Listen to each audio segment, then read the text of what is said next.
available to you.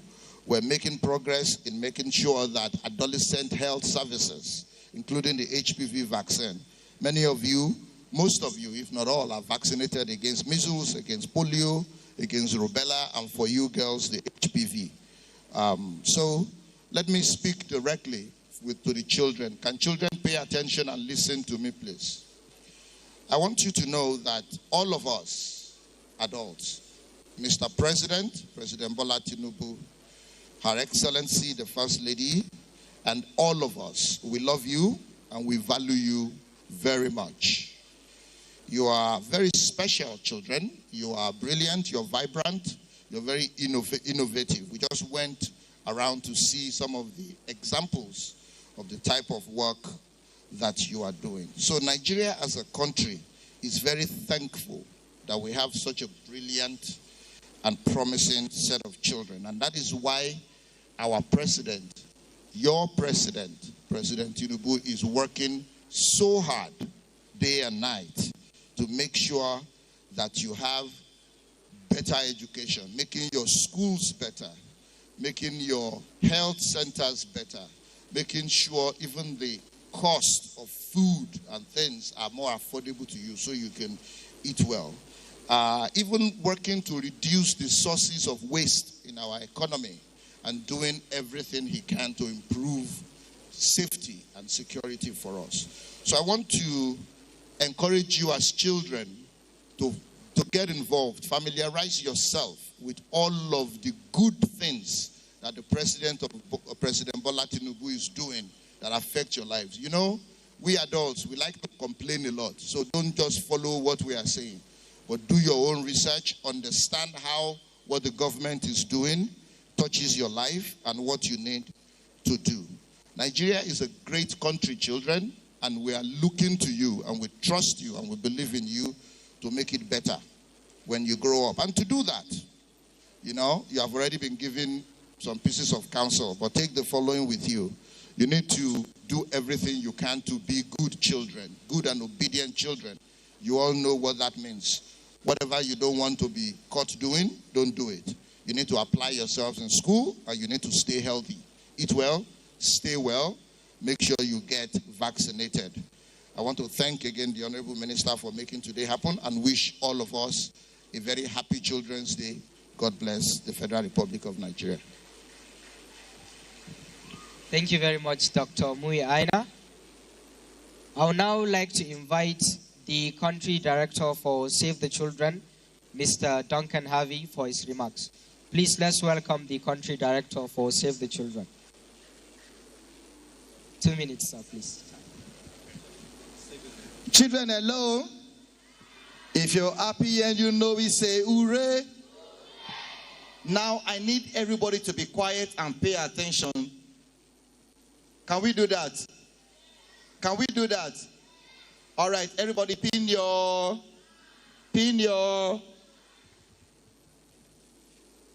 Good afternoon, everybody. Your Excellency, Senator Oloremi Tinubu, First Lady of the Republic of Nigeria, Honorable Minister of Women's Affairs and Social Development, let me stand on all the existing protocols. Thank you, children, for making today's such a celebration of children and children's rights. You created a fantastic atmosphere this morning with your singing, with your dancing, with your music.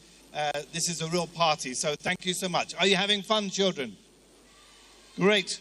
I've asked my friend Ibrahim to stay here with me because today is all about celebrating children. And Save the Children has had the pleasure, the honor of working together with the Right Honorable Ibrahim Zana Sunoma for many years, since he was a child rights advocate in Borno State, where he became the Speaker of the Children's Parliament. He's now the Deputy Speaker of the Children's Parliament at the national level. He is a speaker on the international stage for children and for Nigeria, and most recently attended the Safe Schools Declaration conference in Kenya. So I wanted to personally thank Ibrahim for all the work that he is doing to champion children's rights in Nigeria and across the world. So thank you, Ibrahim. You're an inspiration to me and to Save the Children. I hope you're an inspiration to all the children in the room here to speak out for children, to speak out for children's rights. And I encourage all the children in the room here, think about what you can do to speak out about what issues that are affecting you. Speak out in your schools, in your communities, at the state level. And who knows, we need another Ibrahim. He is 17 years old now, so he won't be a child rights advocate for much longer. I hope the next child rights advocate is in the room with us here today. So Save the Children believes that every child deserves the right and has the opportunity to survive, learn and be protected. And we've greatly enjoyed working with the Ministry of Women's Affairs and Social Development here in Nigeria over the last 25 years.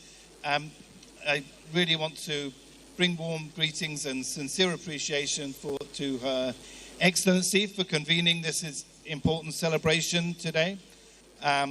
Today is not only a day of celebration, but also a moment of reflection and to make a renewed commitment to children for the future of every child in Nigeria. So we commend Her Excellency and the federal government for continuously championing children's initiatives that place children at the center of national development. I will be brief, but let me just say, last week we had the pleasure of partnering with the Federal Ministry of Women's Affairs and Social Development to undertake a child-centered social accountability exercise for children in their communities. Children assess public services, identify challenges affecting them, and they propose practical recommendations for improvement. What did they tell us? Children said very clearly, we want safe schools. Children want quality health care. Children want protection from violence. Children want opportunities to learn and to grow. And children want platforms where their voices are genuinely heard. And Save the Children is very committed to supporting children as they try to realize those rights. So as we celebrate today, Children respectfully calls for strengthened collective action so that we can ensure that no child is left behind. For the federal government and the state government, we appeal to you to increase funding for education, healthcare, nutrition, social protection, all of which will greatly benefit the most vulnerable children across the nation. We want to see the full implementation of the Child Rights Act to strengthen child protection systems at LGA level, and we want to see an institutionalization of child participation through advisory councils and other mechanisms. We want to scale proven models with dedicated budgets and monitoring frameworks. So Save the Children stands in partnership with the federal government, and we stand in partnership with children. Let me just end by saying we are committed to working with the government partners and communities and children themselves to advance children's rights and to build a safer, more inclusive and brighter future for all children in Nigeria. And to all Nigerian children here today, remember, today is your day. Your future is now. We celebrate your dreams, your talents, your resilience and your potential. And most of all, Happy Children's Day. Thank you very much, Save the Children, for all you do for children across the globe. It's getting a bit boring now, children, so we're going to take a performance from our colleagues. I would like to welcome on stage the children from the playback group for a performance to entertain us on the stage. Playback group.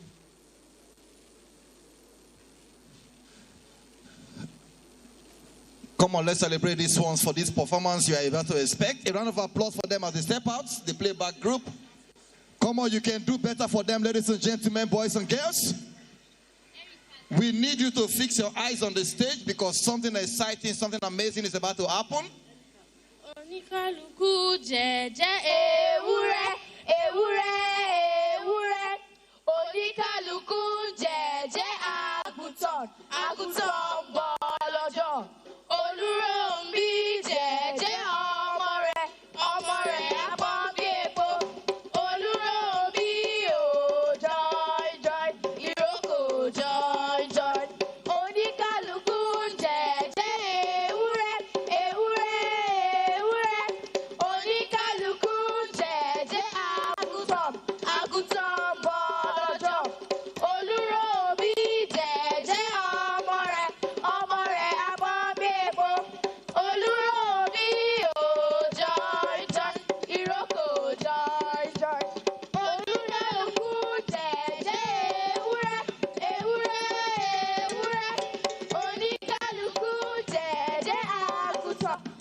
she dreams of a better future for her children.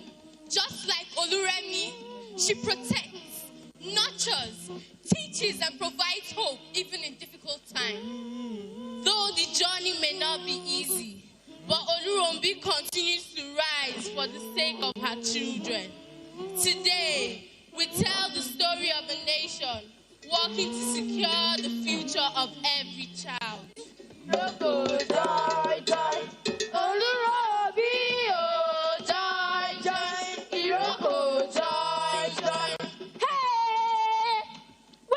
Girl, look at the time, 12 noon, and she's not yet back from selling granite. I will deal with her today. Where is this girl? Where have you been since? Good afternoon, Mama. The blood of Jesus! Oh, Jesus! Why didn't you finish selling everything? Mama, I'm sorry. I'm sorry, ma.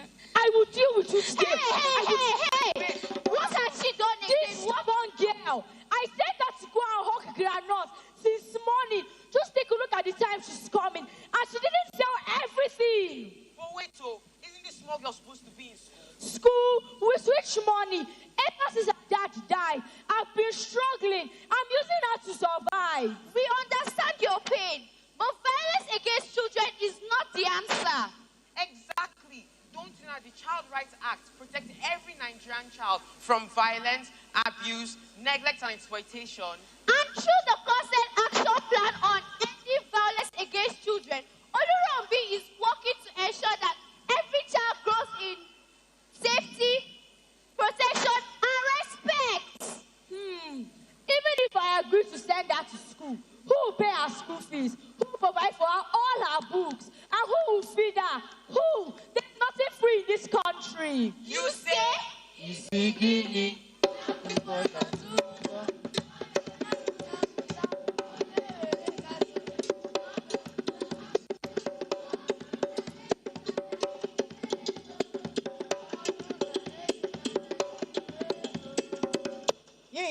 Yeah. Don't you know that public primary and secondary education is now free and compulsory in Nigeria?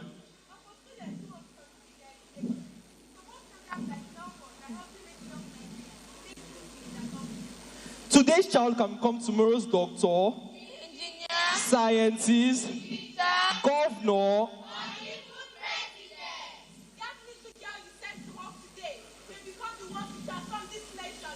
and that's not all.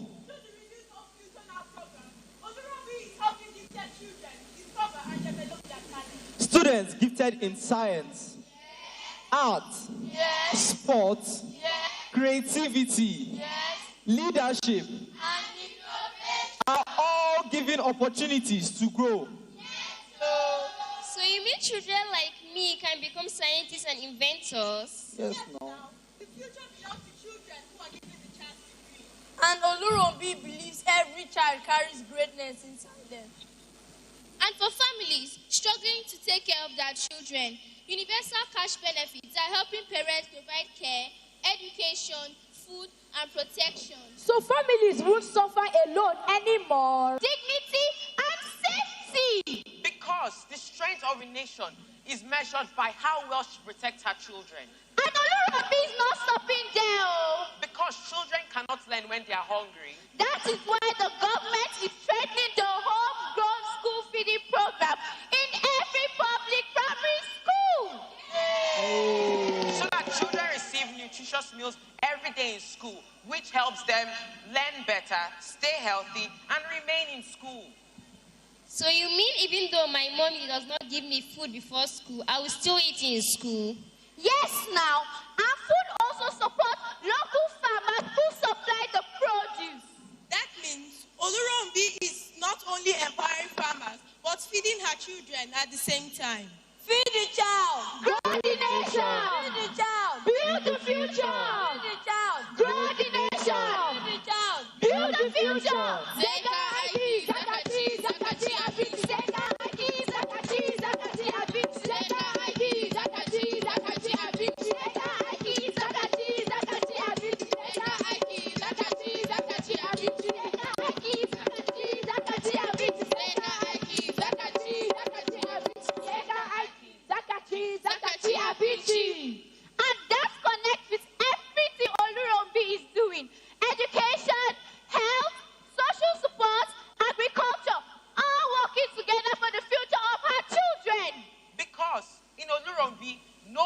left behind, and no child goes hungry in school.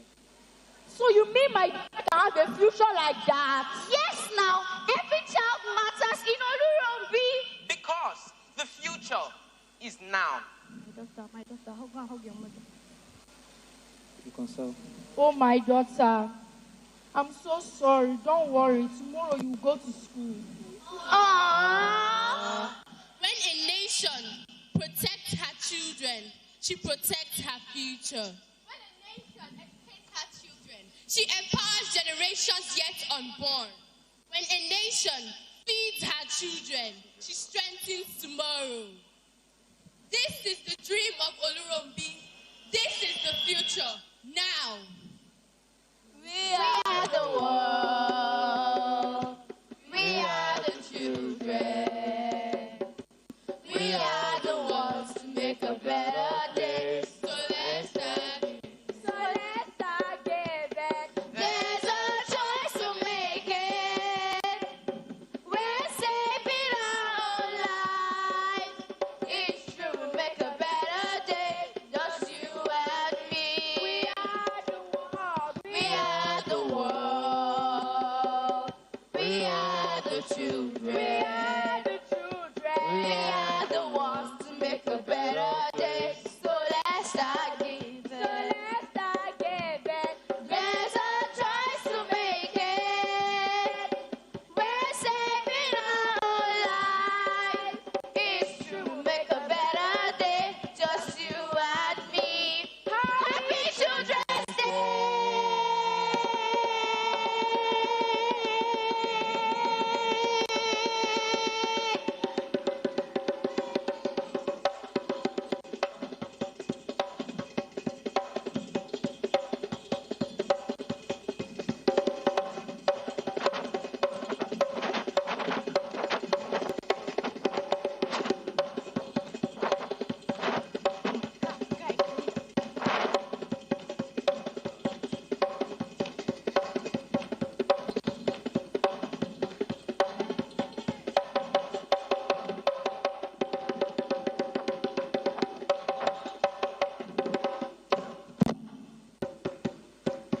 Mama, akwai daɗi. Mama, oh, akwai daɗi. Haka sama mama na albarka. Mama, oh, akwai daɗi. Mama, akwai daɗi. Mama, oh, akwai daɗi. Allah ka sama mama na albarka. Mama, oh, akwai daɗi. Mama, akwai daɗi. Mama, oh, akwai daɗi. Allah ka sama mama na albarka. Mama, oh, akwai daɗi. Mama, akwai daɗi. Mama, oh, akwai daɗi. Allah ka sama mama na albarka. Mama, oh, akwai daɗi. Come on. If you know your mother is sweet, a round of applause for them, please. A round of applause. Can we celebrate these amazing children who have thrilled us with this wonderful performance at this inspirational 2026 National Children's Day? Another round of applause for these great Nigerian children. It is still the Children's Day party here at the State House, hosted by Her Excellency Senator Oluremi Tinubu, CON, First Lady of the Federal Republic of Nigeria. At this time, we want to make welcome to the stage to give her remarks the Honorable Minister of Women Affairs and Social Development, the lady who is making a difference and expanding the mandate of the Federal Ministry of Women Affairs and Social Development, Honorable Iman Suleiman Ibrahim, FSI. Beyond the national level, she has taken the children's agenda to the global stage and is doing Nigeria very proud, ma. Thank you, ma'am. Thank you so much, everyone. Great Nigerian children, beautiful Nigerian children, innovative Nigerian children, kind Nigerian children, pace-setting Nigerian children. Great. God-fearing Nigerian children. Great. Are you all excited? I am excited too. Permit me to recognize Her Excellency, Distinguished Senator Oluremi Tinubu, CON, my mother, your mother, the mother of the nation, the First Lady of the Federal Republic of Nigeria. I also like to recognize the head of service of the Federal Civil Service of Nigeria, DD Esther Wilson-Jack, OON, my dear sister. Can I also recognize the Permanent Secretary of the Federal Ministry of Women Affairs and Social Development, Mrs. Unko Oswabana. May I also recognize the Executive Director, CEO of the National Primary Healthcare Development Agency, Dr. Muyi Aina. May I recognize the UNICEF, the World Bank, the Save the Children, our partners in progress and prosperity. May I recognize the wife of the Honorable Minister of Defense, my sister, Mrs. Ogogo Musa. May I recognize the brand new DG of the Women Development Center, Dr. Adedayo Benjamin. May I recognize my sister, Ajika Ajana, ED of the ED Projects, North Central Development Commission. I'd like to also recognize the ONSA, ably represented. I'd like to recognize SSAP Women Affairs to Mr. President, also Population Commission, who is ably represented, and the First Gender Advisor. May I recognize all our partners here present, directors of the ministry, the great Nigerian children. Today is a celebration of joy, innocence, and the enduring promise of the Nigerian child. It is also a national affirmation that every child is the foundation of our future. I am honored to join Her Excellency, our mother, Senator Oluremi Tinubu, CON, the First Lady of Nigeria, the mother of the nation, in celebrating this year's 2026 Children's Day at this party. Are you all having fun? Yes, we are. Ladies and gentlemen, Your Excellency, Nigeria is home to over 100 million children, one of the largest child population in the world, representing more than half of our national population. This reality places a profound obligation on the states to deliberately invest in their survival, their protection, education, participation, and their development. The theme of this year's Children's Day, Future Now, promoting inclusion for every Nigerian child, captures our national urgency. The need to protect our children in a rapidly changing world marked by violence, exploitation, digital threats, learning gaps, and mental health pressures. Our response must therefore be intentional, structured, and transformative.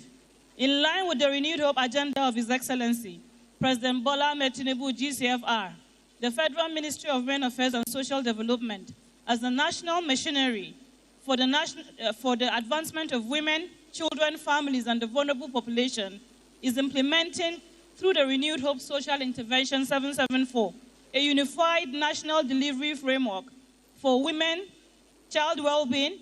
Through this platform, the ministry is transforming child development from the fragmented efforts into a coordinated national system anchored on results, data, and accountability. A major pillar of this reform is the comprehensive policy modernization. The ministry is currently reviewing and updating obsolete national frameworks, including the National Child Policy of 2009, which no longer reflects today's realities. We're also strengthening and modernizing the child adoption policy and related child protection instruments to align with global practices of safeguarding, due process, ethical adoption system, and child-centered justice. Your Excellency, distinguished guests, this policy reset is critical. It ensures that our Nigerian children are well protected and the safe architecture to respond to today's challenges: digital exploitation, evolving family structures, trafficking risk, cross-border adoption complexities, while guaranteeing that every Nigerian child is protected by a modern, enforceable, and global compliant framework.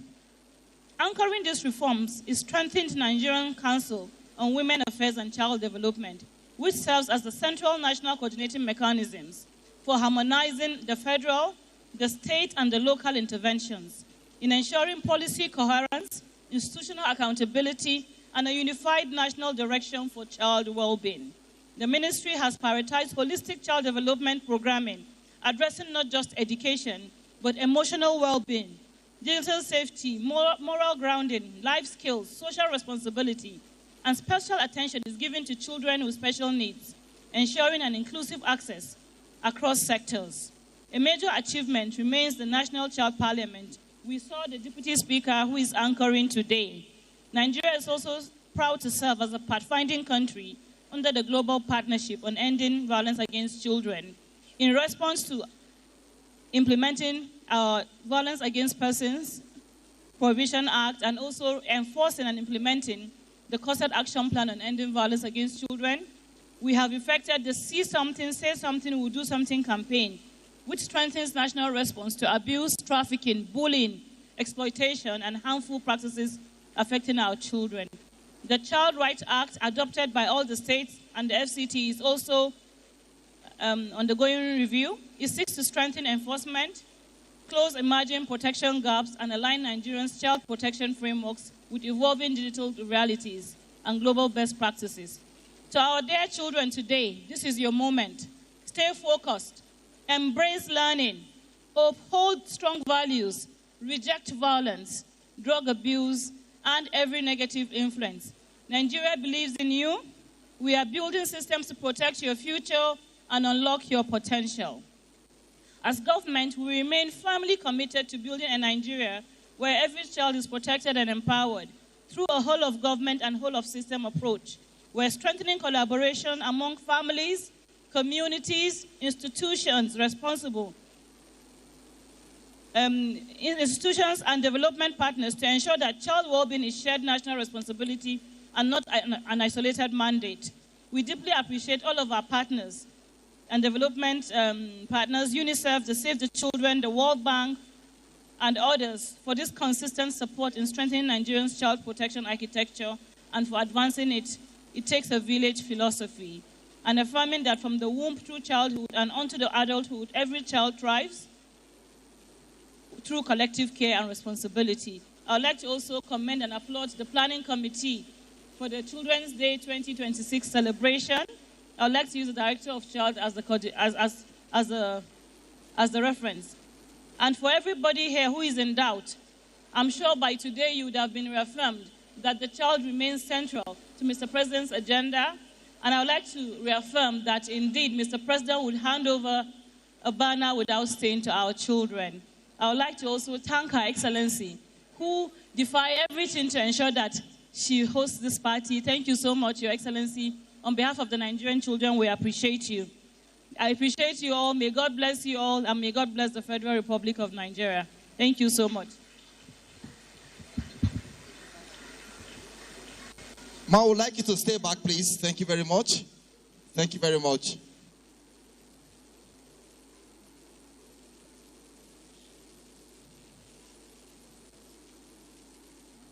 His Excellency, the President of the Federal Republic of Nigeria, Her Excellency, the First Lady of the Federal Republic of Nigeria, the Honorable Minister of Women Affairs and Social Development, other honorable ministers present here today, distinguished guests, ladies and gentlemen. My name is Master Onchemo Daniels. I am a student of Junior Secondary School, Kadokuchi. I am 13 years old, and I am here to say thank you on behalf of all the Nigerian children and youths. First off, I want to thank Mr. President for all the work he has been doing, the hard work, the dedication, and the leadership he is showing to all of us. I really want to thank him for making sure that Nigeria is slowly becoming one of the best countries on the coast of Africa. I want to thank him for including the total child in everything and making sure that Nigerian citizens are sought after and taken care of. I want to thank the Honorable Minister of Women Affairs for making sure that the total child and the total woman are taken care of thoroughly. I want to thank her for including the total child in everything, because we all know that the total child and the total mother means total family. I want to thank her for always making Nigerian children feel safe and protected. I also want to say, while I was younger, I thought being a leader was easy. But as I grew up, I finally found out that being a leader is not easy. It takes steps, hard work, and dedication. I want to thank all the leaders of the country for making our country a better country, not anyhow, but making sure our country is becoming a better country the proper way. I also want to thank the First Lady of the Federal Republic of Nigeria for her hard work. She makes children of Nigeria feel safe. I want to thank her for all her hard work. They say behind every great man is a great woman. And behind our great leader of the country is our great mommy, Oluremi. I really want to thank her for all her hard work and making sure Nigerian children are taken care of. Irrespective of where you came from, the children want to express their heartfelt gratitude. Thank you. Mungode. Mungode. Mungode. Mungode. Ẹṣé púpọ̀. Corona. Corona. Ẹṣé púpọ̀. Mieti. Mieti. Mieti. Avo. Ndewo. Ndebo. Nsu. Ubeti. Mpena. Mieti. I would like all the children to stand up on their feet. All the children, let's be on our feet. All the children, let's be on our feet. Wherever you are, with one excitement, with one voice, everybody, let's say, Mommy, thank you. Thank you. She cannot hear you very well. Everybody say, Mommy, thank you. Mommy, thank you. And once again, everybody say, thank you, Mr. President. Everybody say, thank you, Honorable Minister. If your hands are not paining you, can you put your hands together for our mommy and every distinguished guest here?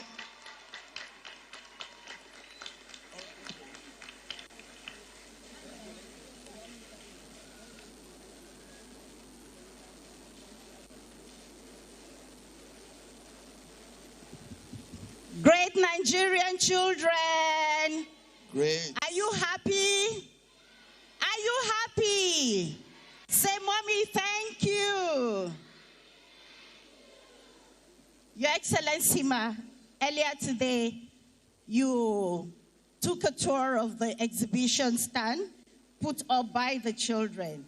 And those children have worked so hard to ensure that they proved why they are actually doing what they're doing in their schools. And we have winners.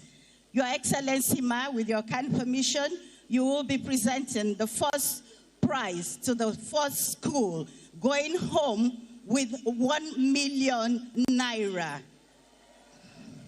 And that school is Junior Secondary School Phase 3, Gwagwalada, ultra-modern seed planting and chemical spraying machine. They are represented by Hassan Peace and Uyamadu Anita. Can we have them? Can we have them, please? A round of applause for these two youngsters, please. Okay. Come on, Okay. You can do better for them. Thank you. Okay, so that's the first position. We will be taking the third position, and that will be presented by the head of the Civil Service of the Federation. We'll wait for Mommy, and then she'll do your own presentation. Coming third position will be presented by the head of the Civil Service of the Federation. Our Mommy is coming up on stage. Can we celebrate her? Can we clap for her? And that is NTA, Phase 3 Primary School, Gwagwalada, solar panel chemical spraying machines. They are represented by Favor Thomas and Victory Ogbonnaya, and they're going home with a sum of 250,000 naira for the third position. Come on, put your hands together for our future engineers. For these children, they're all from public school, NEA Gwagwalada. Please, a round of applause. A round of applause for them, please. The future engineer, solar panel, and all of NEA Phase 3 Primary School, Gwagwalada, Abuja. Solar panel chemical spraying machine. Third position, 250,000 naira. Can we celebrate these great They are all girls. A round of applause, all please. girls. Put your hands together. A round of Are you applause. a girl child? Are you a girl child? If you're happy to be a girl child, wave your hands in the air. Oh yeah, the girls have it. Thank you. Coming up second, Government Science Secondary School, Metama, manual floor detector and warning alarm system and solar-powered pump. The names of the exhibitors are Ikechukwu, Chidambaram, and Idiomatic Divine. Come on, from celebrate this young Secondary School, Gwagwalada. Please, sorry, Metama. A round of applause for Please, them, a round of applause for them. Second position, going home with a sum of 500,000 naira. For this great innovation. Come on, a round of applause, please. You can celebrate them better. These are the future engineers in this country, and we are super proud of them.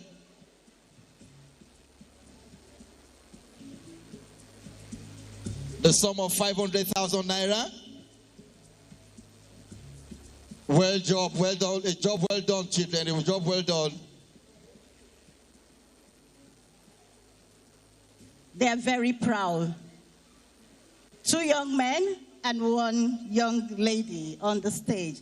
And coming on next, first position we've already announced. First position. To be presented by the mother of the nation. The mother our herself. Mother, the First Lady of the Federal Republic of Nigeria. Your standing ovation, ladies and gentlemen. Distinguished Senator Oluremi Tinubu, CON. These young engineers from Junior Secondary School, Phase 3, Gwagwalada, also modern seed planting and chemical spray machine. Peace Hassan and Anita Uyamadu. Come on, let's celebrate them, please. A round of applause. If you are not jealous, of them, come on, put your hands together for them, please. 1 million naira. Please celebrate these young girls. I can see some of our mommies are not clapping. It means that you are jealous because you cannot create this such innovation. You are envious. Come on, let's celebrate them, please, ladies and gentlemen. Can we have all the children join Her Excellency on stage? Not the chaperones. Please, chaperones should stay on the side. Only the children. Only the children. The children represent the future now. Our future engineers, our future scientists, greater works, you can see them. We expect from them. You shall keep doing greater things, more exploits, more innovations, and more exploitations. As you go further, you'll be doing greater things and bigger things. Your Excellency, ma, after this picture, the children have a gift for you, ma. They want to... Your speech. Okay, ma. Okay, ma. All right.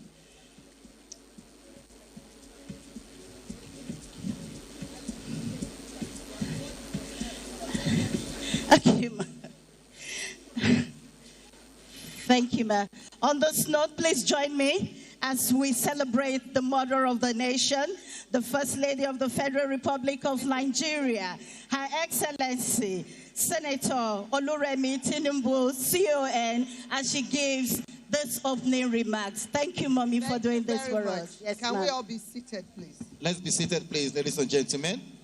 I know the teachers are quite proud, but allow your children to shine. God will reward you. I used to be a teacher as well. And so allow them to shine. We know they couldn't have been up here without your efforts. So let's give the teachers a round of applause, please. Thank you. The Honorable Minister of Women Affairs and Social Development, Hajia Imam Suleiman Ibrahim, the head of the Civil Service of the Federation, Mrs. Didi Esther Wilson Clark, OON, the Executive Secretary, National Primary Health Development Authority, Dr. Muyi Aino, representative of the National Coordinator, National Counter-Terrorism Center, Ambassador Ambimbola Wonosiko, Director General, Miriam Abacha Women Development Center, Pastor Mrs. Dayo Benjamin Lani. The Permanent Secretary, Federal Ministry of Women Affairs and Social Development, Mrs. Unko Eswabana. Country Representative, UNICEF, Ms. Wafa Said Abdul Latif, ably represented here. I think she's gone. Country Director of Save the Children, Mr. Duncan Harvey. Founder of Equity Africa, Mrs. Justina Unam Oha. Distinguished guests, dear children and innovators present, gentlemen of the press, ladies and gentlemen. I'm delighted to join you all in commemorating 2026 Children's Day celebration. Today is not only a celebration of our children, but also a reminder of our shared responsibility to build a nation where every child is valued, protected, educated, and given the opportunity to thrive. I commend the Honorable Minister of Women Affairs and Social Development, Ajia Imam Suleiman Ibrahim, and our team for organizing this event for our children. Celebrating them ahead of the annual Children's Day on 27th May, which coincides with Salah celebration this year, shows the importance we place on the children of this nation. The theme of this event, Future Now, promoting inclusion for every Nigerian child, calls on us to create a society where no child is left behind, regardless of gender, background, ethnicity, religion, or social status. Children are the heartbeat of our nation and future. The dreams they carry, the ideas they share, and the talents they possess have the power to transform Nigeria for generations to come. That is why inclusion, irrespective of age, must remain at the center of our national development.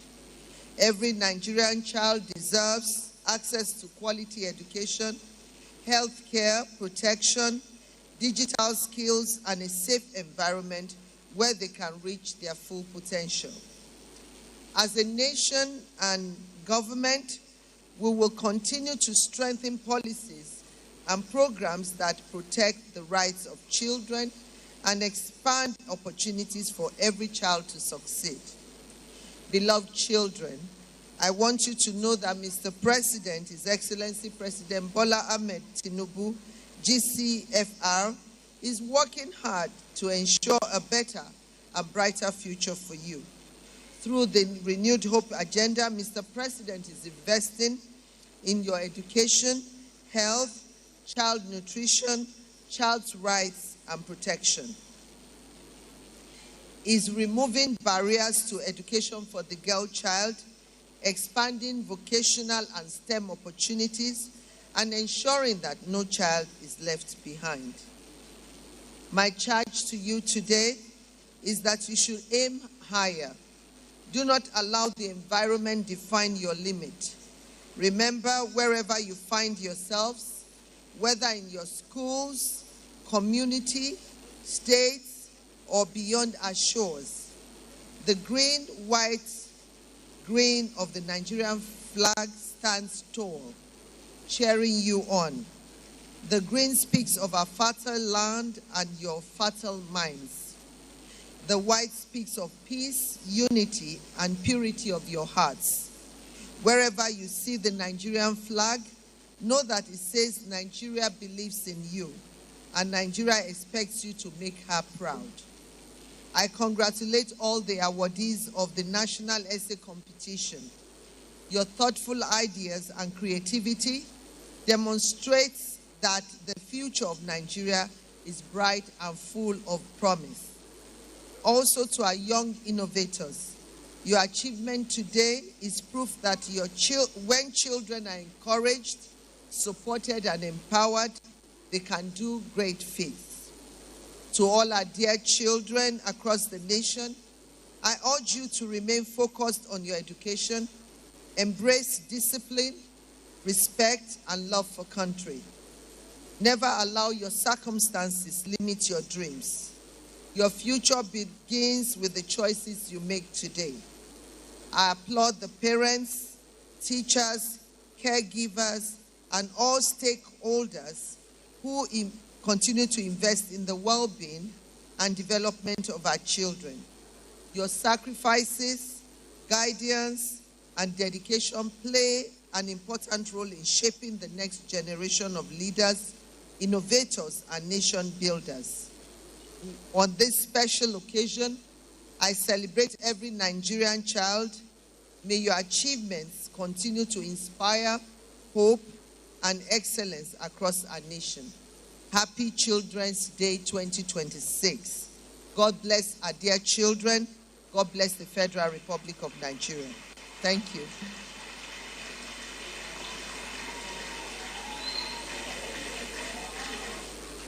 Thank you very much, Your Excellency, the mother of mothers, a walking work of art. Your Excellency, the Nigerian children have a gift to present to you. So it's a puzzle, and they are going to make the puzzle in less than 30 seconds on stage.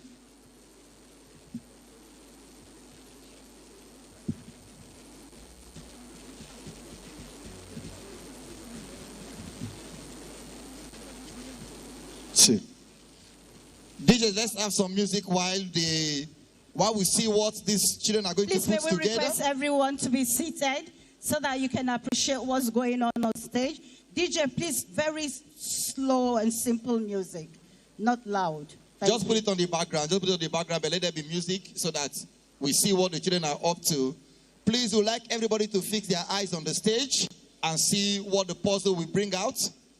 Let's see what the puzzle will bring out. If you look up there, you see that Our Excellency is excited and anxious. He wants to see what is going to pop up. Mommy, I assure you, you are going to be amazed by what is going to happen now. You'll be shocked. You've never seen this before. You can see them putting up the pieces together. Putting the pieces together. You can see something is appearing. Something is appearing. Can you see it? Can you see it? Come on, let's go, let's go, let's complete it. Let's go, let's put the pieces together. Who is bringing up the next?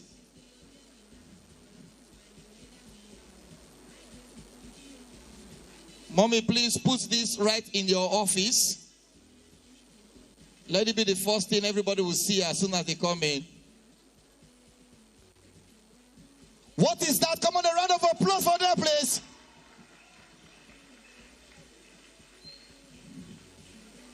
Can we all please be on our feet as we appreciate these children for a job well done? A round of applause. What picture can you see?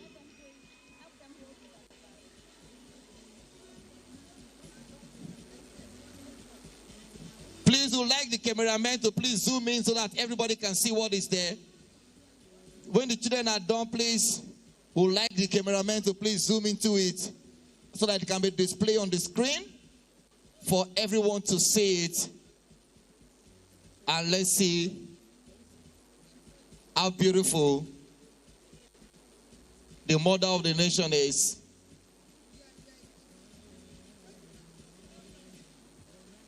You can see that this is amazing. This is to show that mommy of a truth. You are not Fanta, but you are fantastic.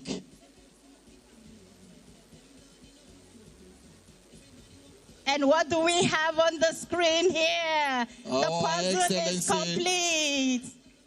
Can we zoom into it, please? Go and stay around, Mommy. Mommy said you should come and stay around her. This is another batch. It's another batch, ma. Yes, ma. We are not done yet. That is a puzzle that brought us the entire picture. the magnificence of Her Excellency.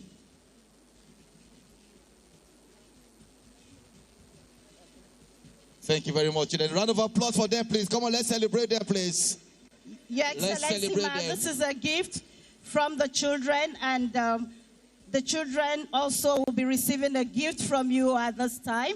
And please, every child in the room is going away with a gift, but this is just a symbolic presentation. Please move on. Every child here, you have a gift. Can we put us together for mommy, please? A round of applause for her. And everybody say, thank you, mommy. If you know you want your own gift to come to you, I want you to shout, thank you, mommy. The person with the loudest shout will get trouble. Every child is going home with a laptop. Whoa! Courtesy of the mother of the nation and tablets. Whoa! That is the gift from the 2026 Children's Day. Somebody say, are you happy? Cry. Somebody, oh my say, God. Mommy, you are the best. Somebody say, Mommy, you are the best. Somebody say, Mommy, I feel like crying. Mommy, should I cry? Of the First Lady of the Federal Republic of Nigeria, Her Excellency, Distinguished Senator Oluremi Tinubu, CON. Can we celebrate our mommy? 2026, a year of prosperity, a year of inclusion, a year of families and social development. Look at your neighbor and tell your neighbor congratulations. Laptops and digital learning devices, courtesy of the First Lady of the Federal Republic of Nigeria, Her Excellency, Distinguished Senator Oluremi Tinubu, CON, first of its kind in the history of Nigeria since we started celebrating the Children's Day. Oh my God. DJ, can we get a celebratory music? DJ, we are the world, we are the children.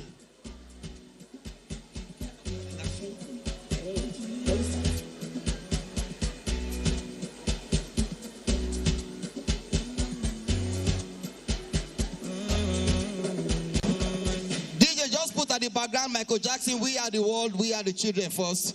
Then cue some danceable song also in this country. And we are super proud of them.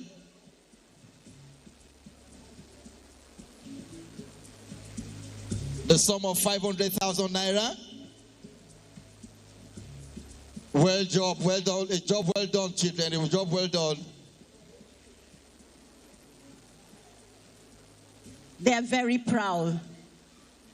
2 young men and 1 young lady on the stage. And coming on next, first position we've already announced. First position. To be presented by the mother of the nation. The mother our herself. Mother, the First Lady of the Federal Republic of Nigeria. Your standing ovation, ladies and gentlemen. Distinguished Senator Oluremi Tinubu, CON. These young engineers from junior secondary school, phase 3, Gwagwalada, also modern seed planting and chemical spray machine. Peace Hassan and Anita Uyamadu. Come on, let's celebrate them, please. A round of applause. If you are not jealous of them, come on, put your hands together for them, please. 1 million naira. Please celebrate these young girls. I can see some of our mommies are not clapping. It means that you are jealous. Because you cannot create this such innovation. You are envious. Come on, let's celebrate them, please, ladies and gentlemen. Can we have all the children join Her Excellency on stage? Not the chaperones. Please, chaperones should stay on the side. Only the children. Only the children. The children represent the future now. Our future engineers, our future scientists. Greater works, you can see them. We expect from them. You shall keep doing greater things. More exploits. More innovations and more exploitations as you go further You'll be doing greater things and bigger things. Your Excellency, ma, after this picture, the children have a gift for you, ma. They want to... Your speak. Okay, ma. Okay, ma. All right.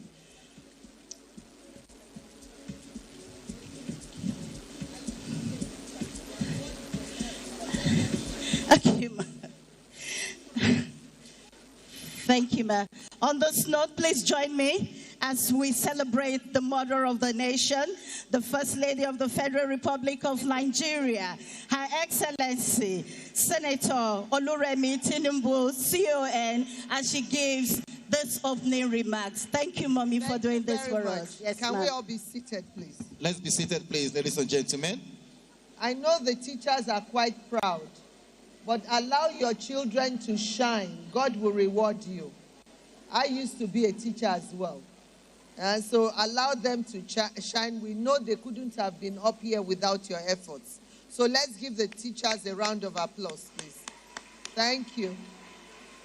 The Honorable Minister of Women Affairs and Social Development, Hajia Imam Suleiman Ibrahim,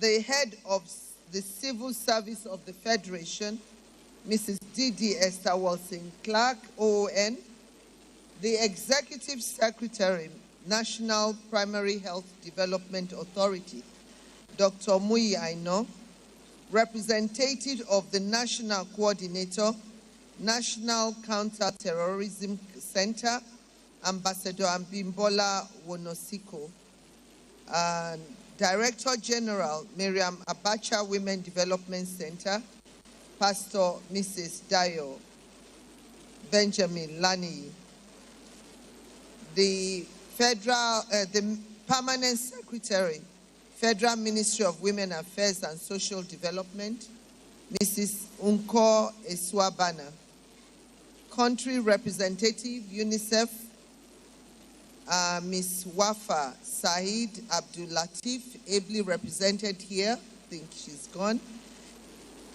Country Director of Save the Children, Mr. Duncan Harvey, Founder of Equity Africa, Mrs. Justina Unam Oha, distinguished guests, dear children and innovators present, gentlemen of the press, ladies and gentlemen.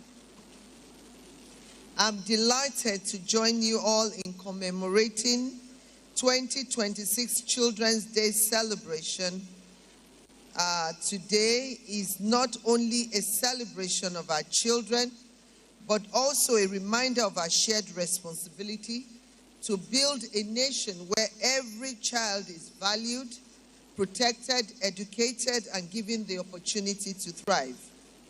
I commend the Honorable Minister of Women Affairs and Social Development, Hajia Imam Suleiman Ibrahim, and our team for organizing this event for our children, celebrating them ahead of the annual Children's Day on 27th May, which coincides with Salah celebration this year, shows the importance we place on the children of this nation.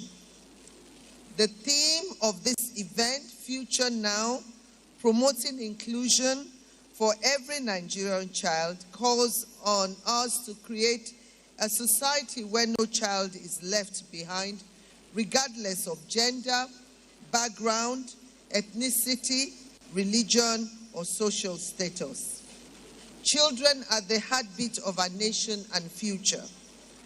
The dreams they carry, the ideas they share, and the talents they possess have the power to transform Nigeria for generations to come. That is why inclusion, irrespective of age, must remain at the center of our national development. Every Nigerian child deserves access to quality education, health care, protection, digital skills, and a safe environment where they can reach their full potential.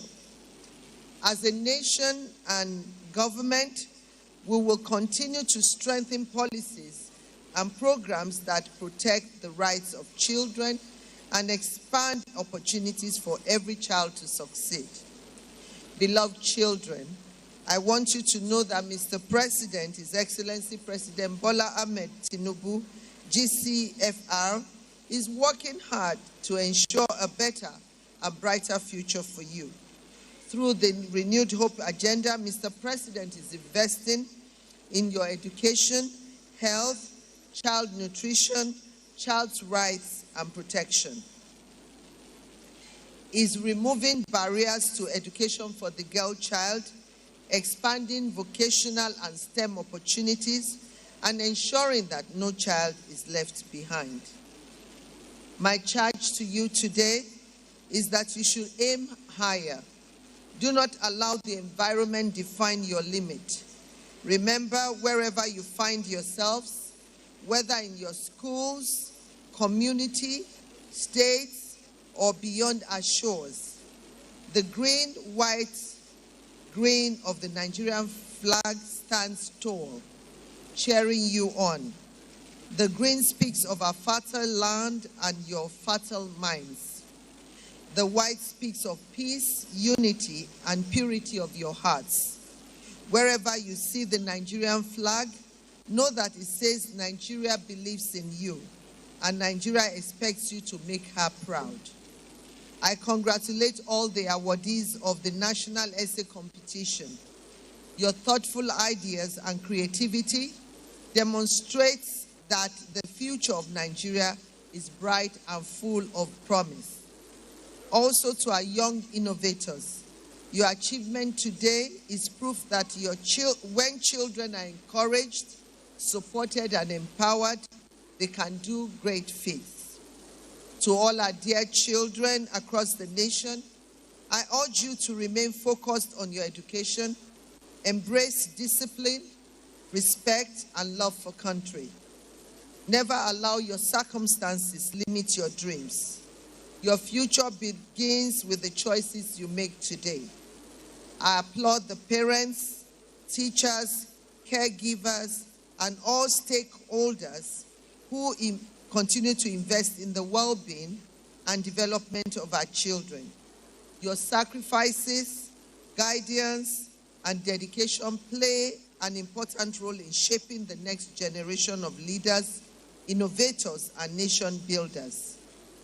On this special occasion, I celebrate every Nigerian child.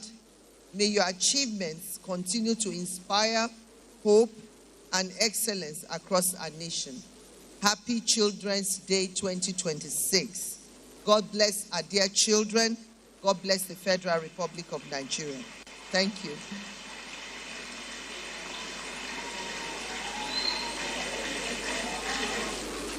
Thank you very much, Your Excellency, the mother of mothers, a walking work of art. Your Excellency, the Nigerian children have a gift to present to you. So it's a puzzle, and they are going to make the puzzle in less than 30 seconds on stage.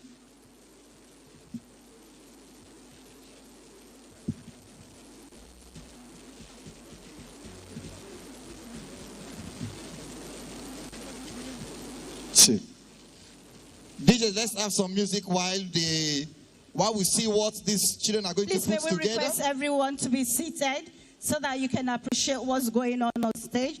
DJ, please, very slow and simple music, not loud. Just put it on the background. Just put it on the background, but let there be music so that we see what the children are up to. Please, we'd like everybody to fix their eyes on the stage and see what the puzzle will bring out. Let's see what the puzzle will bring out. If you look up there, you see that Our Excellency is excited and anxious. He wants to see what is going to pop up. Mommy, I assure you, you are going to be amazed by what is going to happen now. You'll be shocked. You've never seen this before. You can see them putting up the pieces together. Putting the pieces together. You can see something is appearing. Something is appearing. Can you see it? Can you see it? Come on, let's go, let's go, let's complete it. Let's go, let's put the pieces together. Who is bringing up the next?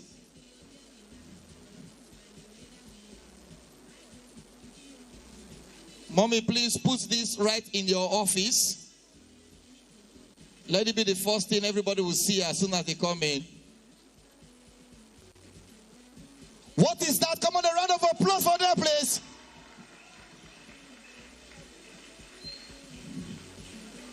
Can we all please be on our feet as we appreciate these children for a job well done? A round of applause.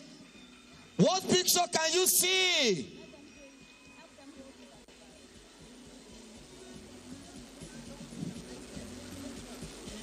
Please, would like the cameraman to please zoom in so that everybody can see what is there.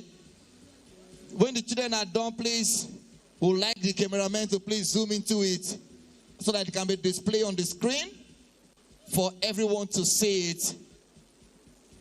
And let's see how beautiful the mother of the nation is.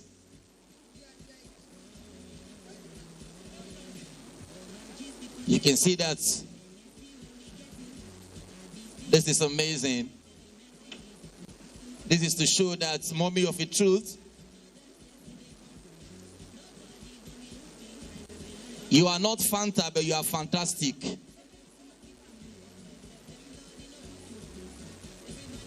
And what do we have on the screen here? Oh, the puzzle is complete.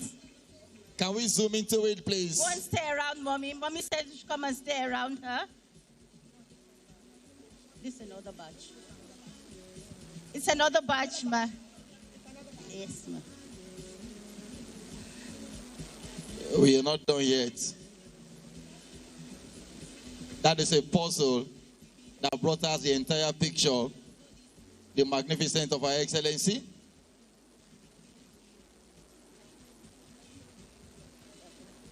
Thank you very much. A round of applause for them, please. Come on, let's celebrate them, please.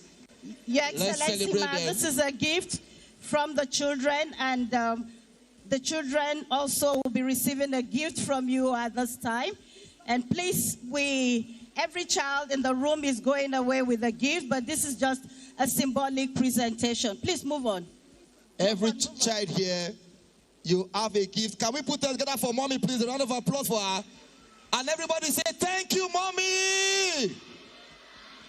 If you know you want your own gift to come to you, I want you to shout, thank you, mommy.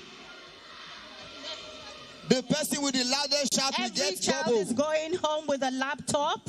Whoa! Courtesy of the mother of the nation and tablets. Whoa! That is the gift from the 2026 Children's Day. Somebody say, are you happy? Cry.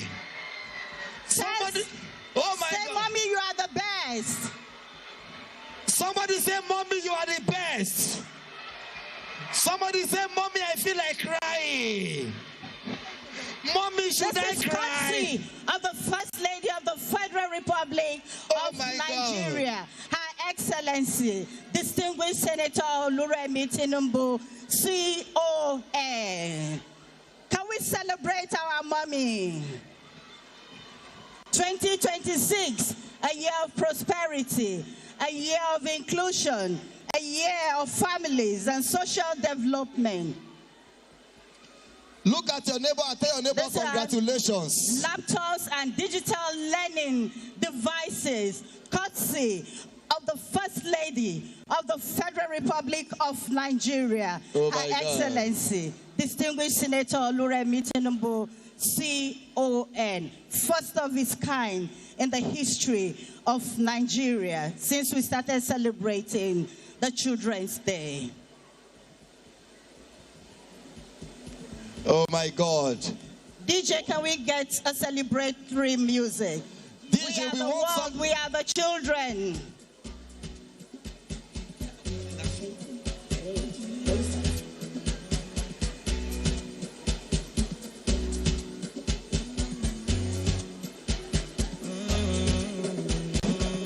DJ, just put at the background Michael Jackson, We Are the World, We Are the Children first. Then cue some danceable song also that mom is going to use to dance with all the children in this place. Mommy, we believe that, I believe you know how to dance very well. You are going to show your dancing skill. Thank you, Excellency, ma. DJ, are you ready? Thank you very much, Mommy. Thank you very much. Thank you very much. We'll be witnessing the cutting of the cake.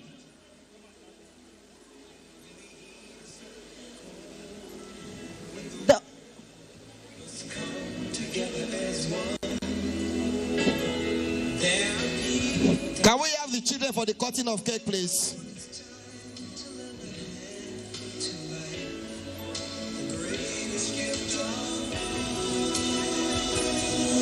Can we have the children join her? These are only boys. Where are the girls?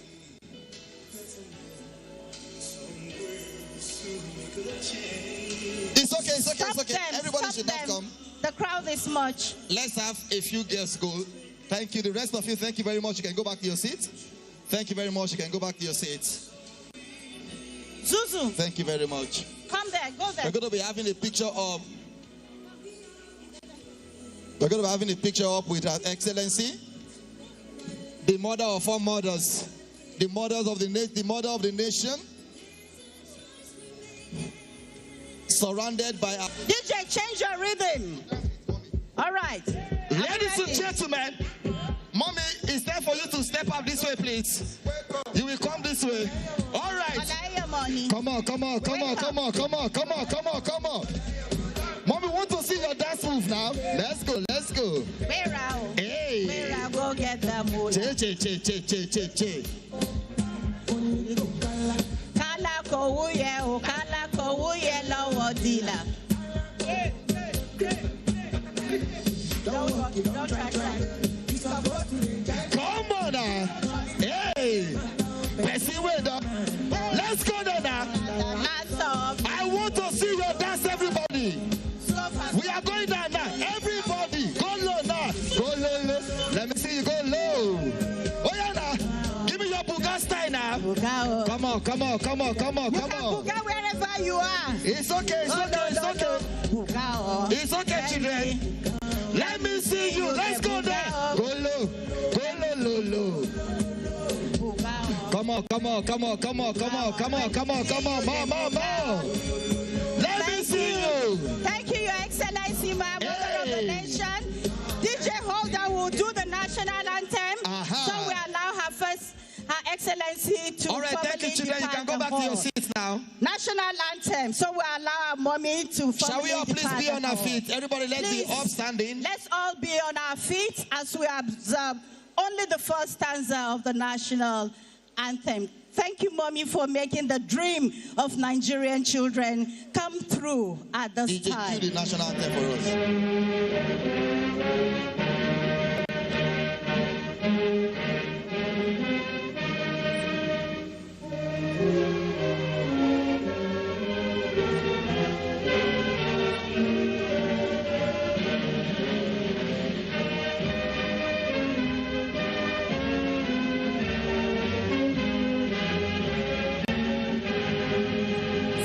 So much, Your Excellency.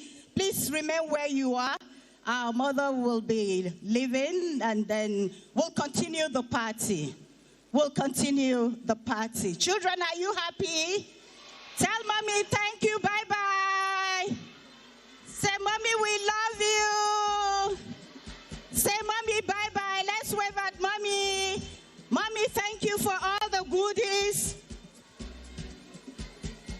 Yes.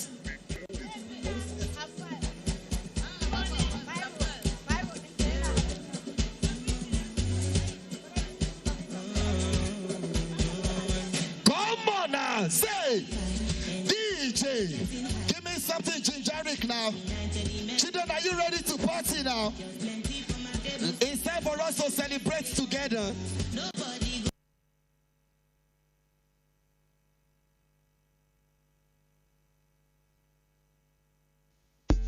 This is the network service of the NTA.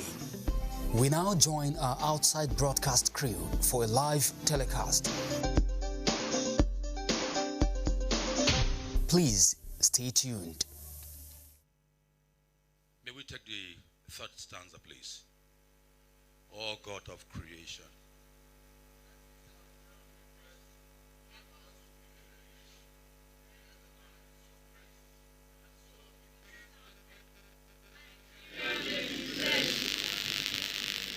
When the union inspiration through the broadcast blush around, there can be no power greater anywhere beneath the sun. Yet what force on earth is weaker than the feeble strength of one? For the union makes us strong. Solidarity, solidarity. Solidarity, solidarity for solidarity, solidarity forever, for the union makes us.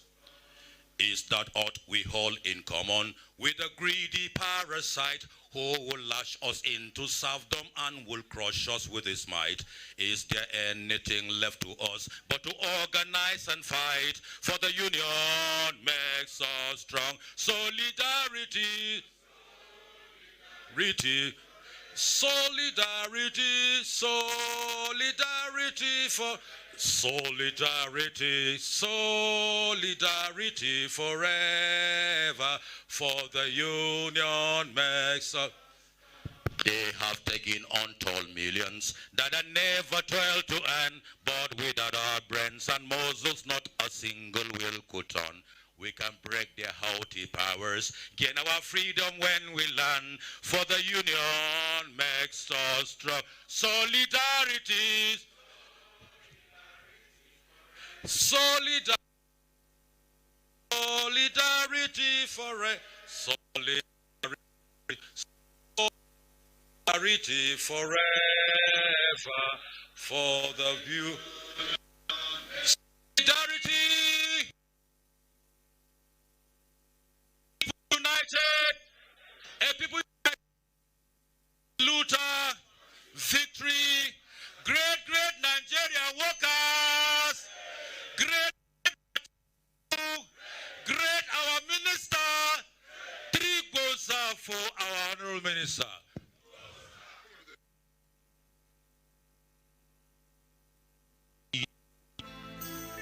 Thank you, thank you, thank you.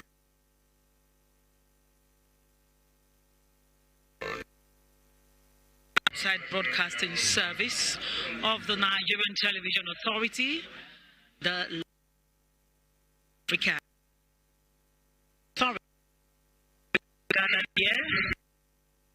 The 19th day in the month of May 2026. And this morning we are gathered at conference hall Kuba here in Abuja of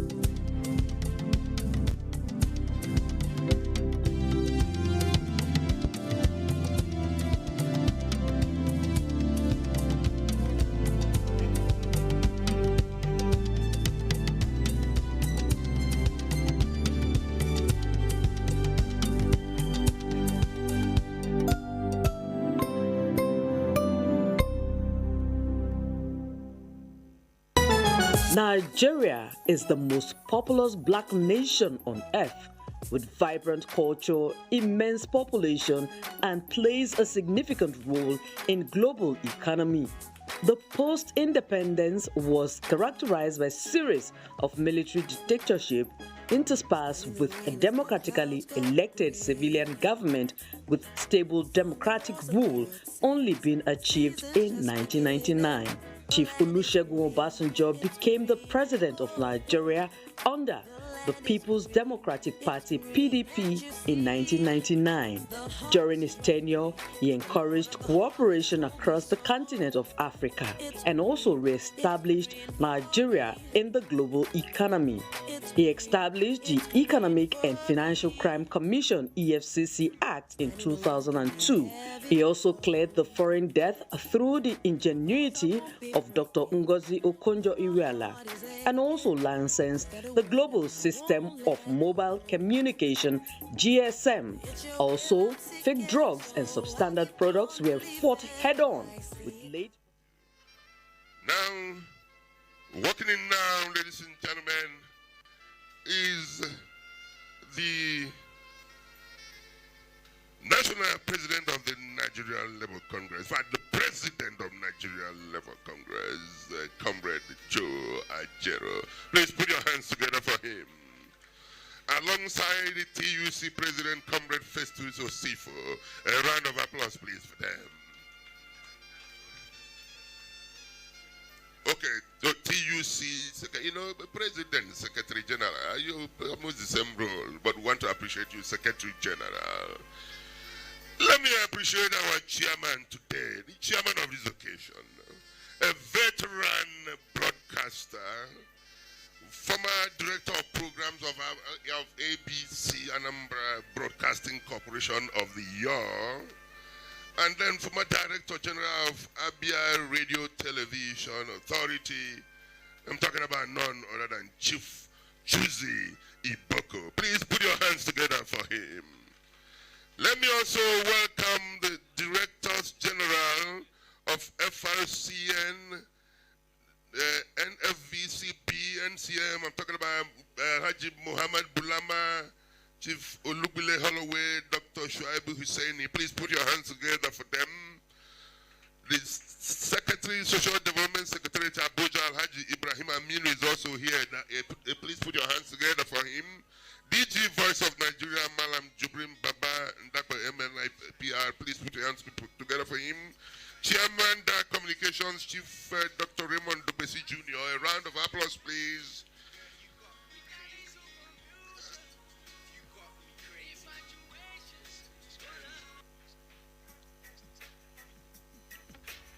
I will go there. Okay, thank you.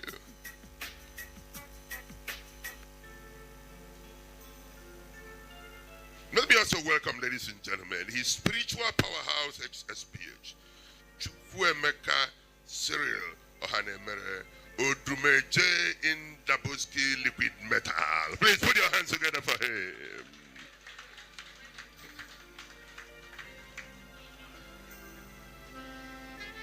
The former president of Ratawi is also here, Comrade Kabir Yusuf Yaradua. Please put your hands together for him. Another former president of Ratau, too, Comrade Dr. Kabir Garba Sani. Please put your hands together for him. I saw Chairman EFCC. EFCC here. Okay, no, thank God his representative is here. Wanyima Okano. Please put your hands together for her. Because wherever you see EFCC, you have to be careful. But I know that not...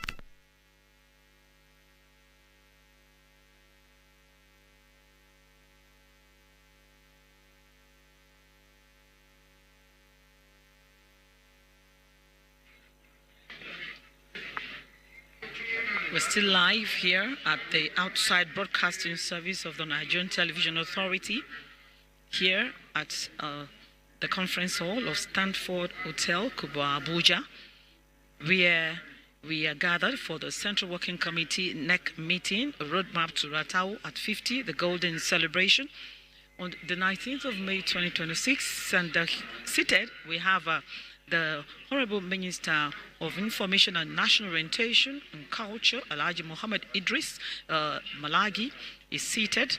We also have the Director General of the Nigerian Television Authority, NTA. You can't beat the rich, and NTA is the first in Africa.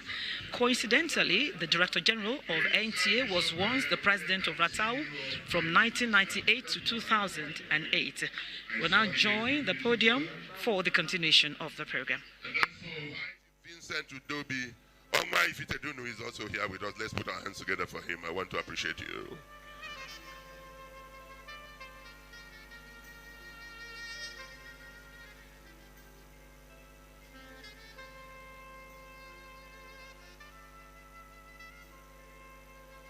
The DG of NTA, Alhaji Abu Hamid Dembos, who is also a former president of Ratawi, is also here. Let's put our hands together for him.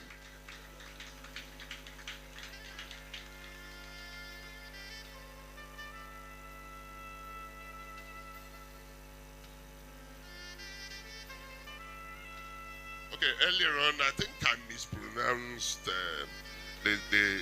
traditional title of the Honorable Minister. It is Kakaki Nupe. Kakaki Nupe. Please put your hands together for him, ladies and gentlemen.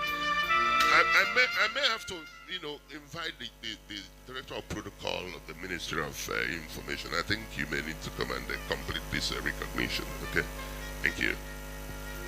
Very distinguished ladies and gentlemen, I want to greet you especially this afternoon. My name is Odija Hijame Kelvin, and I'm not the Director of Protocol, please. Permit me to recognize the presence of the Executive Director of Development Specs, who accompanied the Honorable Minister to this event, Professor Oke Okechukwu MNI. You most specially welcome, sir. Please a round of applause for him. Thank you very much.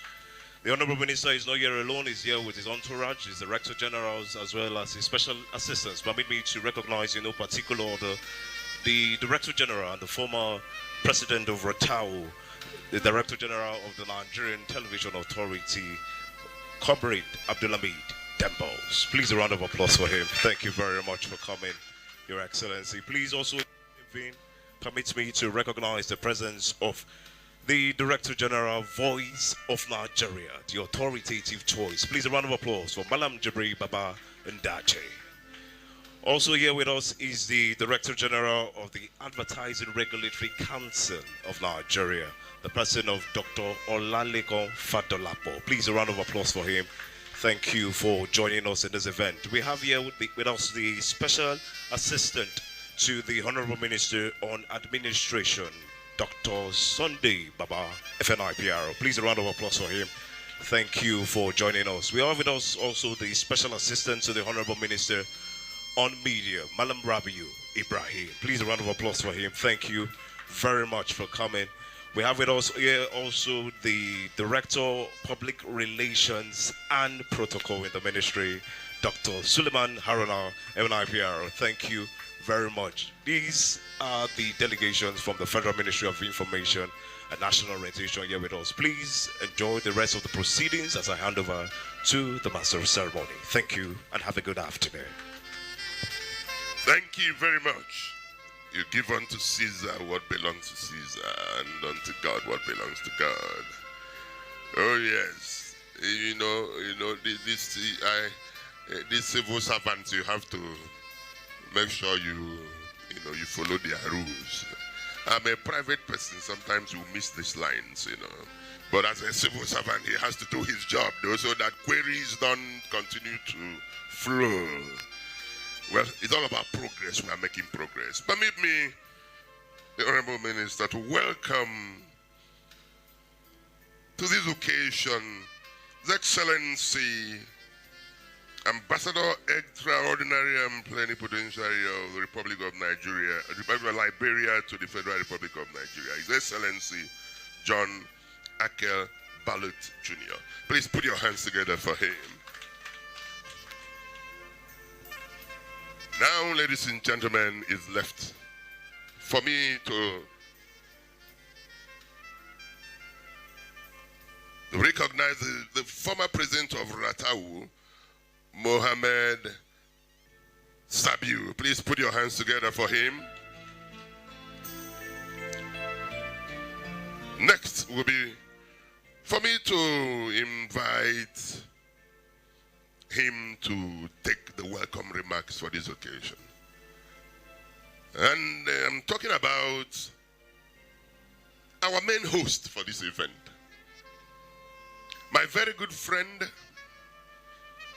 who incidentally was my staff, if you like, my subordinate when I was the managing director of Anambra Broadcasting Service. But today he is my president. He's now my boss. As the name implies, he's a man with a magic wand and maverick touch. They call him Mr. Magic. This young man is a multiple award-winning disc jockey, applauded nationally and also acknowledged internationally. Over the years, he has become a benchmark for measuring professional dexterity among radio on-air personalities. I'm able to say that because I was one of those that assessed, his promotional papers as MD of ABS. He's a broadcaster whose voice resonates as he razzles and dazzles and befuddles his audience. His voice, in fact, commands attention and wherever he speaks, and it also compels respect. Ladies and gentlemen, he's a very highly exposed and experienced and credentials media and event manager with an unusual charm and what I could call talismanic razzmatazz. Distinguished ladies and gentlemen, I'm talking about one man who, whether you like it or not, he's a ladies' man and also an only son who wants to be a brother to everybody. Distinguished ladies and gentlemen, with all due respect and humility, I want to invite him to come and speak with us. A man of uncommon zeal and zest, Prince Emeka Kanu, Magic Finger, President Ratau. Please put your hands together as he comes to take the welcome remarks for this occasion.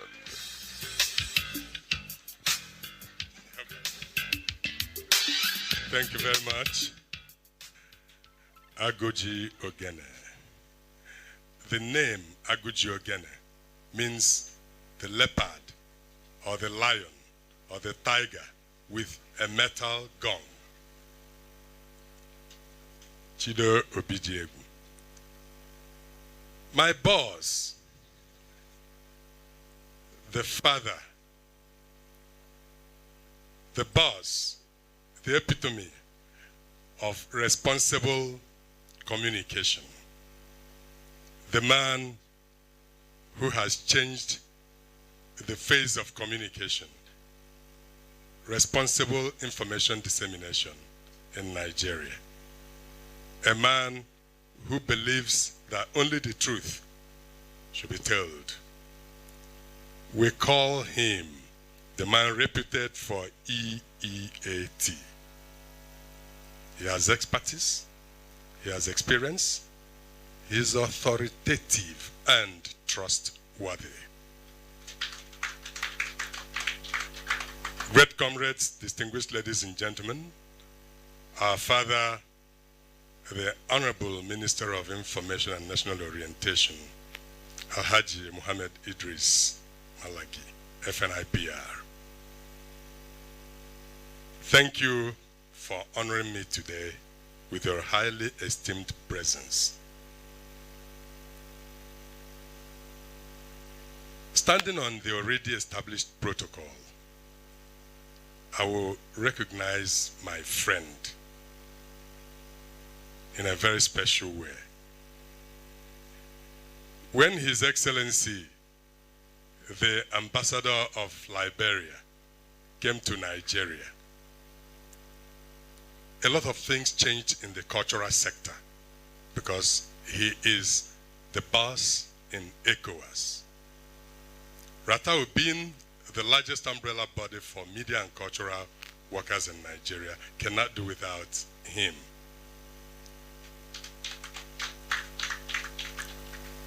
As an affiliate of the Nigeria Labour Congress, one man who is a fighter, but a unifier. He looks tough, but he is very soft when you understand him. A very good friend of the Honorable Minister.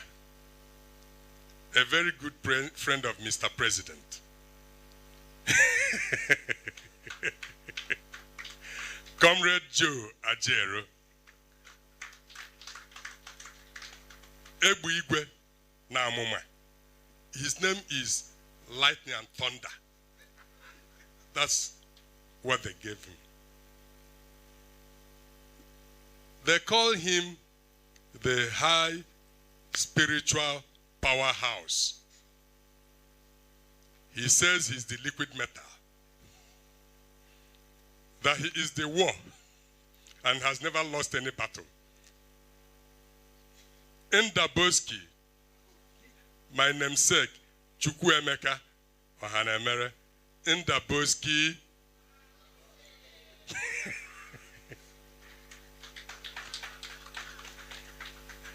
A son without a surname definitely has no symbol. There cannot be any NLC without TUC. It's one.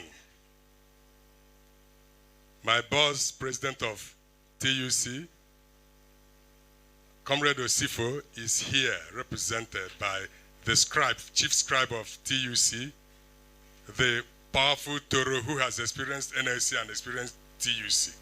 So he is a man of multiple parts. When the NIPR president, Dr. Ikene Eliako, wanted a change, what he is doing today, maybe he never knew he would be NIPR president. In 2010, he was working for Professor Jerry Ghana. He decided to come to his home state, Anambra, to beam the light of reputation and image making in a positive manner. He co-founded the Anambra Rebirth with one man here. What happened in Anambra, how he changed the landscape, the minds of everybody, and politics, electioneering campaign that used to be chaotic became a joyful drama and play. He did it with the man who is our keynote speaker today, Professor Oke Ikechukwu the Doc. The things that touch us shall be treated last, they always say. Here,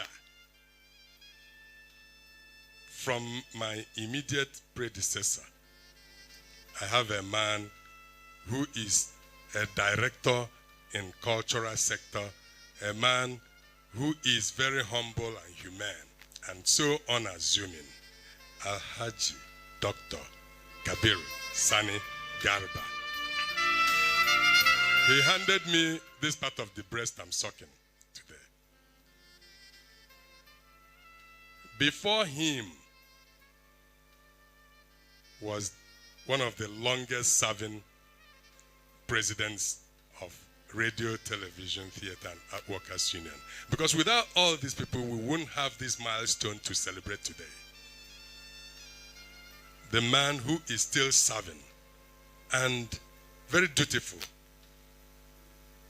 in whose robe I was dressed by the MC. He is the man that is the ladies' man because he is very handsome. He is very amiable. In fact, he's soft-spoken. My boss, the Director General of the Nigeria Television Authority, NTA, DG Alhaji Dembos, salute. He is Ratau President Emeritus. The largest audio network in the world, not just Africa. They unite the nation by making the people progress. Because of his love for Ratau, he left far Medugri this morning to be here. How can I thank a man who has done this? All the best for my boss, the DG FRCN. Put your hands together. When you hear Bulana, you will think he is going to strike workers with bulala. But he gives them banana. My personal friend who supports me more than anybody is here. The great Ndashe, the DG, Voice of Nigeria. He said, I'm his partner in crime, but I said, I'm his partner in progress. I asked him to stop spoiling my bad name. My bosses here in the Federal Ministry of Information and National Orientation, NIPR can't do without him. Without him and the president, there will be no NIPR. Look at him. He knows what I'm saying. He's pointing at Rabiu. Meanwhile, he is the man. With him also is the image maker and the SA media of the Federal Ministry of Information and National Orientation. We call ourselves one special name, but I won't call that name here today. The Chief of Staff, quote, to the Honorable Minister, is a man who works from behind. He encourages people in no little way. One of the people that will be giving us somethings very soon, something in the city very soon, you know, they say his own, let another take. When they take, they will give to others. And we are praying that we will be one of the people they will give when they take. He's here with us, the chairman of the Economic and Financial Crime Commission, EFCC, ably represented by a lady. When you look at her, you describe her as a pretty piece of God's superlative craftsmanship. Put your hands together for her. Now, to end this, I wouldn't have been a broadcaster without this particular man I'm about to talk about. He was one man who changed the fortune of broadcasting when we were growing up. I was listening to him. I wanted to see him, and I did everything to see him. And he nurtured and groomed me. He was the DG BCA. He established the ABS FM, DG BCA. He was also deputy chairman of BORN. Today, he is in his private practice. Chief Chuzi Iboko, my boss.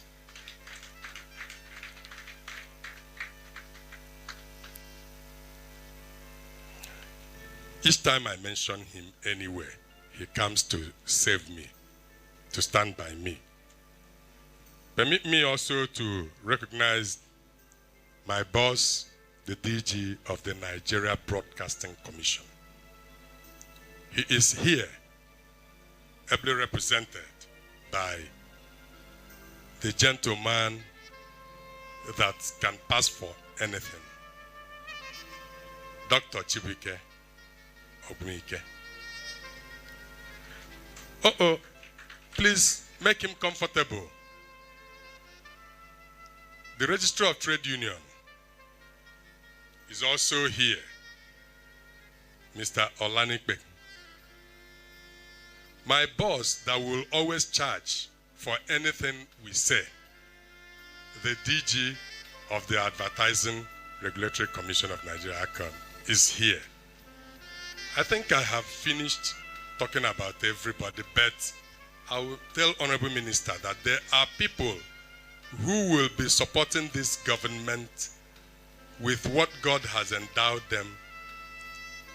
And today they have done a lot to serve humanity. And we felt we would invite them before the Honorable Minister to receive your blessing. We'll make presentations of recognition to them.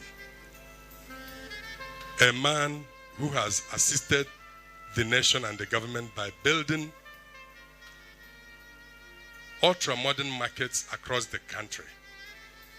He is the one that built the Kubwa Central Market alone, and it's functioning.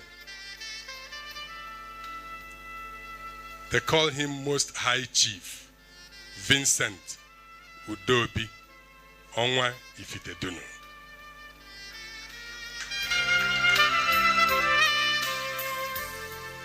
Another is the first indigenous manufacturer of vehicles in Africa. High Chief Dr. Innocent Chukwuma, OFR, Innocent Vehicle Manufacturer. He is here with us, represented by his director. The wind that blows wherever he likes is a spiritual high power person. Chukwuemeka Odumegu in Daboski is also to be honored. And then the man who has been giving land to people across the country. He sells land to you, he gives you money on top. He sells land to you, he gives you money on top. He is called His Grace Archbishop Onyeka Chineme. He's China Aka Ibie, Pine Leaf CEO. Thank you. With this, why I have come to say this is that 50 is not a mere joke. 50 is a huge milestone. And if we are to attain 50, I will not just stand on protocol as established by the master of ceremony, but I will individually touch people because I'm playing host to them through the Honorable Minister of Information and National Orientation, my boss. Sabiu served Ratau before the DG NTA. Anywhere they talk about Ratau, he will be there. And he is in this hall with us. Former President Sabiu, please stand up for recognition and put your hands together for him. Ekundayo came all the way from Ibadan, said he must be here to see the Honorable Minister in this auspicious era. And Baba Eku, wherever you are, we say welcome in grand style. Today is, after this, the address is going to be bigger, larger than the letter itself. So I finished with the address. The letter will now be very short.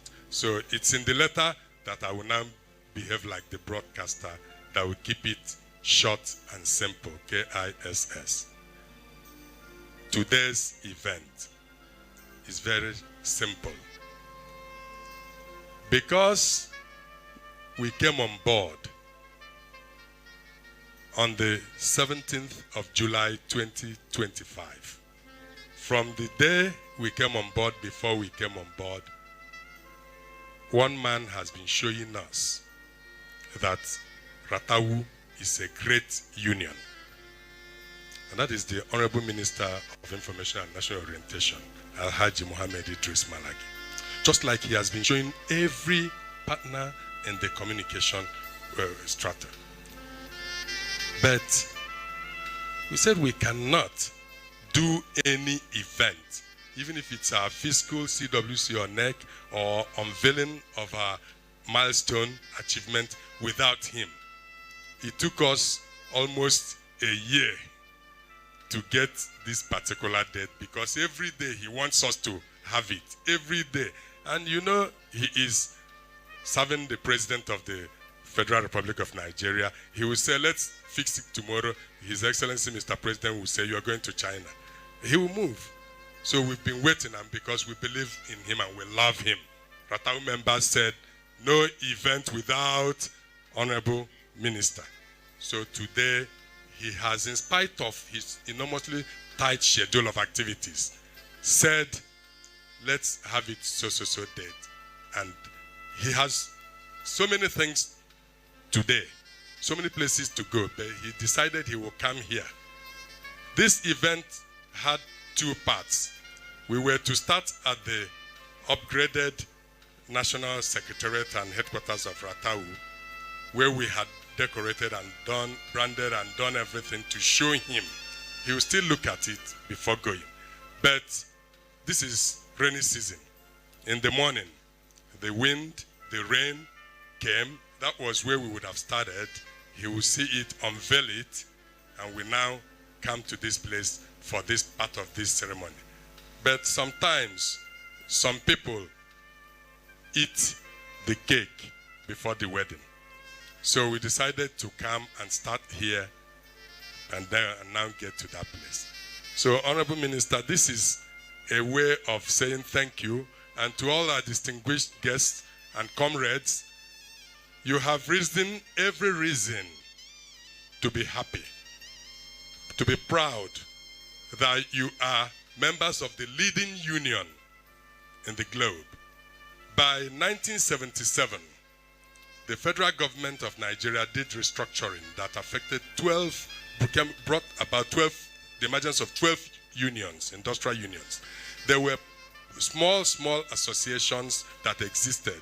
Association of Radio Workers, Television Workers and Theater. And 1977, they did this restructuring for 12 unions to come together under an umbrella and said, Ratau will lead radio, television, theater, was added, and arts. And it's Ratau that is all over the world is the only union that has radio, television, theater, and arts. Others have them separately. So it is primus inter pares among unions. TUC might not like it. NLC might say it's NUI, but without Ratau, nobody will know about NUI. We have come a long way, and we are saying, Honorable Minister, today we are not making requests. We are not saying anything away from what you already know, because you are a part of that. The radio, television, cultural person is an essential service person. We need well-being packages. We need housing. We need all those to be provided for the workers. We need functional health insurance policy for the media and broadcast person and cultural worker. These, I'm only trying to tell others because you've already done all those. That's why I said you've already set a committee, made the presentation. That's why I'm just saying, welcome today. You have come to see us, and we don't have operational vehicle. You see where we are. A communication union, an organization like us, will not be in a suburb like Kubwa. We have to be at the mainstream of the city, at the city center, to be able to disseminate proper information to the world about. And we've never heard siren in this secretariat except today you came. So we need to be at a place we'll be hearing your siren coming in and going out. Am I speaking your mind? Great Ratau. Let me end it here.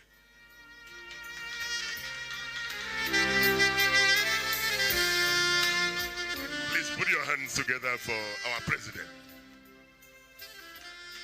You know, when you are multi-talented in talking, it's either you're talking on radio or on television or at live events. Once you Ratau, Comrade Emeka Kalu, aka Magic Fingers, who also happens to be the Vice President, Unime, Media, Entertainment and Arts Sector of Unime Global in Africa. He just delivered his welcome address to the special guests and every member of Ratau. The MC is about to invite the next person to the podium. But in the meantime, I'd like to let us know that the Radio, Television, Theatre and Art Workers Union of Nigeria, popularly called Ratau, is one of Nigeria's foremost industrial trade unions, representing workers in the broadcast theatre, arts, entertainment, and cultural sectors. Since its establishment in 1977, the union has remained a major stakeholder in the Nigerian labor movement, contributing immensely to workers' welfare, professionalism, media development, and cultural advancement and national unity. I'll be handing you over now as the chairman of the occasion. Will be addressing the entire members and participants of this NEC and CWC roadmap to Ratau at 50.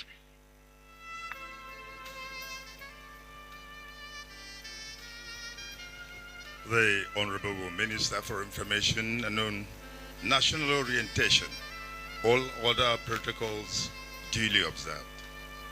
Ladies and gentlemen, today as we celebrate this monumental landmark,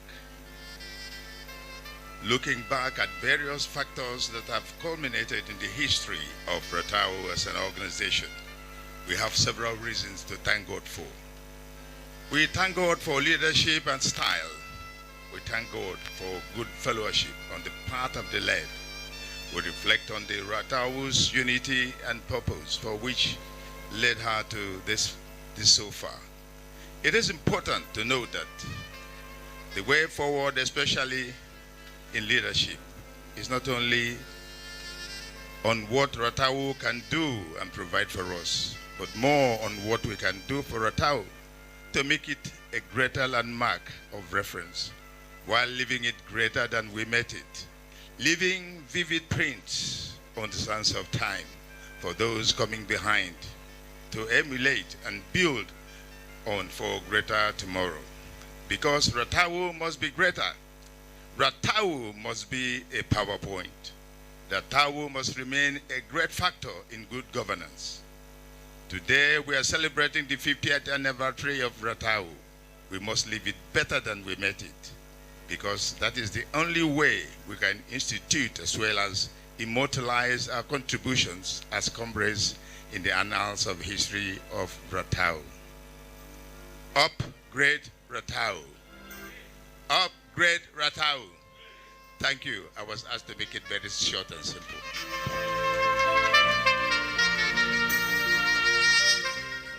Ladies and gentlemen, please put your hands together for our chairman. Thank you, the great Chuzi Boko. Thank you. Moving on now, ladies and gentlemen. Let me invite the professors.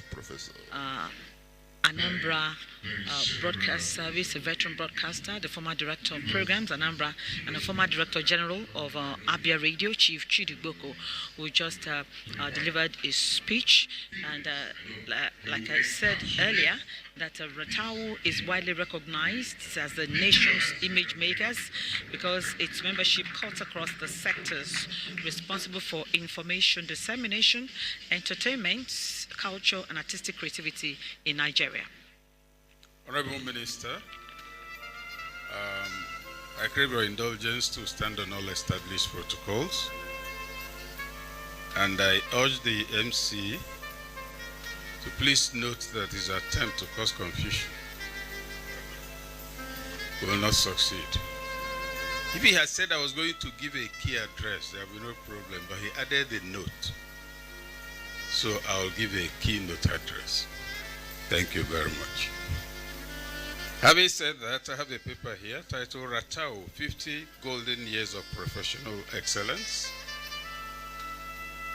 And I say that it is with professional pride and a genuine feeling of satisfaction that I present this address. I speak here today as your colleague, as a friend, as an associate, as a senior stakeholder in the industry, and also as a senior member of Ratau. Does anybody contest this last point? And I'll tell you why I say so.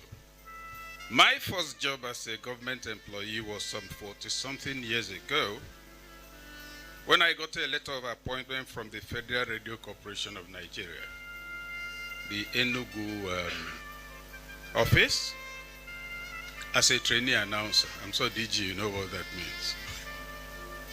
I was only there very briefly, so I speak as a Ratau member. I was also an actor, and a former coordinator of the University of Lagos-based drama group known as Theatre 15. So I'm a Ratau member.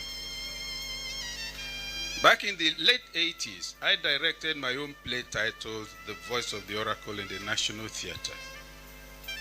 And as special assistant to the Minister of Information and National Orientation, I was chairman of the organizing committee of the first ever movie industry stakeholders consultative conference in Nigeria. I also headed the Nigerian delegation to the 2004 Film Festival, New York Film Festival, and to the 2004 Sitengi Film Festival in South Africa. Ladies and gentlemen, on the basis of the foregoing, those of you who agree that I am an authentic member of Ratau, say aye. Honorable Minister, the ayes have it. So we're not just here to do a symbolic celebration. We are here to honor the founding fathers, the veteran practitioners, the union leaders, and dedicated members of Ratau, whose commitment, resilience, passion, and faith build a lasting legacy that is still ongoing as we speak. We're also here to reflect on the growth and travails, professionalism, and unity of purpose that has made Ratau the proud platform of dedicated men and women whose strong cultural influence within Nigeria's media and entertainment space has given us the nation we have today. We recall Cockdraw at Dawn. We recall so many other productions. We recall the role of many actors and actresses. We recall that the arts and broadcasting had always remained the strongest factor building patriotism in this country, of course, before the years of low cost. Today marks that era. So for 50 years, radio, television, theater, and art workers have played very significant roles in protecting the integrity of the various professions, protecting the welfare of workers in the arts sector, protecting the improvement of working conditions and professional ethics, among others. Through collective action and advocacy, Ratau is today a respected platform. If we are to speak of a golden era, then we should be thinking of a time marked by emphasis on human infrastructure in the form of knowledge, because this is a sector sustained by knowledge. It is the knowledge in the sector that led to the structures we design in order to have exhibitions, in order to have any form of demonstration. But we see that over the years, decline in attention to that infrastructure, that knowledge infrastructure, that human element that develops society has led to some of the crises we have today. Theater groups are performing artists, among so many other things. Dear colleagues and friends, the last 50 years have been marked by discipline amidst sometimes riotous creative impulses. It has been marked by innovation and ingenuity. It has been marked by the commitment to excellence. It has been marked by respect for professional ethics in broadcasting, performing arts, and the media. This is the right time and occasion to say that without the marriage between broadcast media and the performing arts, this country would be different from what it is today. That is why I prefer the view that what we are celebrating today is not a golden jubilee of empty symbolisms. No, it isn't. It's not a time to talk about failed hopes, because within this sector we only had mostly realized hopes. It is a golden jubilee of recorded and measurable achievements, a golden jubilee of memorable highlights, of achievements, of sacrifices, and of enduring legacies established by citizens who dedicated themselves to their primary calling as social engineering workers. I speak of social engineering here because their primary raw materials are ideas and values. Their tools are radio, television, the theater, and similar platforms. They help to shape the authentic Nigeria we talk about with nostalgia. We celebrate their dedication today as we simultaneously call for a rededication to the values they represented, as we call for renewed professionalism, as we call for unity through eternal creative endeavor, for a media space that is at once authentic and primed to drive modernity.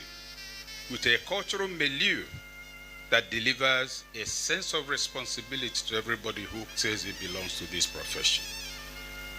Ladies and gentlemen, today summons us to look back at 5 decades of creative excellence, of news that was authentic and is still authentic, of information that is managed for national development, and of cultural self-affirmation that gave Nigeria a character that still resides with it today and resonates, that has led to recognitions all over the world and continues to lead to recognitions.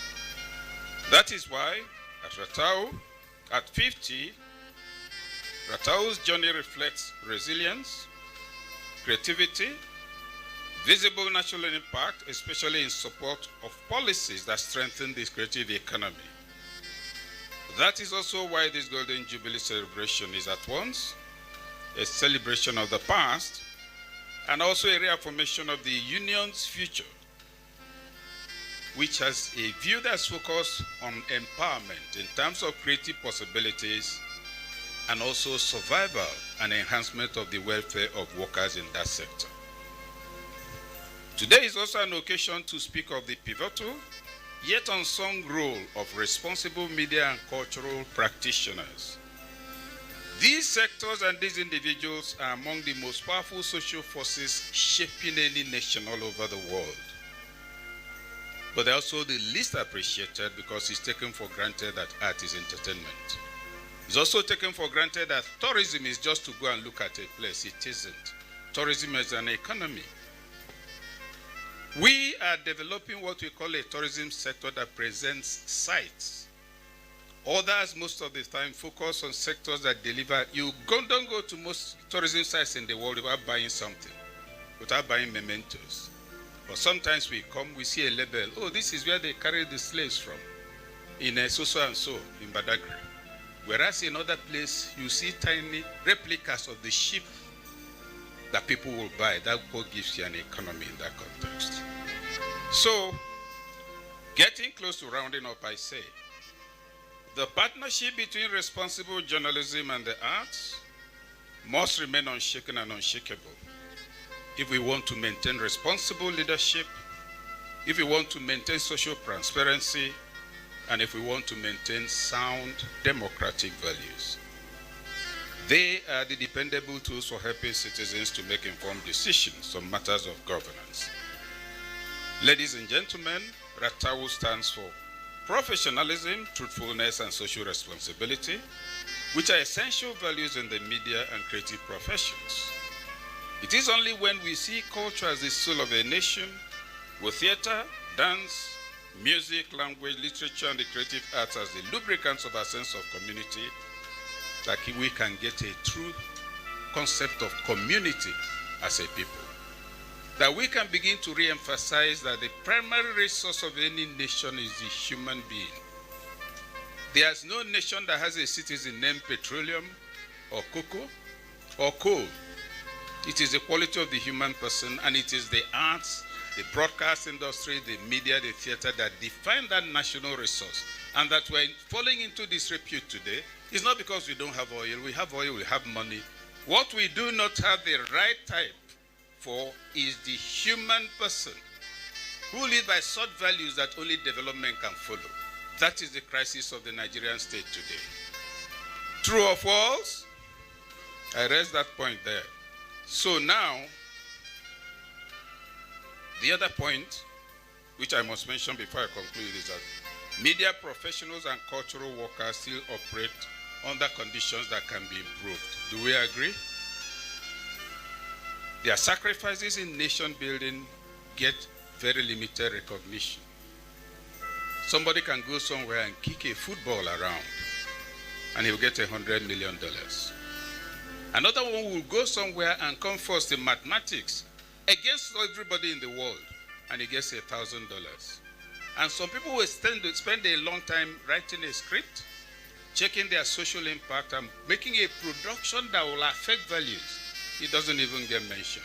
Something needs to be done about that.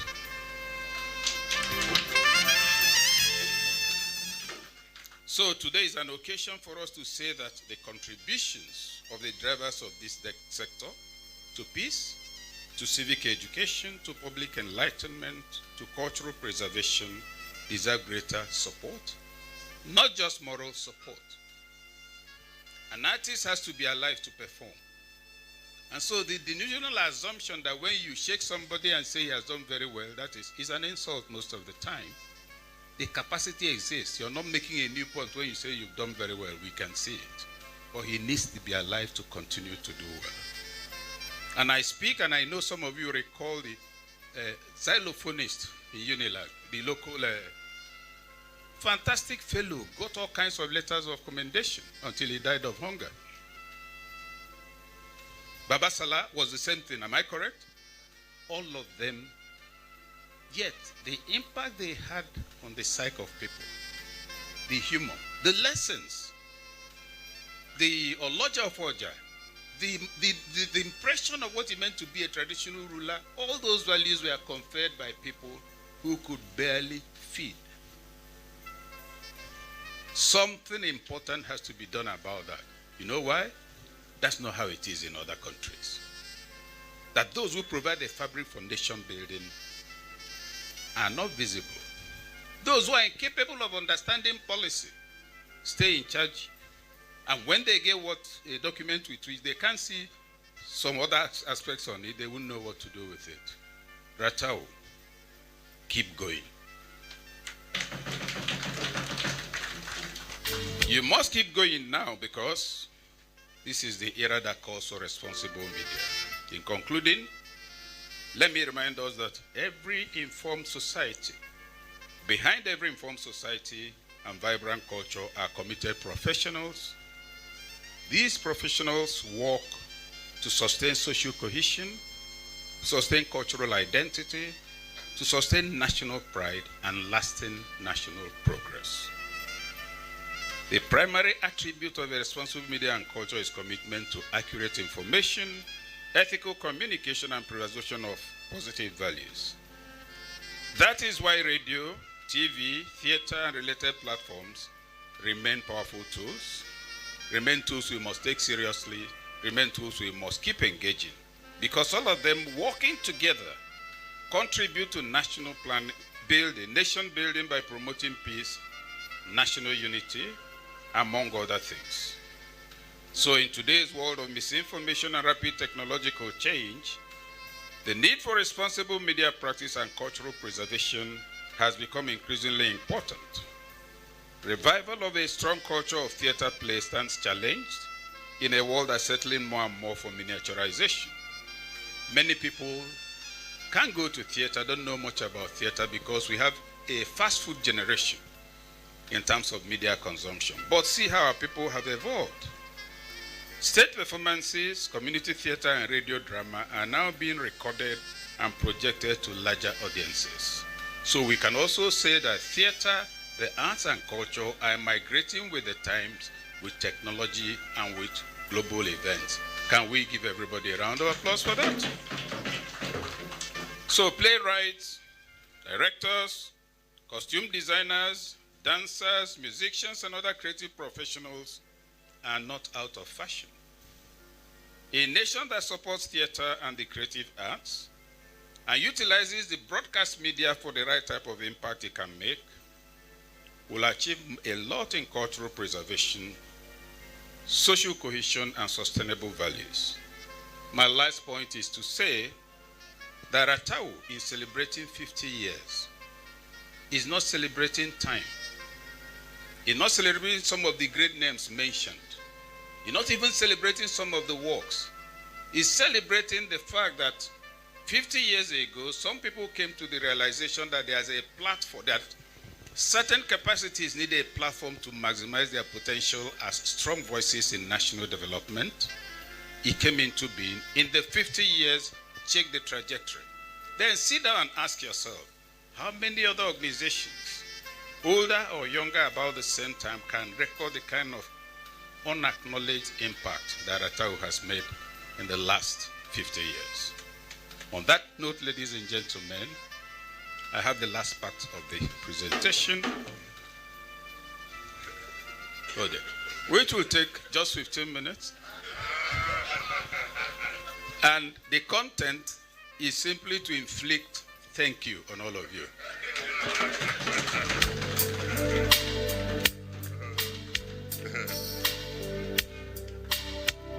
Ladies and gentlemen, please put your hands together for this professorial professor. I mean, that is the vintage Professor Okechukwu. Another round of applause for him. He never ever fails. He never ever fails. Thank you. Thank you very much. The Honorable Minister, sir, with your permission, permit me to welcome. I had recognized him earlier, but I learned that his flight, had some issues. But thank God he's here. I'm sure if you look around, you see a human conglomerate that is on the front, row. Yes. He's not just a human conglomerate, he's also a business octopus. He is a man of God who has sworn to, depopulate the kingdom of hell and overpopulate the kingdom of God. But he also believes that the reward must be here on earth before heaven. I'm talking about none other than His Grace Archbishop Dr. Onyeka Nzekwesi Chinakaribie, presiding Archbishop of Jesus is Alive Church, and also Chairman Chief Executive of Pine Leaf Estate and Properties Limited. Please put your hands together for him, ladies and gentlemen. You see what I mean? All right. I would have felt in my duty today if I missed out on this. All these things you hear about Emeka magic couldn't have been possible if not for the support provided by one woman. She is a woman of immense substance, very well decorated, designed by Almighty God, very patient and tolerant woman. For you to live with this man, you must be very patient and tolerant. But she strives to be by his side all the time, making us say that beside every successful man is a good woman, and she's a good woman. Ladies and gentlemen, Ifeoma Chukwumelu Emeka Kano. Please put your hands together for her. Let me also welcome the chairman of DAC Communications, Chief Raymond Dokwesi Jr. in our midst. Please put your hands together for him. The DG of FRCN, I had recognized him, but I think he wasn't here then. Alhaji Muhammad Bulama. Please put your hands together for him. Also, Alhaji Ibrahim Aminu, the Mandate Secretary, Social Development Secretary, represented by David Hazel, Head of Department of Graphics. Please put your hands together for him. We'll move with the momentum of the moment as I invite the NLC President, Comrade Joe Ajero, to speak to us. I know you are itching to speak. Just a few minutes, please. Just two minutes, if you don't mind. 2, or even less than 2. You are a man of few words. Please put your hands together for him, ladies and gentlemen. The Joe. My wife.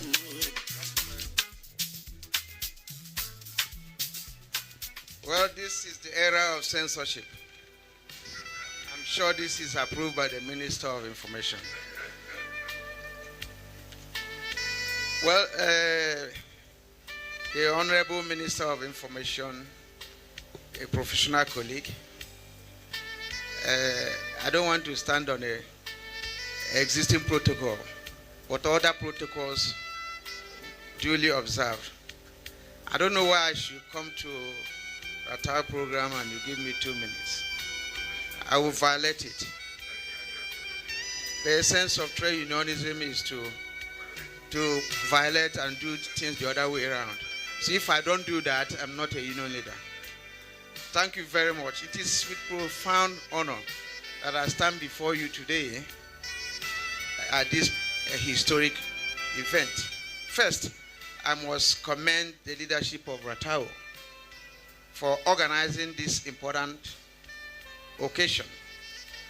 Today, we gathered to unveil a roadmap to Ratao at 50 under the term pivotal yet unsung role of responsible media and culture in national development, the golden era of perceptive. This term is apt because I am also a product of the media. The media and cultural sectors are the mirror and the megaphone of our nation. Without you, the story of our struggle and indeed our nation would go untold and would be distorted. However, let me speak plainly, comrades. Unveiling the roadmap is one thing. Working its part faithfully and ensuring its milestones are kept in another entirely. Roadmap displayed on a wall is merely a decoration, a poster.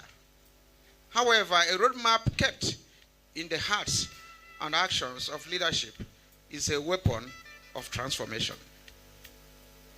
As you walk this path toward 2027, let nothing distract you. Do not allow yourself to be seduced by the fleeting comforts of office or pleasures of power. The only compass that should guide this union is the desire and interest of your members, the performers, the technicians, the artists, the secretaries, and all those who labor in the vineyard of information and culture. Stick to the original traditions of the trade union movement, robustness, solidarity, and service to the working class. Comrades, our struggle does not pause for ceremonies. Even as we celebrate this golden jubilee, roadmap, and hold CWC and NEC meetings, the battle for economic survival rages on. The present economic hardship imposed by the policies of the government and global conditions are suffocating our members and the Nigerian people. We must remind you that a living wage is possible, but we are the ones to make it happen in Nigeria. As we prepare to negotiate the circle of national minimum wage, I call on every member of Ratao to guard their alliance and clinch your fists. This will be a fierce battle, but with our determination and your resolve, we will emerge victorious. Your nation, your union has known topsy-turvy terrains. You have taught us how to ride the choppy waters of trade unionism. You have built unity.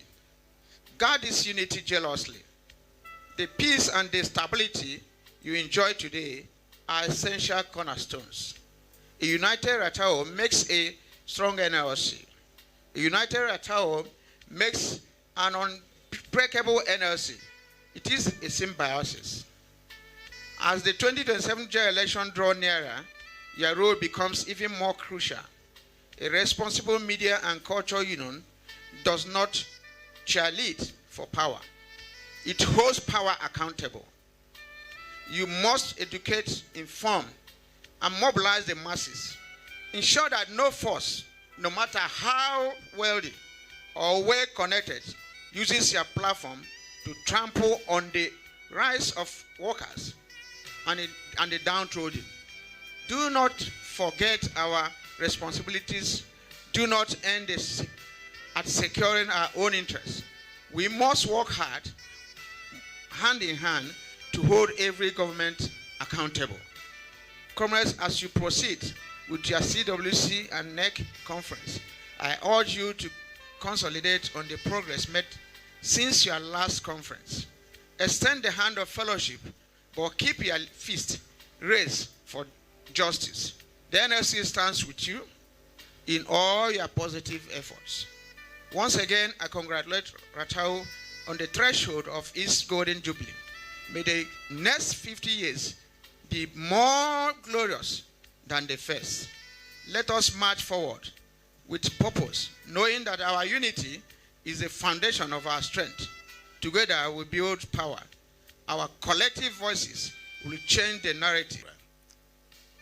The President, distinguished ladies and gentlemen,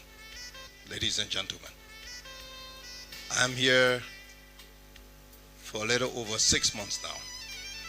And thanks to the very friendly and welcoming people of Nigeria, I feel like I've been here 2 years already. So thank you. I am one ambassador who is particularly pleased to be here serving in Nigeria at this time. I come for clear recollection and knowledge of where Liberia was when Nigeria came to help. I myself was a refugee at that time in the Côte d'Ivoire, and Liberia was on its knees when all of the big powers were deciding over coffee and biscuits what to do with Liberia. Nigeria pulled ECOMOG together and came and solved the problem. It is important that I say this every time I speak in Nigeria because I just want people to know from where I come. As a result of that peace and the disarmament process that ECOMOG largely composed of Nigeria in the thousands, as a result of that, I took part of the political process and became a senator for my own county. And after 9 years in the Senate and trying to re-establish and reactivate our own constitutional democracy and seeing the role Nigeria play every step of the way, I can only say thank you when I come to Nigeria. Nigeria spent the most money, they had the most soldiers, and they paid the highest casualty than any other group in the Liberian peace process. We will always remain grateful to Nigeria. I was invited along with many other ambassadors to the Progressive Governance Forum. When I was called to speak on behalf of ambassadors, in addition to all the things I said, I pointed out that we in Liberia have designated unto ourselves the title Nigeria's best friend. Unlike other countries who cause the problem in your country and pretend to solve it, and when they solve it, they ask for all of your resources in payment, Nigeria solved our problem, bade us farewell, and didn't ask for anything in return. That's love. So it is imperative, Honorable Minister, that I acknowledge this in your presence and before all Nigerians here. Today I come to Nigeria owing to the fact that discussions held in Liberia that we grant unto Nigeria the right to first refusal to any opportunity in Liberia. Liberia has come a long way. Full successful election without incident, major incident. Progress, democracy, growth, and development. Thanks to you, Nigeria. Liberia is a very rich country potentially. We're very, very endowed with natural resources, whether it be a gold, diamond, oil. Now we're selling oil blocks. Very fertile soil for agriculture. Very rich history and culture. A great space for real estate development and housing. Hotels, just name it. I invite Nigerians now to take advantage of what I bring to you. Join our people by joining our economies and consolidate the region. We have a lot to offer. You have a lot here. I have said back in Liberia, sometimes we keep looking far away for what we already have right before us. If we strategically and sufficiently engage Nigeria, we can offset our economy very significantly just alone with Nigeria. So I invite Nigerian investors and I invite Nigerian people to visit each other. On this note, Honorable Minister and dear President, thank you for this opportunity. Back home, I'm very engaged with the arts and culture. I've been the chairperson of the board for the Liberia Movie Union for more than 10 years. I come here hoping to connect our people because you, Honorable Minister, Nigeria has already colonized Liberia by the movies and the music. So since we are colonized by you and we know you're very successful, and I must congratulate Nigeria for dominating the world in arts and culture.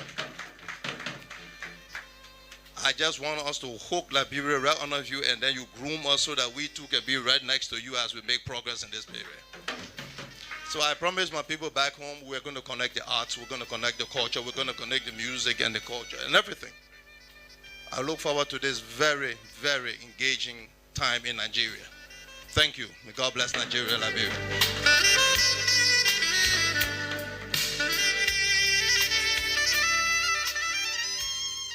Thank you, Your Excellency, and also distinguished senator. I didn't know that you're also a distinguished senator. Ladies and gentlemen, there's something about this little address you made now. I think some other countries ought to emulate Liberia. It's expressed appreciation. I come from a place where they say, "Nokoko, that is that the hen doesn't forget who provided warmth for her during the rainy season." Liberia, appreciating what Nigeria did for them. And then you have a country over there, I don't want to mention their name, where you ask them no food here. And they forgot what Nigeria did for them some time ago. Please put your hands together for Liberia. Thank you very much. Moving on, ladies and gentlemen, the former president of Ratawu, Kabiru Yaradua, I think we owe it to him to come and just share a few words with us. Kabiru, former president of Ratawu, where is he? Just 2 minutes. He's getting my hair. Yes, I remember him when, on behalf of other former presidents, all the presidents emeritus of Ratawu, please. Just 2 minutes.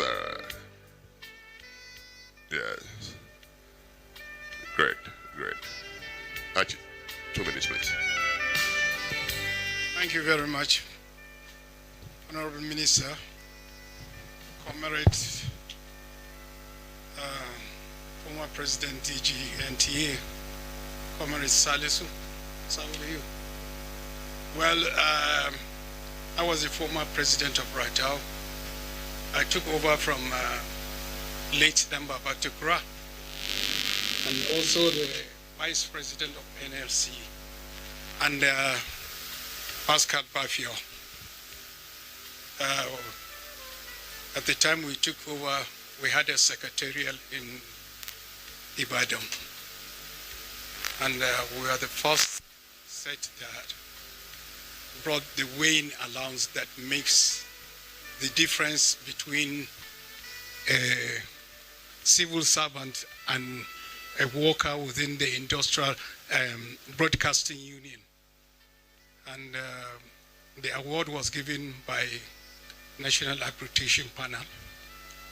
And later, the award was developed.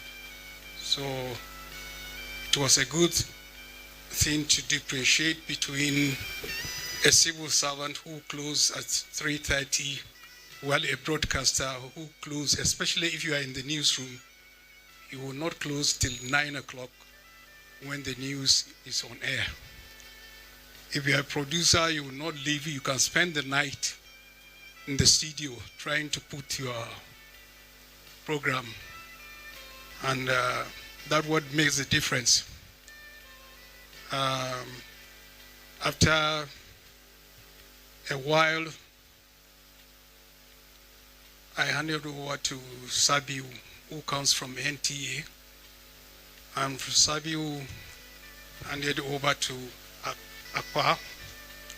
Then Comrade Dumbos from the current DG NTA.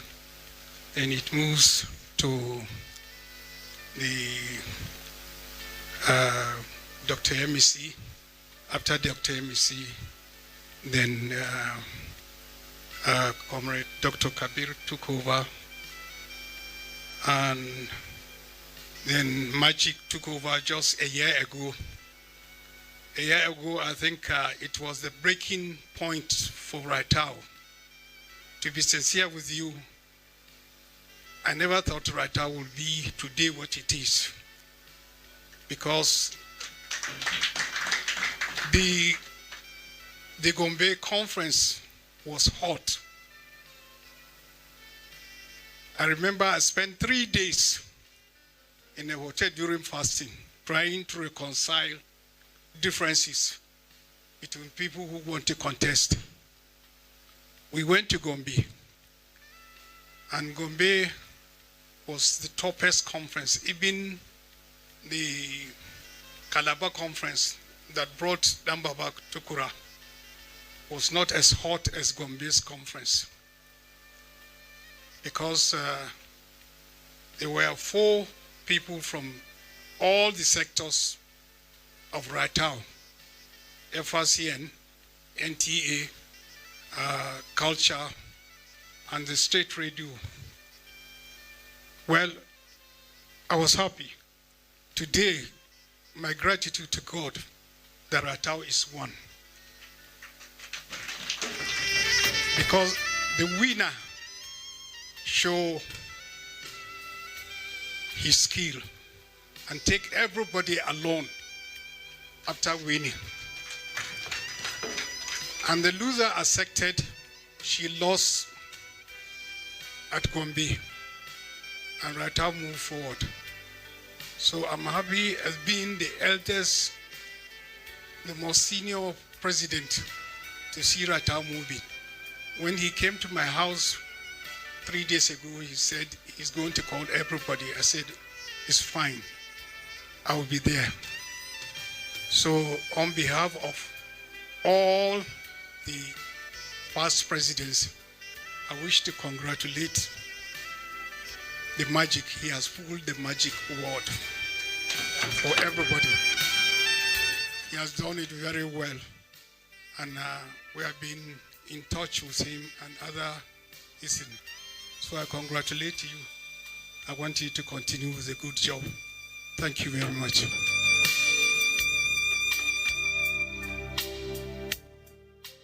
Thank you. Thank you very much. You know, it's sweet when your predecessors put an imprimatur on your performance.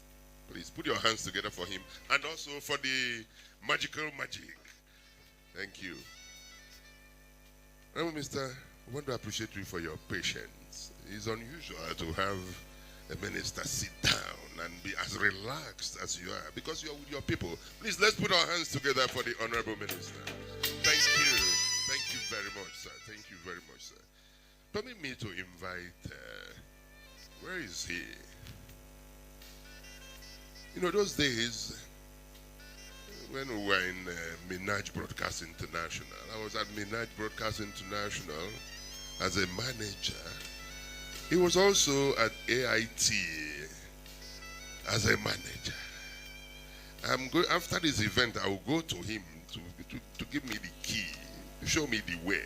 Because, I mean, I'm still here grappling with microphone and, well, after a stint as managing director of Anambra Broadcasting Service, but Tony has already moved this fast to become the chairman of Broadcast Organization of Nigeria.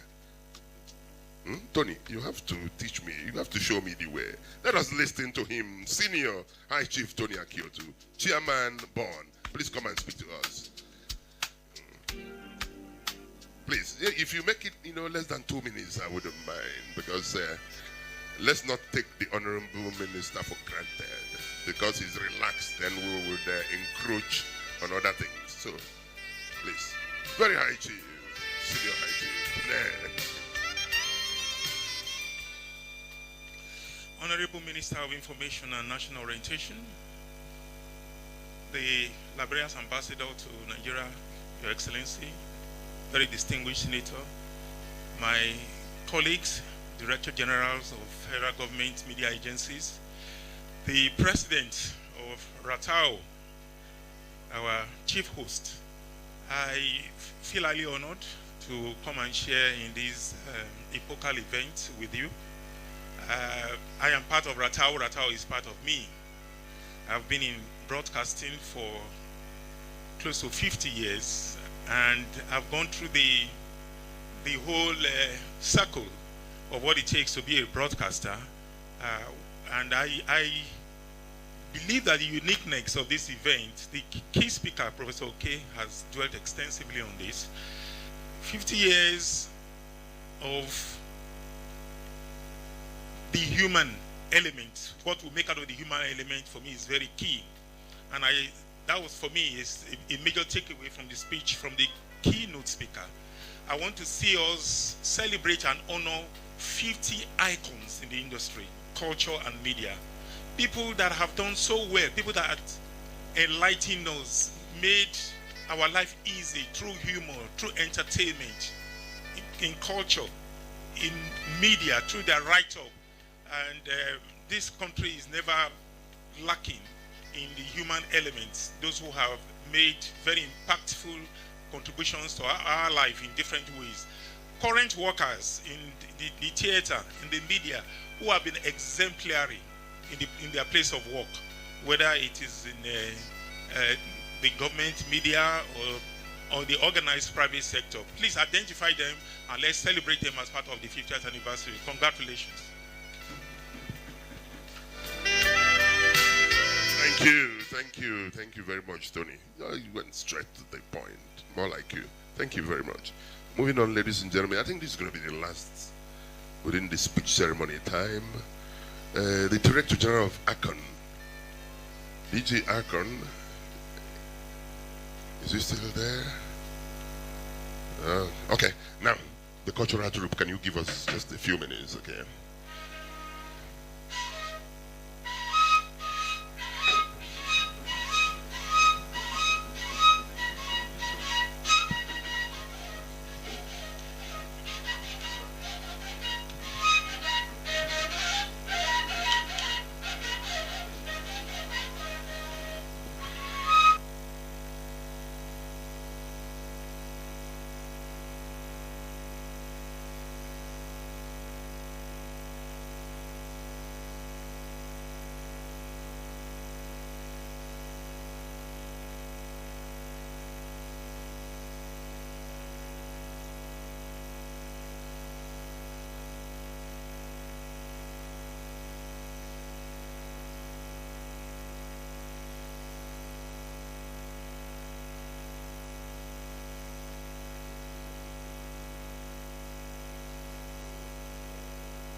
Thank you. Please put your hands together for them.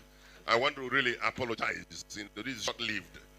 Just because we have to move with the momentum of the moment. We don't have so much time. We all agree that Nigeria is blessed with very, very rich cultural heritage. So this is just icing on the cake for this event. Please, we are moving on now to cutting of the cake. We're going to move this out again because it should be here. Do we do it there? Eh? There. Okay.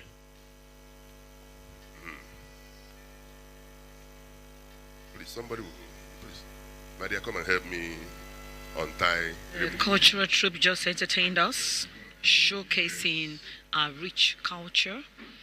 And we are about to cut the cake of a rope map to Ratau at 50. I was bringing up us to speed on the historical background of trade unionism in Nigeria. With the challenges, the federal military government initiated the Nigeria Labour Movement restructuring policy between 1977 and 1978. The restructuring exercise reduced the numerous trade unions into about 42 stronger industrial unions affiliated to the Nigeria Labour Congress, NLC. This reform marked a turning point in the history of organized labor in Nigeria and laid foundation for the establishment of Ratau. Now, Ratau was formally inaugurated on November 1st, 1977, at the British Council Hall in Ibadan, Oyo State. At inception, the union was known as the Radio, Television, and Theatre Workers Union of Nigeria. The union was officially registered on August 15, 1978, by the Registrar of Trade Unions under the Federal Ministry of Labour, with registration number 25, as one of the industrial unions affiliated with the Nigeria Labour Congress, NLC. The union emerged through the merger of several trade unions and workers' associations within the broadcasting and entertainment industry. Ajero, I don't want you to invoke your wife. Informer. Pine leaf, please. All right. Monte.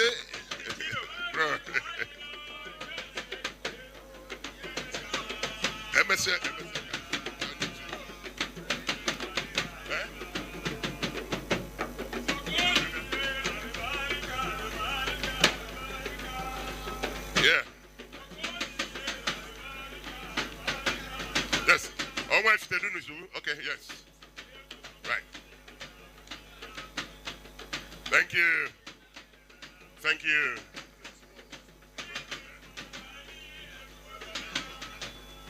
Now, thank you. We are talking about roadmap to 50, Ratau at 50. So we should all be talking about 50. And it's going to be next year, right? We're just stepping to 50 now. So we're going to spell 50. The moment we have the Y, we'll go down the cake. So please stretch forth your hands. Oh, sorry, sir. Sorry. Yeah. Please. Your hands. Okay, yes. Yes. Ladies and gentlemen, are we good to go? Give me an F. Oh, I can't hear you. Please let it resonate. Okay. Give me a resonating F.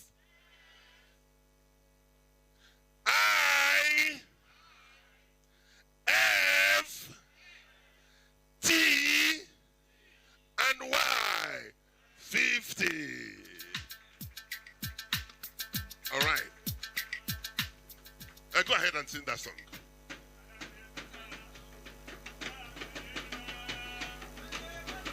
I'm going to ask others to go, but while you stay back to do the award ceremony.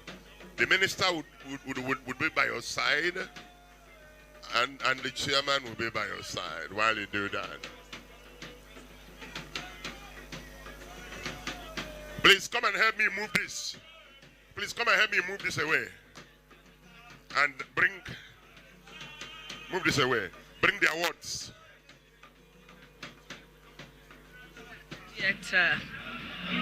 Cake roadmap to 50th anniversary of Ratau. The cake has just been cut by dignitaries on the high table.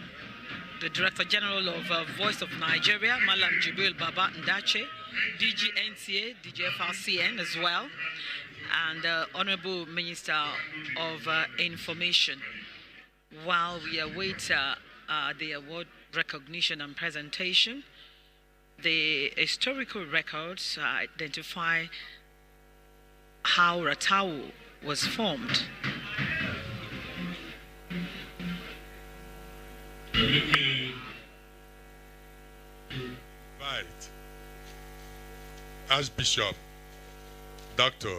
Onyeka as a person. Pine Leaf CEO. Keep it.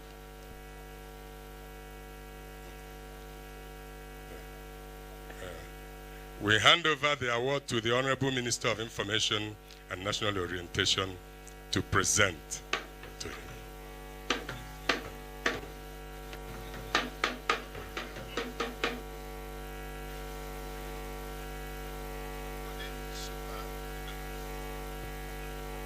On behalf of Ratau at 50, I have this honor and privilege to present this award to Archbishop Dr.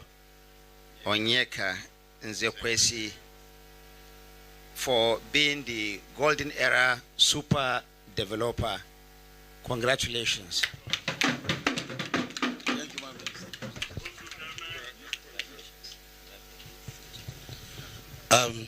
Thank you, the Ratau Group. I appreciate this gift and this award, and I know that every encouragement is a reason to do more. So we will not disappoint, we'll keep on doing more. Our brother, while speaking the other time, said congratulations and recognition is good, but without proper financial support, the one who's been congratulated may die of even hunger.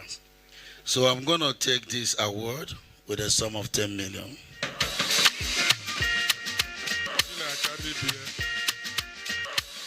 Thank you.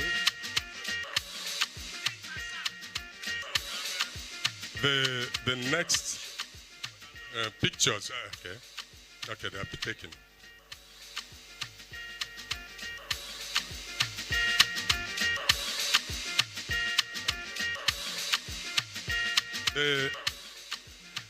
The next one, High Chief Vincent Udobi Onwa Ifitedunu Ike Idunu Kofia, the CEO of Kubua Central Market. And over to Nathan.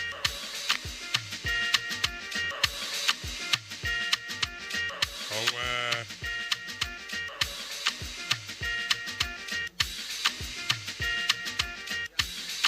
Again, on behalf of Ratau at 50, I have this honor and privilege to present this award to High Chief Vincent Udobi for being the golden era beacon of national development. Congratulations.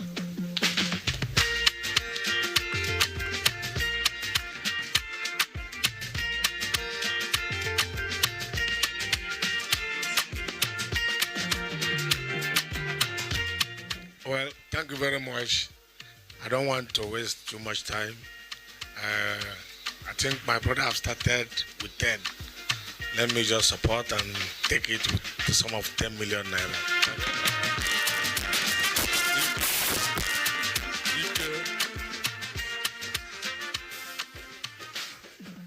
Innocent Chukuma, OFR, Innocent Motors.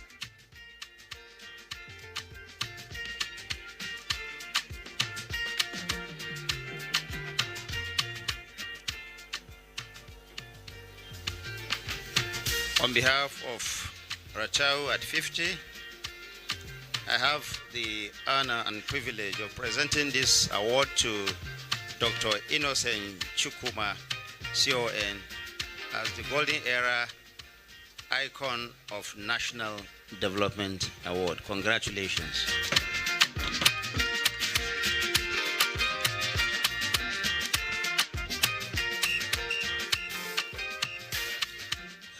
Thank you, sir. On behalf of my chairman, due to some circumstances beyond human control, he cannot be here. So, but in due course, I believe you will hear from him. He will do the needful. Thank you very much.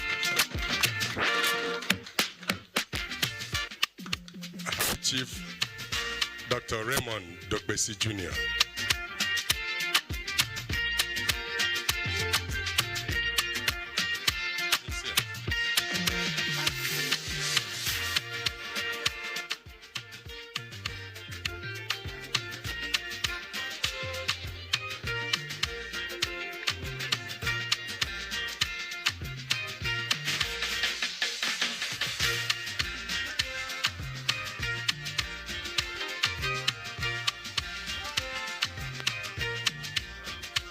Again, on behalf of Ratau at 50, I have this pleasure, privilege to present this award to High Chief Dr. Raymond Dokbesi Jr.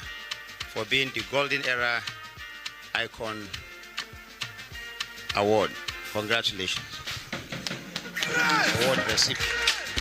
Loving you, girl, no girl, lead it. On behalf of the chairman of TAC Communications PLC, Chief Raymond Dokbesi Jr., I want to profoundly thank Ratau for this honor bestowed on him, and this can only be for us to do more. Thank you very much. I'm not Chief Raymond, so don't expect me to make any commitment here. You will surely hear from him. Thank you so much. Now, the weight of this award is almost 3 times. Honorable Minister, feel this award, the weight, and confirm.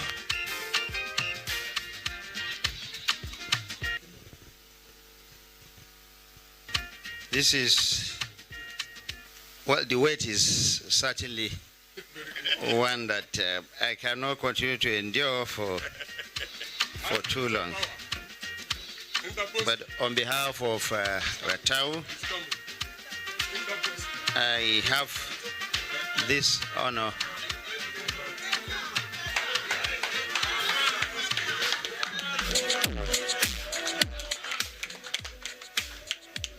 this award to HSPH Chukwuemeka Ohane Mere as the Spiritual Powerhouse Award recipient. Congratulations for this.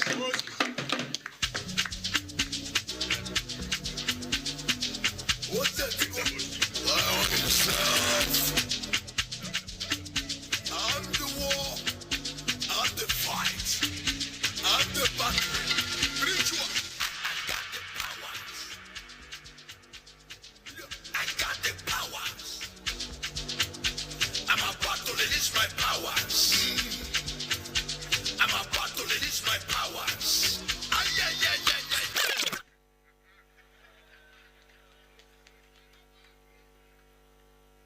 And thank you very much. And this is Lion himself. And this is the war himself. This is the fight himself. This is the liquid metal. And I mean Daposki Pause. It's very hard to bring me out. And it's only one that can do it. Magic finger. Yeah. Everyone here, you don't say you don't know about the lion himself. I'm a man that believes in one thing. There is only one God and one power. And that man is Jesus. I am very happy to be here today for our brother, for our son. And we have been for long till today. And we are praying for his good, for his movement, for his blessings. And I'm very happy to see him to the level that God has already done it today for him. That's why we're here today. And we stand with him all the time. We support you all the time. And Honorable Minister, I'm very happy to see you stand by him. I'm very happy to see you believe in him. God will reward you. And more I am about to say, for you to stand for him, support him, and see him moving forward. Amen. Whatever you decide or anything you want, I stand beside you. Amen. And we support you. And we will always talk about you and also make sure that God grants all your desire. Amen. And this lion, I accept this. Oh my God. All right. Let me just... I taking this award with joy. I will not say more and waste the talk. Thank you very much. This lion is of deliberate matter. The lion.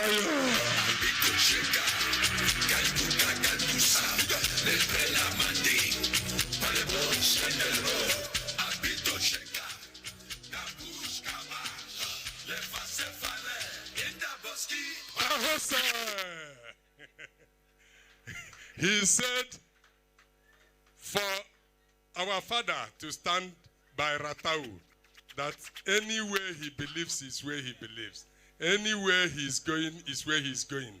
Anybody he's supporting is who he is supporting. In the Boski, Obokwifiku, Kanku. Anywhere he is where you are. Now, the big one. We will now present the biggest Ratau Golden Era honors to the most deserving person, the new phase of communication in Africa, the new phase of reputation in the world, the new phase of public image making globally, because he is going to host the World Public Relations Forum here in Nigeria for the first time.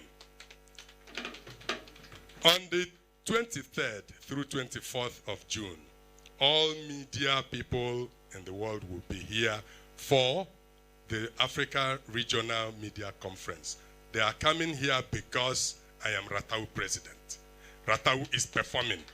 They were here and they said they will cede it to Nigeria, and it's going to happen live on the 23rd through 24th of June here in Abuja, because there is an honorable minister that is supporting Ratau, and under Ratau, the world is happy in communication. So just for everybody to know, I'm seizing this opportunity to invite all of us. We'll be here. Then on July 18th, Ratau will establish the Golden Jubilee honors here in Abuja. You know, it's our father that will do it. On behalf of the entire media, broadcast media, arts, culture, and allied forces, I don't know whether I can carry this. I present this. I will hand it over to our father, the NLC president. To now, I know it's heavy, so I won't waste your time. To now present it to his friend by fire, by force. Because being his friend, he means his man, the president, is also his friend. And no violation on this. Okay, he said that I'm the one that makes the law, that I should make the law. And the law I'm making today is that the president will not violate whatever that the honorable minister would desire and make as a law. So make this presentation. Let our ambassador read out, present to him. He reads out, you pray, you give to, show him, he reads out, you hand over to the boss. I should read it.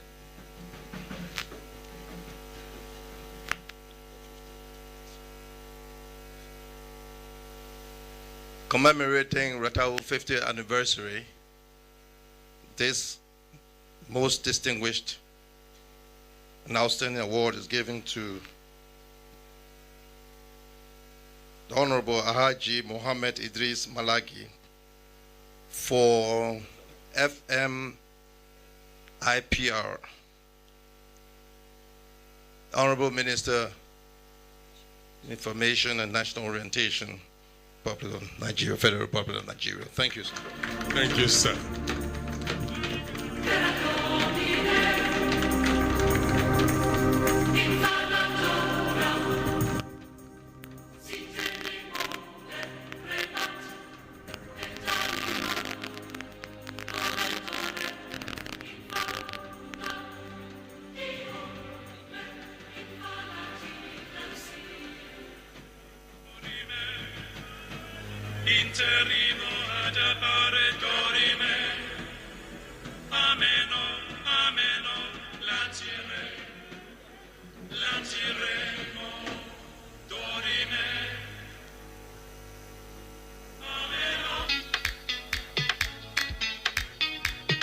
Of the presentation of different awards to different recipients, and the last recipient was the Honorable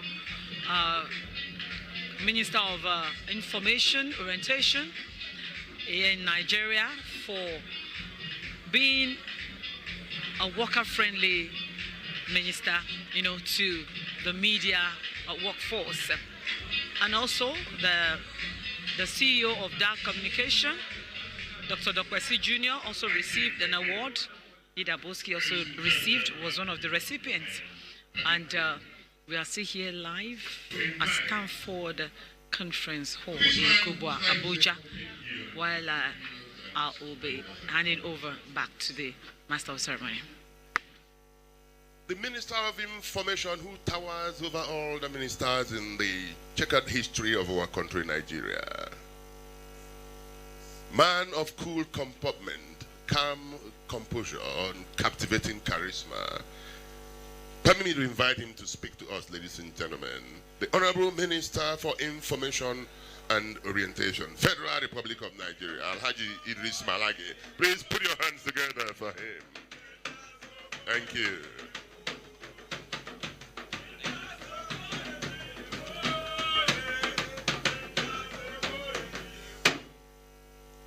Thank you very much. Your Excellency, the Liberian Ambassador to Nigeria, let me confess that I thought that you were actually the Algerian Ambassador, but I'm happy to note, and I especially take note of all the good comments you have made about our country. Like the Master of Ceremony has said earlier, it is not usual that we get this kind of feedback from the countries that Nigeria has helped in the past. So I feel deeply honored. I feel happy. And I feel accomplished that we get this kind of recognition from you.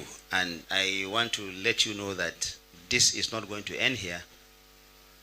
Mr. President will hear about this commendation, because I believe this will spur us to do more. Very often we've had criticisms from our brothers and sisters in Nigeria that we don't seem to be appreciated for the good that we have done to others, especially our brothers and sisters on the African continent. So this is a marked departure, and we really thank you for that.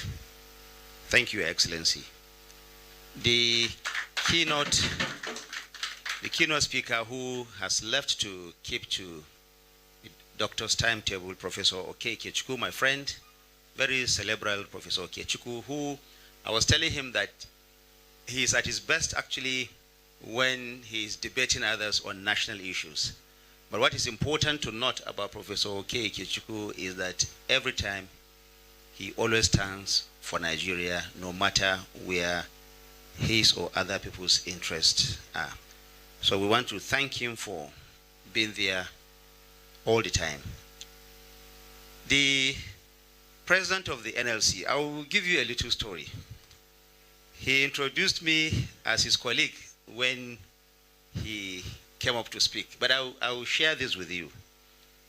About the end of September of 2024, I was barely 2 months or less than that, as Minister of Information and National Orientation, and I had the privilege and honor to be on the presidential committee that had to dialogue with the Nigerian Labour Congress, the TUC, and other trade unions on wage increase at that time.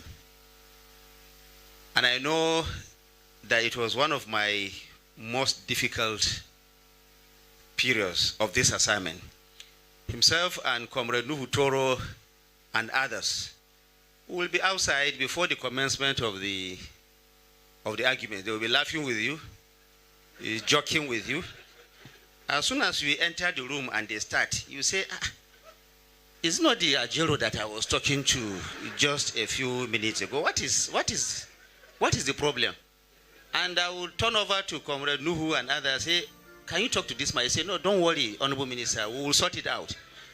But he will never support you. And I had it at a point, I told one of them that you people are really very stubborn. He said, yes, that's why we are union leaders. But at the end of the day, we all agreed in the interest of Nigeria. They are doing what they think is best for our country. We are also doing what we think is best for Nigeria. But the high point of my engagement with him was subsequently after the president had endorsed the 70,000 award. And for the first time, I saw the leadership of the Nigerian Labour Congress and the Trade Union Congress standing up and giving the president 3 bossas. One of the reasons was that in their laws, the circle of negotiation between labor and government is usually 5 years. But the president shocked them, President Bola Ahmed Tinubu shocked them at that meeting when he said, why are we even waiting for 5 years for us to negotiate your wages? Why can't we reduce it to 3 years? And at that point, I saw the entire labor union leadership stand up in admiration and adoration for our president. So, no matter what happens, no matter the forth and back, no matter the bickering, and don't mind Comrade Ajero, whenever he says we will stay there for Nigerian workers, President Bola Ahmed Tinubu is actually there already for the Nigerian workers, and we will continue to do that. So thank you for your work. Thank you for entire leadership of the Nigerian Labour Congress and the TUC. Even the stubbornness is actually very positive. We believe and we are working to harness that for the progress and development of our country.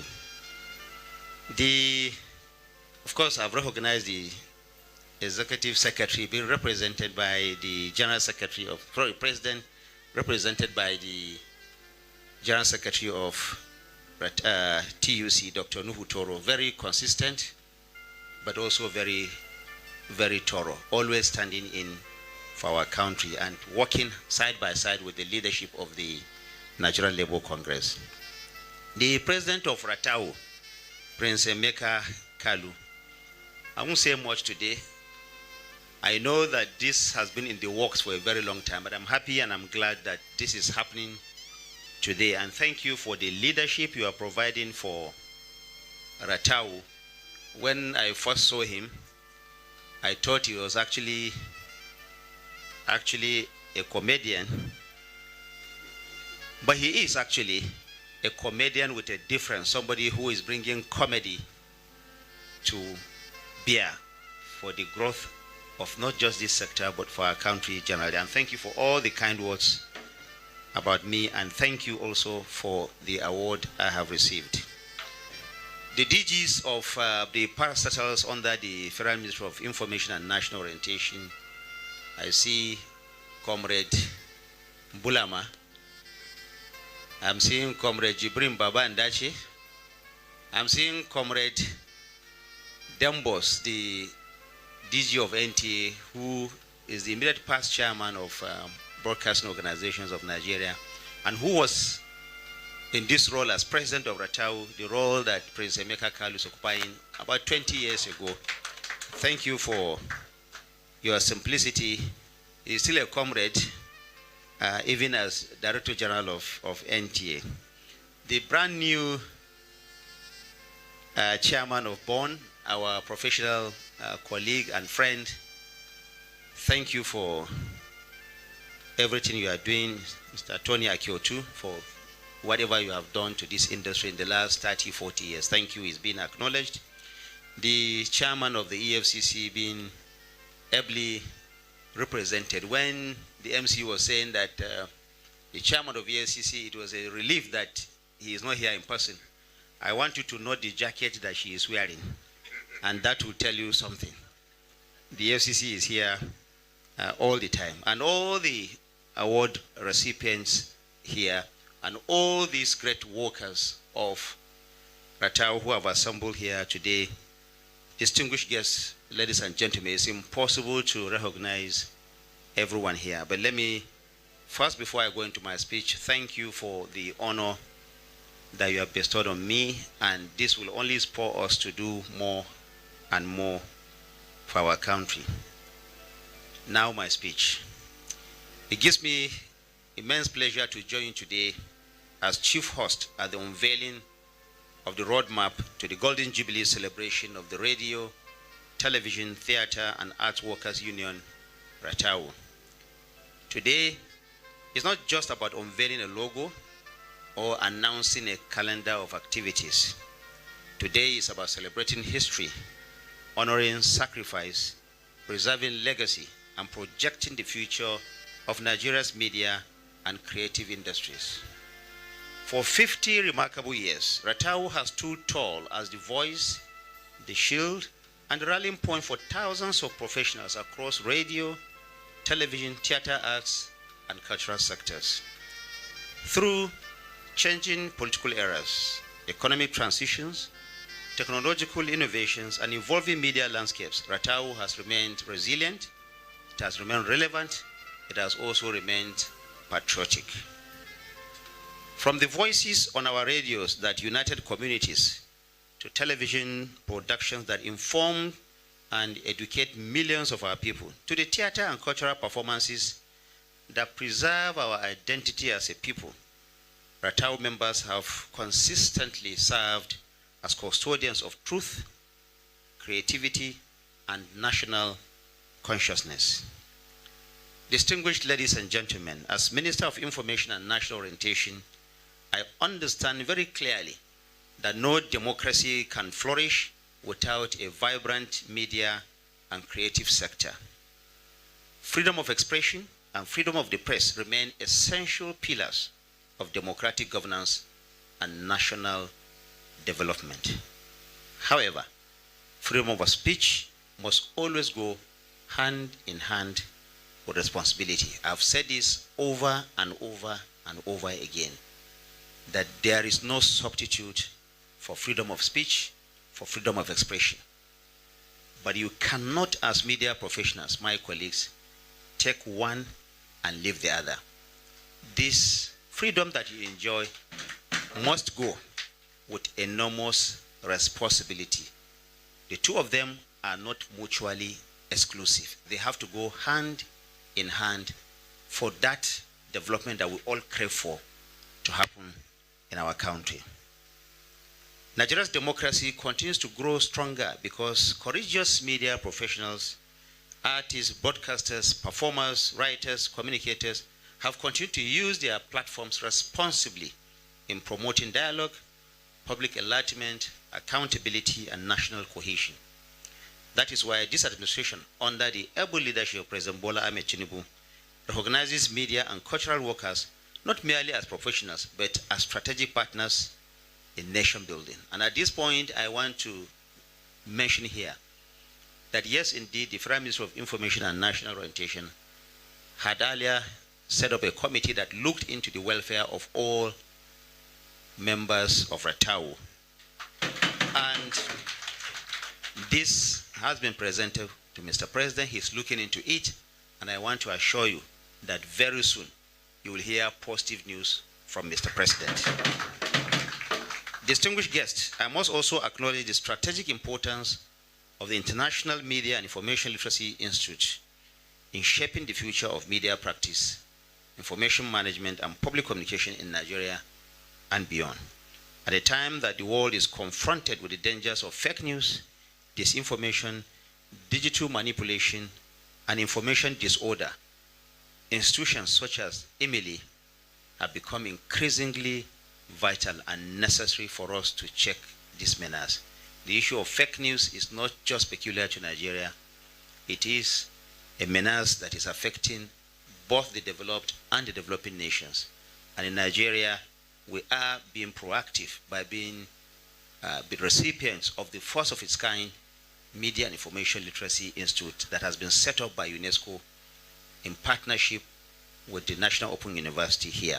This will help our young men and women, especially media professionals, to discern what is good news and what is fake news, without which we cannot advance as a nation. Indeed, fake news is a big threat to our democracy, and we all have to come together as media professionals to fight it strongly.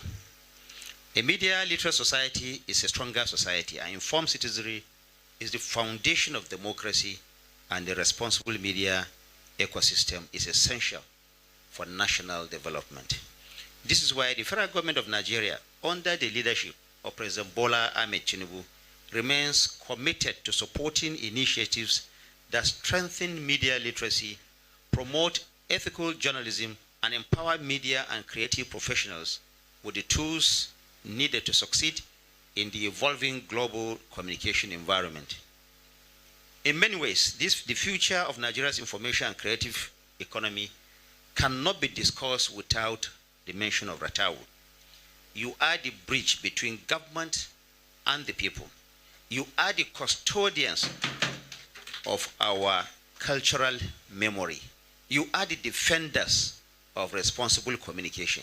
You are the amplifiers of the Nigerian story. You need to continue to do and perform this role with the most professional strength you can gather. This is why the Golden Jubilee celebration of Ratau is not just a union anniversary. It is a national milestone that all of us are celebrating here today. I must commend the leadership of Ratau under the able and energetic leadership of Comrade Prince Emeka Kalu, fondly known and called as Magic Fingers, for sustaining the vision of the union and mobilizing members across the federation towards this historic celebration. I'm glad when I heard from one of our elders here, a former president of Ratau, for giving you that pass mark, for saying that you indeed have brought all your colleagues together after that very fractious event that you had in Gombe last year. Thank you for the work you do. Please continue to harmonize people towards togetherness and one house for the benefit of all our people. Ladies and gentlemen, we must continue to reject misinformation. We must continue to reject fake news. We must reject divisive narratives and irresponsible use of media platforms while protecting the constitutional right of Nigerians to lawful expression and constructive criticism. Like I said earlier, the two are not mutually exclusive. You can defend your voice, you can defend your stand, you can put forward your views, but it is important for all of us to know that you have to do it responsibly and know that your own right will stop where the other person's own begin. The administration of President Bola Ahmed Tinubu remains committed to creating an enabling environment where media professionals and creative workers can thrive responsibly and contribute meaningfully to national development under the Renewed Hope agenda. Distinguished guests, as your chief host today, let me assure all of you and all Ratau members that your request and appeals have been received with understanding and with appreciation. Government will continue to explore meaningful ways of supporting institutions, organizations that contribute positively to the growth of Nigeria's media and its cultural sector. As we unveil this roadmap today, let it also symbolize the unveiling of our collective renewed vision, a vision of stronger professionalism, greater unity, expanded opportunities for media workers, and a brighter future for Nigeria's creative and communication industries. 50 years, ladies and gentlemen, is indeed a milestone. And the past 50 years has been very, very impactful. At the same time, we hope, we pray, and we believe that the next 50 can be even more extraordinary. Congratulations to Retau, congratulations to all media and cultural workers in Nigeria, and congratulations to the Federal Republic of Nigeria. Thank you. May God bless our country. Thank you. Ladies and gentlemen, Khalid.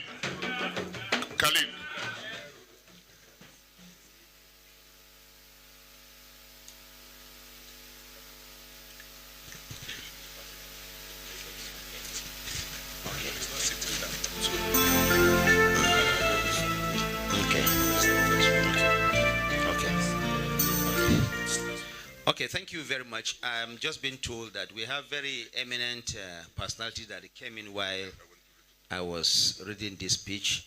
Let me take this moment to please recognize you for coming here. And I understand that the leadership of Retau has a presentation for you, and I will have the honor to be here while I present it. Thank you. May I please hand over to the MC? Thank you very much, Honorable Minister. We have in our midst, ladies and gentlemen, His Royal Highness Igwe Ezedike, the Igwe of Ukulu, ancient kingdom of Ukulu. We want to appreciate you, sir. Please put your hands together for him. And an international businessman of note, Chief Tochukwu Ezisi, Chairman, Chief Executive of HYPADEC Limited. We want to appreciate you. Magic, over. You've already said it. Tochukwu, Bagotekun. Tochukwu is not receiving an award today. He's receiving on the 18th of July. But he came to support the Honorable Minister. He flew in from Lagos to come. Do you know who he is? Yeah? Do you know what position Tochukwu holds? Tochukwu, tell Honorable Minister. I'm the National President of National Association of Government Approved Freight Forwarders. National Association of Government Approved Freight Forwarders. I am the National President. Thank you. You're welcome. Honorable Minister, sir. It is now my honor and privilege to present this Retau Award at 50 Golden Era Royalty Award to no other person than His Royal Majesty Igwe Peter Onyanwa Ezedike. Congratulations, sir.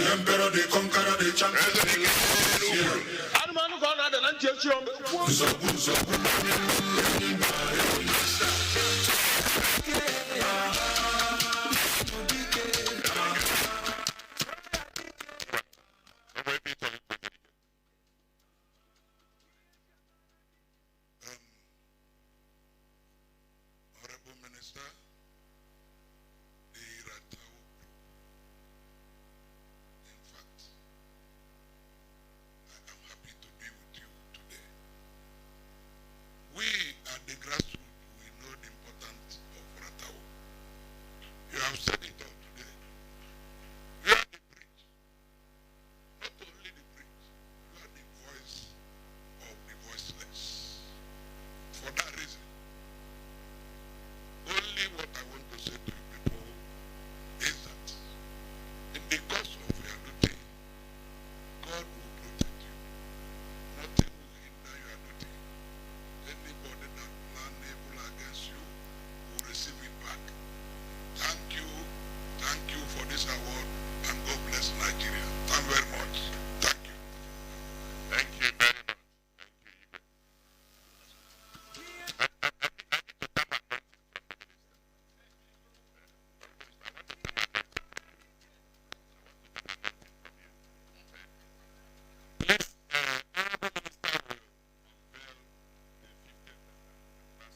Yes, the Honorable Minister of Information and National Orientation, Alhaji Mohammed Idris Malagi, will be escorted by dignitaries on the high table, the Director General of Voice of Nigeria, Malam Jibril Baba Ndache, the Director General of NTA, Nigerian Television Authority, Malam Nadullah Ahmed Dembos,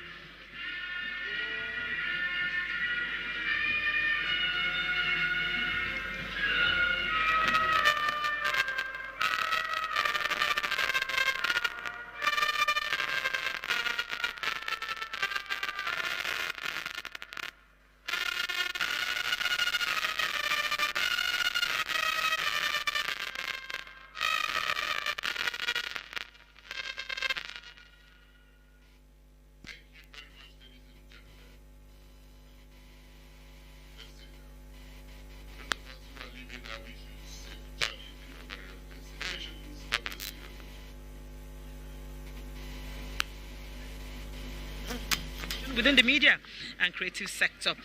And it's on this note I say thank you. It's on this note that I say thank you for being with us. That was the live telecast of the roadmap to 50, the Golden Jubilee of Ratau. On behalf of the entire outside broadcast crew of the Nigerian Television Authority, NTA, I want to thank you very much for the journey thus far. My name is Laurel Ojo. Thank you very much to the entire crew. God bless you and God bless Ratau.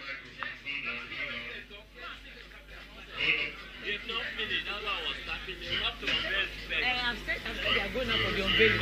So you now say that was very important. Thank you. Just read again, let me. Okay, thank you.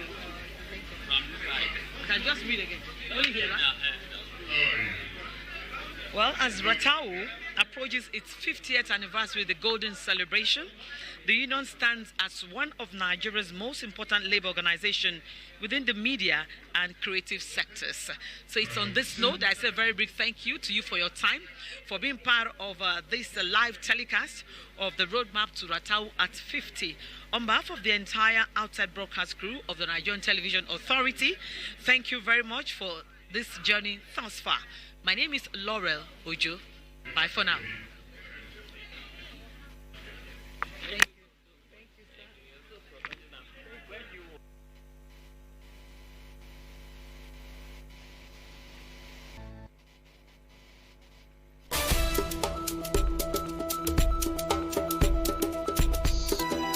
Well, hello. It is great to be back with you again on Lens on Africa. Let's zoom our lens on its political history at this moment. Algeria did not have a centralized political structure prior to its colonization by France.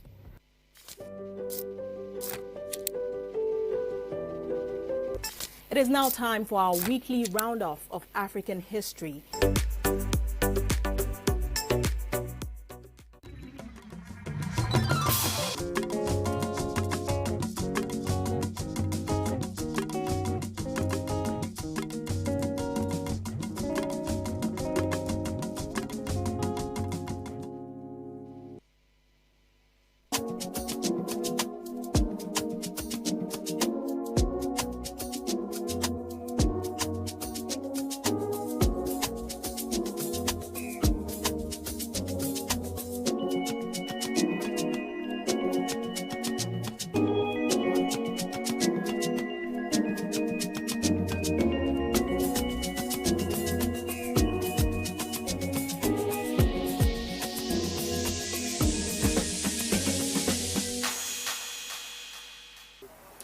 When we hear the words climate change, most of us immediately think of danger, the heavy rains that flood our streets, the intense heat that makes daily life uncomfortable, or rising cost of food in the market due to shortages in food production, and many families are already feeling the impact.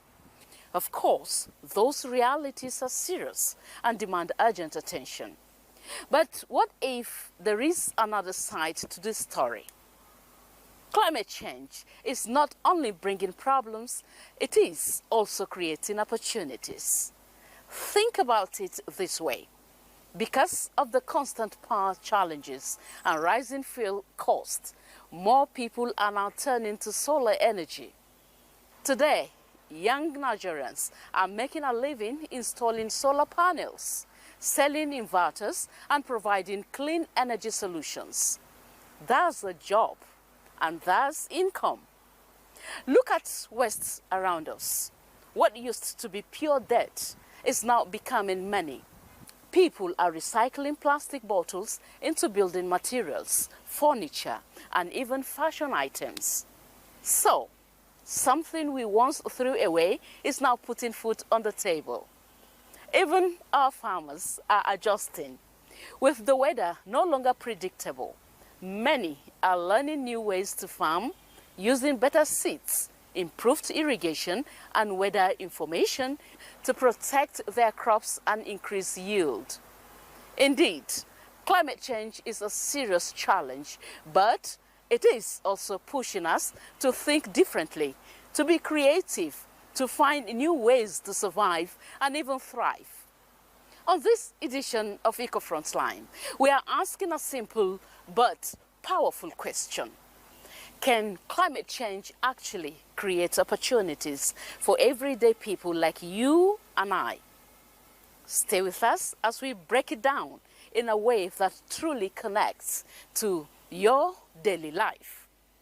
Welcome to EcoFrontline on Africa's Window to the World.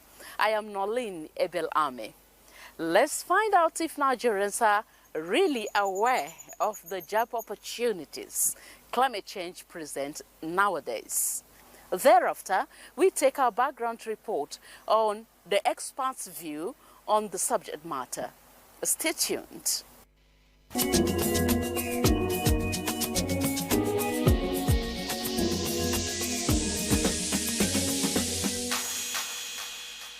From the challenges of climate change, people have go on to drive solutions. And some of these solutions bring financial opportunity, job opportunity. You need to document whatever activities you are doing because there is what we call carbon credits. And for you to earn such, you must have data to back your activities up. You cannot just get benefit without having a proven evidence of your carbon footprint or what you have been able to achieve, what you have been able to do. It has created jobs for people that will produce panels and also for those that will install it and form a grid with which they can now become like power supplier and with which they earn. People go into waste to energy, recycling activities. All these things are things that somebody can earn. It will invariably reduce unemployment by way of transforming waste material that will end up in landfill into usable material. But one thing I want to tell women is we are strong at what we do. We are good at what we do if we put in ourselves to do it. So we shouldn't lay back, but we should stand up and see what we can do at our own level. What can we do? We should start from our homes, start from our communities, put in our efforts. That small thing we did, especially the briquettes we made in one of our projects, that's the project I talked about, the Power Voices project. That particular briquette that was made is an innovation by women. So we need to stand up, speak up, and then put in that little effort we have, and we have always been doing. We shouldn't give up because we are the mothers of the next generation. So when we start now, give in our best, be innovative, look around us and see how we can support to ensure that we fight climate change. It moves on to the rest of the generations coming after us. We have complete sunshine, almost 24 hours. We go to nations, open nations, where there are sunshine, they don't talk about electricity through the process at which we're going through now. They use energy, sunlight energy. When you push a little bit, we have a lot of rocks in Nasarawa, Taraba. If you go down to the north, even down to Gwagwalada, where we can use to do, is it litcom stuff thing, which will be used to give energy to Nigeria.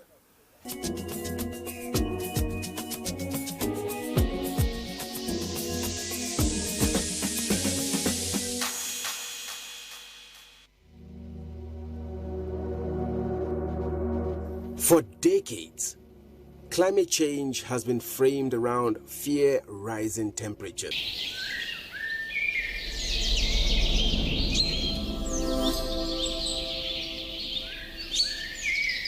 Every challenge brings itself different opportunities and ideas, and climate change challenge is not different from any other challenge.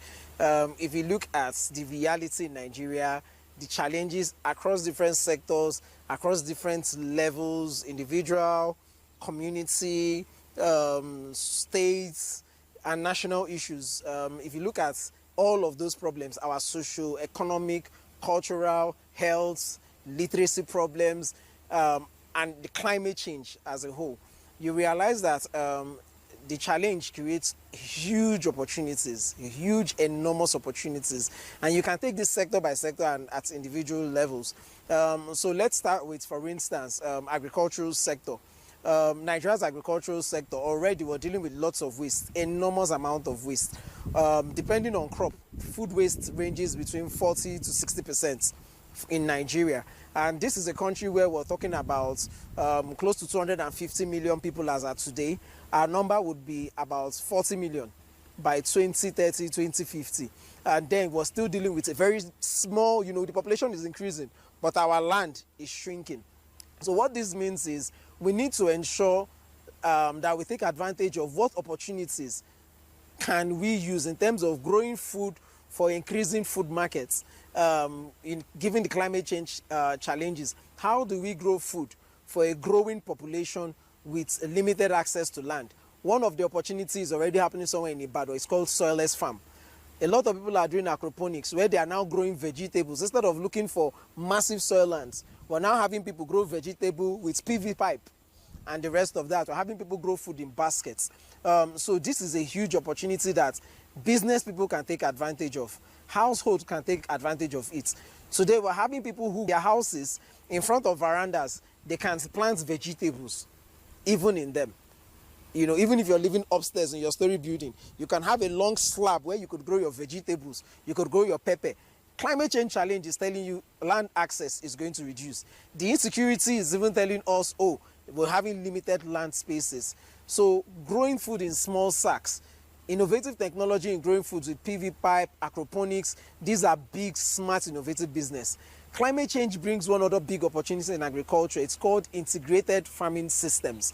I visited a farm not too long, somewhere in Kaduna, Abuja, Kaduna Road, where they raise fishes, they raise birds, and they raise rabbits at the same time. Now, the farm is still planning to grow vegetables. The droppings from the poultries are used as feeds and fertilizers for the fish farms. The rabbits' urines are used as organic fertilizers and biopesticides, which farmers are now using. They are now depending on it. Why? NPK is becoming more expensive. For a country like Nigeria, I tell people that Nigeria have huge opportunity to invest in organic agriculture compared to most countries in the world. A lot of countries, even in Europe, even in UK, as at now, they are dealing with lots of food safety issues, pesticide residue issues, aflatoxin issues. They are persistent in a lot of countries. Nigeria still have vast land opportunities. We have lots of people who can export organic foods, organic vegetables, organic mushroom, because everybody wants to live healthy. These are big opportunities that come with climate change. Farm, one of the biggest challenges is irrigation. Irrigation systems. Irrigation system and land access is a big problem in Nigeria. 60% of your agriculture is already done by women farmers. Most of these women don't have access to land. So even if these women want to do sustainable agriculture, they don't have opportunity to get access to land. If we have governments, local governments, state governments now deploying what we call agroecology land allocations or land programs, the government can come in and say, we want to give 100 acres of land. These acres of land, we would use it 100% for afforestation projects. Within the afforestation projects, you can include tourism into that same for afforestation project. So just imagine in this whole NTA, we decide to plant 50,000 different types of trees with shades. And between each of them, we put one self-contained room. No generator, no noise. All you hear, birds, lecturers, the tourists, they will come into this location just for fresh air, just for peace. You can invest in afforestation as a tourist attraction. We have those things. I think there's a farm in Kwali, yeah, the Be the Help Agroecology Farm. I know when that project started in 2019. As of today, I can tell you that place used to be a forest. Today, it's fully restored. We have development partners from GIZ, Miserio, the Swiss embassies. A lot of them go to visit those places. They do farm training schools there. They train how to cultivate seeds. Seed cultivation is the business opportunity. Growing timbers. If you're a retiree, instead of thinking of, your pension, you can start to invest in trees and timber today. Each electric pole costs 60,000. These are investments you can invest and you don't have to be there. All they just do is grow straight, and that is all. You just have one farm manager. These are big opportunities in afforestation. Medicinal plants. If you follow the internet very well, you notice a lot of people are now talking about moringa tea, turmeric, ginger, garlic. A lot of these things are going extinct. Why? Land and climate change. With clean, innovative technology, modern farm system, greenhouse technologies, and simple home gardens, you can start to invest in these areas. Medicinal plants, traditional plants. These are big areas that people can invest in. Pharmaceutical plants. There are a lot of pharmaceutical companies today. They are looking for things like garlic, ginger, turmeric. You can name them, basil, all of them. People are looking for these things. Organic teas, hibiscus. These are things that countries cannot get these products without seeing chemicals and pesticides in them. But with agroecological farm methods, farmers can almost double their sesame production. I'm saying this because I have seen it. I'm not saying theory. I have farms in this Abuja that are growing turmeric today. Ginger, we know what happened to ginger the last 2 farm seasons. It was almost going extinct. These are big business opportunities for agriculture. Nigeria Farm Extension Service is not working. Farm extension is almost going extinct. How do we use technology, our smartphone? How do we use apps? How do we develop apps that farmers in rural communities, they can subscribe to, that can tell them, rain is going to fall during this point in time, we need to plant this type of crop, we need to plant this type of crop. We have our phones. Climate change is bringing the challenge of growing your food as and when due, timeliness, market access. All of these things are big challenges. Farmers cannot keep their home because with climate change, weather is becoming hot. So which means the shelf life of the crops would reduce because of climate change. There's investment in solar storage system. You can become an aggregator. Start with one container where you put your solar storage system, put your cooling devices in there. You can aggregate, you can buy crops and you can store them in there, and they stay a longer period of time. You can increase the shelf life by 20 to 30 days extra for things like tomato and fruits. These are investment opportunities. Young people, communities, even markets can take advantage of them, and it's really, really endless. So I look forward to more opportunities to share more insights in this, but get inspired and do something.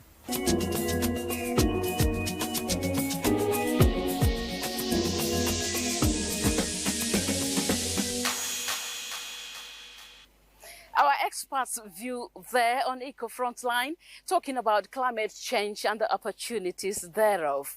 And now we shall be bringing in Dr. Andrew Ilo, a research scientist, who will be speaking further on this subject matter. Dr. Andrew, we welcome you to Eco Frontline. Thank you for having me. Now, when people hear climate change, they often think of disasters. From your perspective, what opportunities does climate change actually present? Good, thank you very much. I like this question because, like you said, when we say climate change, we're always taking a look at the negative aspects of climate change. But this negative aspects of climate change brings about opportunities to do better, to avoid those negative parts of climate change. For example, we are in a very serene environment. It gives us an opportunity to be number one, be conscious about our environments. Everybody, from grassroots to the oldest person, that is from kids to adults, we are all now being very conscious about our environment. So when you're conscious about your environment, it means you are educated, before now, when I was growing up, I'd never had any curriculum in my school specifically talking about environment until I got to the university, right? So, but now you could see that Even kids in nursery schools are now studying things about the environment. So that's one aspect. So when we have knowledge about our environment, it reduces the risk which is associated with climate change issues. And it also helps us protect the environment. That's 2. 3, it brings about job opportunities, because now we are now looking at alternative energy processes. Before now, we know climate change, fossil fuels, and the rest of them. But now we are looking at alternatives. Alternatives like solar, alternatives like biogas. So that's one opportunity climate change has brought to us. And again, it has helped us create jobs, because now we are having people push away from fossil fuels. We are now having jobs in the renewable energy sector, in the green market. Let's put it that way, in the green market sector. So yes, these are some of the opportunities which the climate change brings about for Nigerians or people generally. How is the shift toward renewable energy creating jobs and economic opportunities, especially in developing countries like Nigeria? Fine, thank you very much. Everybody now has to have a clean form of energy. And renewable energies, I wouldn't just say solar. All renewable energies are clean source of energy. So there's a reduction, a massive reduction in the use of fossil fuels. There's a massive reduction in the greenhouse gases, because it's about greenhouse gases that causes climate change. So when there's a reduction in fossil fuels, it brings about a reduction in greenhouse gases, because we are all moving, we are all shifting focus to renewables. And of course, as we shift to renewables, it opens new markets. It opens markets for solar panel production. It opens market for a lot for the batteries and the rest of it. So yeah, that's an opportunity. It creates, renewable energies creates. Yeah. All right, we are seeing more young people go into green businesses, recycling, solar sustainable products. How viable are these as long-term economic opportunities? You see, I used to tell people that I wish I was a Gen Z. I was this Gen Z, because these Gen Z people have used tech. Tech is everything we do now in the world. So, and one way to go when it has to do with green businesses, this is tech. And tech in green businesses, in agriculture also, is also the young ones. That's the only way you can bring the young ones into all these things. So it gives an opportunity for these young ones to create jobs, and be in jobs. So in the long-term process, we'll find out that there are many young people that will have opportunity to either create jobs or be part of jobs. All right, looking at agriculture, how can farmers turn climate challenges into opportunities using climate-smart practices? Oh, well, you've just answered the question on climate-smart practices. For example, precision agriculture. I made before now, I talked about technology in agriculture. So we have young ones going into agriculture because they have the ability to use technology. Technology like drones for planting seeds, drones to monitor the environment, the soil quality, and apps, different kinds of operational apps to check insects there or insects are not there. So farmers, when I mean farmers, I'm not looking at the old farmer with the hoe, but I'm looking at farmers that can also incorporate these technologies into agriculture. So farmers have a very big opportunity when you look at it from the tech aspect in agriculture to improve agriculture, improve seeds and the rest of them. Now, can you explain how climate finance and international partnerships are opening doors for countries to grow sustainably? Well, this is a beautiful question. I can remember that one of the major discussions in the biodiversity COP is even the climate change COP is about financing climate projects, green projects. So, and if countries would want to tap into the global market of technology in environment, technology in climate change, change, there's a need for global finance, international partners to put in funds, and also the government itself put in funds to enable avenues to open for individuals to tap in and use those finances for improved agriculture, environment, and the rest of them. What role do women and local communities play in turning climate challenges into opportunities for development? I always say that women are the custodians of biodiversity, and one aspect of effects of climate change is on biodiversity. So women have an opportunity to turn this around when we give them some form of capacity building, so they are able to protect the biodiversity, protect the environment, and do other forms of climate smart practices.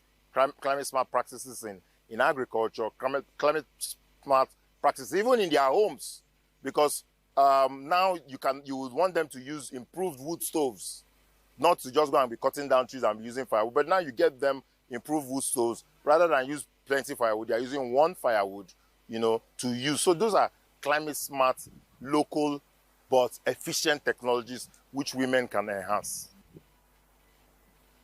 For the average person watching at home, what practical opportunities can they tap into right now within the climate space? Beautiful. First of all, they say change begins with me. That's our slogan, right? Change begins with me. So change begins with them.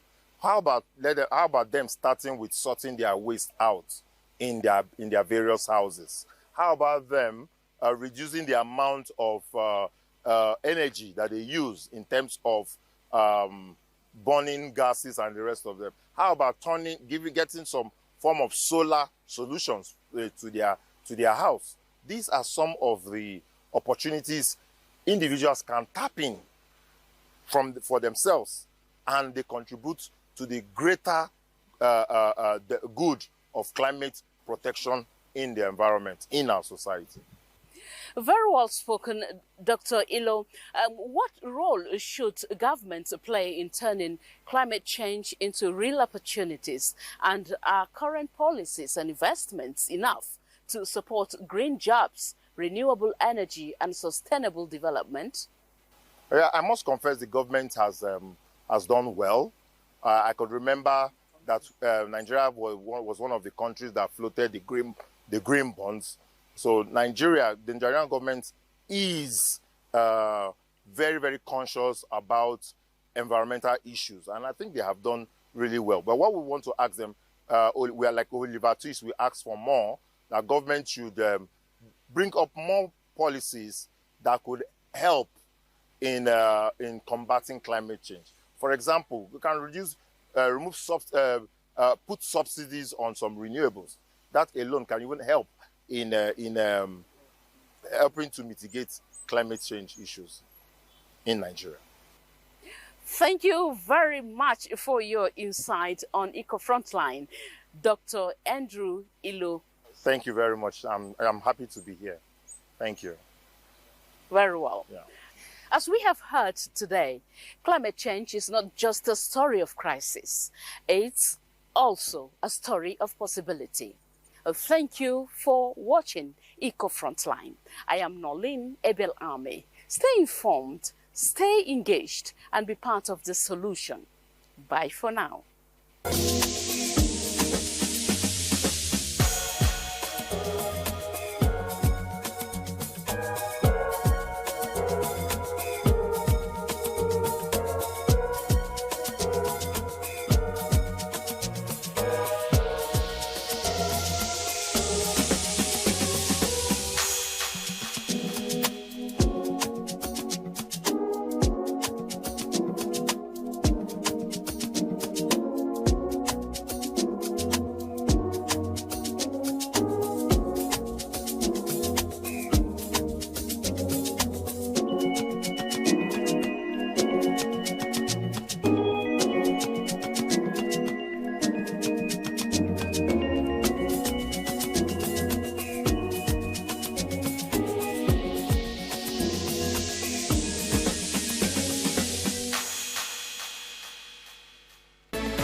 This is the network service of the NTA.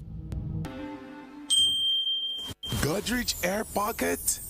Wow! With Power Gel technology, keeps the bathroom fresh for up to 30 days. Godrich Air Pocket. Bye-bye bad smell. Hello sweet fragrance. Let's go, darling. Say what? Mirror, mirror. I like what I see. Can't get enough of me. I feel like a darling. I feel like a darling. Darling Braid. Wear the latest styles that make you feel like a darling.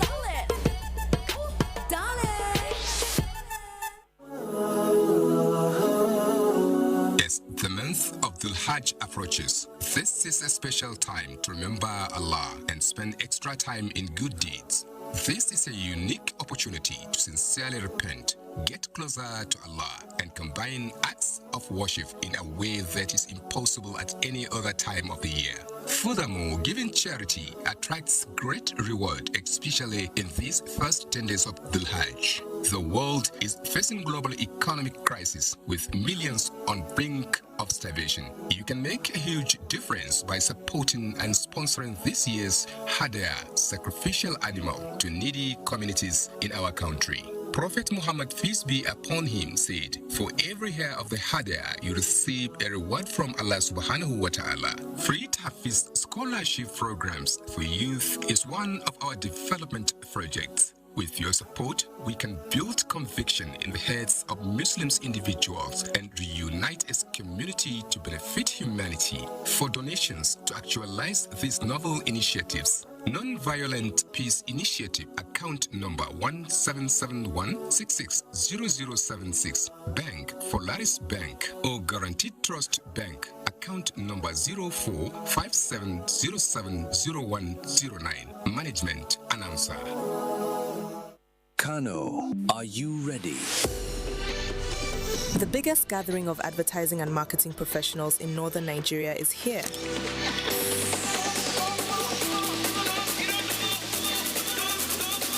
The Advertising and Marketing Communications Summit 2026. The summit will now hold from 19th to 21st May 2026, Bristol Palace Hotel, Kano.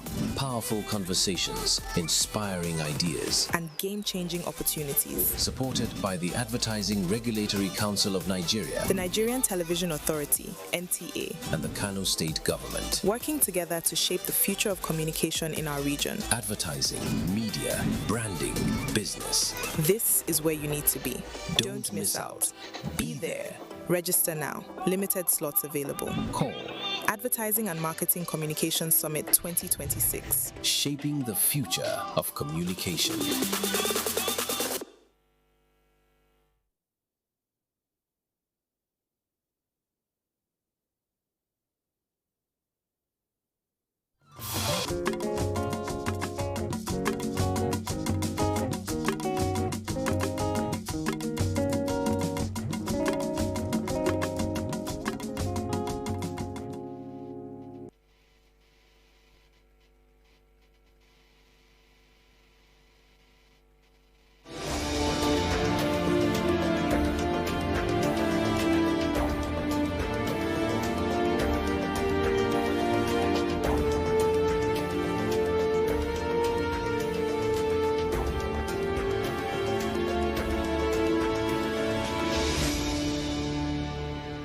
Hello there.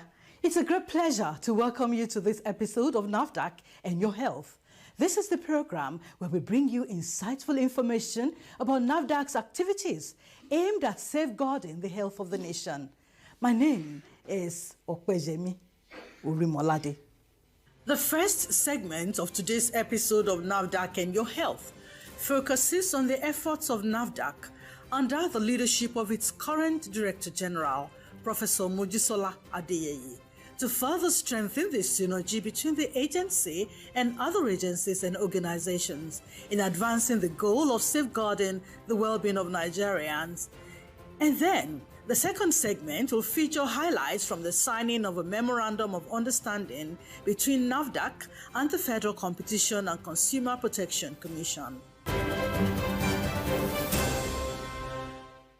Forming a synergy and building formidable partnerships with stakeholders and organizations are key factors that have helped NAFDAC to strengthen itself and achieve great feats in maximally delivering on its mandate, and this is why the agency consistently works to solidify its synergy with relevant stakeholders and organizations and also initiate new ones. Government is not God, but government has wisdom in creating agencies. Let me just give example of PCN, Pharmacy Council of Nigeria, and NAFDAC. Pharmacy Council of Nigeria's focus is on making sure that the professional practice is well done. Both the practitioners and the sites from where they practice. NAFDAC has a mandate to ensure that what is inside that practice site is of quality. So if PCN and NAFDAC do not collaborate, everybody working in silo, who is going to suffer? The public. So our collaboration has led to the closure of the open market in Kano. You give room to the other agency, listen to their perspective. The other agency gives room to another agency, the other agency, everybody brings their perspectives to the table. I cannot know it all. So I have to train myself to listen if somebody else is talking. The other person must realize they cannot know it all too. It's to listen when I'm talking or when we are talking or whatever. So collaboration is extremely important for exportation, for example. NAFDAC's mandate is to regulate, control, importation, exportation, manufacturing, distribution, advertisement, and so on. Importation, exportation, we have to collaborate with customs. It is such collaboration that led us to intercept 24 containers of tramadol in 2018, 2019. It is such collaboration that will lead custom to call us when they seize a product, because they get in touch with our regulated products too. And if they suspect disease and they call us, this is our mandate. Your mandate goes beyond what we can do. Can you come? That's collaboration. That is why when government makes an act, it is not a totality on its own. It is to work with others so that the outcomes will be good, so that our economy will grow. If not, silo mentality will kill the economy. Apart from collaborating and partnering with other agencies locally, NAFDAC also works in partnership with international agencies, organizations, and foundations. You've been watching NAFDAC and Your Health. We'll take a short break now. Please stay tuned. Let's say no to underage consumption of alcohol. In Nigeria today, many young people are getting access to alcohol easily, especially alcohol sold in sachets and small bottles. This has caused monumental damage to the lives of many young people. Concentration of alcohol in sachets is about 43%, and it is easily accessible to children because sachet alcohol and the packages in small PET bottles less than 200 millimeters makes alcohol cheap, affordable, and accessible to children. They can easily conceal it. Underage drinking can damage the brain, affect learning, and lead to poor decisions. It can also harm the body, damaging the liver and kidneys, raising blood pressure, affecting hormones, and increasing the risk of cancer later in life. It can even cause depression, anxiety, low self-esteem, and addiction. Children's physiological makeup is not matured to handle alcohol. Children are not small adults. Survey also showed that 54% of minors and underage purchase alcohol by themselves. Alcohol should not be accessible for underage. let's say no to underage consumption of alcohol. Parents, teachers, religious leaders, communities at large, let's say no to underage drinking of alcohol. This message is from NAFDAC and the National Orientation Agency. Welcome back. You're still tuned to NAFDAC and your health.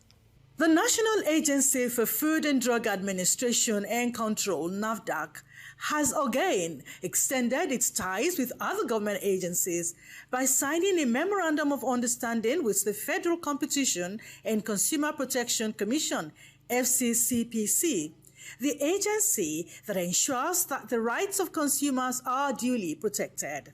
The signing of the MOU took place recently at the national headquarters of the FCCPC in Abuja. In her speech before the signing of the MOU, the NAFDAC Director General, Professor Mojisola Adeyeye, said the MOU is important to the nation and the entire citizenry. This MOU is extremely important for the nation. The EBC mentioned that even where NAFDAC is about quality, safety, and efficacy of the product, but it is people that use the product. That is where FCCPC comes in.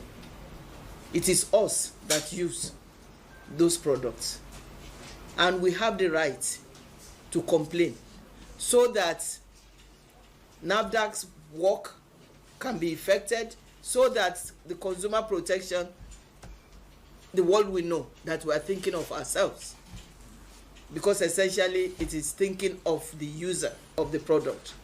So this MOU is actually a renewal of the old, but a lot of things have been made clearer in this new version.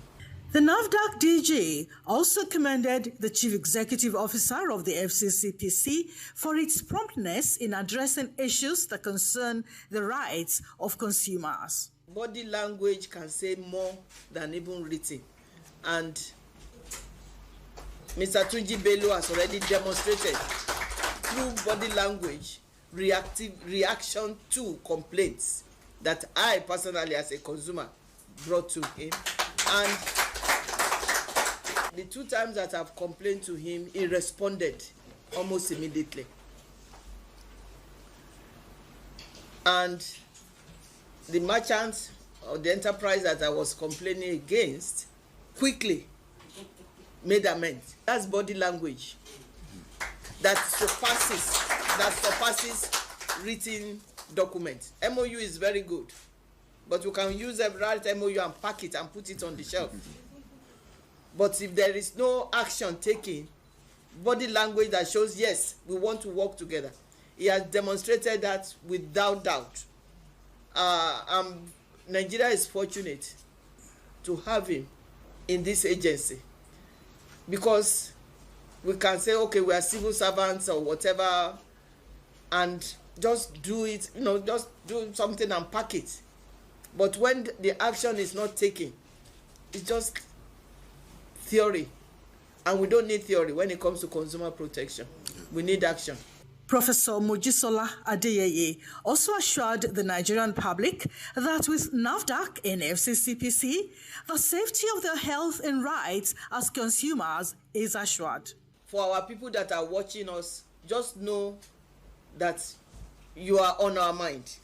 In terms of product quality, safety, and efficacy, in terms of your right as a consumer to complain, we are watching your back.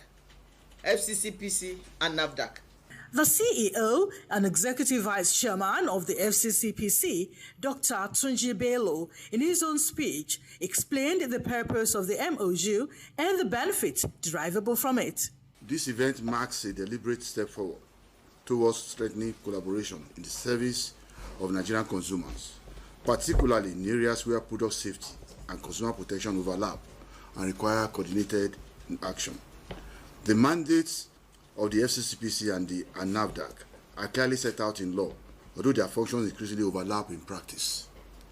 FCCPC focuses on protecting consumers from unfair, deceptive, or exploitative market behavior. It also promotes competition, investigates complaints, and enforces remedies where consumer welfare has been undermined. NAFDAC's responsibilities are more product-specific. It regulates the manufacture, importation, distribution, advertisement, and use of food, drugs, cosmetics, medical services, chemicals, and packaged water. Its central concern is safety and quality, ensuring that regulated products meet required standards, both before and after they enter the market. In reality, the work of both agencies often converges. Issues such as misleading product claims, substandard goods, unsafe pharmaceuticals, and deceptive advertising raise questions that fall within both product safety and consumer protection. For instance, a harmful product that reaches the market is not only a public health concern under NAFDAC remit, but also a consumer protection issue for FCCPC. The same applies to false advertising of regulated products, which typically requires input from both bodies. Given this overlap, a formal memorandum of understanding provides a practical basis for cooperation. The MOU being executed today therefore establishes a clearer and more workable framework for collaboration between the two institutions. It outlines how information will be shared, ensuring that both organizations have timely access to data needed for investigations, policy development, and enforcement. It also addresses how complaints should be handled, rather than leaving consumers to decide which agency to approach. This process allows complaints to be received and reviewed in one place, then directed through clearly defined channels. Designated liaison teams will support this system, helping both agencies coordinate their responses, both effectively while reducing confusion for the public. The MOU also supports institutional capacity through shared training, technical collaboration, and continuous exchange of expertise. For consumers, the benefits are clear. There will be more straightforward pathways for lodging complaints, faster resolution of issues, and stronger enforcement where standards are not met. For businesses, expectations are equally clear. Compliance remains essential, and a more coordinated regulatory approach will make enforcement more predictable and consistent. Effective regulation is not just enforcement, it also builds confidence. When consumers trust that products are safe and that their rights are protected, markets function more efficiently. When businesses operate within clear and consistent rules, competition is strengthened. The collaboration is designed to support both outcomes. I would like to acknowledge the leadership and technical teams of both institutions whose efforts have made the agreement possible. Their work reflects a strong commitment to improving regulatory outcomes in the complex and evolving environment. The signing of this memorandum marks the beginning of a process. The real task lies in implementation.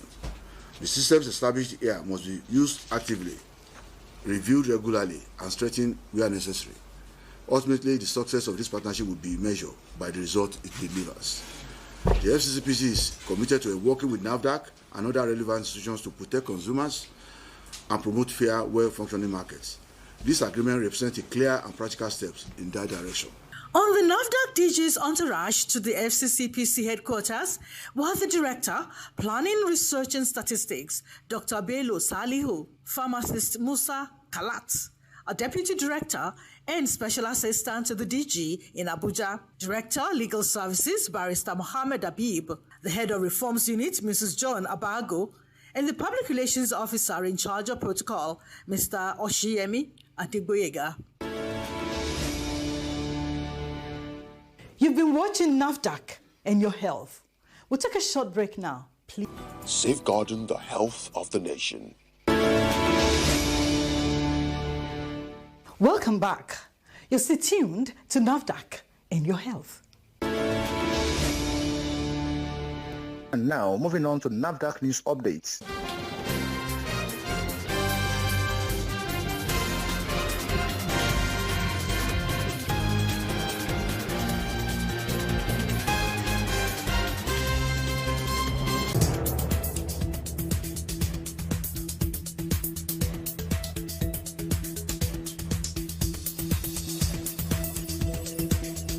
The National Agency for Food and Drug Administration and Control, NAFDAC, has strengthened collaboration with the Kaduna Market Development and Management Company, KMDMC, to promote regulatory compliance and protect public health in Kaduna State. This followed a courtesy visit by the Director, Northwest Zone, Mr. Dadi Natimula, and his team to the management of KMDMC. Both organizations agreed to establish a joint standing committee to facilitate continuous coordination, address industry challenges, and strengthen compliance within markets across the state. Discussions also focused on trader sensitization, consumer safety, and improving adherence to regulatory standards for regulated products. NAFDAC reaffirmed its commitment to working with stakeholders to ensure that products distributed in Nigerian markets are safe, authentic, and compliant with national health regulations.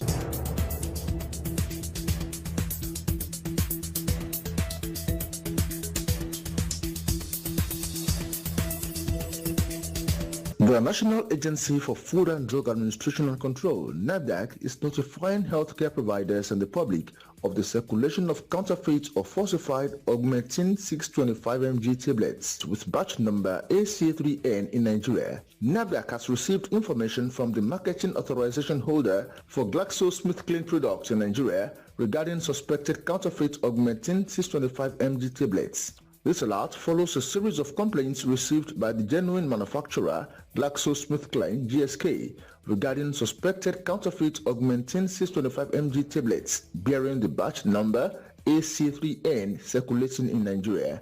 GSK evaluated and confirmed that the suspected product was counterfeit after reviewing documentary evidence, photographs, and a video from social media. Although the product shared the same batch number as authentic stock previously supplied to Nigeria, it exhibited inconsistent manufacturing and expiry dates, indicating that it had been falsified.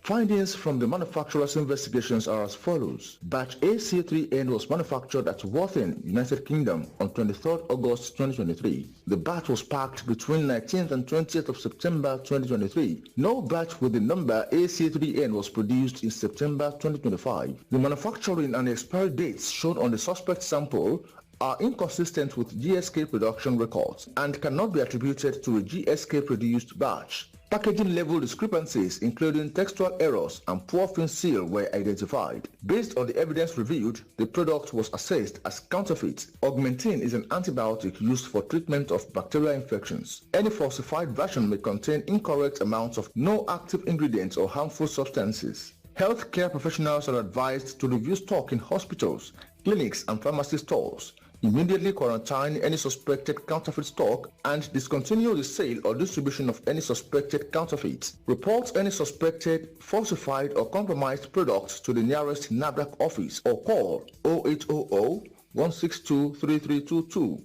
or send an email to sf.alert@nafdac.gov.ng. That was NAFDAC Update. You have been updated. That's all time permits us to take on this episode of the program. Please make it a date with us same time, same station, next week for another insightful episode. If you have comments, complaints, or you have reports about peddlers of fake drugs and adulterated food products, we're always available to listen to you. To serve our clients better, NAFDAC now has a customer service center where our customer service agents are always available to promptly respond to inquiries and complaints. The Customer Service Center is open 24 hours a day and every day of the week. The numbers to call to speak with our customer service agents are 0700-16-23322 and 0800-16-23322. You can also send us an email via reform@nafdac.gov.ng. NAFDAC, customer-focused, agency-minded. It is important for you to know that importing, producing, advertising, distributing, and selling of adulterated chemicals and unapproved water are all criminal acts and can destroy human lives. Join the fight against these heinous crimes by reporting any suspicious activity in this direction in your area to NAFDAC. Let's join hands to safeguard the health of Nigerians. See you again next week. Stay safe.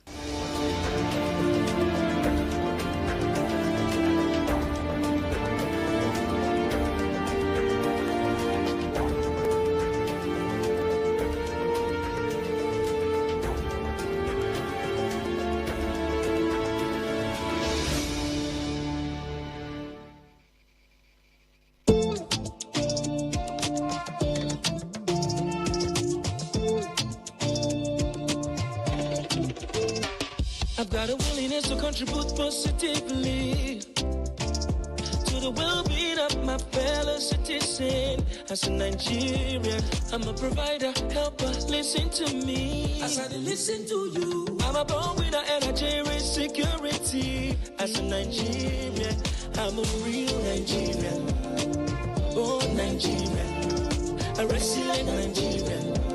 I live by the citizens' code. I'm a real Nigerian, accountable Nigerian, a caring Nigerian.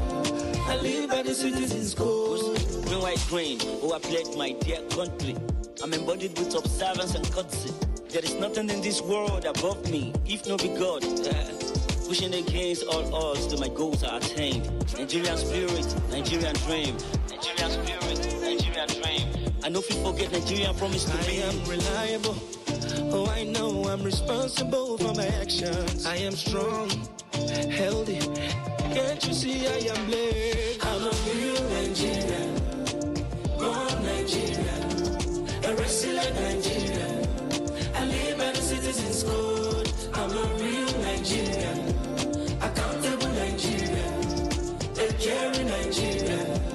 I live by the citizens' code. I'm a real Nigerian, born Nigerian, a resilient Nigerian.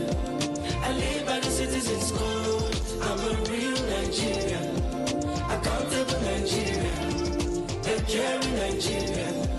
I live by the citizens' code. I'm a real Nigerian, accountable Nigerian, a caring Nigerian.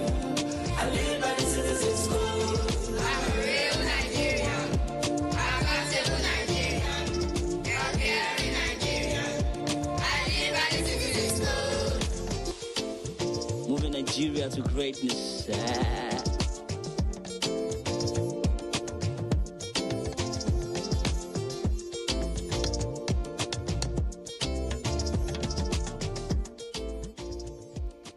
Brought to you by the National Orientation Agency, NOA. TV channel.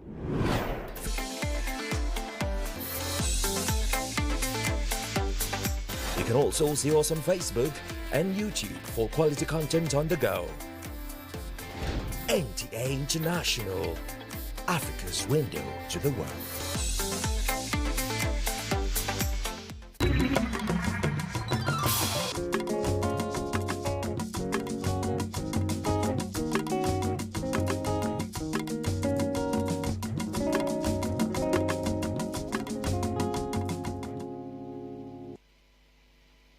If youth want to actually transform their local ideas, I think they should think local. Is somebody who is exposed at the age of 16 qualified to be married? My call to the federal government, create a rehabilitation center. Education is good for the coming generation. When we protect a girl child, we protect a generation.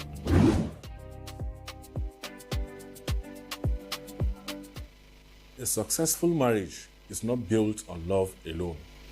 It is strengthened by understanding, communication, responsibility, and mutual respect.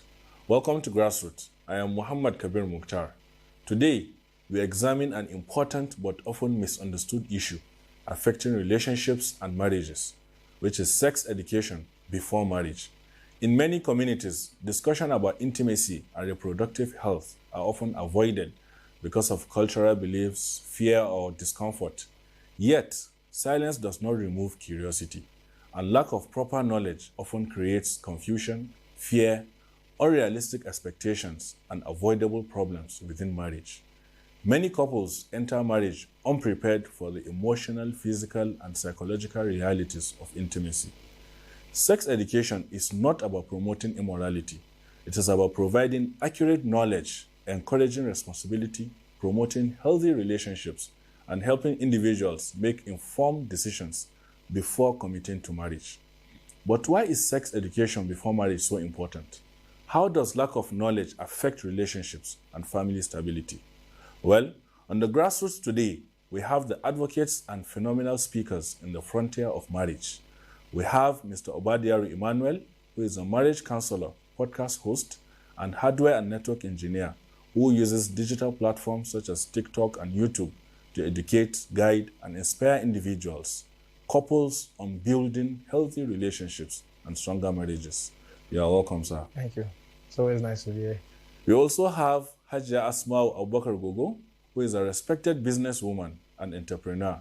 She is also the CEO of Gogo Empire, known for her commitment to business development, leadership, and empowering women through enterprise and community engagement. You are welcome, Hajia. Thank you. Thank you very much. Together, they'll help us explore how education, communication, and responsibility can prepare couples for healthier and more stable marriages. Well, Mr. Emmanuel, before we go deeper, how can we define sex education in the context of marriage? Okay, thank you. Let me put it in the simplest format. Let's say the awareness of the act of sex before marriage. So to say, what you ought to know about your physical body, how your body reacts, what you need to know, how you make your intimacy cordial, unique between two parties. Those informations on then how you're expected to reproduce. So all of these things are what individuals are expected to know before they engage in this lifetime called marriage.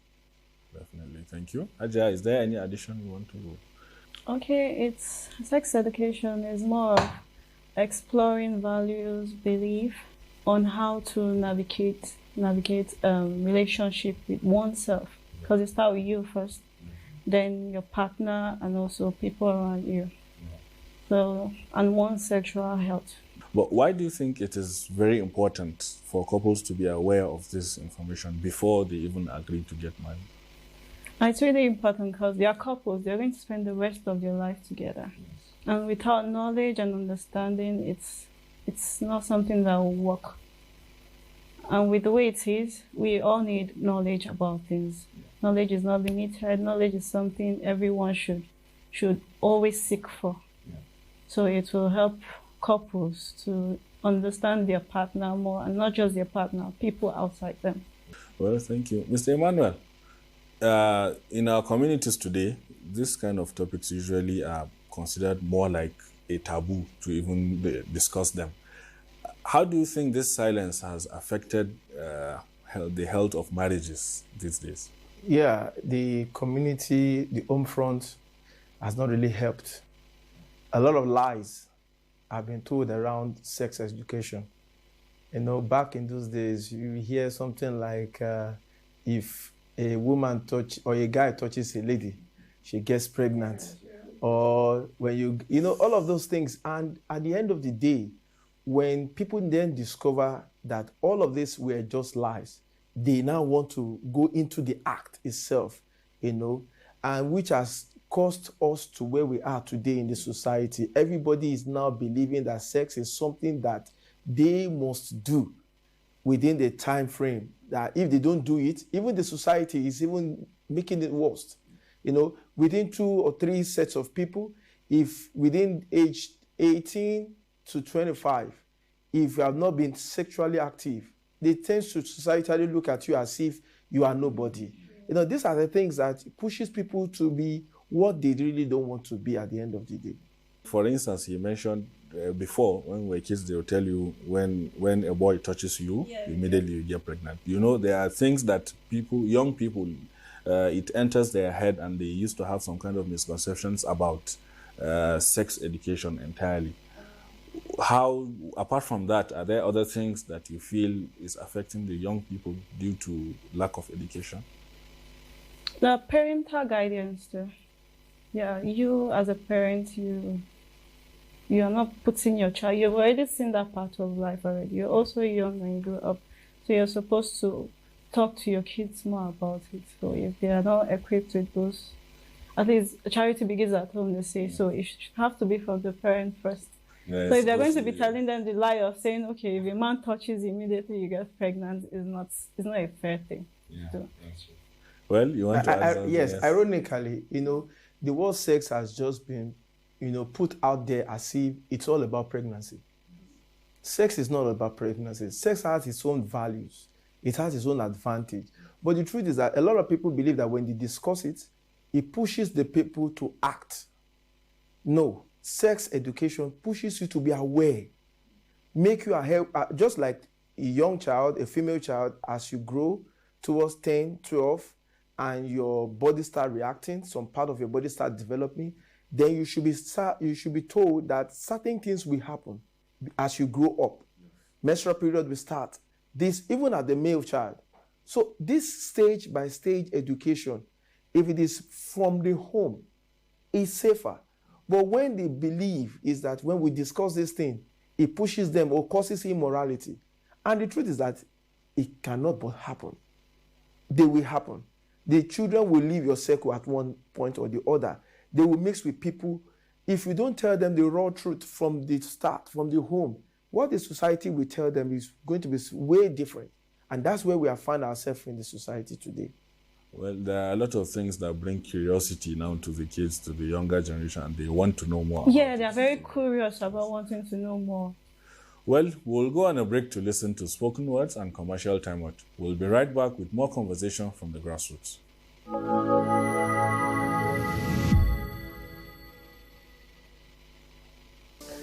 Before the wedding gown, before the promises, before I do, there must be understanding. Because marriage is more than pictures and celebration. It is two lives learning to become one. Silence has destroyed many homes, not because love was absent, but because knowledge was missing. Some entered marriage with fear, some with confusion, some with expectations built by friends, movies, and social media. But intimacy without communication becomes frustration, and commitment without understanding becomes conflict. Sex education is not corruption. It is preparation for responsibility, respect, emotional connection, and healthy partnership. Because when couples communicate honestly, they build trust. When they understand each other, they build peace. A successful marriage is not sustained by attraction alone. It survives through maturity, knowledge, patience, and mutual respect. So before forever begins, let wisdom speak louder than shame, because informed hearts build stronger homes. Hello, we are Prime Multi Studios, a complete television, media, and print production company. With professionalism and experience, we apply the highest level of creativity on every single project. Every single sound we produce speaks to your mind, your heart, and your senses. With our sophisticated equipment and vibrant team, we are dedicated to creating compelling stories that tells your visions and aspirations. We are Prime Multi Studios, transforming your imagination into reality. Welcome back from the break. Sex education before marriage is more than just understanding the body. It is also about understanding emotions, boundaries, communication, respect, and responsibility. Well, Haja, talking about expectations, how important do you think is communication between intending couples when it comes to expectations about intimacy? There's power in communication. Yeah. You are going to spend the rest of your life with this particular person. So that communication of you understanding both self, like, okay, the likes of this person and the dislike, what they'll tolerate and what they don't tolerate. And let's take, for instance, my partner might be this person that doesn't eat yam or eat swallow, so me, I eat swallow. So all these things, we need to have an agreement on how to, okay, we're already different already, so we just need to understand how we will get used to it. Okay, I'm going to make swallow for you, but me, I won't eat it.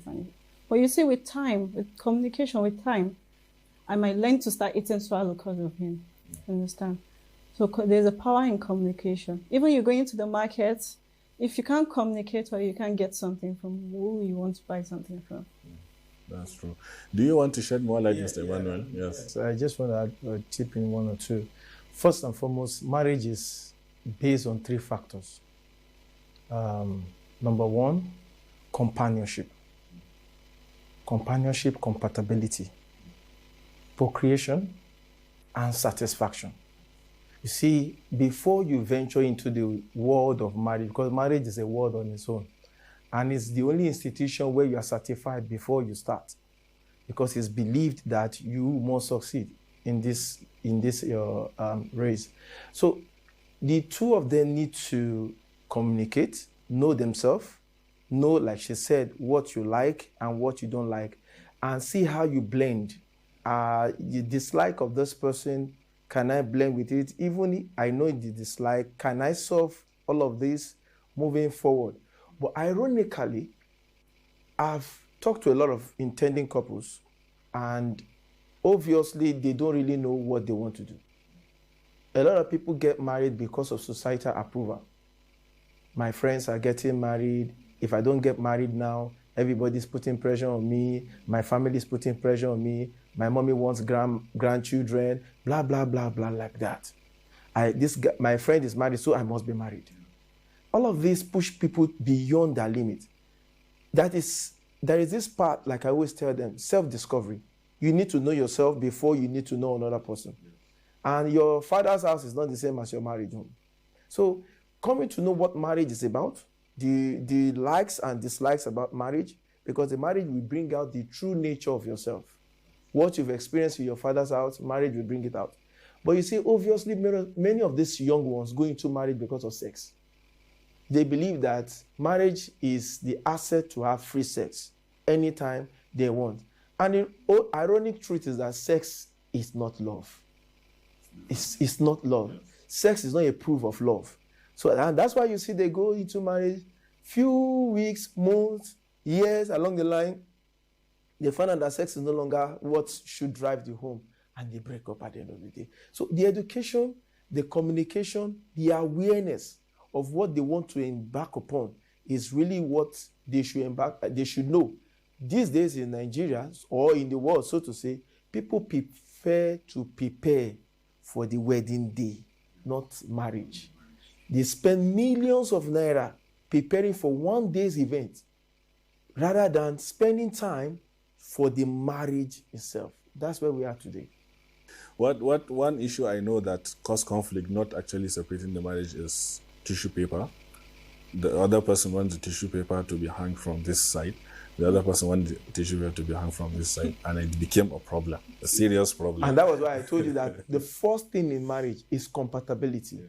You must have this center point where you both meet. You meet and you agree. If you don't have that center point, it's a problem. That's true. Well, we'll go on another break to harvest public opinion and commercial time out. Don't go anywhere. The grassroots continues in a moment.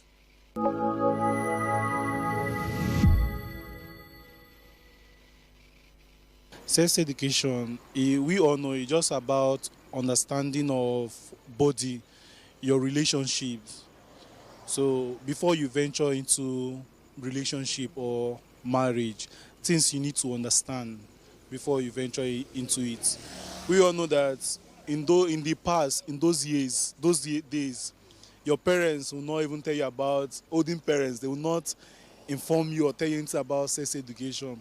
They only tell you about maybe if you are growing up, if your uncle touches you in a place that you don't like, come on, you should run, come and report to them, that kind of a thing. So my opinion about this is that growing up, we were not really enlightened about sex education. Yeah. So I would say for younger generations coming up, we should teach them about sex so they won't be naive. Yeah, that's my opinion. They won't be naive. They will get to know before marriage what to do, what not. So I feel that's my opinion. My name is Jane Thomas Rogers. I'm an Hollywood actress. I'm a social crusader, founder of Global Impact Awards, as well as HYPADEC Global Impact Magazine. I strongly endorse the grassroots put together by the Prime Multimedia. This program is designed to bring discourse that will shape our society. I encourage every one of you to keep watching it The program is aired on NTA International, 8:30 p.m. every Tuesday, and I encourage everyone to connect. You won't regret doing that. Welcome back from the break, and thank you for staying with us. Mr. Emmanuel, what basic health and reproductive knowledge do you think individuals should get to be aware of before going into marriage? Well, there are two parts, the female and the male part.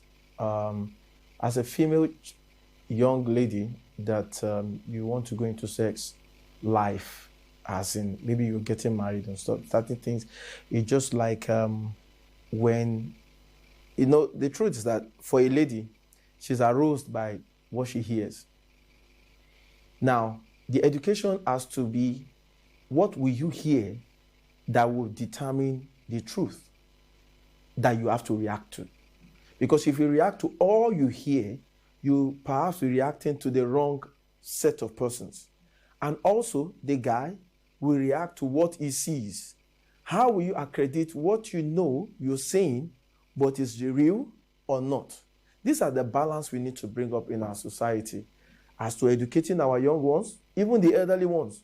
Some people that are married today, they are inside the marriage to discover what they ought to might have known before they get into the marriage itself. So all of these, then your reactions, our body reacts differently.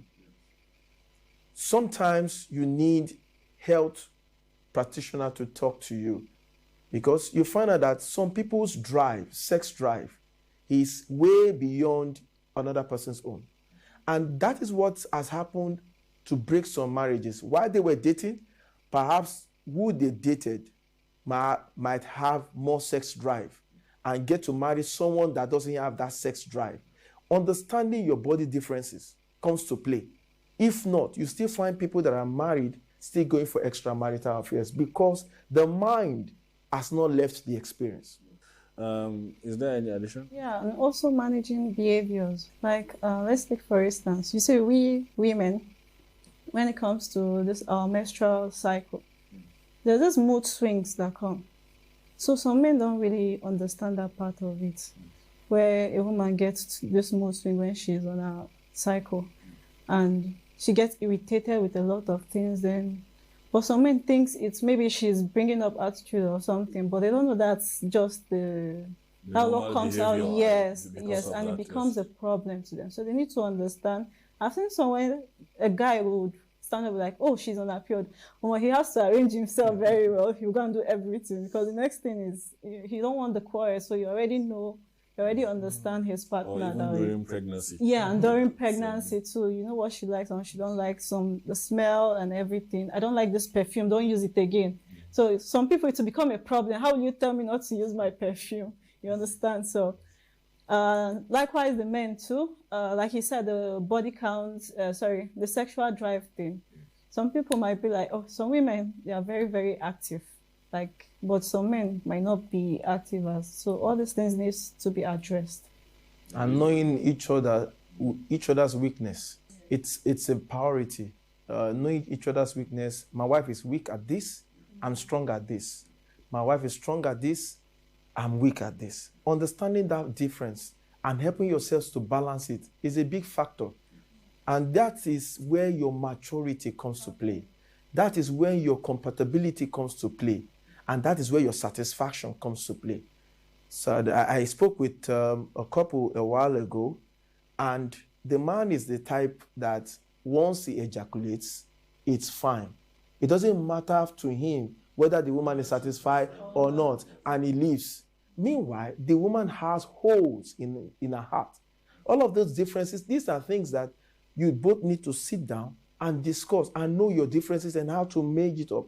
The crises we're having in society today are some ones that we can resolve if we communicate very well. It's just that lack of communication. Well, Hajia, what do you think parents can do in order to guide the younger generation when it comes to this sensitive topic in marriage? If it's something they can't do themselves, then they should seek professionals. That's the Yes, parents. yes, that's for the parent. You know, sometimes you'll be shy to talk to your Yes. child. It happens. That's why I said sensitive. Yeah, because they always look at it the as only it's a time, very... and it's very bad, the only time they bring that up is even on the wedding day when the lady is about leaving finally to her husband's house. That's when they sit her down and start giving her lectures about it. Based on your experience, which you have seen a lot of it, these days, a lot of issues, when you look at the social media, they come with issues regarding emotions and sex. Usually, they are the kind of things that cause a lot of conflicts in marriages. What do you think even the individuals can do, or maybe as a society or the community leaders or whatever, what can they do so that we can reduce or eliminate this completely? Thank you for that question. The social world is a fake world. Yes. If you are not careful, you get driven out. Let me give you an instance. If a lady is pregnant and she takes images of her pregnancy, first trimester, first month, second month, up to the delivery, there's this part she doesn't show you, the labor part, yes. The time she feels the pain. It's only when she's feeling the good part that she shows you. And that's what the society is all about. You see, the social media world, like I used to tell young ones, you don't have your marriage for societal approval.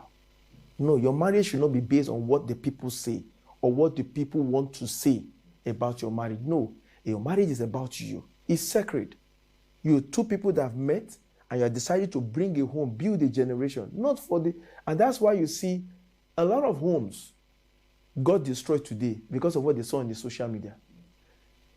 A lot of it is acting. They are just acting. They want you to see this part of them, but that's not the reality.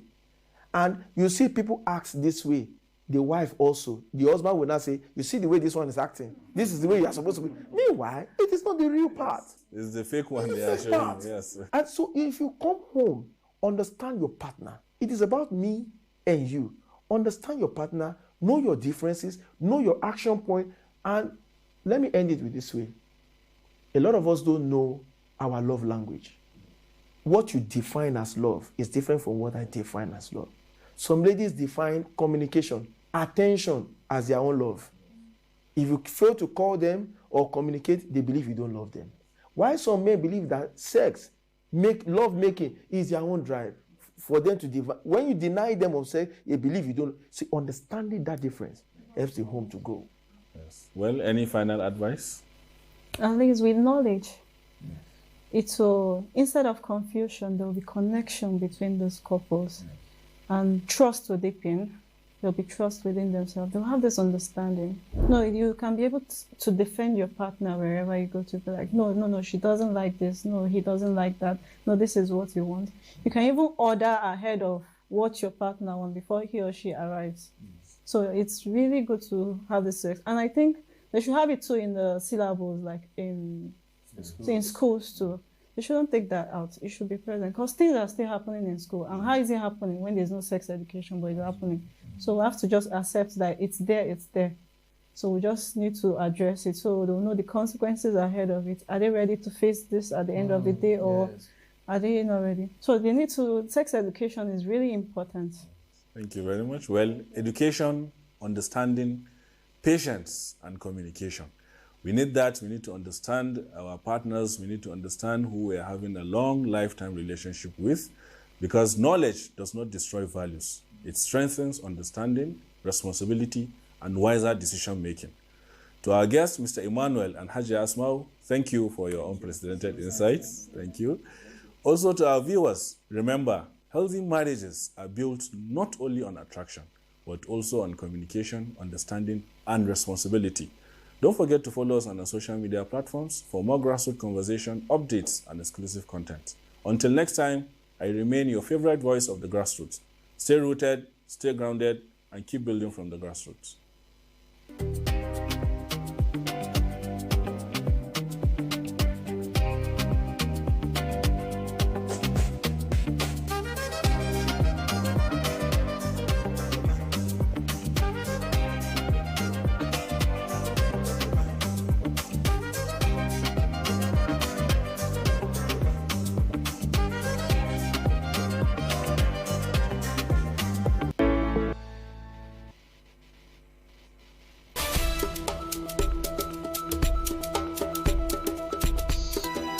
Well, hello. It is great to be back with you again on Lens on Africa.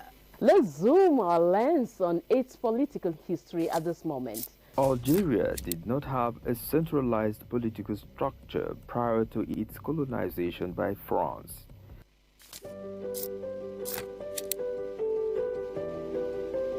It is now time for our weekly roundoff of African history.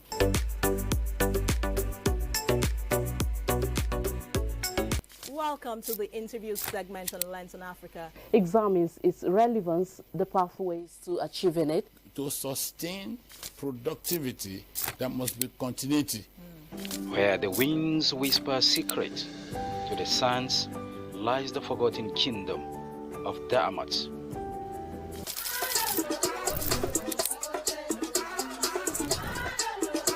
It is on this note that we conclude Lens on Africa today. Thank you for spending your time with us.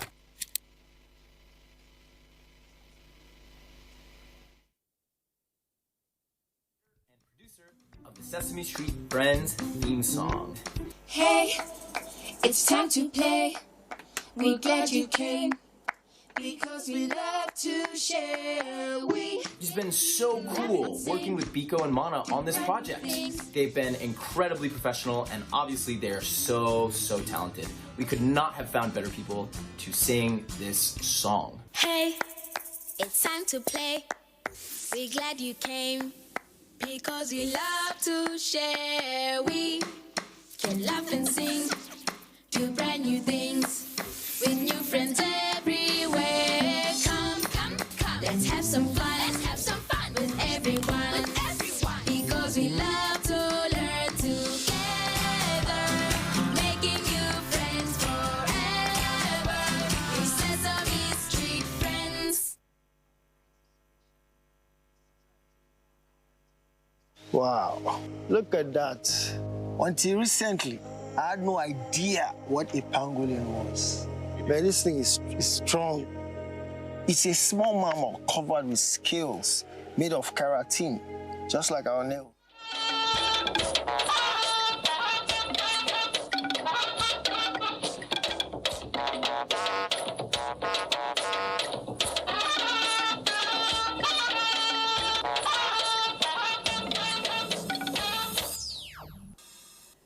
No remittance, no benefits, Nigeria Revenue Service tells state and local governments. Let's make it a treasury discipline. General Gowon's courage and poise for Nigeria's unity relieved at his autobiography presentation. The story of a man who stood at the center of Nigeria's most pressing years cannot be left to fragments, suspicion, and careless narration. Plus, 50 years on, Radio, Television, Theatre and Arts Workers Union, RATAU, pushes for improved welfare for members. Recognizes media and cultural workers not merely as professionals, but as strategic partners in nation building. I call on every member of RATAU to guard their alliance, for with our determination and your resolve, we will emerge victorious. Hello, and thanks for joining us on the Network News on NTA. I am Elizabeth Omori. Our Yusuf Jibo is in Lagos, and he will bring us stories from his zone. Benny Adams, the busiest, will bring us some business reports. Benny? Well, today's capital market for investors is being a renewed buying interest, much more than the profit-taking we saw yesterday. We'll give you details in the course of the bulletin. And Badi Adeleye is on sports.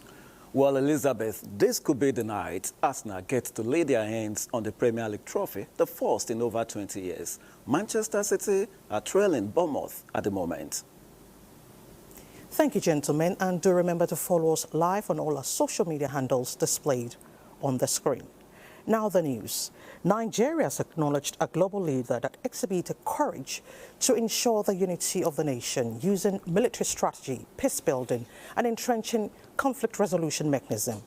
This man is General Gowon, who today unveiled the book, My Life of Duty and Allegiance. His autobiography, witnessed by President Bola Tinubu, represented by Vice President Kashim Shettima and other stakeholders, held at the Bola Ahmed Tinubu International Conference Center, Abuja. State House correspondent Abrahman Jibrila brings us details. A book with 850 pages with 36 chapters goes beyond record keeping, but an important national document that offers guidance for Nigeria's future, regional cooperation, and the preservation of national unity. Honoring a lifetime of service and the power of written word, celebrating legacy, literature, and leadership of the book My Life of Duty and Allegiance, as President Bola Ahmed Tinubu called for wide circulation of the memo across the country, noting that it is a civic inheritance for all Nigerians. That is one of the reasons General Gowon's story remains indispensable. He understood that unity cannot be sustained by speeches alone. Unity must be given institutions. It must be given rituals of encounter.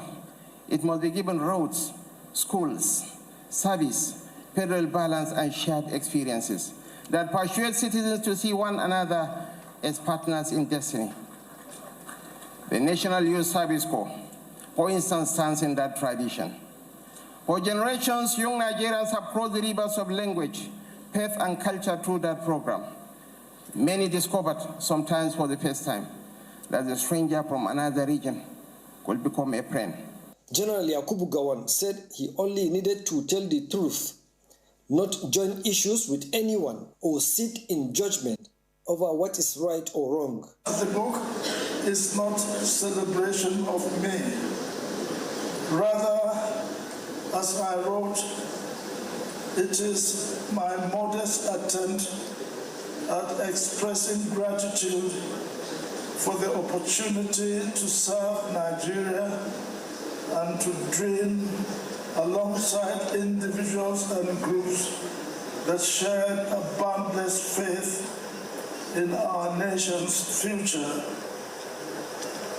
though many of them are no longer with us today. The years of the Civil War from 1967 to 1970 remain among the most painful chapters of our national experience.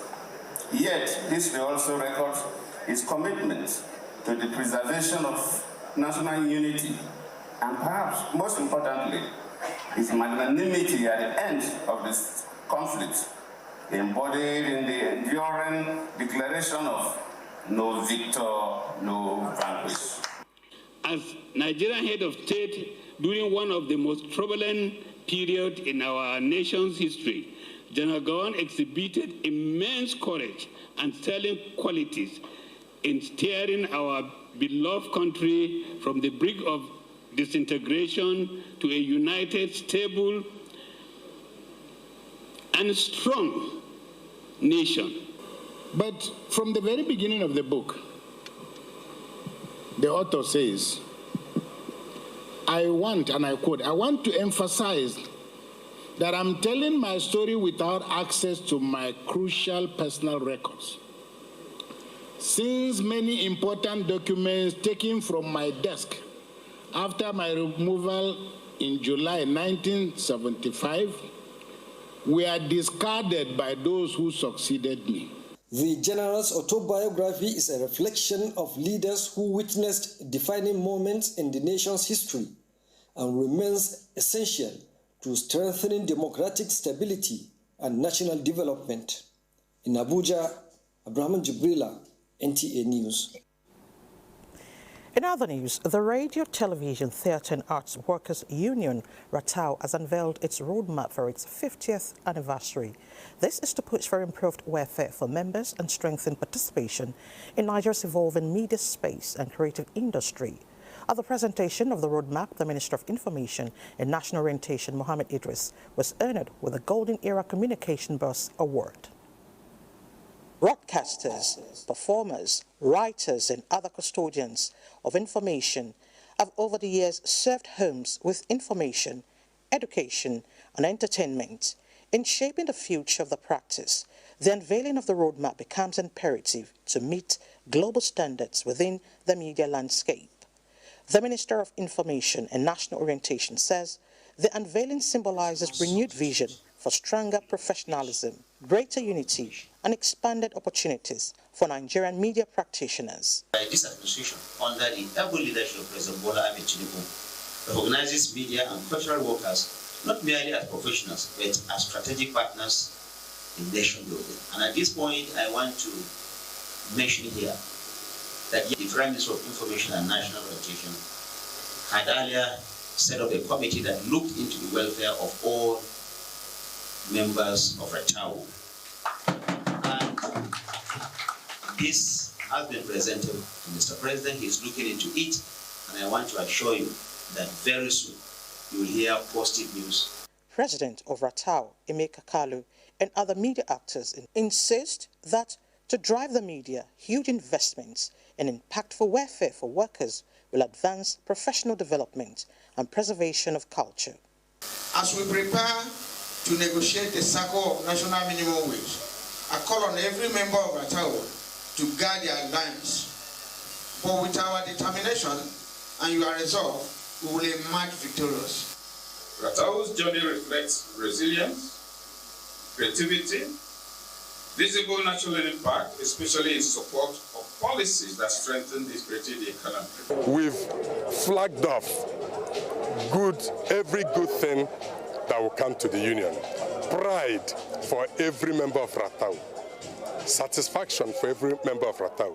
Roof over the head of every member of Ratau. The Minister of Information and National Orientation, as well as other personalities from different sectors contributing to the growth of the media, were recognized.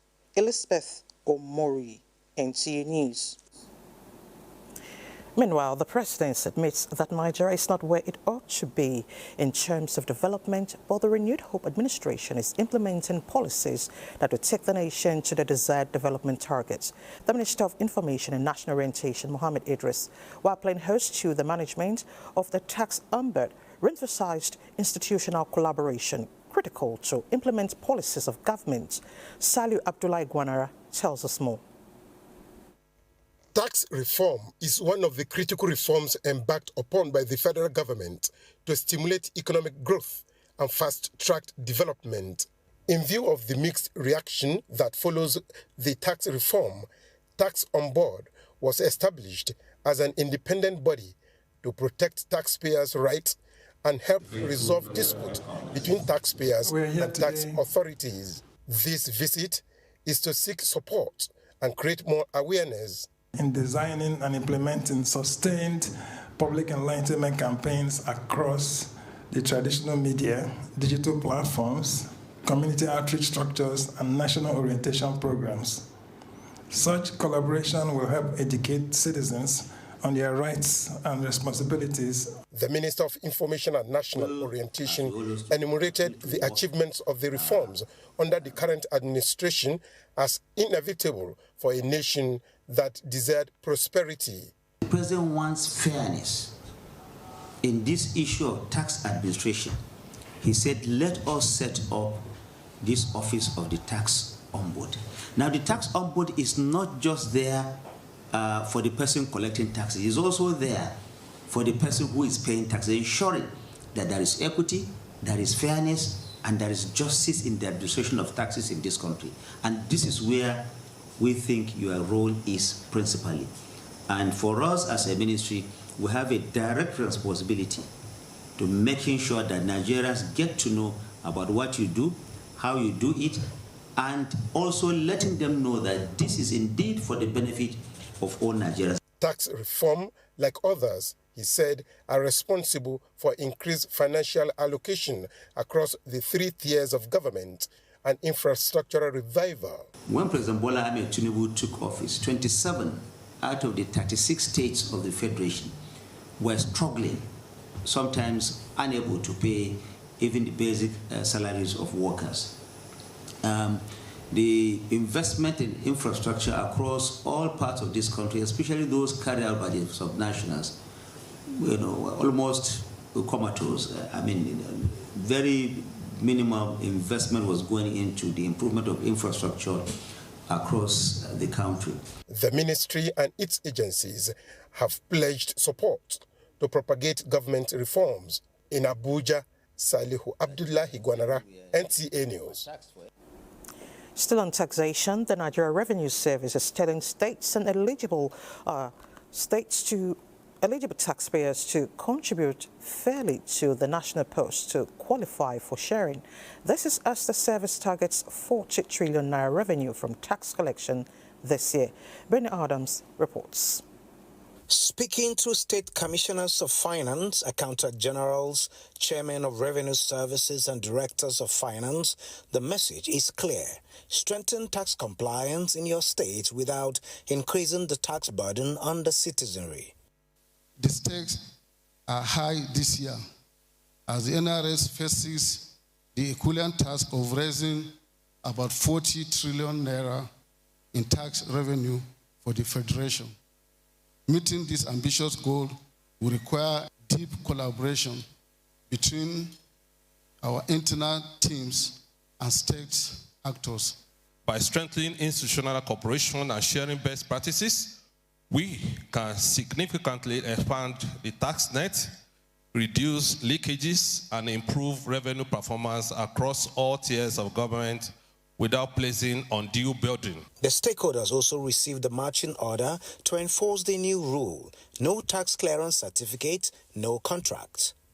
Going forward, let's make it a treasury discipline that every month the accountant generals of the states and the finance functions of other MDAs and the Nigeria Revenue Service Government Business Office reconcile what was paid, what should have been withheld, what was remitted, what is outstanding, before anything becomes large enough to trigger embarrassment or statutory deductions by the Accountant General of the Federation.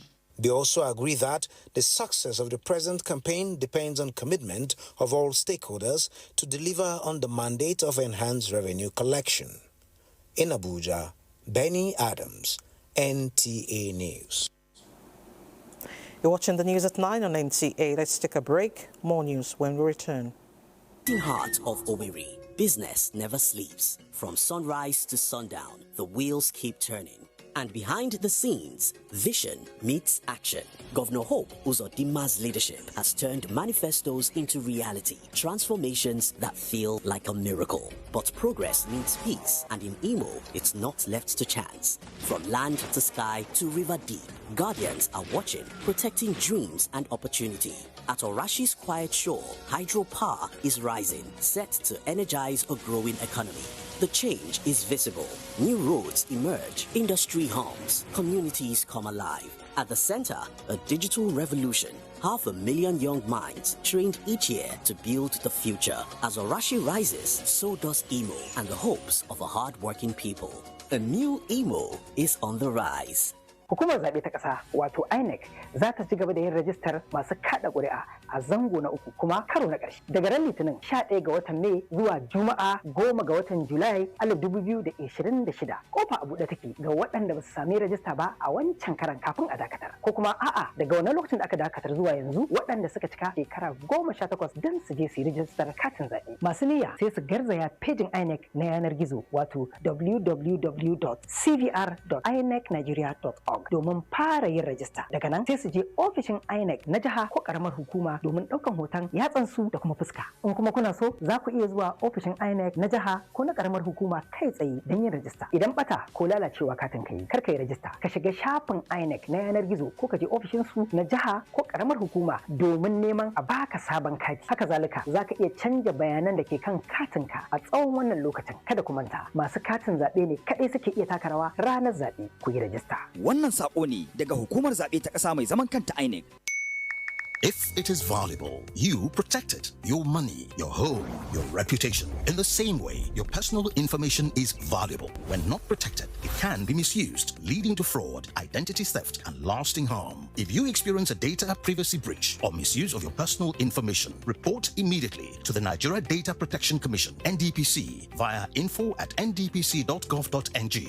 Every organization that collects and processes data are known as data controllers and data processors and required to comply with the provisions of the Nigeria Data Protection Act 2023, which include registration and renewal with the NDPC. Kindly note that the NDP Act compliance audit for year 2025 is ongoing. Ensure compliance to avoid sanctions, fines, and operational disruptions. Visit services.ndpc.gov.ng. This announcement is from the NDPC, Nigeria Data Protection Commission, championing privacy rights. The National Pension Commission, PENCOM, invites retirees under the Contributory Pension Scheme to enroll in the free healthcare initiative, PenCare.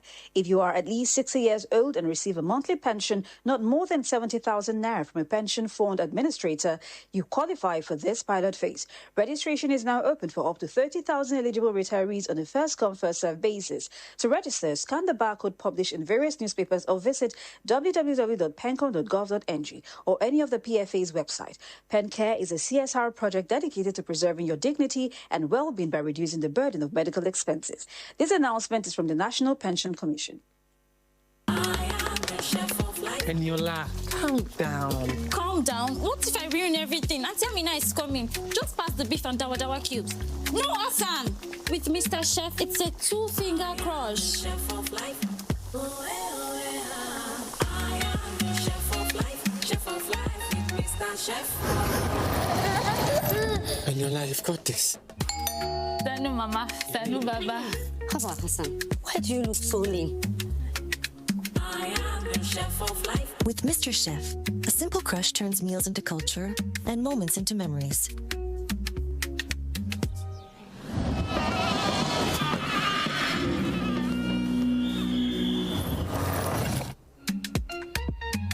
This is a true taste of home and culture. Yeah.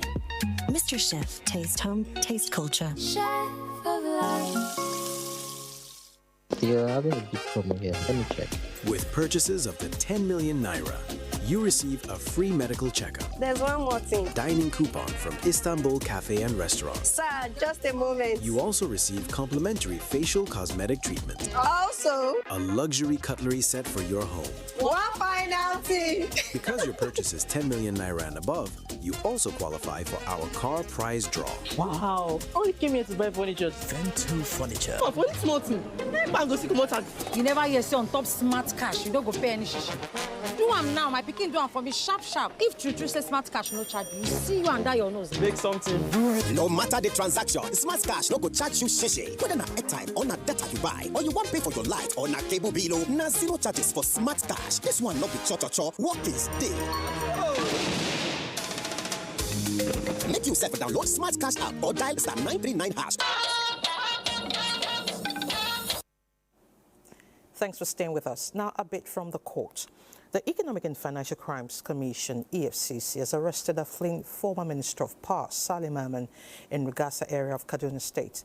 Maman was arrested in the early hours of Tuesday, May 19, 2026, following weeks of intelligence gathering by operatives of the Commission.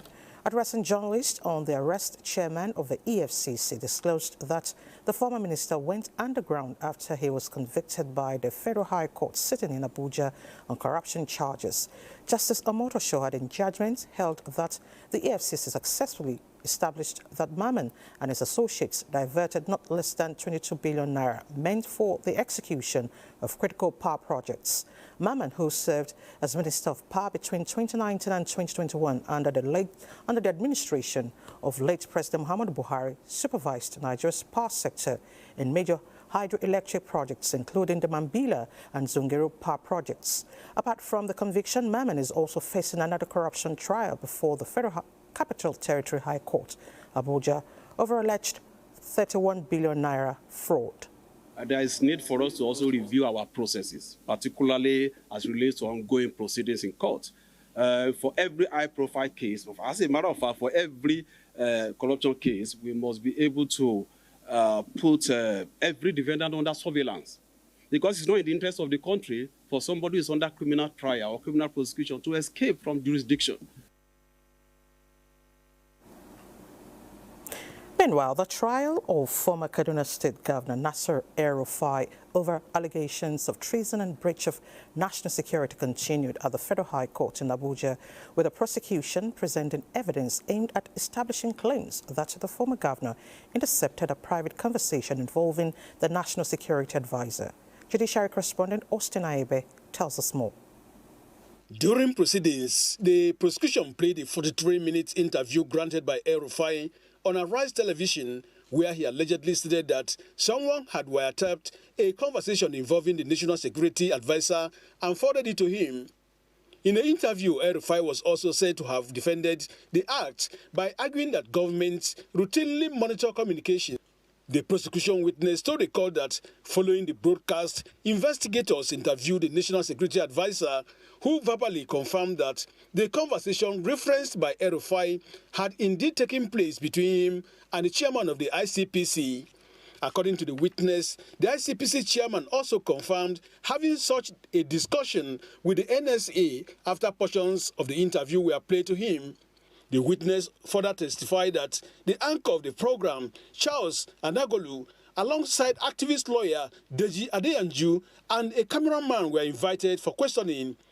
The prosecution tendered statements obtained from Charles and Adeyanju, which were admitted by the court as exhibits.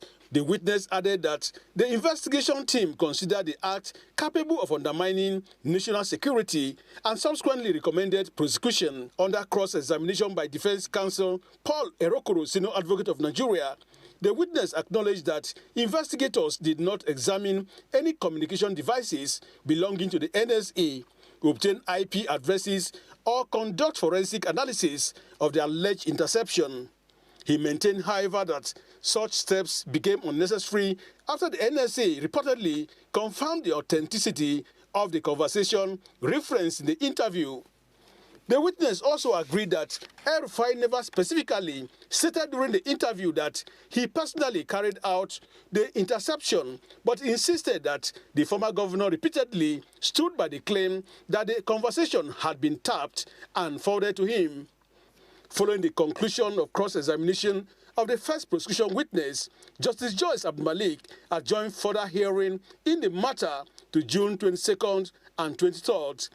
From the Federal High Court, Abuja, Austin Anyebe, NTA News. Meanwhile, Omoyele Sowore has failed to enter defense in his ongoing trial before a federal high court in Abuja on cyberbullying-related offences. Sowore is being prosecuted by the Department of State Services, DSS, for allegedly making false claims against the person of President Tinubu, referring to him as a criminal in a post he made on his X and Facebook accounts. Correspondent Austin Aibe once again brings us details. When the case last came up, Justice Mohammed Umar, in a ruling, dismissed Showore's no case submission and upheld the argument by counsel to the DSS, Akinlolu Keyinde, senior advocate of Nigeria, that a prima facie case has been established against Showore to warrant his being called upon to enter a defense. Shortly after the ruling, Showore and his lawyer, Masha Abubakar, applied orally that the judge should withdraw from further handling of the case on grounds of alleged bias. Following the objection raised by Keyinde that such applications are usually made formal to enable the adverse party respond appropriately, Justice Umar ordered the defense to file a formal application on their request for the judge to recuse himself to enable the prosecution respond and for the court to make a ruling. When the case came up on Tuesday, Abubakar told the court that his client has filed letters and applications to the court's chief judge demanding a reassignment of the case to another judge. Responding, Keyinde said he was served on May 19th with the two letters filed. Keyinde argued that what the defense has done is contrary to what the court ordered him to do on the last date, which was to file a formal application to the court on their request for the judge's recusal. In his reply, Abubakar argued that the defense has done the appropriate thing. Ruling, Justice Umar ordered the prosecution to file its response to the defendant's letters and adjourn further hearing till June 4th, 2026. From the Federal High Court, Austin Anyebe, NTA News. Now, talking security, Oyo State Governor Seyi Makinde has confirmed that 32 persons, including 7 teachers and 25 pupils, were abducted during the attack on on schools in the Hauru Esin-Ele community following a security review meeting in Ibadan. He said an operational center has been established at the police headquarters to coordinate rescue efforts. The governor also disclosed that the state's surveillance aircraft is currently being reassembled in Lagos and expected to begin operations soon.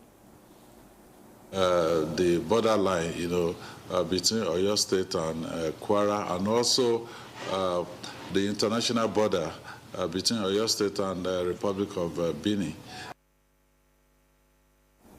First Lady Oluremi Tinubu calls on Nigerian children to always aim high and not allow the environment to define their limits, conscious of the fact that the country is staking its future heavily on them. She made the call at a ceremony to mark the 2026 National Children's Day celebration with an assurance that the country under the present administration will continue to strengthen policies that protect their rights and expand opportunities for them to succeed. State House correspondent Adeni Taiwo reports. It is the annual National Children's Day celebration, and once again, the conference center of the presidential villa plays host to the future of the nation. Hosted by Nigeria's First Lady Oluremi Tinubu, the 2026 edition of the annual celebration, slated for May 27, is coming early this time as the nation seeks not just to honor its children, but also eager to bridge gaps between generations and promote inclusion. So, inspired by the theme of the celebration, Future Now, promoting inclusion for every Nigerian child, they take the stage once again to celebrate, appraise their roles in national development, and make demands. And loud and clear, the First Lady had them as she joined the celebration early, starting from the kids' village, where she interacted with the children across the learning cycle before undertaking a tour of the tech exhibition stand, where she met and applauded young inventors and their innovations. And when she made her grand appearance in their midst, it was to highlight their special place as the nation's surest path to the future with their natural affinity for digital technology and artificial intelligence. Children are the heartbeat of our nation and future. The dreams they carry, the ideas they share, and the talents they possess have the power to transform Nigeria for generations to come. Every Nigerian child deserves access to quality education, healthcare, protection, digital skills, and a safe environment where they can reach their full potential. Then follows clear commitment to their protection and support by the Bola Tinubu administration. Beloved children, I want you to know that Mr. President is working hard to ensure a better and brighter future for you. Through the Renewed Hope agenda, Mr. President is investing in your education, health, child nutrition, child's rights, and protection. Wherever you see the Nigerian flag, know that it says Nigeria believes in you. This is your moment.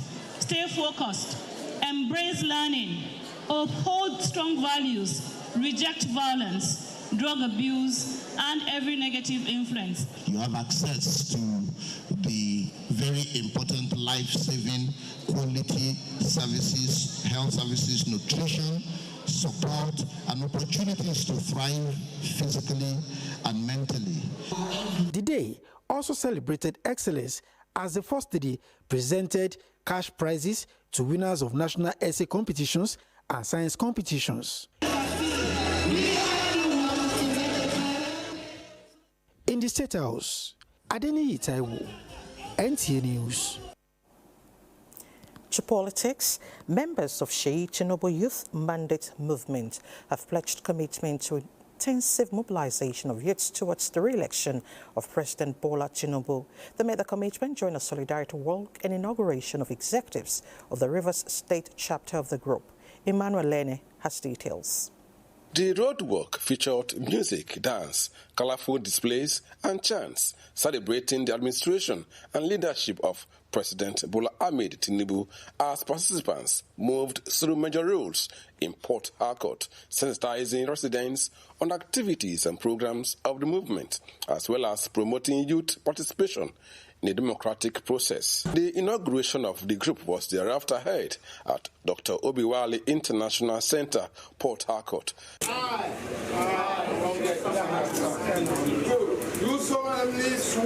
River State Coordinator Promise Wankwo appreciated members for the active participation, noting that their commitment continues to strengthen the movement across the grassroots, while the Cross River State Coordinator Professor Tony Inyang described the movement as a platform for unity. I want to also encourage everyone here to participate actively in taking this message of delivering Mr.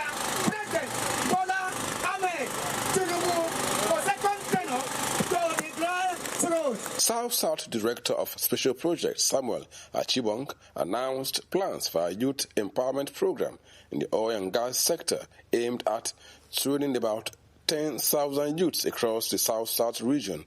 We send them to job because we are giving them reason to vote. This solidarity work and inauguration marks the official commencement of mobilization to actualize the re-election of President Bola Ahmed Tinubu by members of Sheikh Tinubu Youth Mandate Movement in River State. In Port Harcourt, Emmanuel Lene, NTA News. This is the Network News on NTA. Let's join Awal and Yusuf for reports from his zone. Awal? Welcome to Lagos. The plan to achieve the $1 trillion economy for the nation by the present administration maintains its momentum with the recent unveiling of Nigeria industrial policy. In this report, Larry Belei explains what the industrial policy means for the nation. To achieve the $1 trillion economy needs an actionable policy. The Federal Executive Council approved what we call the Nigerian industrial policy. The current primary goal is to raise significantly the manufacturing sector's contribution to the gross domestic product GDP by 2030. This will require the federal government to tackle undue advantages that imported products have over locally produced goods, where Nigeria possesses strong domestic demand or unnatural comparative advantage. We need to see how we can escalate this and get involved in broad discussions and see what the determination can be. In terms of what we are losing, basically, if, for example, we're spending so much money today to import textbooks and all of that, what it is that the country can save all of that money by relying on local production.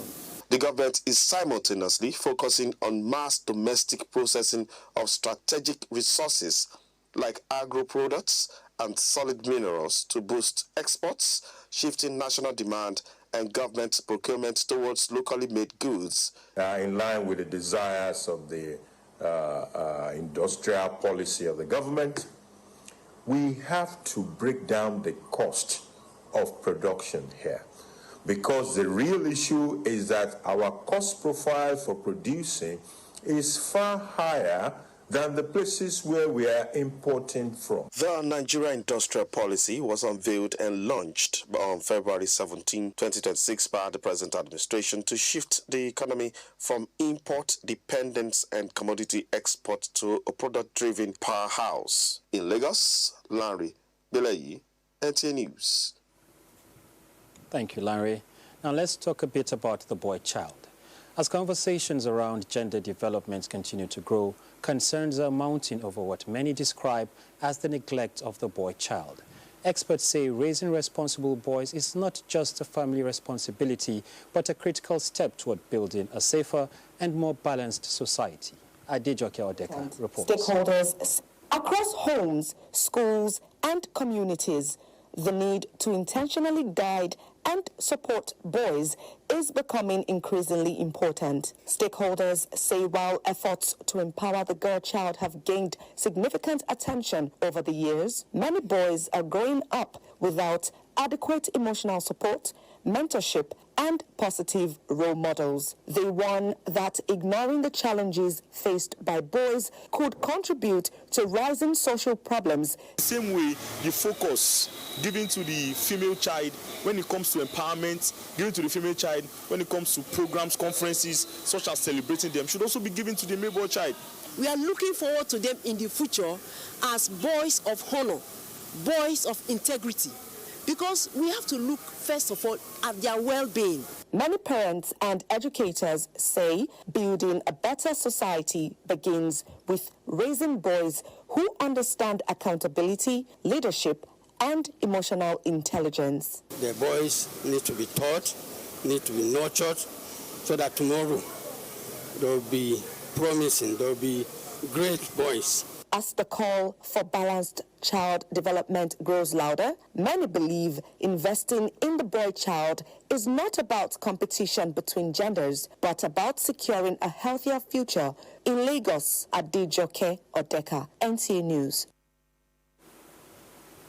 Well, that's it from Lagos. Network News continues with Elizabeth in Abuja after the break. Don't go away. Imagine having the power of television, movies, news, and entertainment right in your pocket. Welcome to Free TV App, Nigeria's all-in-one digital TV experience. With Free TV App, you get access to over 100 live TV channels, breaking news, sports, movies, kids shows, and more. All from a single mobile app. No decoder stress, no complicated setup. Just download, open, and start watching. To get started, simply search Free TV on the Google Play Store or Free TV NG on the Apple App Store, or scan the QR code on your screen. Once installed, register in seconds using your phone number, email, WhatsApp, Google or Apple ID. Secure OTP verification ensures safe and seamless access. The live TV section gives you over 100 licensed channels with a program guide, pause, rewind, and catch-up features. Free TV is more than an app. It's a digital revolution in broadcasting. Download the Free TV app today. My baba, they always say, for market, every day gets your own wahala. Sometimes people go on scam you. But Baba say, no be by gra. You must cool down, dey sharp. Because with OPay payment, your money go enter sharp, no story. But inside market, anything fit happen. One day, we no see phone again. My Baba remember OPay USSD lock, dial *955*131#. Baba press and lock account. From market woman to driver, from small boy to big man. Now OPay, they protect people like us. My Baba fit sell, press phone, collect POS, and still they teach me price. And when they don't tire am, go just tap OPay night guard. We no fear for this our hustle life. Now OPay be the people payment shield. My Oga, welcome sir. We need to look at this report. What can we offer you? Don't worry. Huh? Mr. Chef, it's a 2-finger crush. Pass the beef and crayfish. With Mr. Chef, a simple crush turns meals into culture and moments into memories. This is the true taste of home. And culture. Chef of life. Progress no dey happen just like that. It come from support when you need help. Mommy, I got the school fees. You too much. Na money point o. Money point, thank you. Customer, na transfer abi? Confirm. Bro, na transfer. Na money point oga. Oh, na confirm. Progress na peace of mind when you know say payment go land at Sure Banker.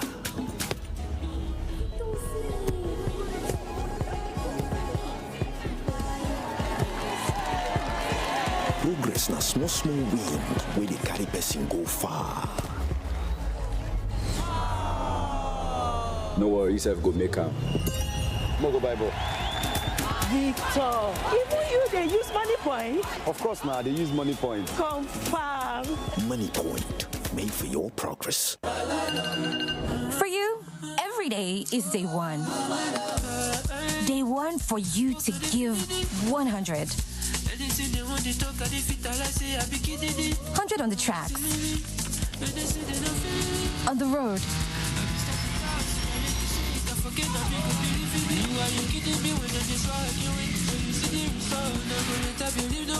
At work, because it's your job to give your all.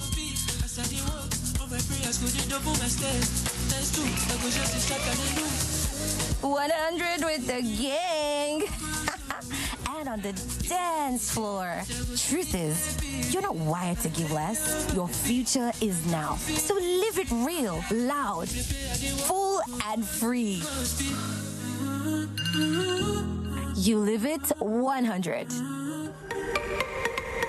Below 3-in-1 Milky and Creamy is truly milky and contains calcium.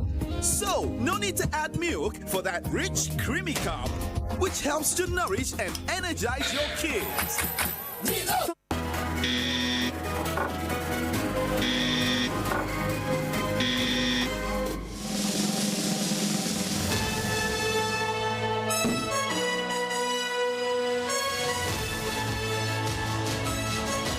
High swelling index, non-sticky, no stones. Big Bull Gold, the gold standard of rice.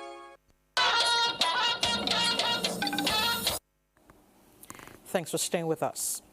The ruling All Progressives Congress APC continues its bid to reposition for optimum performance in the 2027 general elections with the conduct of senatorial primaries across the districts, either through open primaries or through affirmation by consensus. Announcing the results in Gombe State, the chairman APC Gombe State Senatorial and House of Representatives Primary Elections Committee, Labri Musa Kafaro, says the exercise was conducted according to prescribed guidelines. We shall clear the cost and take APC to victory across all elections. I am doing this to bring my people together. Power comes from God, and they have accepted it. In Borno State, Senator representing Borno Central Senatorial District, Kakashe Olawan, emerged as the APC senatorial candidate at an affirmation meeting. In Benue State, chairman of the Senatorial Primary Elections Committee, Benue State, Sabiu Saidu Mahuta, announced the results of the exercise at the APC Secretariat in Makurdi. Also, President of the Senate, Godswill Akpabio, is assuring Nigerians of a transparent and peaceful electioneering under the President Bola Tinubu administration. This was after his emergence as winner of the Akwa Ibom Northwest Senatorial District APC primary. Under President Bola Tinubu, we are having this kind of peaceful exercise. And under Governor Moeno, Akwa Ibom has shown example to the rest of Nigeria. In Cross River Southern Senatorial District, the primaries took place peacefully at all the 70 political wards. In Imo, Governor Hope Uzodinma clinched the APC ticket to contest for the Imo West Senatorial District in the forthcoming election, having defeated Senator Rochas Okorocha. In Ogun State, where the party deployed direct primaries, Governor Dapo Abiodun, Senator Shaib Salisu, and Babajide Ojugbele as the party's candidates for Ogun East, Ogun Central, and Ogun West Senatorial Districts. Infrastructure Development Minister of Works David Umahi and the National Chairman of the All Progressives Congress, Professor Nentawe Yilwada, are working out plans to present before the National Working Committee a scorecard of President Bola Tinubu on infrastructure development. During the meeting, Works Minister commended the APC National Chairman for introducing an engagement process where ministers appear before the APC National Working Committee on live television to account for the gains made by the administration. Professor Nentawe Yilwada applauded the minister for the ongoing transformation in the nation's infrastructure sector and assured him that the National Working Committee would soon invite him to formally present the administration's achievements. And it's time to talk business. Our very busy businessman, Benny, is set. Benny? Thank you, Elizabeth. On Talking Business, as Nigeria marks the Open Governance Partnership Week 2026, civil society groups are calling on government to demonstrate renewed commitment to open governance reforms by signaling the OGP, well, I say signing the OGP National Action Plan for and begin implementation of commitments, in addition to providing adequate funding for the OGP process and related reform activities in Nigeria. The Open Government Week is a global initiative aimed at securing concrete commitments from governments to promote transparency, empower citizens, and fight corruption. Stakeholders believe open government reforms must go beyond policy declarations and translate into concrete actions that improve transparency, public accountability, service delivery, and citizen confidence in government institutions. We therefore urge government stakeholders, development partners, civil society organizations, and citizens to use the opportunity of the OGP Week 2026 to recommit to advancing an open, accountable, and participatory governance system in Nigeria. We are particularly concerned that despite the importance of the OGP process in strengthening democratic governance, many commitments contained in previous national action plans have either witnessed partial implementation or suffered delays due to lack of sustained political will and inadequate resource allocation. Nigeria joined the Open Government Partnership in July 2016 and committed to enhancing transparency, accountability, citizen participation, and improved public service delivery. Nigeria has developed and implemented 3 national action plans.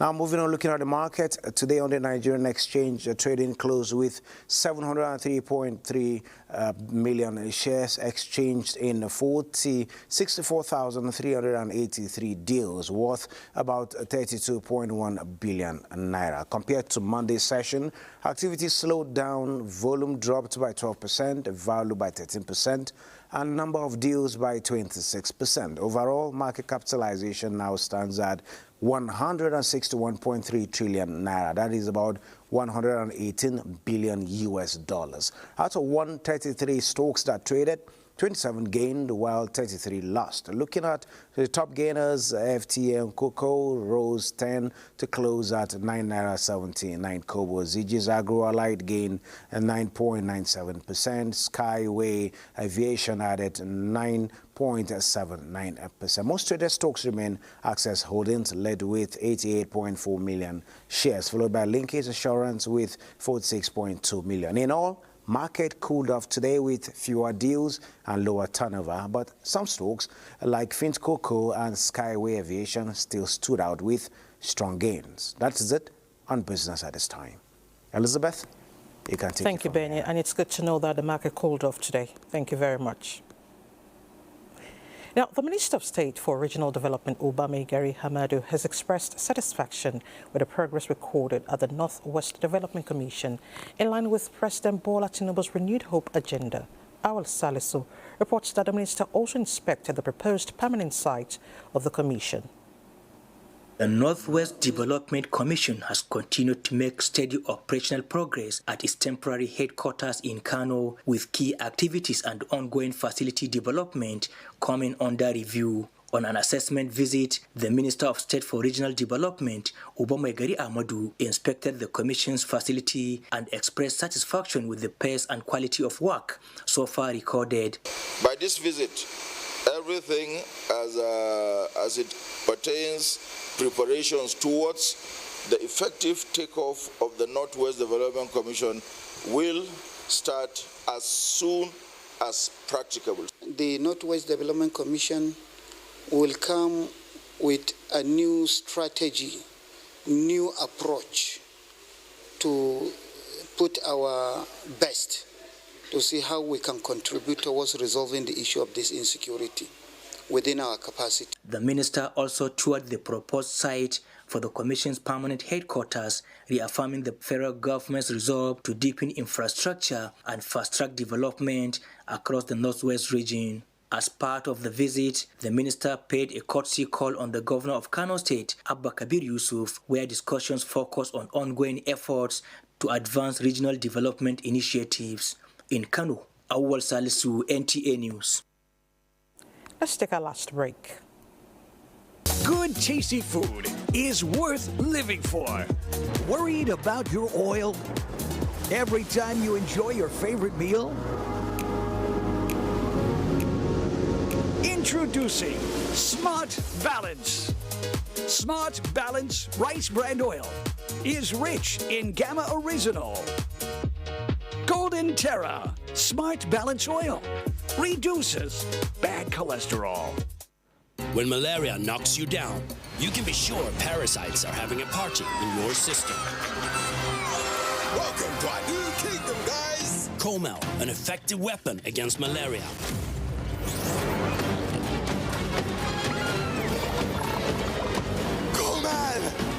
Attacking the parasite army directly to give you express relief and get you back on your feet effectively. Comel on Malaria Gone.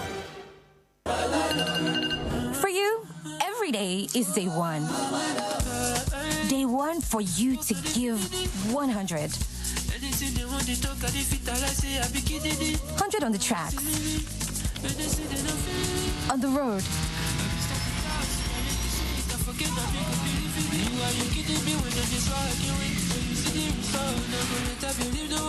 At work. Cause it's your job to give your all.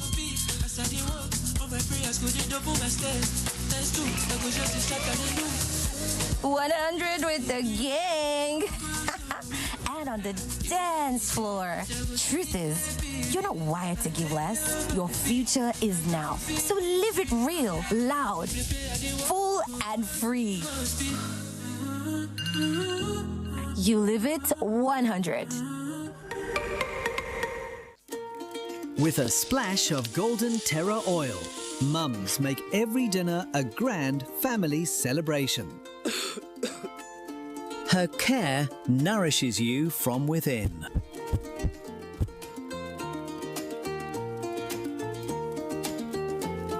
And motivates the mind. Mums pour pure love to make tasty, healthy, nourishing family meals. Golden Terra oil, pour pure love. Below 3-in-1 Milky and Creamy is truly milky and contains calcium.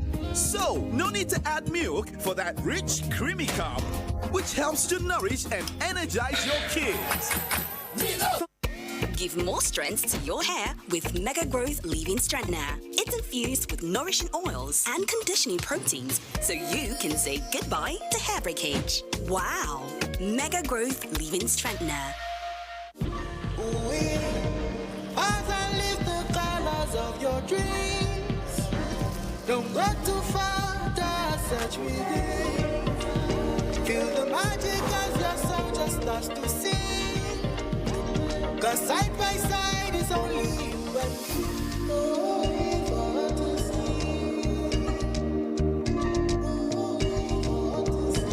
me. New look, same timeless performance. Calm down. Calm down. What if I ruin everything? Auntie Amina is coming. Just pass the beef and dawa cubes. No awesome. With Mr. Chef, it's a 2-finger crush.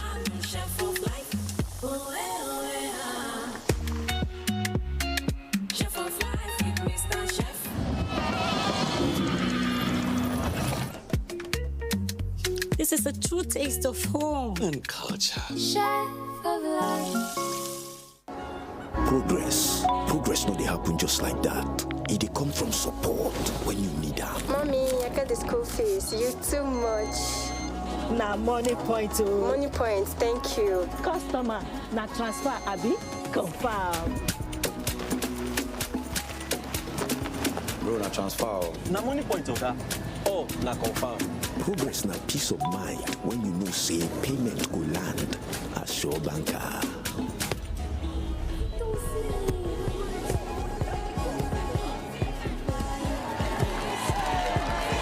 Progress na small wind where they carry person go far.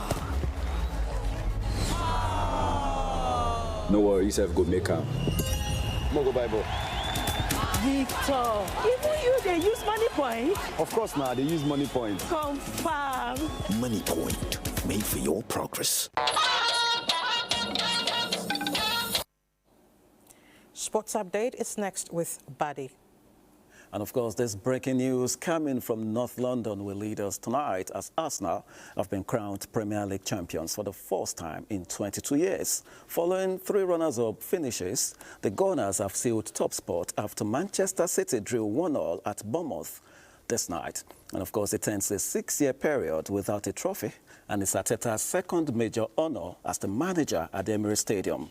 There could be more silverware on the horizon for Arsenal as they beat to win the Champions League for the first time in the club's history. Still in England, Southampton have been thrown out of the playoffs after admitting they spied on 3 clubs in the championship season.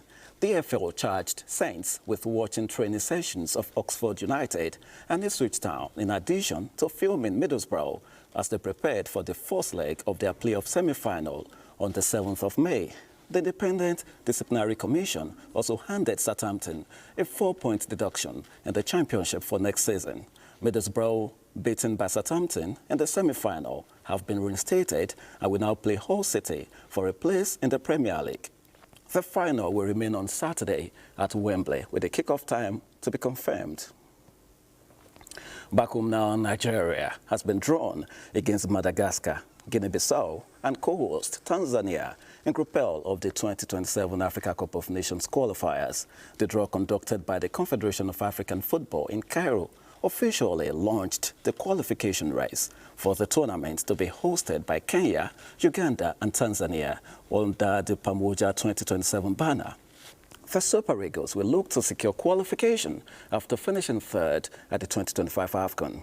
CAF confirmed that qualification matches will begin later this year, with the 2027 tournament set to run from June the 19th to July the 17th across East Africa.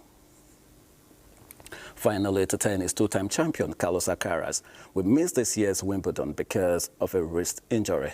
The world number 2 withdrew from last month's Barcelona Open after sustaining the injury to his right wrist in the first round.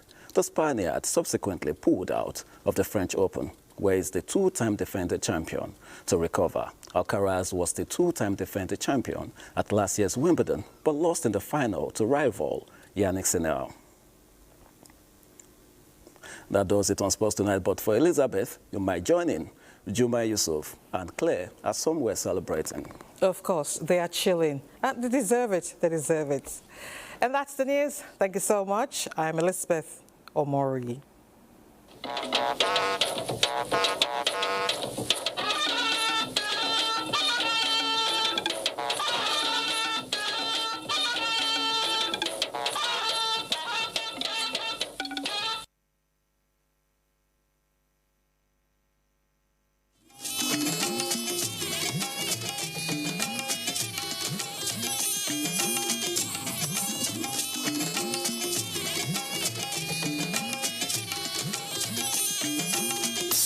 This is the network service of the NTA.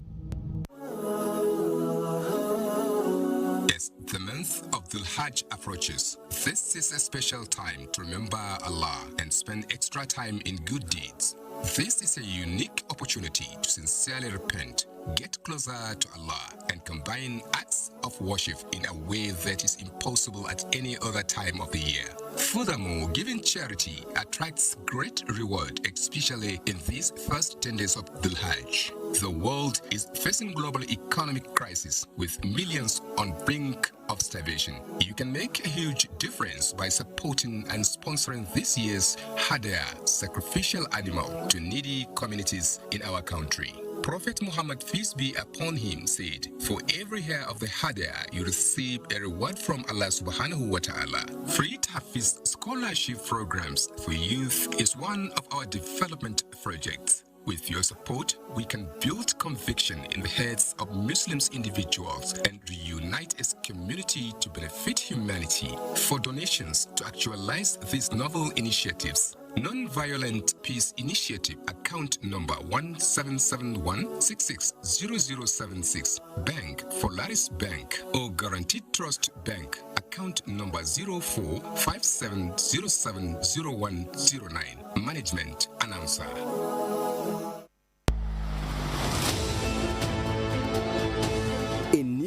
edition of TV Guide is out, featuring an interesting personality with vast experience in the digital ecosystem.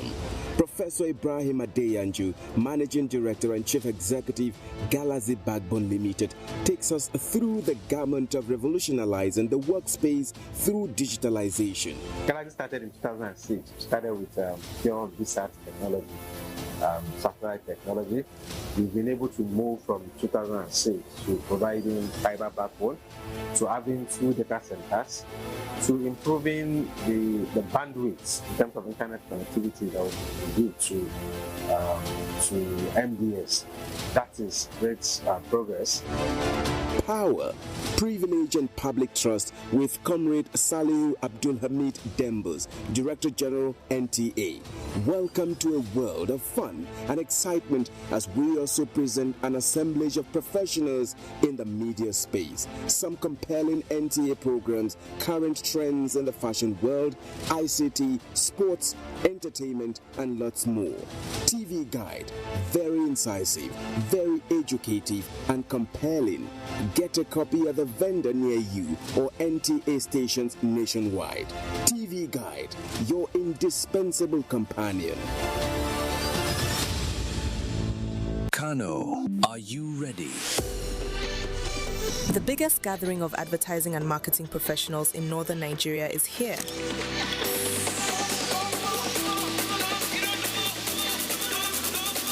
The Advertising and Marketing Communications Summit 2026. The summit will now hold from 19th to 21st May 2026, Bristol Palace Hotel, Kano.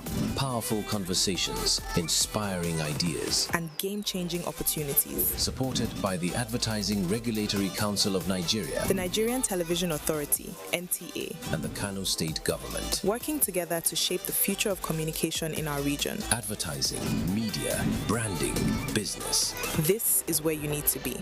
Don't miss out. Be there.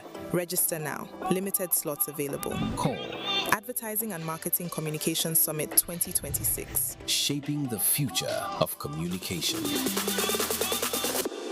The prestigious NTA Television College, widely recognized for its professionalism and excellence in media training, has achieved another significant milestone. In addition to its existing affiliation with Ahmadu Bello University Zaria for the award of a degree in mass communication, the college has now received official approval from the National Board for Technical Education, NBTE, to commence National Diploma, ND programs in mass communication and multimedia. Additional programs are also in progress. Admission requirements: a minimum of 5 O-level credit passes in relevant subjects. For National Diploma ND programs, minimum JAMB admissible score of 100. For degree programs, recommended JAMB score of 180 and above. This is a great opportunity to become part of the college's growing legacy in media and broadcast education. For more information, visit our website at www.ntatvc.edu.ng or call these following numbers: 0803-838-4343, 0806-980-9897. Announcer Management.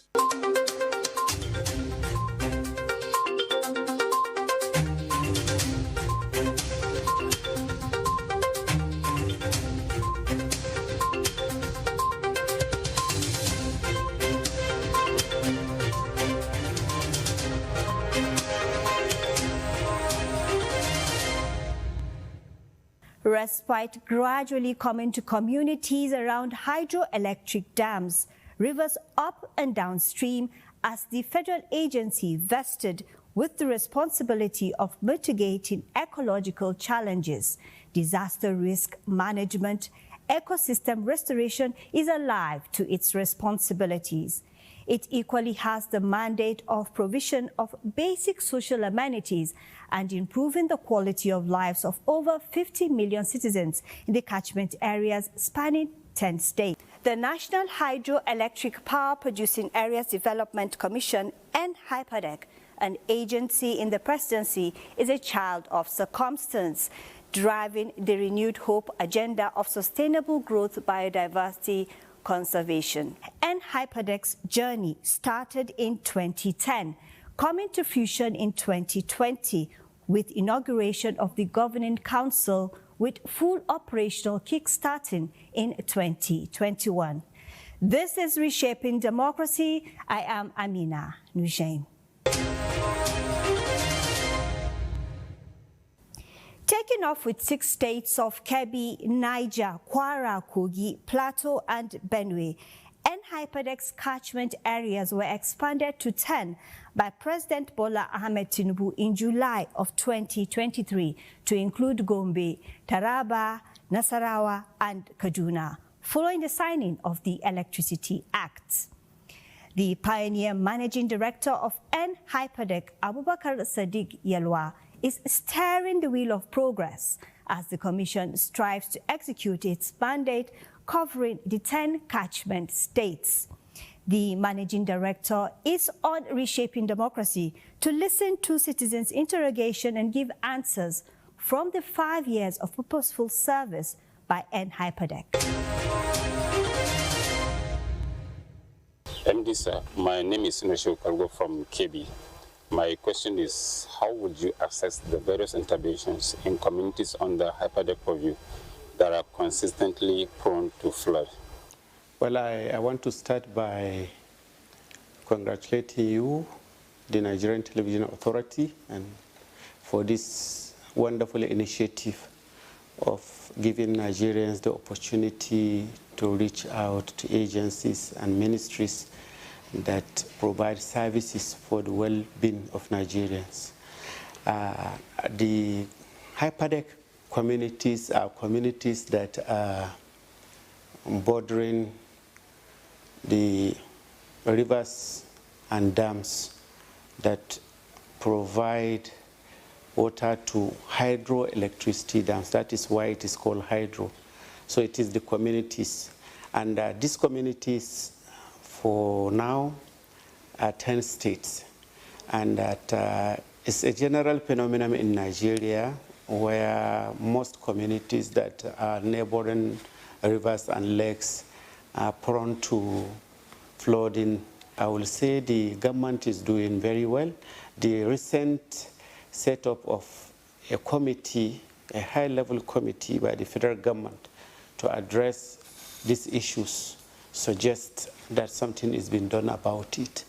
And secondly, you can see there is always an intervention where we have such strikes coming up. And these are also, the HYPADEC communities are not exempted from those Nigerian communities that the federal government is providing support to. I'm Safiano Adam Koko from Kebbi State. How much impact has HYPADEC made in the life of catchment communities, particularly in the states added in 2023?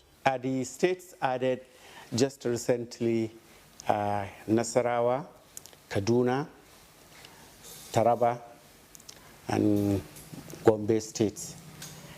Gombe, as a result of the Dadin Kuwao electricity dam project.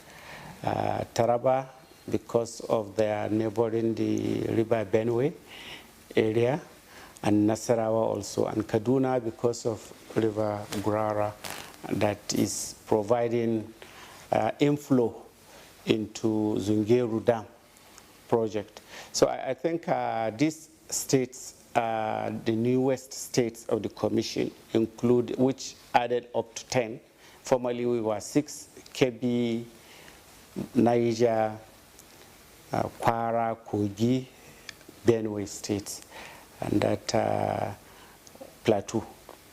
And that as soon as the new states were created, the commission set up a needs assessment team to visit those new states and visit those communities actually bordering the inflow channels, and that we identified the communities and that we identified the major immediate needs of these communities, which stems from lack of electricity, lack of water, pipe-borne water, dilapidated educational institutions, and in some non-existent at all, and that this became a serious challenge that we felt we must give serious attention to.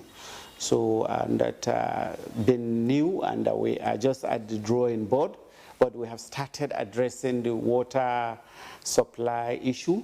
We have started constructing solar-powered boreholes for most of these communities in almost all these 4 new states.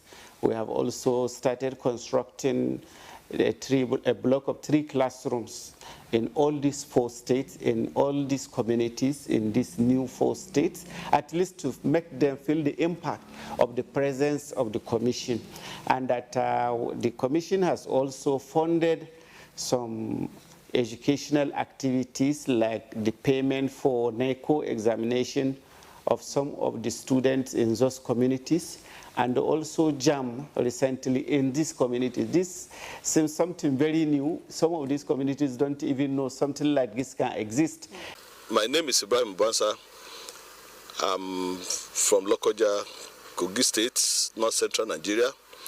I want to ask, sir, how is HYPADEC working with key ministries and state agencies in ensuring annual flood disaster risk reduction, both within the dam areas and downstream in Lokoja?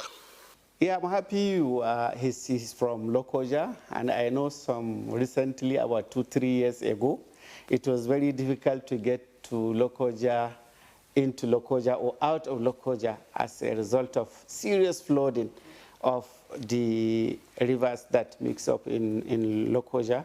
But the Commission, as soon as we became effective in 2021, the Kotonkarfe drainage scheme was the first among the earliest interventions of the Commission.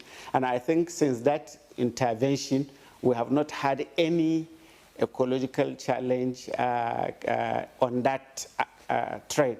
So virtually the Commission is identifying communities and that are prone to climatic challenges, and we are relating with the Federal Ministry of Environment and other local and international NGOs to provide expertise to the Commission and also to the states, because we are also working in tandem with the states so that we don't work on different direction.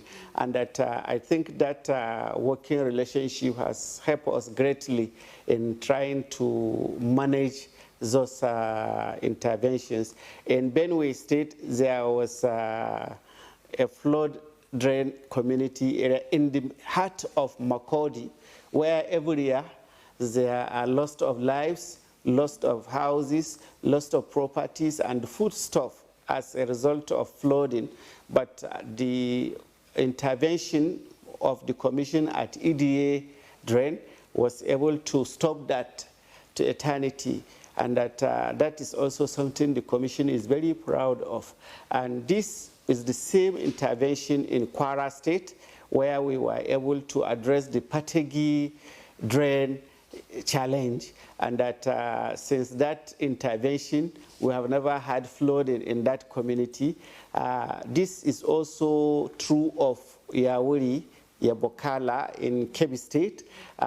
Similar intervention was made by the Commission, and that I'm proud to inform that since that intervention, people that were usually cut off as a result of this heavy rainfall now reach one another easily.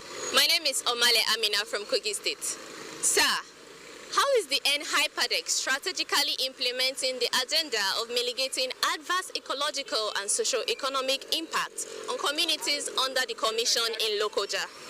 Yeah, the HYPADEC Commission is working closely with the state government, as like I said, even on flood mitigation, because usually when we receive reports from NIMET and other agencies that report on likely downpour and the challenge and communities identified that may have such challenges, the Commission set up every year a committee that will go around the communities, meet with the local community, meet with the state operatives, and use the media, the television and radio through advert, drawing the attention of farmers that this year there will be heavy rainfall in so-so area of your community.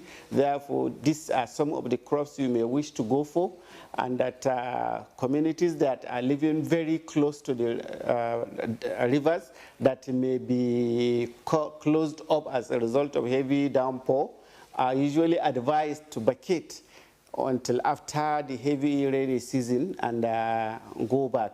All this we do through intervention with the local government, the state government, the various aid agencies, and the various climate assessment agencies of the federal government. MDSA, NHYPADEC's mandate is established by an Act of the National Assembly in 2010 and fully operational since 2021. What is its core mandate and how does it affect its operations? Thank you very much, my sister Victoria. The National Hydroelectric Power Producing Areas Development Commission became into effect 2021 as a result of the Establishment Act 2010. And that this act was reviewed subsequently in 2014 and most recently in 2023.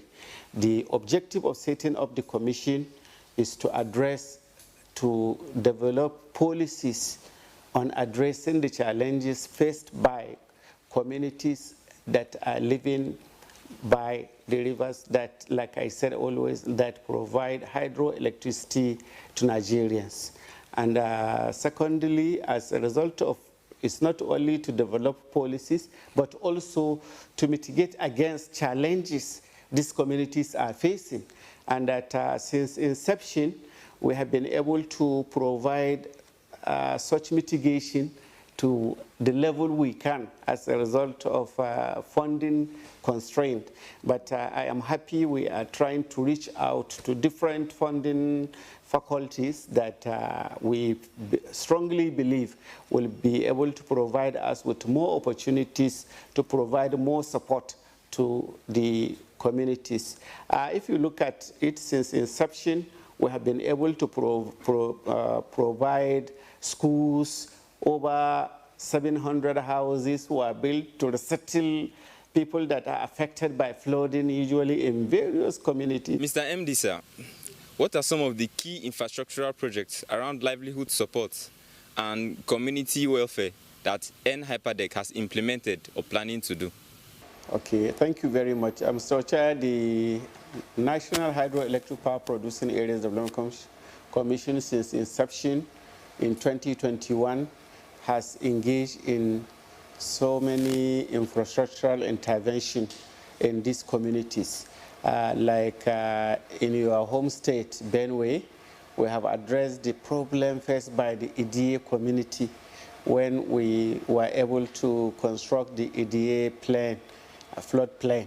And I am sure you are in a best position to tell Nigerians the impact that intervention has been able to achieve. We also have addressed the Pategi flood plain, where about half a community, half the town, a hospital, a cemetery was being threatened by ecological intervention. With the coming of HYPADEC, we were able to address that. We were able to train 5,000 Nigerian youths in these 6 states that we started commencing with, and that we did not only train them, but we trained them on their choosing vocations, and that after the training exercise, we gave them start-up kits to enable them. Some of them are already reached and higher levels they started now, because we were able to document their activity with Corporate Affairs Commission. We got them registered, and they are now independent business of their own, and that we are glad of our success story in that aspect. Presently, we have the approval of the management committee to employ 500 youths as agricultural extension officers in the 10 states of the Commission to provide support to our local farmers with modern farming and agricultural techniques, which we will be paying a stipend, not salaries. They are not going to be employed, but it's like kind of a stipend.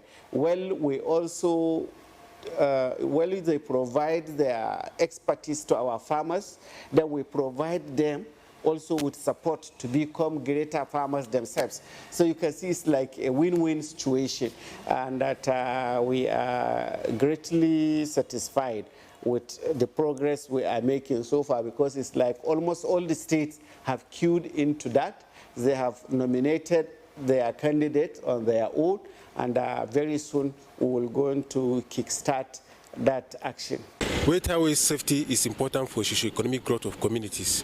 Why is the Commission intervening to mitigate against both mishaps and save lives? Yeah, Mr. Ghana, I'm sure you are a Nupe man, so I'm not surprised you are asking this question. We are, of course, doing very well in the area of mitigating the challenges faced by our local riverine transporters in that respect. Before the coming of HYPADEC, almost every month you will hear of boat mishaps as a result of colliding or night driving or so many other issues, and you will hear of so many losses of lives. So when we came, we looked at the situation and realized that most of the terrain, about 700 to 900 kilometers of the waterways, is threatened by growing trees that some of the drivers don't see or don't know they exist, or because some of these trees were hidden, but as the water level goes down, they come out, and before the drivers realize that, they collide with them. So we try to embark on an aggressive tree slugs clearing exercise. And the second aspect is the racketeering nature of the boats used by the water transporters. They are not only old, but they are racket, and that some of them are being overloaded at the loading station. So we did an aggressive awareness campaign to both the drivers and to the local chiefs to encourage moderation and control. And thirdly, they should even look at the health nature of the drivers and whether or not they are under any intoxicant, that no driver that is under any intoxicant should be allowed to drive at any time, whether in the night or in the daytime. And secondly, we also bought some boats, because we realized that we need to introduce fiber boats.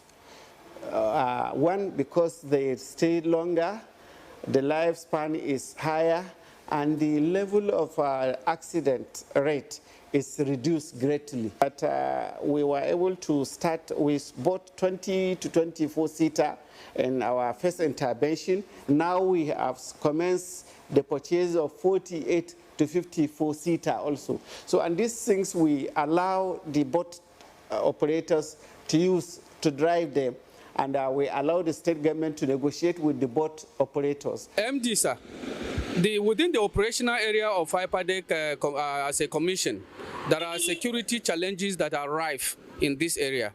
What are the projects you're doing in order to mitigate these challenges? Yeah, when we realize the activities of bandits becoming very rampant, especially in the communities, HYPADEC communities, we requested the support of the federal government, and the president, in his magnanimity, has approved for the commission to procure motorcycles, and we bought about 2,500 units of motorcycles, which we distributed free of charge to the traditional vigilantes that and under the supervisions of the various traditional chiefs, and that has greatly reduced the level of activities of the bandits in those communities.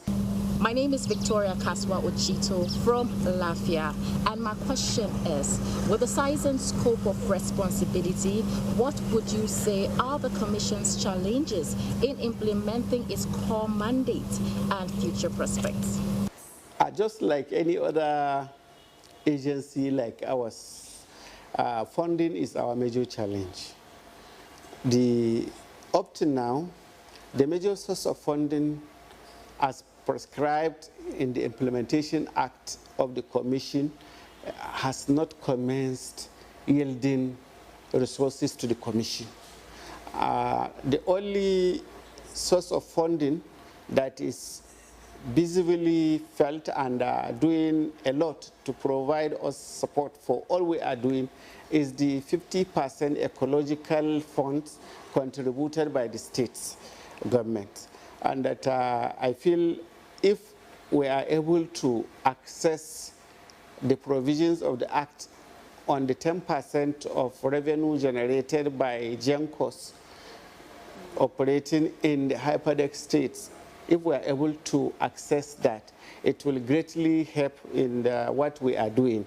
And other sources of funding we are also working on is interventions of other ministries and NGOs. Already we have reached an advanced stage in discussion with the Federal Ministry of Environment, with its support agencies, international support agencies, and they are studying the activities of the Commission and working speedily to ensure that the activities of the Commission is supported to provide succor to the sufferings and challenges of the various communities of HYPADEC. Interesting responses there from the Managing Director and HYPADEC, charting a new course for sustainable development, strengthening critical infrastructure in communities with hydroelectric dams in their backyards.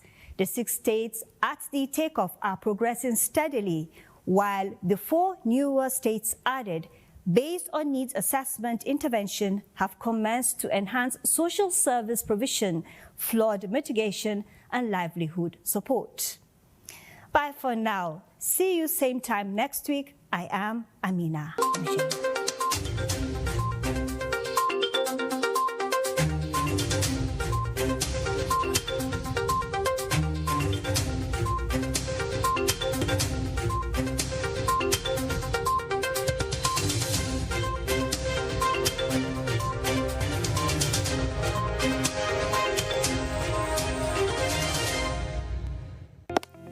Although social media as a channel of communication is inherently harmless, it becomes harmful and damaging when used without discretion and thoughtfulness. Bad social media users spread rumors and fake news without verification. But good social media users stop, reflect, and verify information before sharing it. Be a good social media user. Stop the spread of fake news. Verify the authenticity of your source and use social media responsibly for a better Nigeria. This message is brought to you by the Nigerian Television Authority, NTA, in collaboration with the National Orientation Agency. Commander, what's going on here? Why do you have your things scattered all over the place? Your slippers on my bed? How much would I give you for a night? Are you mad?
Hello and welcome. This is NTA Tuesday Live, and I'm Cyril Stober. Now, based on reports from early May 2026, Nigeria recorded 281,500 leaked user accounts in the first quarter, ranking the country 34th globally in data breaches. Now, this surge represents an 18% increase in email breaches compared to the last quarter of 2025. The incident is linked to sophisticated cybercrime techniques, including info-stealer malware, phishing, and ransomware. Tonight on NTA Tuesday Live, we'll be focusing on the leaked email accounts, the implications and concerns. But before we go into the conversation, let's get to see this report put together by correspondent Jonathan Omajali. I have some cases that you find out as some friend of mine, to the extent that they have to arrest them, thinking that they are the one operating the email. It happened to me one time. A colleague came to me for an assistance, and I assist that colleague. The next thing I started seeing deduction in my salary. Voices of Nigerians and victims of the sinister side of the cyber world. The digital age has opened new frontiers of opportunity for John and Joseph. Messages no longer have to be sent through the post office, and transactions can now be carried out without queuing for several hours in banking halls. But beneath the convenience of interconnected systems lies a growing vulnerability threatening nations, institutions, and individuals alike. Nigeria's emergence among countries with rising cases of leaked email accounts has once again drawn attention to the fragile state of global cybersecurity. The compromised email could be government emails, could be individuals, could be from fintech, could be from telecoms, could be from SME, could be from hospitals, and could be from startup. With over 281,500 compromised accounts recorded within the first quarter of 2026, experts fear the consequences may extend beyond individual privacy breaches to economic sabotage, identity theft, financial fraud, and coordinated cyber attacks on critical sectors. Most financial institutions have digital platforms now, and people have accounts that they transact different kind of commercial transactions online. Banking, the banking sector, you have different institutions that you do banking online, and when these credentials are being stolen, a huge amount of money will be stolen and taken out of the country, and that affects our digital economy. The short-term implication talks about the individual losing money, and long-term implication talking about country losing our digital reputation. Another long-term implication is that we stand a chance of losing our national infrastructure to hackers who could hold the entire country at ransom. So we need to create more awareness of cybersecurity threats, cyber crimes all around the world. And I think NIDA is doing a pretty good job, but I think we need to intensify the awareness. Poor knowledge of cybersecurity, brain drain within the cybersecurity landscape, the absence of comprehensive cybersecurity policies at different levels, inadequate dark web monitoring, and weak endpoint protection infrastructure among the areas experts say require urgent attention.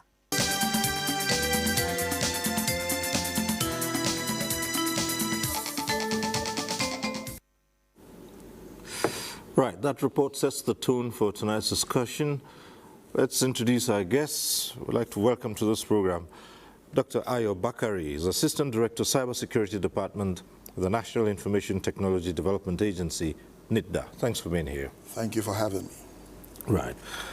Also here tonight is Moses Gabriel Omolai, Cybersecurity Professional. Thanks for being here. Thank you very much. Okay. Joining us tonight also is Ruth Sambok, Digital Rights Advocate. Thanks for being here. Thank you. And we also have here tonight Joseph Gideon Ikojo, a cybersecurity expert. Thanks for being here. Thank you for having me. And joining us via Zoom from Côte d'Ivoire is Babatunde Bamigboye, Squire, Head Legal Enforcement and Regulations Department, Nigeria Data Protection Commission, NDPC. Thanks for being with us. It is my pleasure. Thank you. All right. Thank you very much. Well, as is the nature of this program, at some point in time, we go interactive. But when it's that time, we'll remind you of the process and the procedure. For now, let's go into the details of tonight's program, the implications and the concerns over leaked emails. And with our guests, let's start off. A good place to start off is the huge numbers of breaches that were recorded in the first quarter of this year, which is higher than what happened the last quarter of 2025. Is this some kind of progression in hacking and, breaches of accounts? In other words, are we expecting that as time goes on, we'll see increased activities by hackers and those who breach mails? Thank you very much, Mr. Cyril, for that amazing question. I think it's very important, to know that the current leaks that we're experiencing, yes, it may be concerning, but it shouldn't really be a cause for alarm. And why am I saying this? This shows that Nigeria is really advancing with its digital transformation. Nigeria is advancing, with its digital economy. It shows that we are being noticed, as in globally, as far as our digital transformation is concerned. The whole world, it's actually noticing Nigeria's digital as a footprint. So this creates a paradox. As we advance, with our digital transformation, we should also expect in the same breath series of cyber attacks, which also includes, email leaks. And why I say that this is not that alarming is because if you juxtapose this, within the same as a report, if you juxtapose this, with the email leaks, experienced, by United States within the same as in quarter, a country of about 342 million, you realize that they experience about 61 million leaks within the first as in quarter. The same also goes for, as in the UK, with about a population of about 69.2 million, which is above a third of Nigeria's population. You realize that within the same quarter, they also experienced data leaks or email leaks of, about 4.4 million. So if you juxtapose what Nigeria experienced, within the first quarter, with what has been experienced by countries within the global north, you will see that, yes, I don't want to downplay it, but you see that it's still marginal within the grand scheme of us and things. But of course, it's concerning, and that shows that as we're advancing with digital as a transformation, we should also continuously improve our cybersecurity measures at the national level. Thank you. Well, but then we're considered as one of the fastest developing digital, countries in the world. And so, yes, we might say, looking at this against the other countries we mentioned here, we might not be too alarmed. But the more we develop, the more the risks and the chances of being noticed and the attempts being made. Let's hear you. Okay, so great thing that we're growing that fast. However, with that kind of pace, then there's more responsibility. Now, the responsibility starts from not being reactive, but being proactive. So first of all, let's get something straight that cybersecurity or cybersecurity breaches, it's like poverty. It can never be eradicated, but it can be reduced to the barest minimum. So how do you reduce to the barest minimum? It starts from the basics, awareness. Where there's proper awareness from every level, that is from oblivious users to mid-level users, and then to experts. Because if you're not aware of the climb, the digital climb, how would you even protect yourself? So I think in one of the responsibilities we have as a country is to be proactive. And I think it starts with proper awareness at every level. Even as little as starting cybersecurity awareness clubs in secondary schools, in primary schools, you know, talking about links, you know, not clicking on links you shouldn't, and you know, all of that, because we see that one of the biggest breaches is what we call the business email compromise. So that would always be a point of attack. Business is increasing, the digital climb is increasing, so we need to do a lot with awareness at every level. And we're churning out smarter individuals by the day, younger too, for that matter. And back in my day, we would not be as savvy as today's people are with this technology. But let's hear your opening comments, Ruth Sambo. Okay, so I agree with everything that they have shared. Truly, we are a growing economy, and which also means this is such a big concern, because if we're trying to build our digital economy, it means that this is going to also affect the citizens, right, in a negative way. It's a ripple effect, because if we have this number of people having their emails compromised, it means that they are vulnerable to bank frauds, their social media, and then it makes people scared to adopt technology. Already we hear people saying, if it's online, don't bother, there are so many risks, there are scammers, etc. So if we have this number, it's also, yet like when you juxtapose it with the numbers in the US and the UK, it's not much, but then we can't compare our digital economy with advanced countries like that. It has a negative impact, especially for the citizens, because they're always at the receiving end. Yeah, so that's it. More people are likely to say, look, if it's online, then be wary. Maybe if you try the first time, you get hacked. I've known people who have decided they're just going to keep all this at arm's length and go the way. Well, let's come to Joseph Gideon Ikojo, the cybersecurity expert. And the first thing here is, do we have the tools to really be ahead? Because people who do this, they are devising new and faster methods. Well, thank you very much for that question. I believe we do have the tools, but I also believe these tools are limited to a selected few. You talk about the law enforcement, including the police, the EFCC, the NFIU, the ICPC, and even some part of the police. There's some part of the law enforcement that has been integrated with the police, like the Interpol. They have these tools. But a lot of companies or organizations in Nigeria do not have these tools. And this also includes government organizations, not just private organizations, but governance organizations and institutions. They do not have these tools. Now, I wouldn't blame them for not having these tools. When you speak of cybersecurity, what the layman thinks, first of all, is it's a very big thing that is only meant for the techies.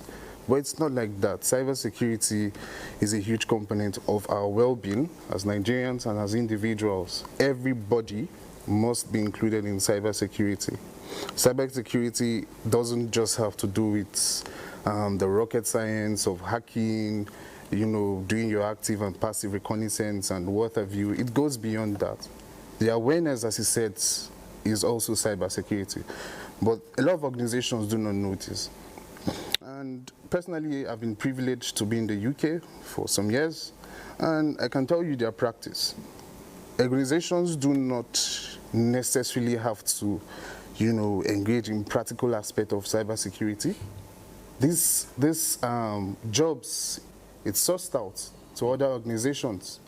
And that's where the whole concept of cybersecurity insurance comes in, whereby organizations shift responsibility, the risk, the financial implication of cybersecurity breaches or cybercrime, and also the legal costs attached to it.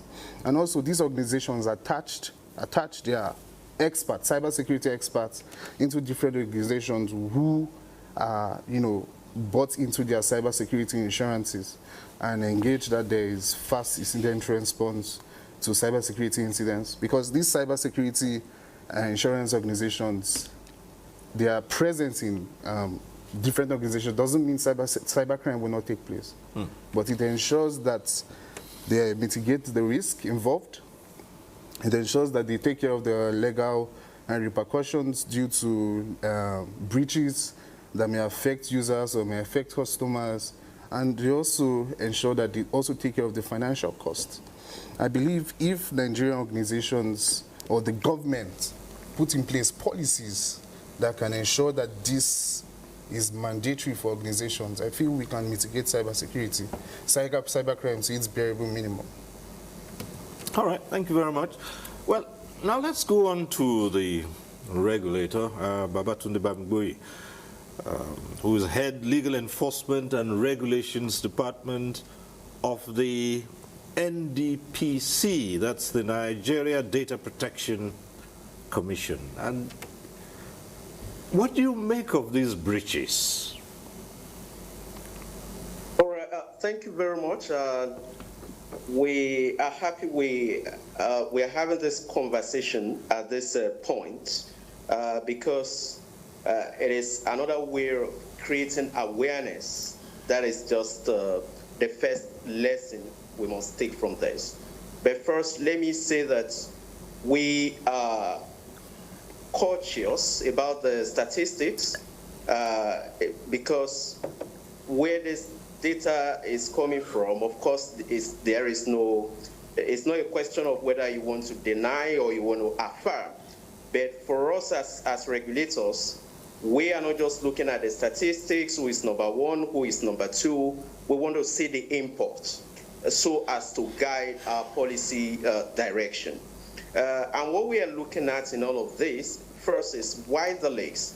If we understand what is driving, where is it trending upwards or backwards, we may be able to determine whether even 5,000 are many leaks already, or whether 280,000 plus is just a small number. So we are looking at it, what is driving it. I think from our assessments generally, the leaks largely could be attributed to the users, the owners of accounts. What is their level of awareness before we even get to the platforms? Generally, the platforms provide robust framework. But when you see a situation where people have accounts and then the necessary technical and organizational measures to protect the accounts from becoming taken over or hacked by threat actors in the cyberspace, when you have a situation where you don't have people putting in place these appropriate measures, then it is concerning. That is where the real issue is.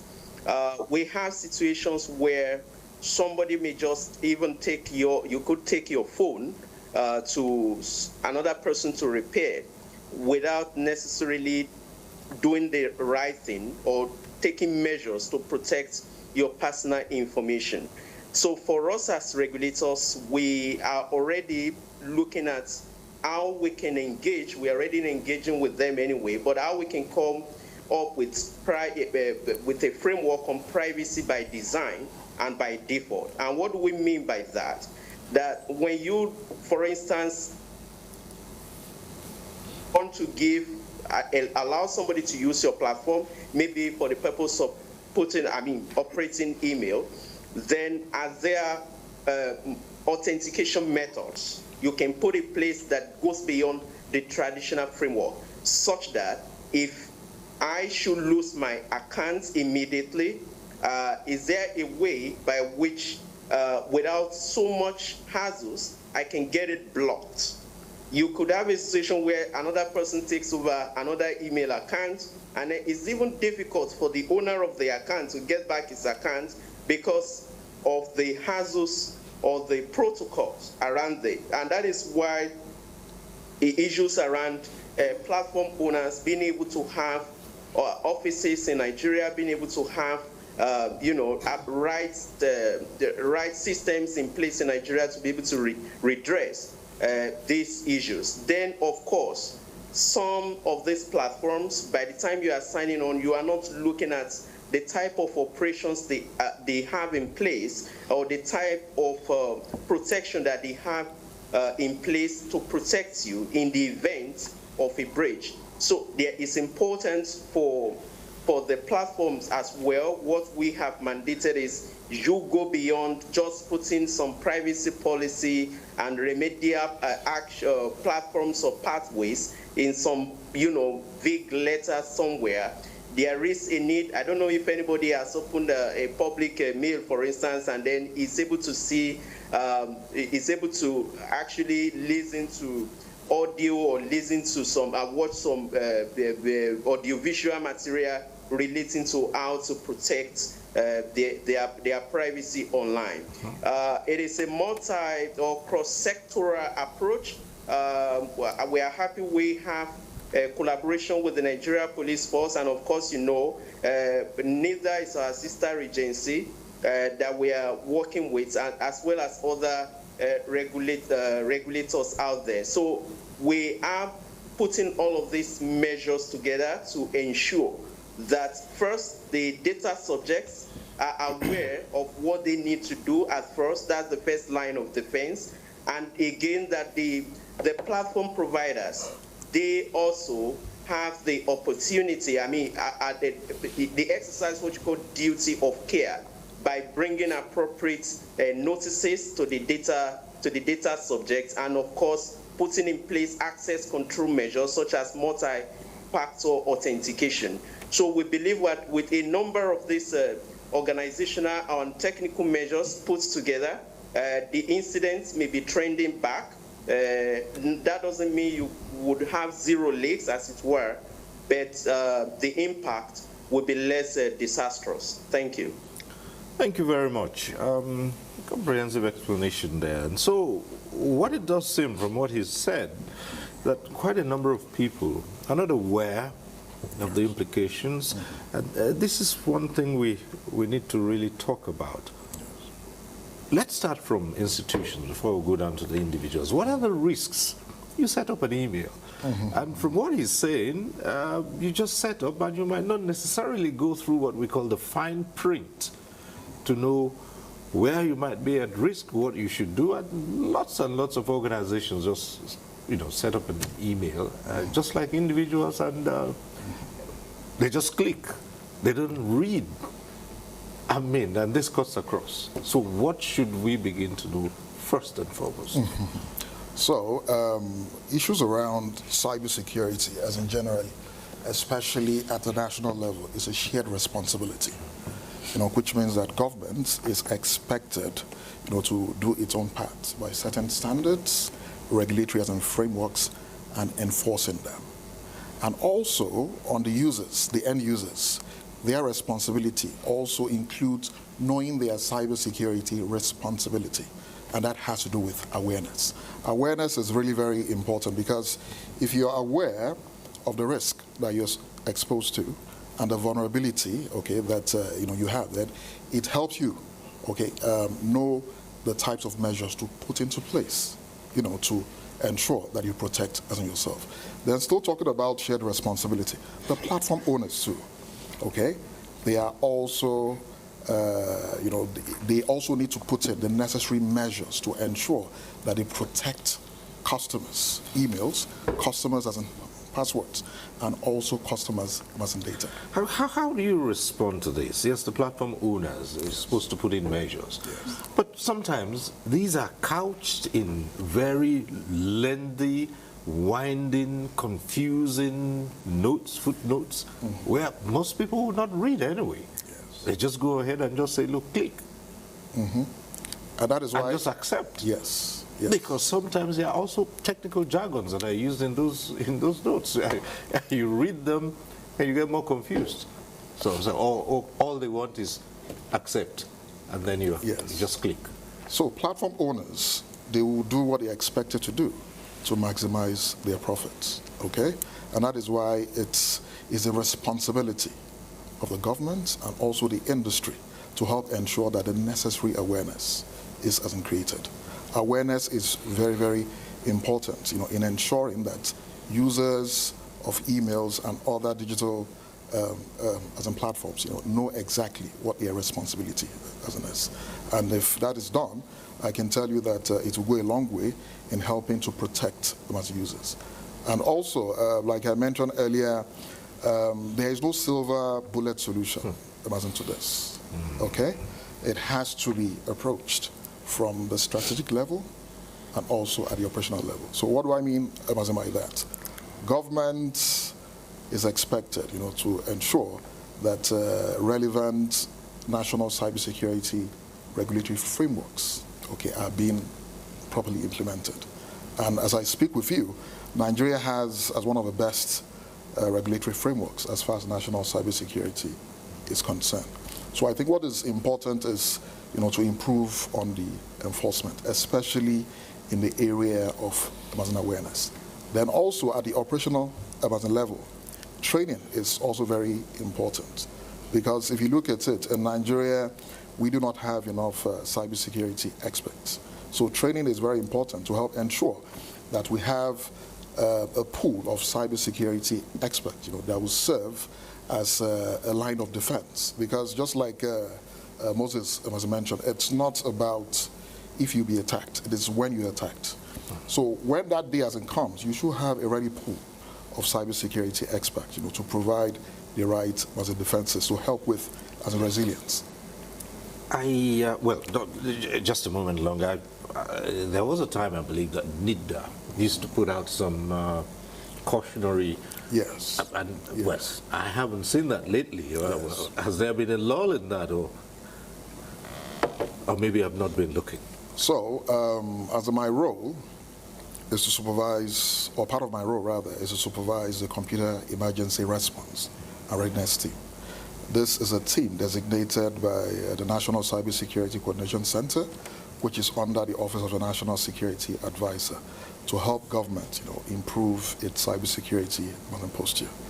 So part of this as a responsibility includes the provision of cyber threat intelligence and also to provide advisories. So these advisories we provide them, almost on a weekly basis. In fact, sometimes in a week we have up to 3-4 advisories, being put out in our various mass media platforms. So we have all these advisories, coming out almost, on a weekly basis. And of course, part of the responsibility too is to help coordinate, government's incident response. Yes. On the one side, as far as cybersecurity is concerned, you are supposed, to help with preparedness. But on the other side, you are also expected, to have your plans for cybersecurity as a resilience. And we're coordinating this, within the government sector. Let's expand this thing of awareness. I mean, how do I protect myself? How do you protect yourself? You go on and he talked about insurance policies. It's like insurance as we used to know it in the old days, where the fine print is hidden somewhere. You only get to know about it when there has been some incident or the other. And it's the same thing with these digital platforms. Yes, they have measures in place, but the way it's so widespread, you would think that you would need to be a professional to understand it. Okay, so there are two things here. Like we've been talking about awareness, and when you understand the rudiments, first of all, it now helps you when the more advanced things come. Why? You know where your own responsibility starts and it ends, and you know whose responsibility it is at the next level. So I'll talk about two things. Now, Dr. Bakari spoke about, typically these platforms should have policies, you have response plans and all of that. But the question is, beyond having it, do they actually test those plans? Do they actually test those? So, for instance, we have what we call the incident response plan or business continuity plan, where for a business continuity plan, it means where there's an incident, the business should at least run, at least critical services should be able to run. And then the incident response plan is, responding to the incident. They have the disaster recovery, which is now recovering from the disaster itself. But we see a lot of it in theory, but not in practice. I say that because it's set up, but do some of these organizations actually do periodic tests? You're meant to do, your tabletop exercises. You're meant to simulate incidents and see, okay, will it actually fail over? Probably simulate attacks. How would we, are we ready for things like this? So awareness, again, is at every level. So yes, being professional is not enough, but knowing what to do and when to do it professionally is more important than just being professional. All right, in addition to the discussion in the studio, we also have a number of reports that speak to the issue. Let's get to see this report from Kaduna. Mobile phones these days have become part of daily life. They contain information about users, including their financial records and personal data. Abdulaziz Ibrahim, a software developer trained in Khartoum, says hackers use different methods to gain access to people's data. He demonstrated how fake email messages are sent to potential victims. Most of them, they will be sending you links or elite messages, okay, do something, or I'm contacting you from a social company or a bank as an agent. Malware attack is sending a script to your mobile device, be it a laptop or a phone. So maybe you might download an app from a registered Play Store, or maybe clicking a link that will redirect you to a site and you'll just see a pop-up, install this script. So once you install that script, now you have invited malware to your phone. So anything can happen. I asked Abdulaziz how people can protect their data. People should really take note of their password. Don't use a simple password like 1234 or your mobile contact or your date of birth. At least a strong password should be a mix of characters. When people are changing device from one device to another, so they should make sure that they format it. They erase all the data. Muhammad Khalil is another computer expert based in Kaduna. Just check every link before you click it. Don't just click link because of, and you don't have to click it immediately. Whichever link is sent to you and is asking you to click it now, I think you should wait. You should wait for you to authenticate, like check it, check the source. The computer experts urged Nigerians to protect their data. They said it is a resource that some companies collect and sell.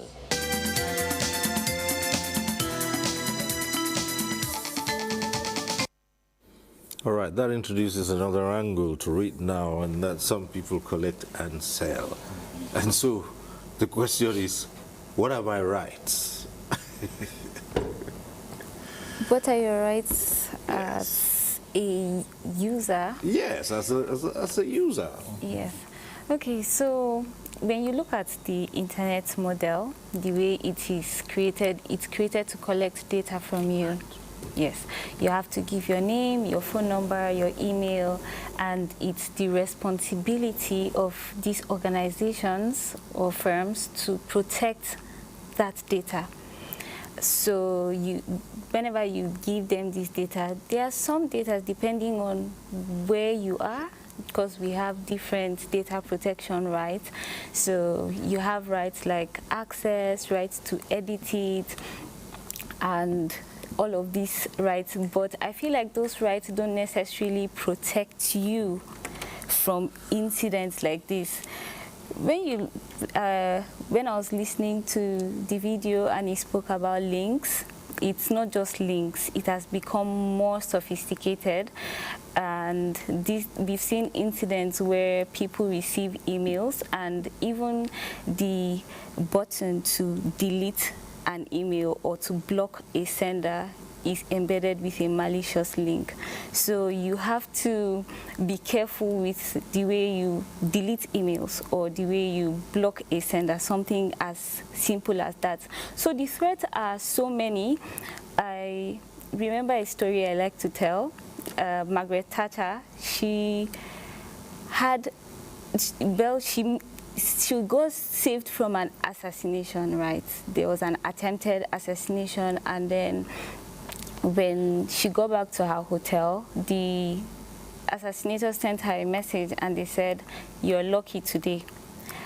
You have to be lucky every time, but we have to be lucky just once." And it's the same thing with threat actors and incidents. As an organization, as a country, as someone that is protecting something as important as data, you have to be lucky every time. And the sad part is that there are so many threat actors involved. You have you have petty thieves, you have organized crime groups, you have activists. The threat actors are so many, and you have to somehow juggle and protect yourself from all these incidents and try as much as possible to be lucky every single time. And understand that this data that you're keeping about people is their identities. You're collecting information from people that make up their digital identities, and this data has the power to ruin people's lives. So it's important for organizations to understand that, because yes, in paper we have these rights, but it's also important that they understand how important it is, and we need to do better. Sometimes you're told that what information you provide might be shared with a third party.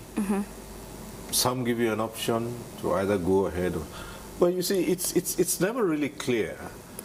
You don't know which third party, and so the thinking is, do I really need to supply this information? Sometimes what you're required to supply, you can't go beyond that stage unless you do supply. So how do I protect myself? How do I know what I'm getting into? Now there's an angle that you have just spoken about, where even to delete, some malware may have been embedded in it, or to block. And there are loads and loads of stuff out there once you just go on. And you've seen them, and some look authentic. Some sites look authentic, and they may be sites that you had perhaps visited in the past. So the question is, how do you protect yourself from all of this and be certain that you're not just clicking and getting yourself into trouble? Okay, so a lot of people might not agree, but privacy in this day and time almost does not exist. Yes, it almost doesn't exist. Just like you mentioned, when you're sharing data, you also see that notification that this data can be shared with third parties. And most times when you see things like this, you're probably using a digital product that is free. You are the product, and that is why they have to share this data with third parties. Most of these third parties are advertisers. So let me use an example that I don't want to mention any particular company, but there are companies that have over 250 digital products. One maybe is for location, right? You're using their maps, and it's collecting all this data. It knows where you're going to. It has another product that knows all your contact details, who you're talking to. And about a decade ago, they had this policy in place where all data from all of their products, so imagine 250 of their products, imagine it in one profile. It's all on one single profile. So if you're watching a video on their platform, you have an email, it's all being profiled as one in their HQ. So really, you're the product, and it's sad that we have gotten to this place, but what you can do to protect yourself is that try as much as possible. If you don't need to share a data, if you're not going to randomly see a stranger and give an information to them, maybe you shouldn't share it, maybe you shouldn't post it, because again, we're in an interesting era where everybody wants to share something, everybody wants to share what's going on with their lives, and all of this little data, it might not make sense to somebody that is casually scrolling, but to somebody that wants to harm you, to someone who has a negative intent, these are really important data. Something as little as sharing your child's picture with a school uniform. Someone has seen the school your child is attending. Little things like that, they are data people that are collecting on the internet. So it's important that we're aware the internet is not safe. Just as in the real world, there are places that you won't go to. There are people that you won't talk to. The internet doesn't have that filter. So whatever you're sharing to the entire world, including those people. So it takes us to another level. With the fintech companies, when you do transactions online, you save passwords, your bank statements, such things are in your email, and you're carrying out transactions. How well can you protect yourself with all of these happening? Because, is it a wise thing? Let me even put this straight. Is it a wise thing to save your passwords online? Because sometimes you see suggestions that, click and we'll remember this password. Is that a safe thing to do, really? Well, like you rightly said, it's not a safe thing to do. And there are some ways in which this can be mitigated. For instance, if you have an email account with a dedicated password, the right practice in cybersecurity is that when you are logging into or creating accounts from different websites, social media platforms that you do not trust, you do not use that password for those accounts. The password dedicated to your email account should remain dedicated to your email account. Do not use those passwords for other accounts. Because when these cyber criminals eventually compromises your email or compromise that account, what they usually do, the next thing they go to your email. We have seen situations like this in so many platforms. For instance, let's just say it's the email that is being compromised. They start trying that password and a lot of things. You see, they get Netflix accounts, they get YouTube accounts, a lot of accounts that could incur expensive costs. Oh, really? They get those accounts. Now, this is an eye-opener, because for many people I know, it's that dedicated password. They use it because it's so simple. You don't have to bother about remembering or, getting into trouble forgetting. So you just use it across. That's it. And it's a core principle for cyber threat actors. Hack one, you hack all. True. So it's very important. Personally, I've known this for a very long time. So the password I use for my email accounts is totally different from the password I use for other accounts. It's very important. So there's also the issue of people not remembering their password. So they want to use one particular password. But now you have certain functions in mobile devices, even laptops, that allows you to, create random passwords. And then when the password is created, it is saved in a password keychain. For those of us who use iPhones, it's there. For those of us who use Samsung, the feature is also there. So if you are using an untrusted website, for instance, you should not use your password, because the first thing you see, you put your email account, you put your email address, then you put password. And then where that data is going to is into another separate database in which the threat actors, just put them in place to, get records of all these things for diverse purposes. They could, use it to compromise you. They could sell this information online, I mean, personally, they've sold my information. I was applying for some things, in batches, and then I realized I started getting some email messages that I did not request for, pornographic content, and it keeps coming in its hundreds every day. So now that account, to me, it's a wasted account, because the more you try to block them, they just keep using different, they clone email accounts these days. A particular email account they could provide hundreds of clones. So if you block this one, that same email is sending you messages, but then you keep blocking, you cannot stop it eventually. How come this is not well known out there? Because I can tell you that there's so many people who are using one password across all, platforms. And I'm thinking maybe after tonight, quite a number of people are going to be changing their passwords. Yeah. Right. And this is the awareness we're talking about. Now, for those who already have done this, what can they do? I mean, I know people out there will be wondering, they have used my email password for just about everything. What do I do to change that now?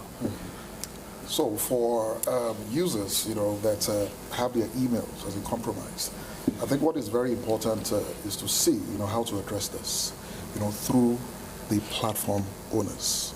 I believe that, they have a channel where you can report, such incidents, okay? And they'll provide you with the necessary steps, involved in ensuring that you can actually, address, the situation.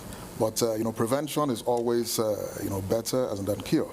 And like it has been, as I mentioned, I think what is really very important is to try as much as possible, to adopt a multi-factor authentication. So as what that means is that you don't just rely on your Amazon password, okay? So you can rely on other level or other factors of authentication. For example, if you are doing a two-factor authentication, it's about using what you have, okay, which is maybe your phone, to receive OTPs, and also, using what which is the Amazon password, just to help ensure that you have different levels of protection. Some can even go as high as 3-factor authentication, which includes what you are, okay? And what do I mean by that? Your fingerprint, your iris. Another alternative is to go passwordless. Yes, passwordless, because why so many accounts are being hacked is because these cyber criminals, or as we call them, threat actors, dump these passwords on the darknet. In fact, while some sell, some dump it as for free.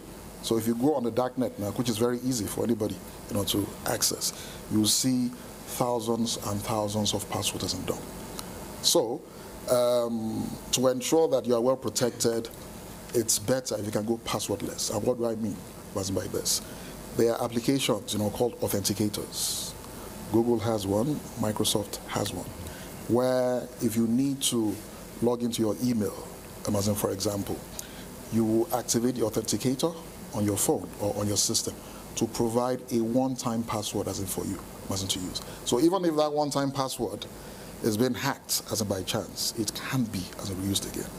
So the best solution is just to see how to ensure that you only use applications that support passwordless authentication.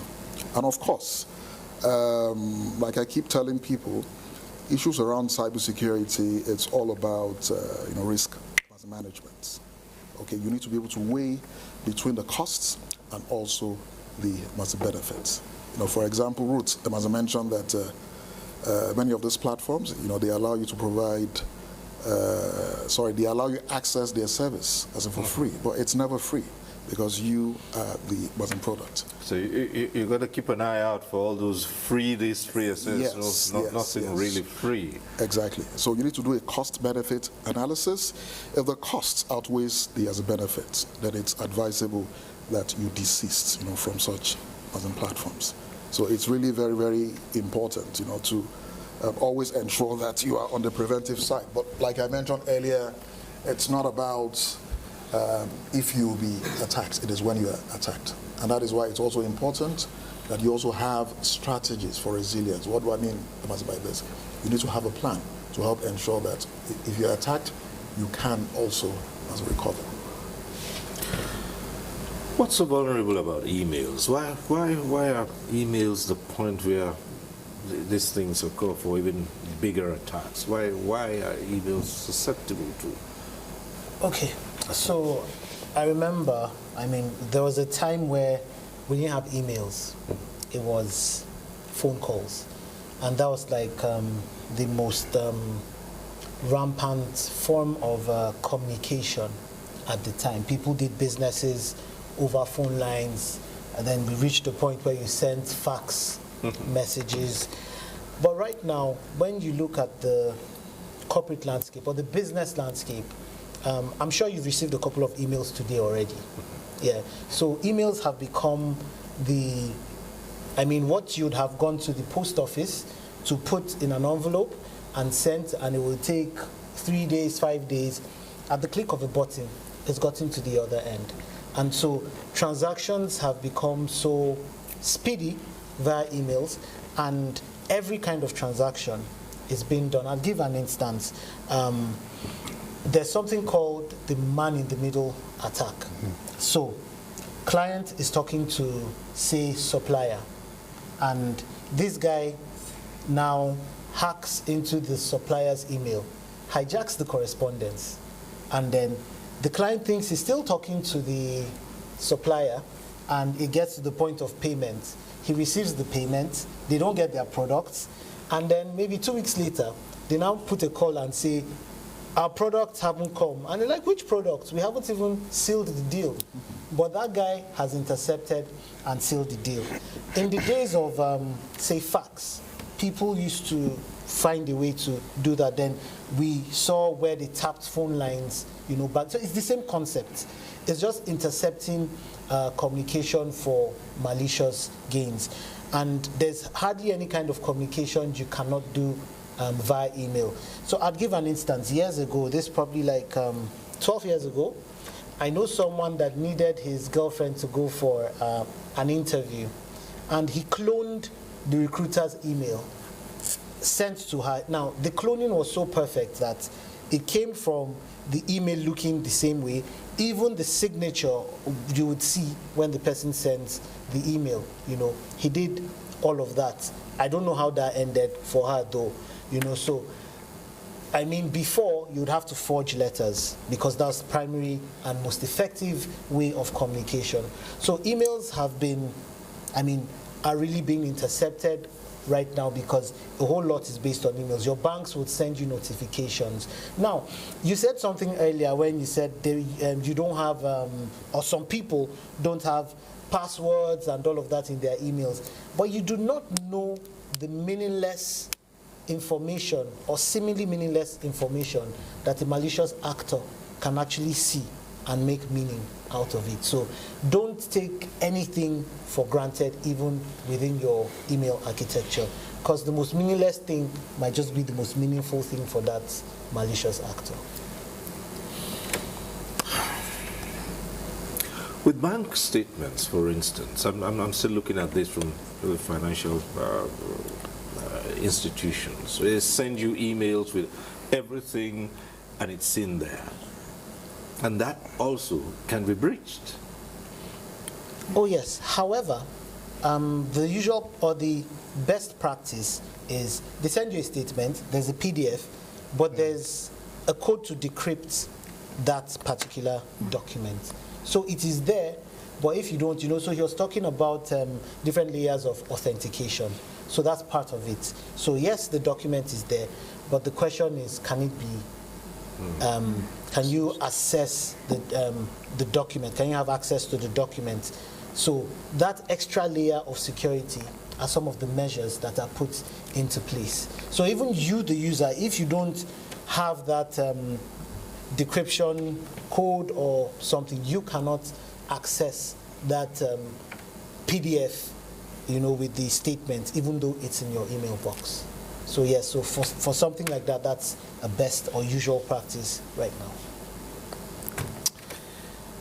Now let's look at the challenges and risks, and the biggest challenges Nigerian institutions face in securing email communications and infrastructure today. You see, you talked about all of this, working, to track down cyber criminals, and these things are getting easier today. Today we see individuals, they're able to hack into security systems, and it makes you wonder that when you carry out business online, when you transact business online that requires payment, and even with the one-time password, also with fintech companies where you provide certain details, your card details, and authentication pins and all that, makes you wonder if there's no way those can be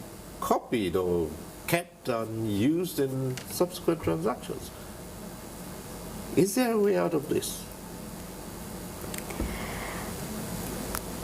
Back to the baseline of raising awareness and how it's important for businesses to know the importance of the data they are collecting. Just like everything he has said, an email is so important to our lives as individuals. It's almost a key to your digital identity. Almost everything starts from your email. So for instance, if I have access to your email address, it means I can reset your bank settings, request your bank to send a reset link. Because I have access to your email, your bank is going to believe that it is you, and they'll send that reset link. And not just for your bank, your online identity, your social media, and then I reset or log you out of your Facebook, your Instagram, and then I share malicious posts. It is a ripple effect. It's just an email, but there are so many things that can be done with just that email, and businesses need to understand how important it is. There was a time I used to gym at a particular hotel, and I was very upset when I saw printed copies of their hotel guests with their email addresses, and I was really upset. I had to share it with the management. I said, this is very wrong. You can't print. And I feel it's because businesses do not understand how important it is. Someone comes to your organization, even if I'm ordering a food or I'm making payments for outfits online, you need to understand the importance of whatever information I am giving you. And then they also need to be held accountable. Businesses need to be held accountable. For instance, you have a breach, this for the companies that are digital. If you have a breach, there needs to be an investigation to know if you were careless in the first place. Yes, we have the framework, right, for data protection, but then it also needs to be enforced, and then there needs to be repercussions. Businesses need to be better. What risks are in this scenario? People walk into cyber cafes, emails, they open their emails in some hotel, in some, using multiple devices to open their emails, transact businesses. From what we're seeing, you live in your digital footprints everywhere. How safe are those practices? You go and you open your email in some commercial center. Yes, they say you close it and that's it. Is that safe? Well, no, it is not safe. I think there's a simple question answer to that. It is totally not safe. When you go everywhere and you just log in your email address with your password, you may think you have logged out. But then again, in cybersecurity, there is what we call spywares. You understand? These are malicious softwares that is downloaded into a system, probably by malicious actors, or even you, because sometimes the major cause of these cyber incidents is human error, which is associated with negligence. So you go to a free website, you download a movie, you download free Microsoft Word, and then those malware just get infested into your system.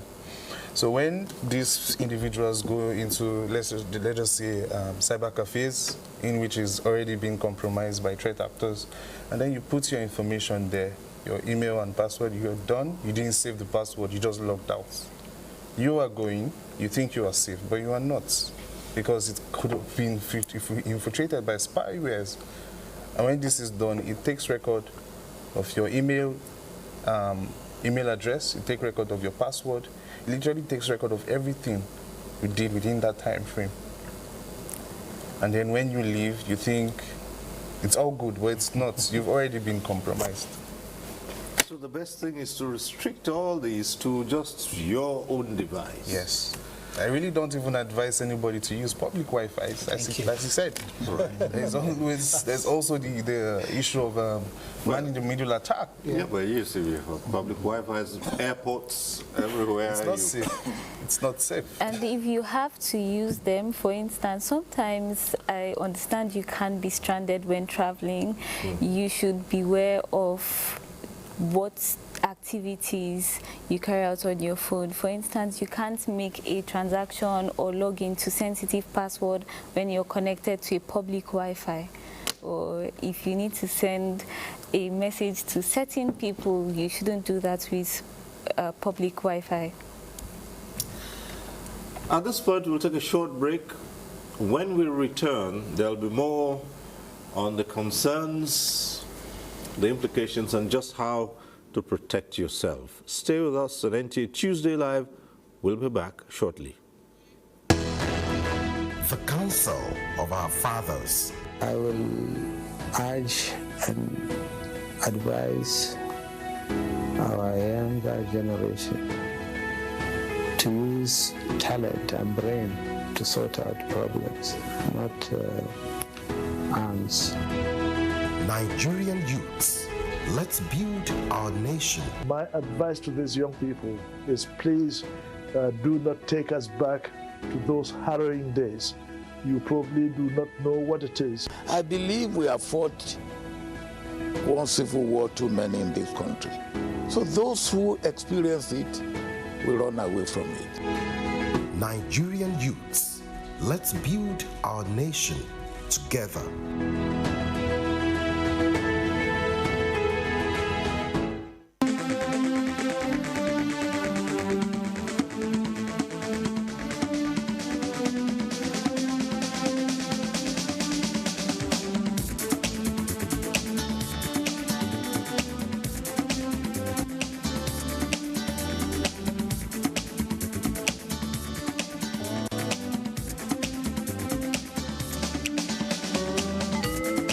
NTA Tuesday Live, a network issue-oriented innovation talk show.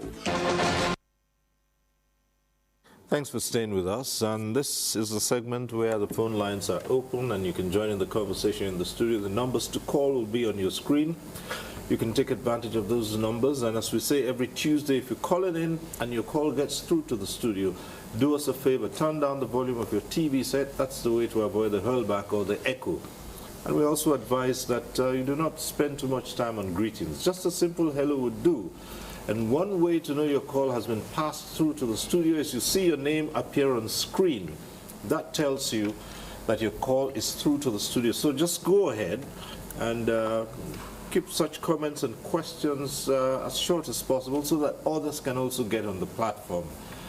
Whatever issues you raise, guests here will take on those issues and explain them and answer them in detail. But for now, we start off with another of our reports, this one from Oka. Nigerian's rank of 34th Globally, in data breaches, it has placed Nigeria among countries facing significant exposure to phishing, email compromise, and data breaches.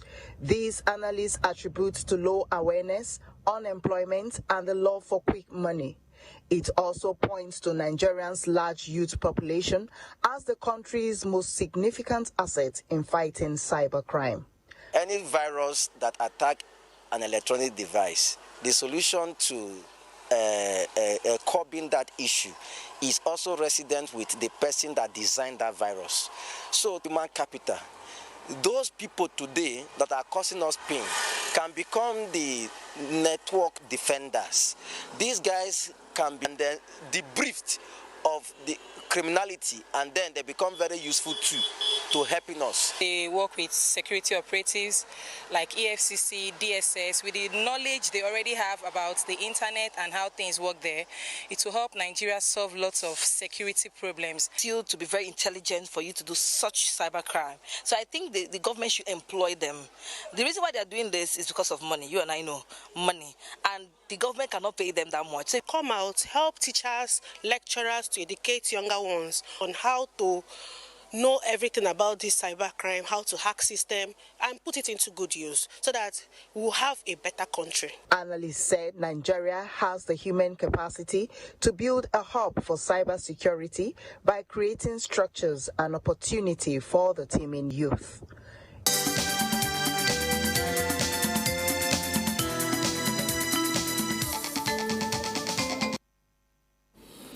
Right, back to the studio here. One of the questions, of course, would be how can those who are unable to afford security, enterprise security, protect themselves, particularly small agencies, SMEs, how can they? Well, the big companies can outsource their security matters to established and companies, but the smaller players can't do that. Small agencies and individuals. Okay, so I'll start by saying that cybersecurity is actually a very expensive as an venture, but that does not mean that implemented measures, cannot be done at a lower level. Like we've all alluded to, I think what is really very important is to ensure that these target entities have the right awareness. So it is very important for smaller organizations to invest a lot in awareness, and awareness even starts with having a security policy. Okay, a security policy that has been cascaded from the national cybersecurity frameworks. So it's important that smaller organizations take the issue of having policies, seriously. So within the policies, they cannot have a strategy for creating awareness and also training their staff. And not everything in cybersecurity actually requires you investing so much in. And if you look at many of the Amazon hackers, they don't really invest so much in cybersecurity training. Neither do they really invest so much, in hacking tools. The truth is that many of these tools, they are available, free on the internet. And with the emergence of artificial intelligence, it has even lowered the bar for threat actors, or what is generally referred to as, cyber criminals. Sure. In fact, as it is, with artificial intelligence, you can create an effective phishing email in seconds. Something that used to take, maybe hours or a day in those days. With AI, you can actually, create such, attacks within some as a minute. So the same way threat actors have access, to free tools. It's the same way also. People that want to protect themselves also have access to tools, to free tools on the internet. The phones are already on. We have our first caller tonight, Sagir calling in from Bauchi. Hello, Sagir. Go ahead.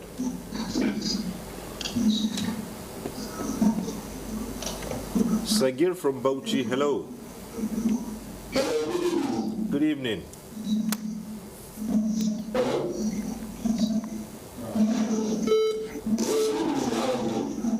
Yes, go ahead, Sagir.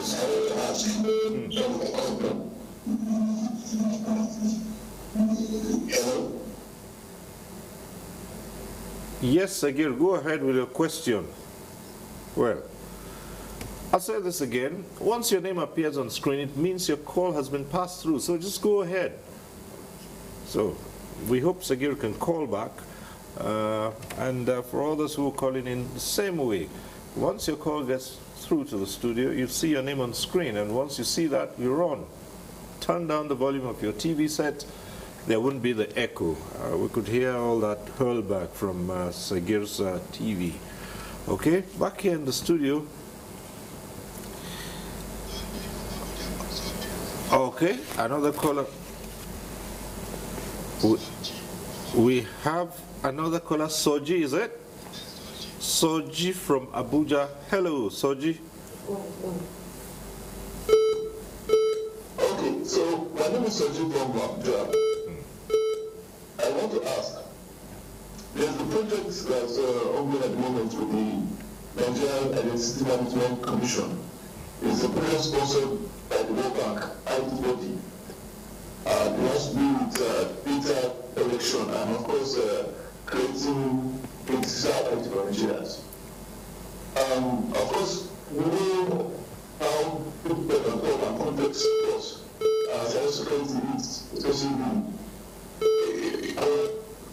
what's going on in Africa at the moment. So, what do you think the federal government and the federal government will see to also build a more robust system for the Nigerian system, because the project is sponsored by World Bank, and how do we be confident in having the project sponsored by World Bank for Nigerians? Because of course there are different parties to the other data that's been captured.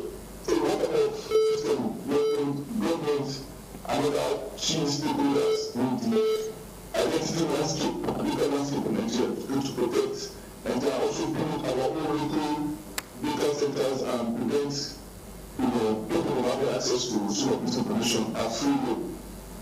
Thank you. All right. Thank you very much. So, thank you very much for that question. I may not be competent enough, to speak on behalf of Amazon NIMC. Well, what I can say is that government is doing a lot in helping Nigeria improve its cybersecurity posture. So one thing that is also very important to know that national cybersecurity is implemented in a federated manner, which means that you have different government organizations implementing different aspects of cybersecurity, but with a common focus. And at the helm of the coordination, you have the National Cybersecurity Coordination Center under the Office of the National Security Advisor. And under NCCC, you have the likes of NITDA that has been designated as the Computer Emergency Response and Readiness Team for government organization. You also have the likes of Nigerian Data Protection as in Commission to also help manage issues around data as in protection and as in privacy. So we are all working together, at different levels. Like I mentioned earlier, at the strategic level, we've ensured that the necessary frameworks at the national level are in place. And to also attest to the fact that Nigeria has one of the best cybersecurity frameworks in the world is if you look at the Global Cybersecurity Index, which has about 5 pillars. Under the policy pillar, you see that Nigeria scored, I think, about 19.52 over 20, which is about 100%. So which shows that in terms of the relevant framework, we have everything, that it takes. Then also at the operational level, government is doing a lot. I can speak for NITDA. I can tell you that we've conducted trainings, for thousands and thousands of Nigerians. We've provided physical training. We've also provided online training on cybersecurity in collaboration with online e-learning providers, just to help ensure that we have the necessary pool of cybersecurity experts, to help, protect the country. Then also, in terms of infrastructure, the government has done a lot, by helping to ensure that we also encourage the local cybersecurity industry to also provide tools that can be accessible, to either individuals or MSMEs, to help ensure that they can also protect themselves. Then also in the area of data sovereignty, because it's really very important that for effective national cybersecurity, we must also, pay attention, to data and sovereignty. So data sovereignty is all about ensuring that you have both physical and also legal control on your as a national person data. And the government has done a lot, especially NIDDA, in helping to ensure that we encourage local data centers, to, build more infrastructure that can help ensure that our data as a nationally, are being protected. Okay, we have another call from Gombe. The caller can just give you a name and.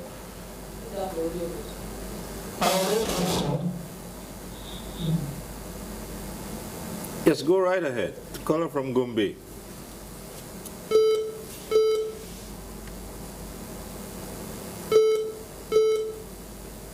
Yes, hello.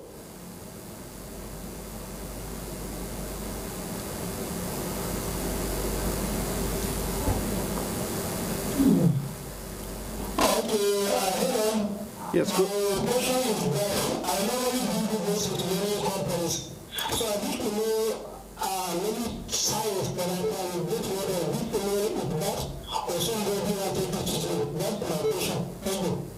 Sorry, that wasn't very clear. You do business with a number of companies. You want to know what exactly? We didn't get that. That wasn't very clear. Could you repeat your question?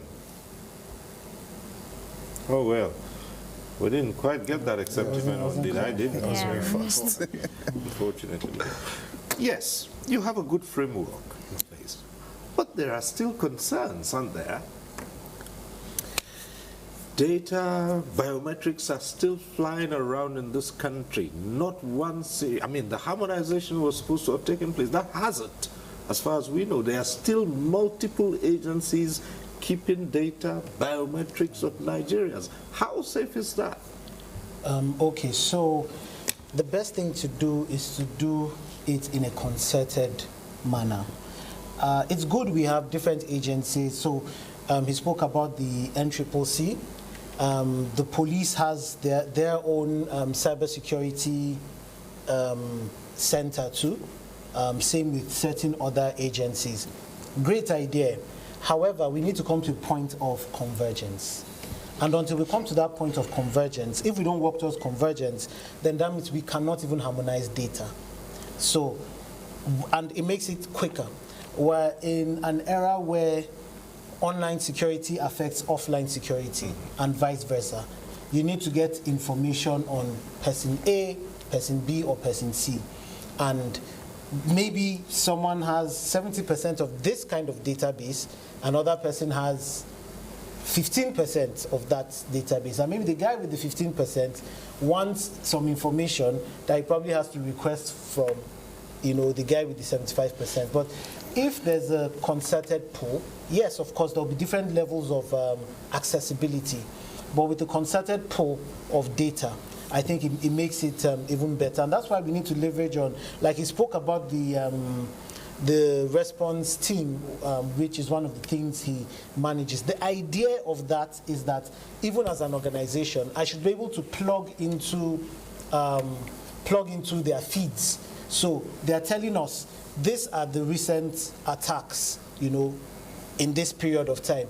And if I even witness anyone or experience anyone, I should be able to update the certs to say, we have witnessed this, so that they can update their own database of cyber threats too, and then to be beneficial to everybody. Okay, it looks like Sagir, who called in earlier, is back on the line from Bauchi. Hello, Sagir. If you're there, go ahead. Sagir, are you back? Go ahead. All right, go ahead.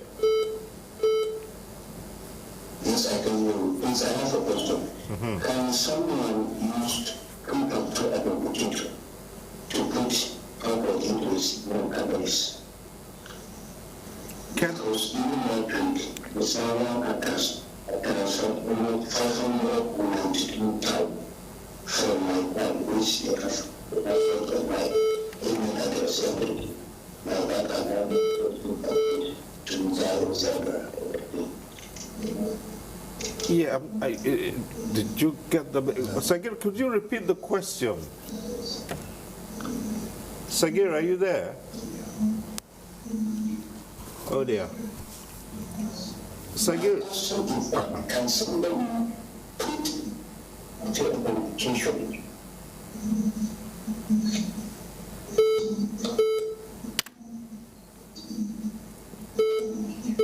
into his email address so that no one can ask them? I think it's talking about two-factor. Two-factor authentication on your email. All right. Yes. Okay. Yes. Yeah. So, yes, you can. So there are different things that can happen. So, for instance, if someone is trying to log into my email from, say, some remote device, apart from the fact that I'll get a notification, I have to authorize it. I have to authorize it. If I do not authorize it from my end, from my device, or as we had spoken, you have authenticators. If I don't authenticate it from my end, it wouldn't. They won't be able to log in. So if he's having issues, then I mean, you should probably go and activate that security feature. Google, for instance, will tell you maybe you log in another device and you see, let's say, 23, and it would flash on my phone, and I would have to press the same number that is displaying on the device that is trying to log in. So that means I am authorizing the login. And when I do that, then the person can log in. If I didn't request for that, when I see a pop-up like that, then I know that someone is trying to maliciously log into my email, so I wouldn't give access. Okay. Now let's get this call through from James, calling in from Abuja. Hello, James. Go ahead, James.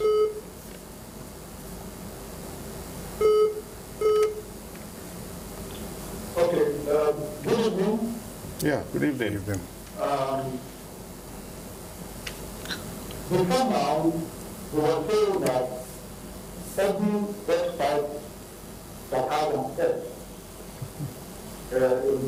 in the name, like the HTTPS, just means that the website is secure. But these days, we have having the same name, HTTPS, and then there are same websites. How can we differentiate genuine websites from good fake ones? Okay. Great question. Okay. Thank you very much. Lots of people have been worried about that. So as technology is progressing, so are the kinds of attacks that are being launched as well. So true that a while back we would tell people that do not click on a link without the S, do not click on links that are not secure or links that do not have the padlock. But then the attacks these days have become very advanced for us to judge by just that. There are links where you would see that it's secure, but then it's not secure for you to click. So there are just a few things that you would have to ask yourself. You have to stop and think before you take any action, before you click on any link. So if someone sends you a link and it needs to be clicked immediately, then maybe you shouldn't click on that link. If someone sends you a link and it's suspicious, then maybe you shouldn't click on it. And these days it has even gone beyond links. There have been cases where it's blurry pictures on WhatsApp and, you know, curiosity. It's social engineering. They're taking advantage of you being human, because we're curious as human beings, right? So they send you a blurry picture and then you click on it and then you're downloading a malicious software. Or there are cases, in fact, that I've seen in recent times where someone's iPhone got stolen and then they activated the they activated that their phone had been missing, and then I don't use an Apple product, so but then there's a number you attach for after notifying Apple that your phone has been missing, and then they attach the phone number, and then the people who stole the number kept sending links to that particular number saying that click here to find your phone, and someone who is desperate will want to click on that link. So these people take advantage of human emotions like fear, like you're in a desperate situation, so you'd want to click on that link because you want to find your phone. But the person had to stop and think. The person thought, Apple doesn't have this number, it's a new number, and okay. Yeah. All right. So Musa from Kirby on the line. Hello, Musa. Hello, Musa. Good evening, sir. Good evening. Go ahead. Yeah, go on. Go ahead, Musa, with your question or comment.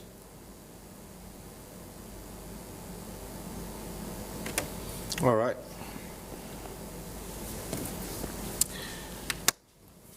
Now you have situations where even with agencies, particularly government agencies and their websites, and this has happened quite a number of times, and people are getting really skeptical about clicking on them to say, well, what is secure, not secure, and you go and the next thing you get a message is, this site is not secure. You have to go back. What's happening here? Mm-hmm. These are agencies of government who are supposed to have secure websites. So one is wondering, do you begin to suspect everything now? Or how? But that's one other side. And then the question of receiving messages to update. How do people tell which one is real and which is just encouraging you to go and download some malicious software into your device? Well, speaking of agencies in which the site are not secured, yes, that boils down to poor cybersecurity architecture. Okay, let's take this call, see if we can, and then we'll come back to that. Stephen calling in from Delta. Stephen from Delta, go ahead.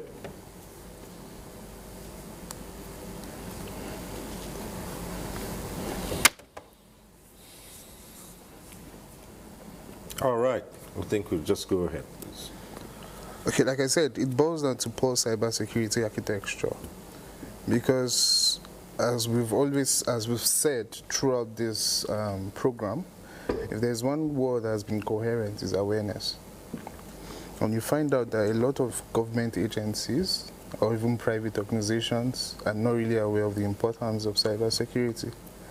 So probably the funds for those sites to be secured may have been allocated, but they don't just see the necessity. Because we have this notion, not just in Nigeria, globally, that if something works, don't spoil it. If it works, just leave it alone. So that's how they tend to, you know, become what's the word? Become somebody help me. They become vulnerable to these attacks. Now, when we talk about updates, we have the software updates as it relates to mobile phones or computer or application, as the case may be. You may get messages, but if you want to update any software, the ideal thing to do is to go to the Play Store, the App Store, whichever operating system you use to do your updates. If it's the laptop, the same applies. Now, a lot of organizations do not do this. Like I said, if something is not broken, don't touch it. I'll give us an example of the NHS attack, cyber attack in 2015. They're in the UK that claimed a lot of systems. You know, in the UK, they have a centralized healthcare system that the government pays for everything. So citizens and permanent residents in the country do not have to pay for healthcare. So those systems were attacked. Now what happened? They were using an outdated software That was the Windows 7 software. Imagine using Windows 7 in 2015. So because it was working, they didn't see the need to update it. And you can be certain that Windows would have been sending them updates, update your system, but they didn't. And then it was subject to a ransomware attack. And it didn't just affect systems in the UK, it affected systems globally in Asia, in the US, globally. So it is not just okay to just see an update and refuse to do it, probably because you feel the data required is too much. It's necessary because these individuals, companies or these software providers may have seen vulnerabilities in such systems, and then they fix those bugs, and then they send you the update so that you can enjoy from the latest patch of update. Right. It's quite necessary to always update, and if you are scared of whether or not the message for update is coming from a legitimate source, then rest assured, you can just go to the provider and see it. Okay. You see this software needs to be updated, this operating system needs to be updated, and then you just update it. All right. We have a call coming through from Mina, Niger State. Caller from Mina.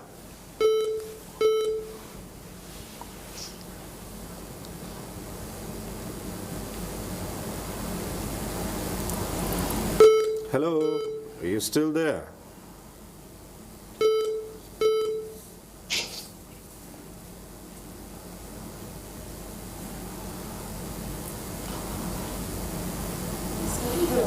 Well, I don't think that call is good. Hello. Yeah, hello. Good evening. Yes, good evening. I'm calling from Niger. Okay. It's been a long conversation. So here is just my contribution. Cybersecurity as a core of banners left protecting systems to protect lives. What do I mean? Cybersecurity, we've seen people who died from incidents of cyber attacks. We've seen people lives being lost. So it's very critical that we make cybersecurity awareness very, very important. Now, it of course, that's been done across in university, from like one of the speakers earlier said, even from the primary, secondary school.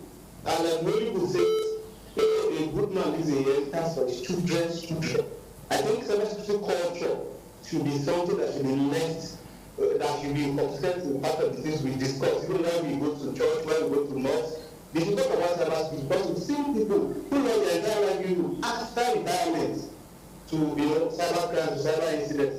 Then we should also encourage a lot of movies, like we used to say movies when they say if you do fetish thing, you can get into trouble, you can die. We should see movies that discourages cyber crime and encourages cyber safety. I think this awareness can really go a long way beyond, what we do. Like the chairman for Session chapter, where Abuja chapter earlier said, it's something that is awareness can never be emphasized. In fact, it can be done every day, like day in, day out. Talking about cyber security awareness. Thank you very much. My name is Joshua. I'm a cyber security specialist. Thank you. Okay, thank you very much. Great mind from Mina.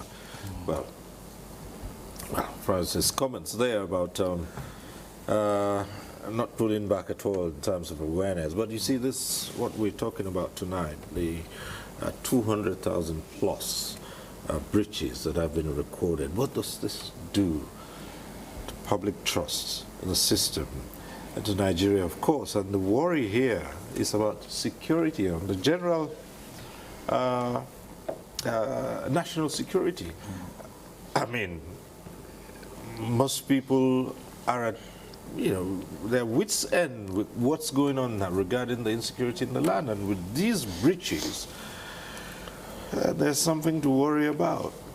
I mean, it's known all over the place that individuals now can hack into. In fact, there's a celebrated case going on of allegations of an individual having hacked or cut into the telephone conversation of the NSA himself. Yeah, so I completely agree with you. That's a concern. And like we've all alluded to, awareness is really very important. And we are doing that, as government, to help ensure that the citizens are aware of their roles and responsibility. Okay, just like I mentioned earlier, NAFDAC has invested a lot in training. We've also tried as much as possible, to provide awareness through our flagship TV program, called NAFDAC Impact, which airs on notable TV stations, including NTA, to provide the necessary awareness on cybersecurity and how they can protect themselves.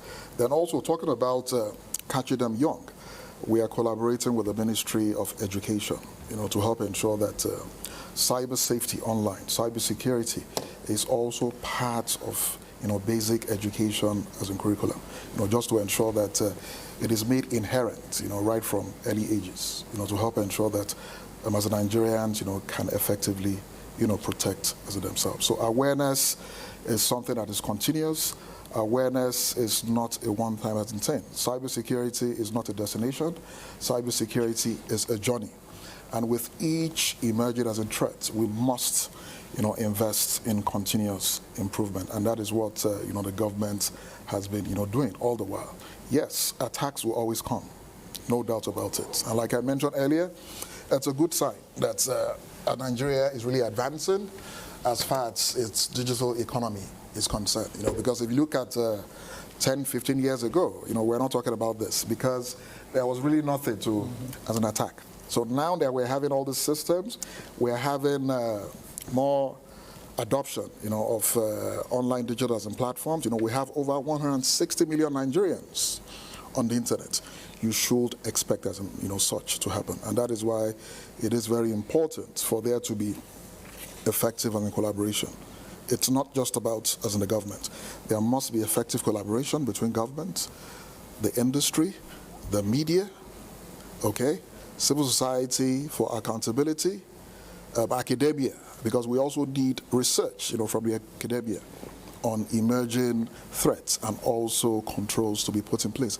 And also our international partners, because they are the originators of most of this digital lesson platform. So that effective collaboration should be there, because if you look at cybersecurity, it is borderless, it is sectorless, but it affects every one of us the same way. And as such, it requires a collective solution as in today. So while government is trying its best, it will be something that has to be done continuously. The awareness is being carried out, and we'll still continue, to ensure that as Nigerians are aware of their responsibility and also the risks, they are exposed to as far as the cyberspace is concerned. Well, speaking of the academia and research, I think it was one of the few calls we had through where the caller was talking about growing indigenous platforms so that we reduce to the barest minimum the reliance on foreign providers. What do you say to that? Okay, so we actually have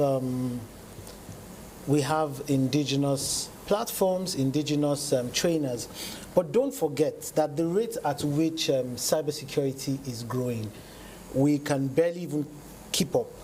When you look at the statistics, I think in America, for instance, ISC2 did a research some time ago, and there were about 3.5 million jobs that were not filled, and it's cascading because we're having more opportunities right now, and then needs are different. So one size doesn't fit all. The kind of training I need at that time may be could be maybe delivered locally, and there are some trainings that at this time may not be delivered locally. But yes, we have a lot of indigenous platforms, which of course we cannot mention, here, but you can probably use a search engine or something. But we have a lot of indigenous training going on, both government and non-government organizations and individuals. So yes, so the thing again, and this board awareness is part of, is actually asking the right questions and looking in the right places. When you do, you'd get the right answers. If you had the ear of the regulator today, what policies would you push for and say, look, this is the way to go, even as we seek solutions to how we can bring to the minimum such breaches? So I would say that we need to work closely with the private sectors, especially because when you look at our critical infrastructure, most of the providers are in the private sector, and they need to understand that the services that they provide are very important and critical to our country's economy. And if, for instance, they get breached, it's a ripple effect. For instance, let's say our energy sector gets breached.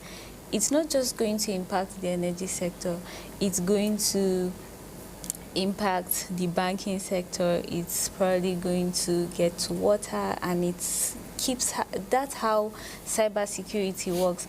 And that's why even when we spoke earlier about it happening to individuals, it's also a ripple effect.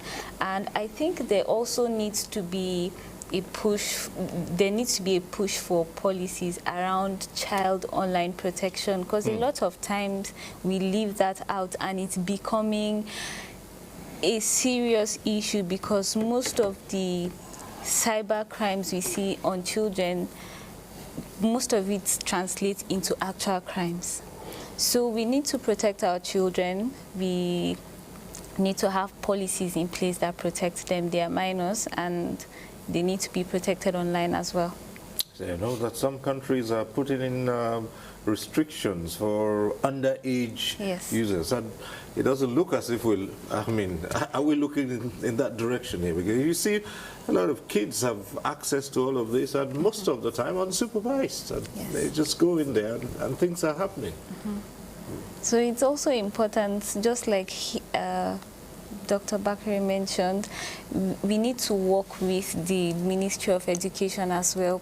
Children need to know from a very young age. If we're giving them access to the internet, we need to teach them how to protect themselves on the internet, how to protect themselves from predators. And how do predators sound? How will a predator, if we're teaching adults how to predict who a scammer is and what are the tactics a scammer uses, then that's the least we owe our children. Well, Dr. Bakari has described Nigeria's cybersecurity framework as robust, one of the best in the world. However, having the framework is one thing. Let's look at the area of enforcement. You raised concerns about that we need to do much more than has been done now in the area of enforcement. And unfortunately, we lost the links with the head of legal services of the Nigeria Data Protection Commission. We lost that link because this was something we had wanted to put across to him. What are your thoughts on that? Well, yes, as robust as the frameworks are, as it has to do with cybersecurity, data protection, and what have you, enforcement is a very important factor in ensuring that this is actually a reality. And how do we achieve this enforcement? It largely has to do with awareness and also interagency collaborations. As he said, he mentioned that some of these agencies have different data. Some have 75%, some have 15%, but there is no form of integration.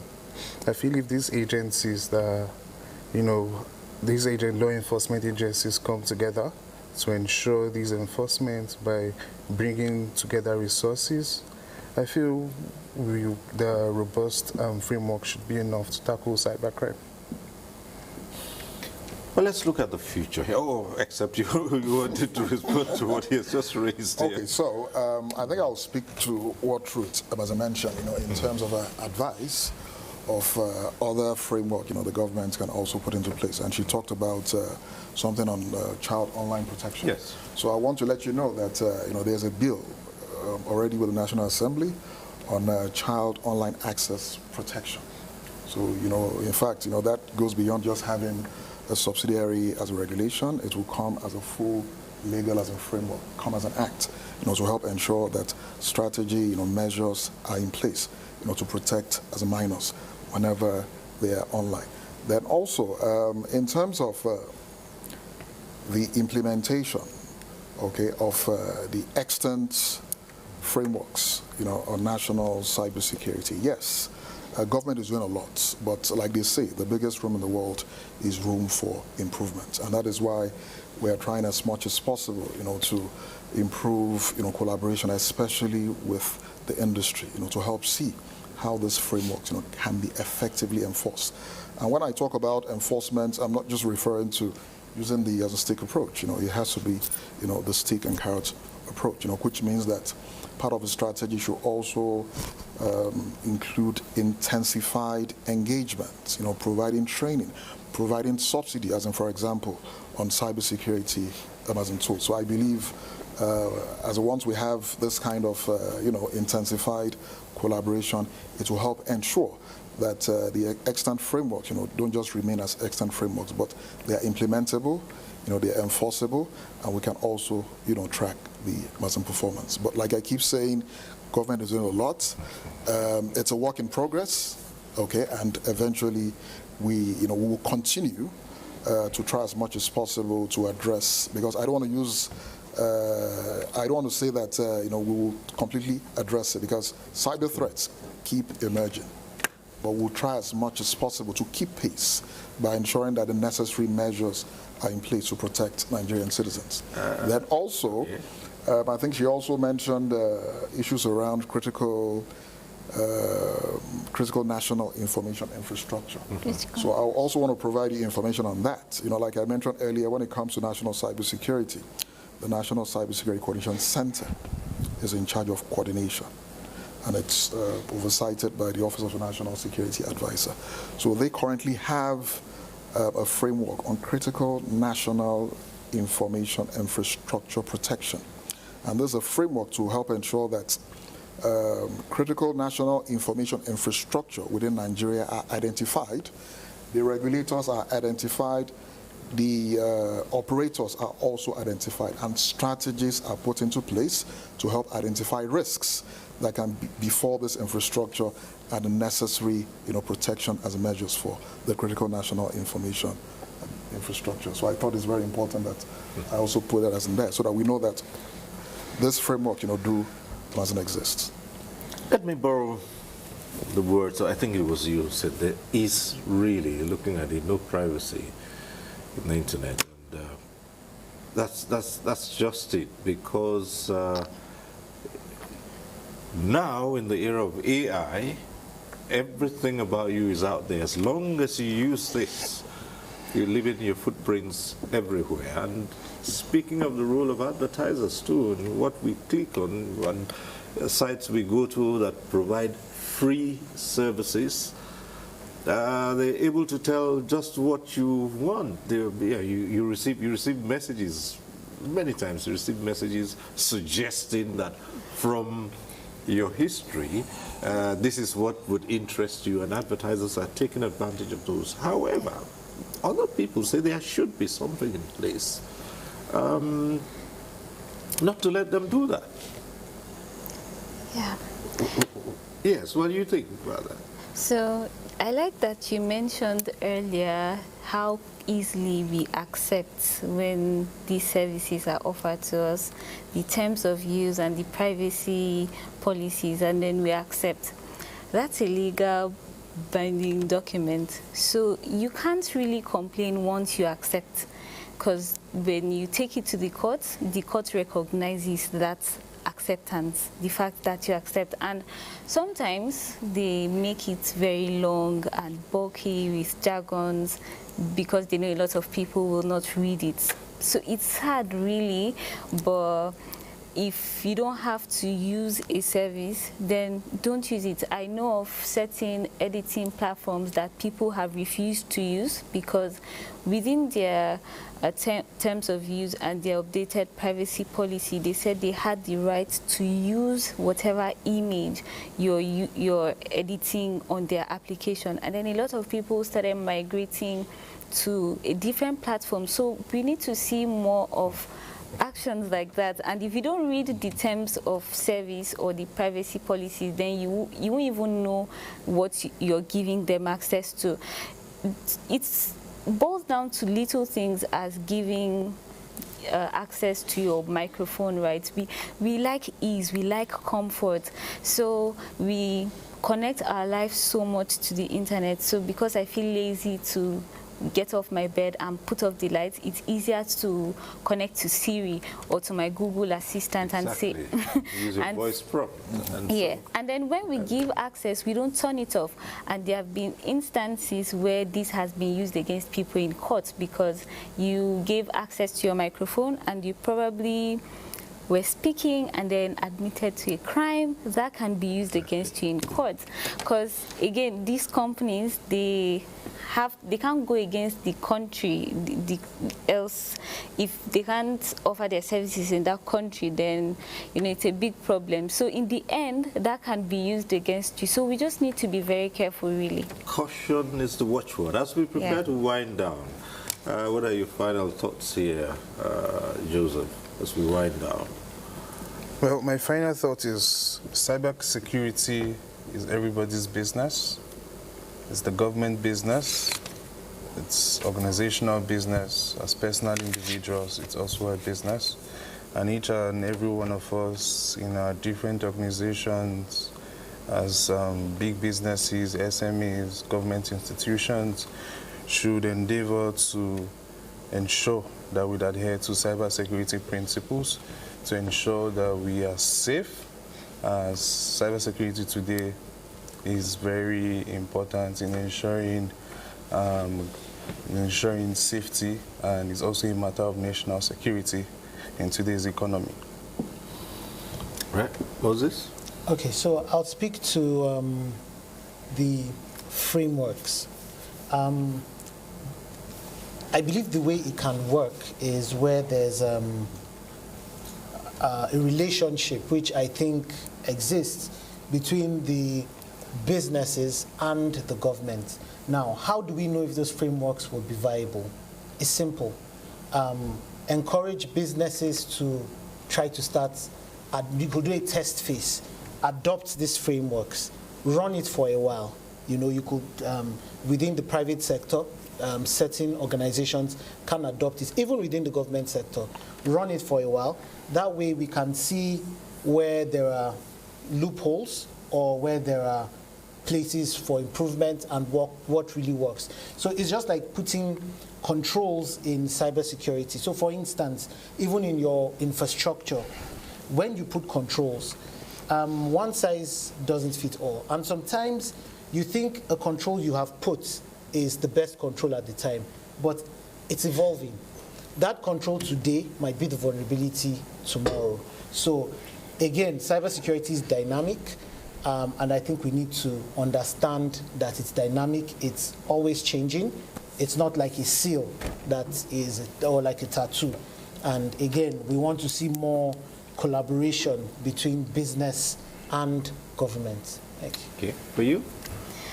I'll just say that people need to be aware that their data is very important, and there are people that will go to any level to get information or data about themselves. I mean, I recently saw a CV in the dark web of people offering their services and how they could be offered for really terrible things, I would say. And it's easier to do these things now because they can be offered as a service. So gone are the days that if I need to burgle a door, I need to be there physically to do it myself. These days, it can be launched in bulk and it can be rented, it can be sold on the dark web. So people need to be aware that it's so easy to get to them, and then be careful. Even on social media, I know it's easy to get carried away, but then if you won't see a random stranger and tell them, I took my child to this school, then you probably, the internet doesn't need that information really. A lot of the things can be controlled from our own end. We end with you. So thank you, once again, for the opportunity. Like I mentioned earlier, cybersecurity is not a destination. Rather, it is a journey. And what that means is that we must continue to engage in continuous improvement. Again, cybersecurity, especially at a national level, is a shared responsibility. Government, must continue to implement effective cybersecurity standards and other frameworks. Also, the industry is expected to come up with innovations, around cybersecurity, and also advise government, on better ways or newer ways of implementing measures as far as cybersecurity is concerned. Then also, the academia, it's very important that they continue to engage in research on emerging as in threats, research on emerging solutions. And also, the media has its own role as in to play, especially in the area of awareness. And I'm really very happy that we are achieving that, especially with this as in program. Then also, the CSOs, okay, they also need to hold entities involved. And when I say CSO, I'm referring to the civil society organizations. They must help ensure that they hold entities accountable as far as national cybersecurity implementation is concerned. And also the international community is also very important, because they provide us with most of this, platforms, digital platforms, that we access, that makes us susceptible, to cyber attacks. Then finally, as a Nigerians, I would say that before you sleep, I would advise that your simple password, ensure that you change it. Also ensure that you improve on your password authentication by implementing multi-factor authentication, and ensure that you do not use the same password across all your applications. Great. Thank you. Lots of passwords, I imagine, will be changed tonight. So thank you so very much, Dr. Ayodele Bakari, Assistant Director, Cybersecurity Department, National Information Technology Development Agency, NIDA. Thank you. You're welcome. Moses Gabriel Omalai, Cybersecurity Professional. Thank you very much. Thank you for having me. And Ruth Sambok, Digital Rights Advocate. Thank you. Thank you. It's been a pleasure. And thank you also, Joseph Gideon Ikojo, cybersecurity expert. Thank you. Thank you very much. And thanks to you for staying with us this far. We have to leave this conversation here. Next week, we'll be back with NTA Tuesday Live. I'm Cyril Stober. Bye for now.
It is true that we try to always do our best as often as possible. So allow me to encourage you the more, as only a man. who is able to stare dead eye into the eye of the storm. Remember this always, because you are a winner. Hello, beautiful people. It's another episode of your favorite event program coming to you always on the network service of the NTA. I am Funke Oyele Ashaleye, standing in for Anita Shalom. And this is Sociologue, your sure way to socialize always. See you in a jiffy.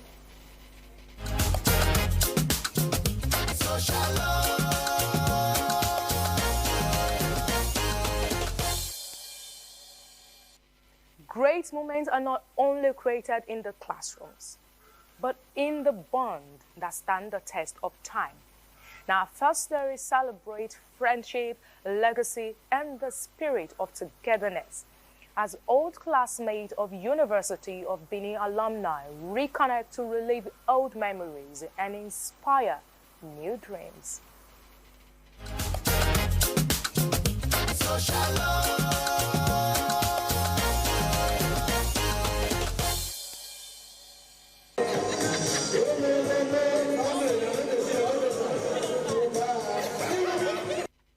The University of Benin Alumni Association, Abuja branch, convenes regular meetings to facilitate networking, mentorship, and social interaction amongst members.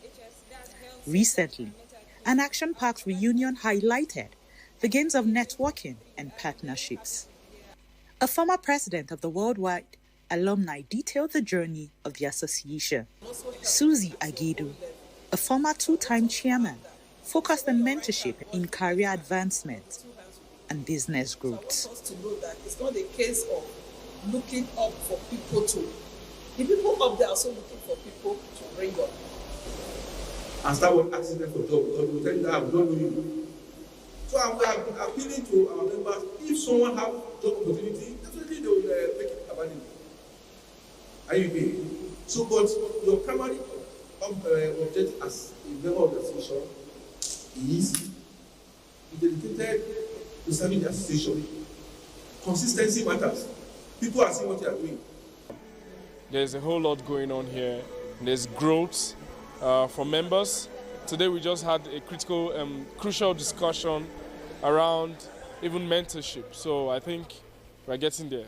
Platform is amazing. Like everybody connects. Like there is no age difference here. When you're here, we're just one family. You see, I was able to connect with people who even graduated in 1985, and their vibe is still like our Gen Z vibe. So it was amazing. It was awesome. I'm so glad I came. The session facilitated direct interaction between experienced professionals and members seeking guidance or opportunities. The spirit of Univen that binds us together with love and peace. That's what we are. That is what we preach here. That is why we come together to say ourselves network. Like I normally say, the meeting is classless. It's a leveler, where the big meet the small, where the mighty meet the weak. We try to complement each other, help each other, network with ourselves, so that we build ourselves together in one love. Mentorship, the first thing we tell them is you humble yourself in every situation. When you humble yourself, you don't know who will pick you up, because it's your presentation that will make somebody be attracted to. I say, no, this person is very humble.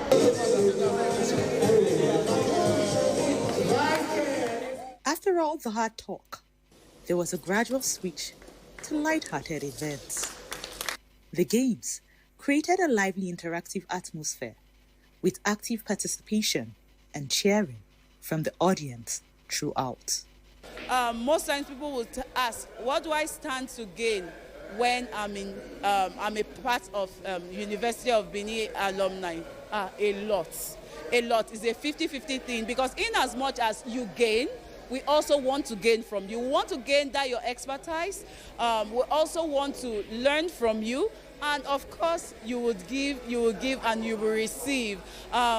We've had sessions where, we've had times where jobs were given to persons and welfare packages were also given to persons. Yeah, so we see ourselves more or less as a family. The chairman restated the association's commitment to member support, professional collaboration, and periodic engagements.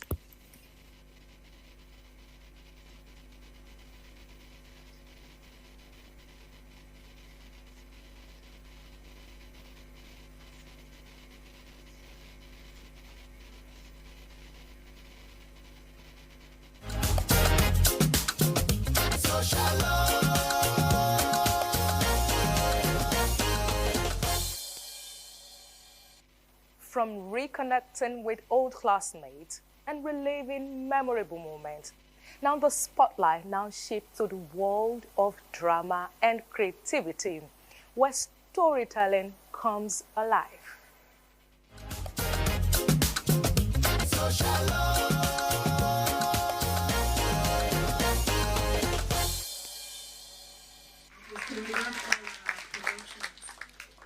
A beautiful evening with C3 Media Theatre House, Abuja, is one that will remain unforgettable as they once again thrilled their audience with another production, this time with a love story echoes of yesterday. I really do. And I want to spend the rest of my life with you.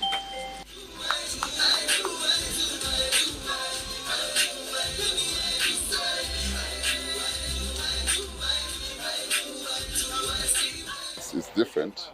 It's one of life stories, you know, a story of love, passion, youth, and of course growing old, you know, and understanding each other. There's a take for everyone, a lesson of life for everybody. The play is real. It represents what happens in life. It's not fiction. It is, today's reality, and it talks about the commitment of love and family. I was really impressed. And I learned a lot from the show. We shouldn't give up on love. It's quite a long journey, and it's ups and downs. So there's so many lessons to be taken into.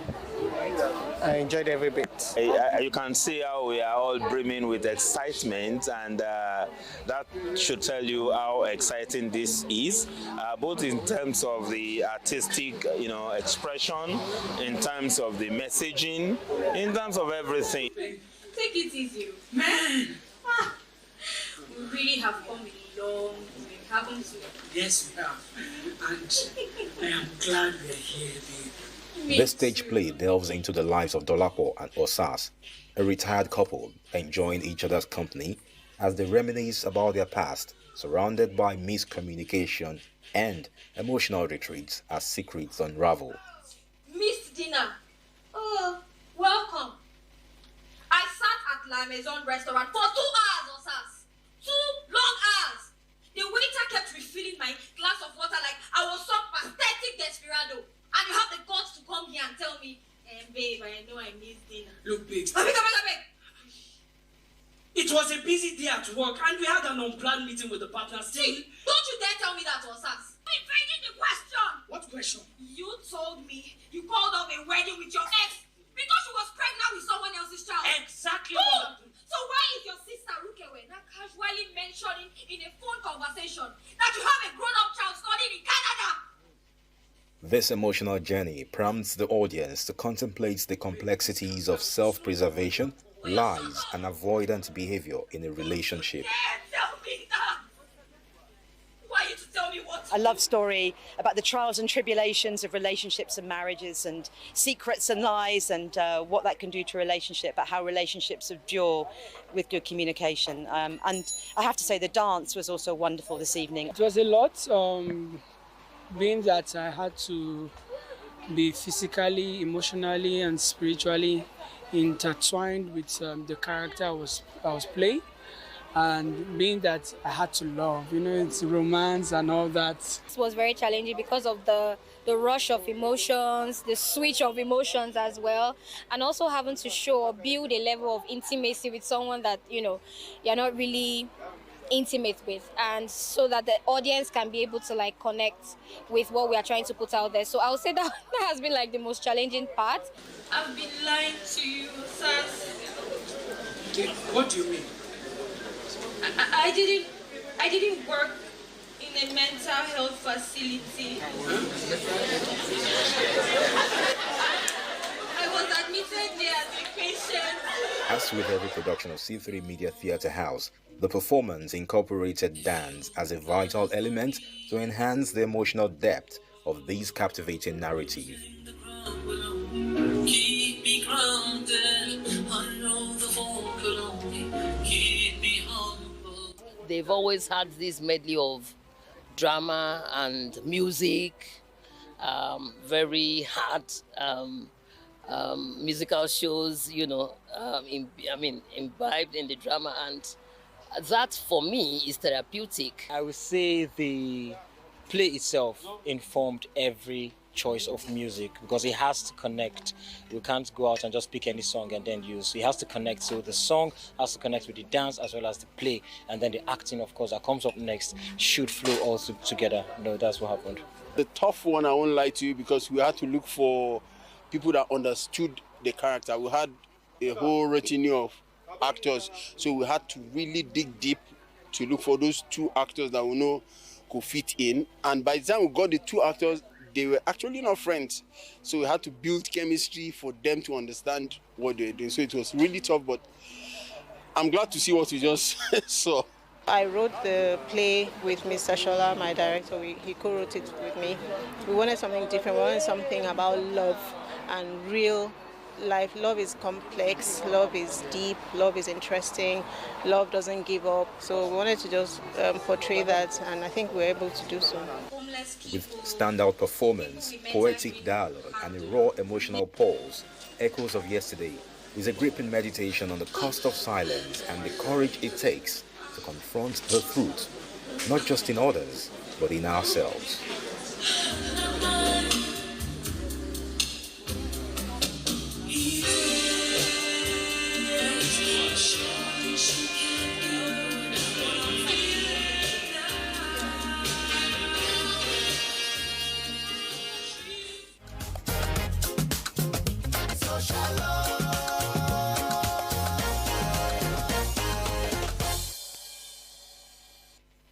An impressive display of talent and creativity and powerful storytelling indeed.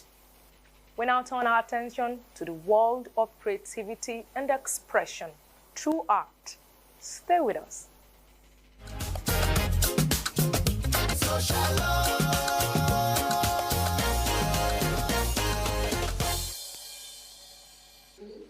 just wanted to share my works. Nelly Idagba stands at a unique crossroads between the courtroom and the canvas. A trained lawyer whose heart beats for justice, she turned to visual art as another medium for advocacy, one that doesn't argue but reveals. The theme of this exhibition is called In Her Eyes, so it's just my own way of expressing emotions, different kinds, different forms or form of emotions women go through. And so that's the inspiration behind it. Through the eye of a woman, you can tell a lot. In Her Eyes is Nelly's first solo exhibition, a deeply personal and socially conscious body of work. Each piece captures the soul of African womanhood, her strength, her struggle, her silent triumph. What I will take away here is that Nelly is not just starting, she has arrived.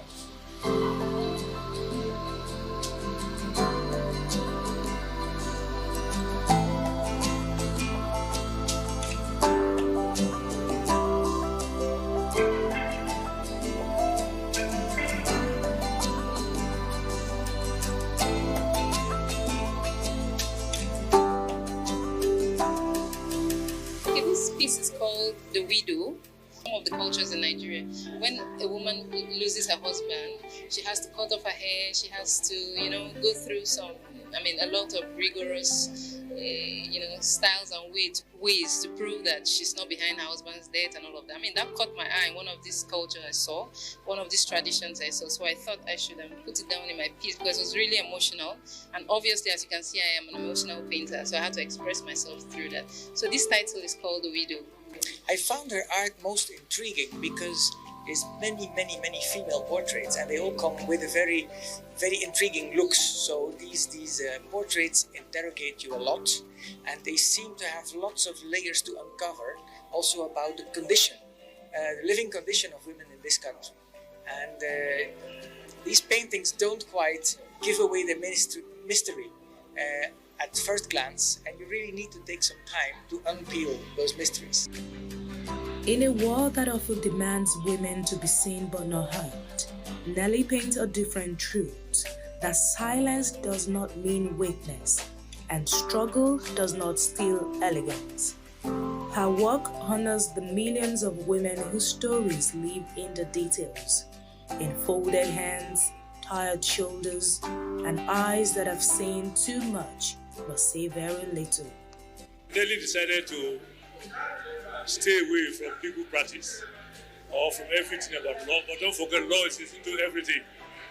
And creative economy is something that satisfies the mind. What will satisfy her, what will give her comfort, happiness, is what she's into now.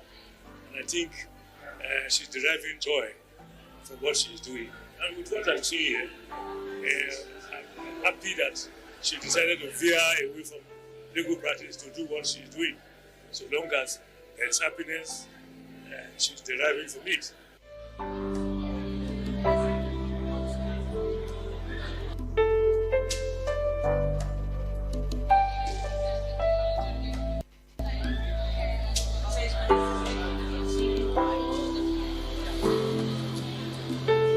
It has to evoke you, from the eyes to the emotions to the background to the colors Nelly uses. It really has to evoke something in you, as I said, especially being a woman, and she makes emphasis on girl child. Like, we all want the best for a girl child. It's very important for us to educate our girls, for us to advocate against human child trafficking and all that. And Nelly's paintings captures all of this. It shows the beauty of a woman, it shows the royalty of a woman, it shows her prestige, it shows her power and strength. Everything Nelly's works are is communicating that to the society. The title of the painting is called Nsime. That, again, is a young girl. You can see the expressionlessness in her face, or on her face. You can see how lost she looks, but you can still see the beauty, the green shows growth in her and all of that. That piece is a great piece. In our eyes, we see ourselves, our mothers, our daughters. In our hands, the brush becomes a compass, guiding us through wounds towards wisdom. Nelly Idawa is not just painting women, she's preserving them, their truth, their beauty, their becoming.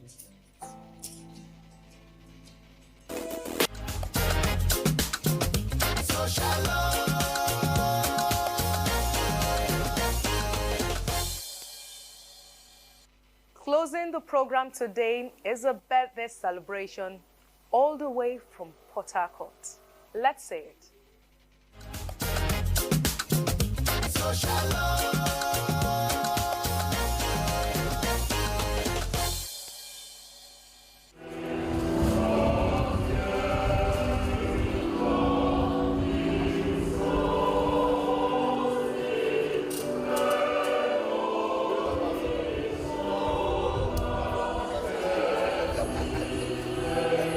In every lifetime, there are rare souls whose journey speaks not just of years lived, but of life's touch, of grace given, and purpose fulfilled.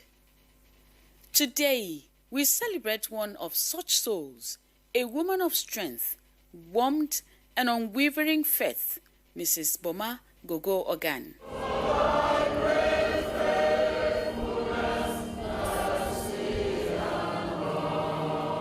A woman of noble heritage, she is the first daughter of a former Rivers State Governor, Rufus Ada George. But one thing I do know that this is my first black man.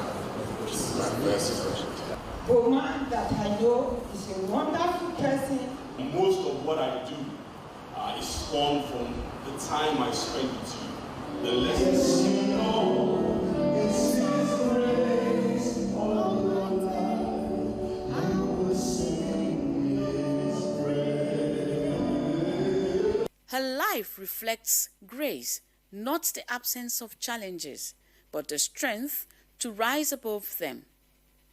Standing beside her is her husband, Mr. Idare Gogo Agan, a distinguished figure and a leading voice in commerce and development through the Niger Delta Chambers of Commerce, Industry, Trade, Mines and Agriculture.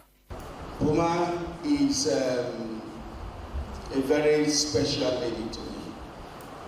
I love her dearly. I pray that this new decade, God will introduce new blessings into your life. I wish you 60 more and even longer. At 60, her heart overflows, not with pride, but with gratitude. A life surrendered to God, a journey guided by divine grace. Today, we gather in thanksgiving.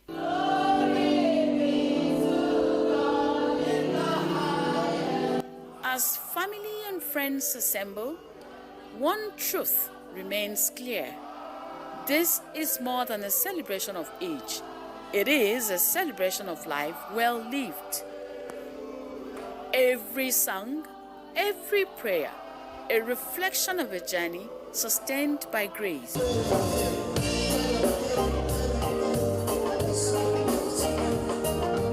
And now, the celebration continues. Welcome to a reception filled with love.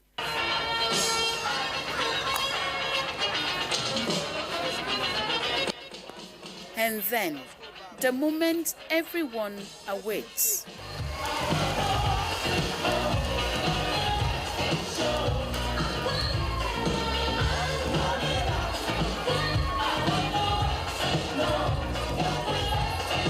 If we are celebrating anything, it is not just the 60th birthday, but 31 years of giving our all. She's the best. I wish her long life, peace, and prosperity. Our appreciation of her is stemmed on the fact that she has given all the support the husband needs to chair the Niger Delta Chambers of Commerce. From the dance floor to heartfelt embraces, every moment echoes one message. A life like hers is worth celebrating loudly and joyfully.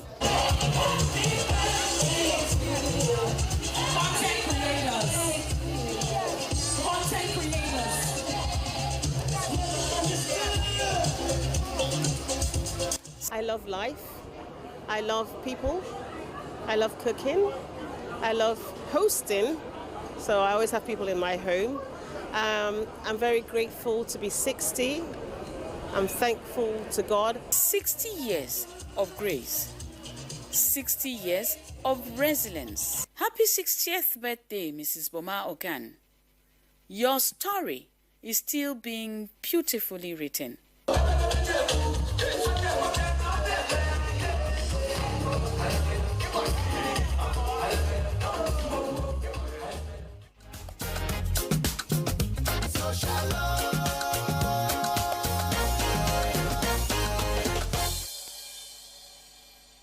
And that's how much we can take on the program today.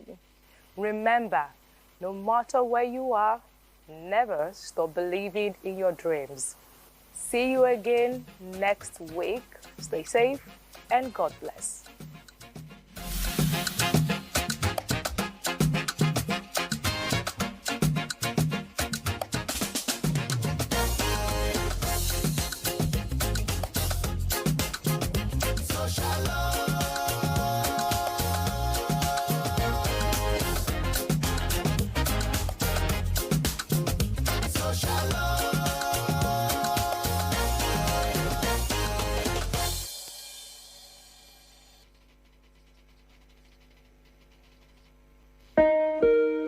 A vast and geographically varied continent, Africa is home to a great many cultures and to 1,000 of languages.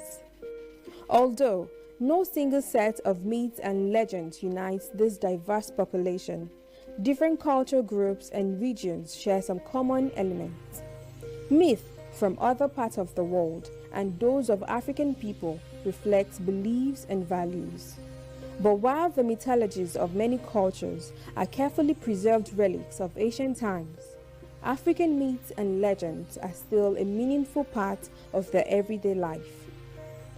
Some African myths deal with the universal themes such as the origin of the world and the fate of the individual after death.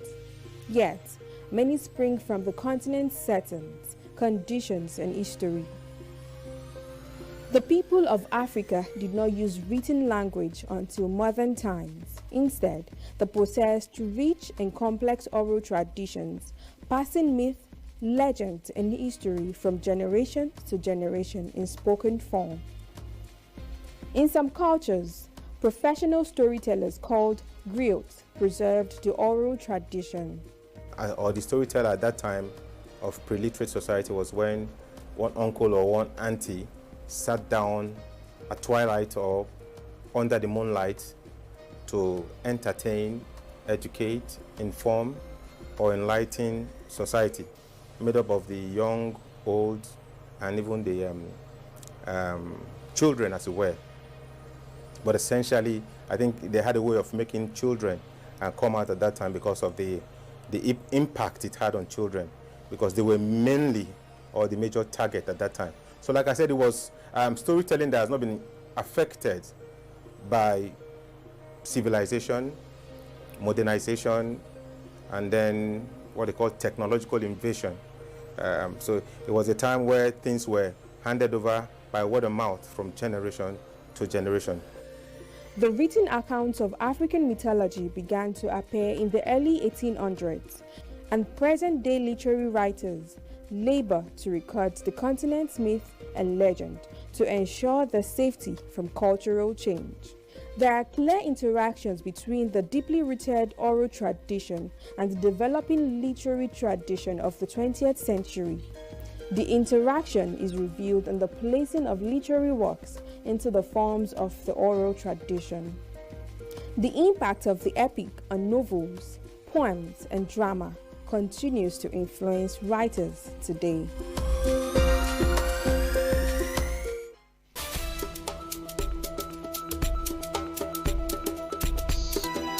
Well, hello. It is great to be back with you again on Lens on Africa. Let's zoom our lens on its political history at this moment. Algeria did not have a centralized political structure prior to its colonization by France.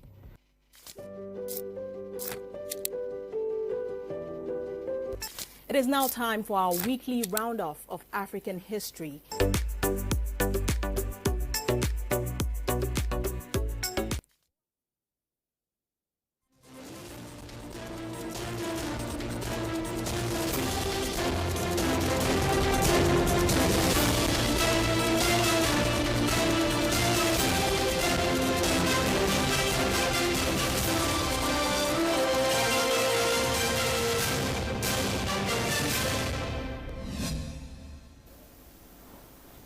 Hello and welcome to the news on NTA International. I am Elizabeth Omori. The headlines. Kenyan transport strike over fuel price hike paused for 1 week to allow for negotiations. Togo abolishes visa requirement for African nationals to boost continental trade and integration. Plus, World Health Organization deploys experts and medical supplies to DR Congo to combat Ebola outbreak.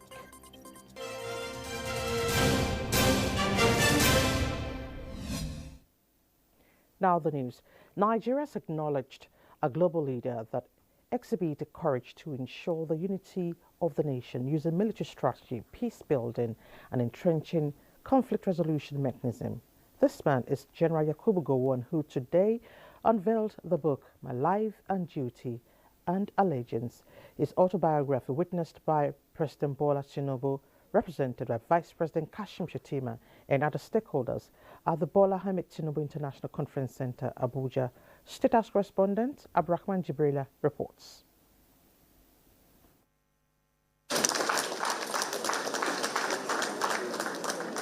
A book with 850 pages with 36 chapters goes beyond record keeping, but an important national document that offers guidance for Nigeria's future, regional cooperation, and the preservation of national unity.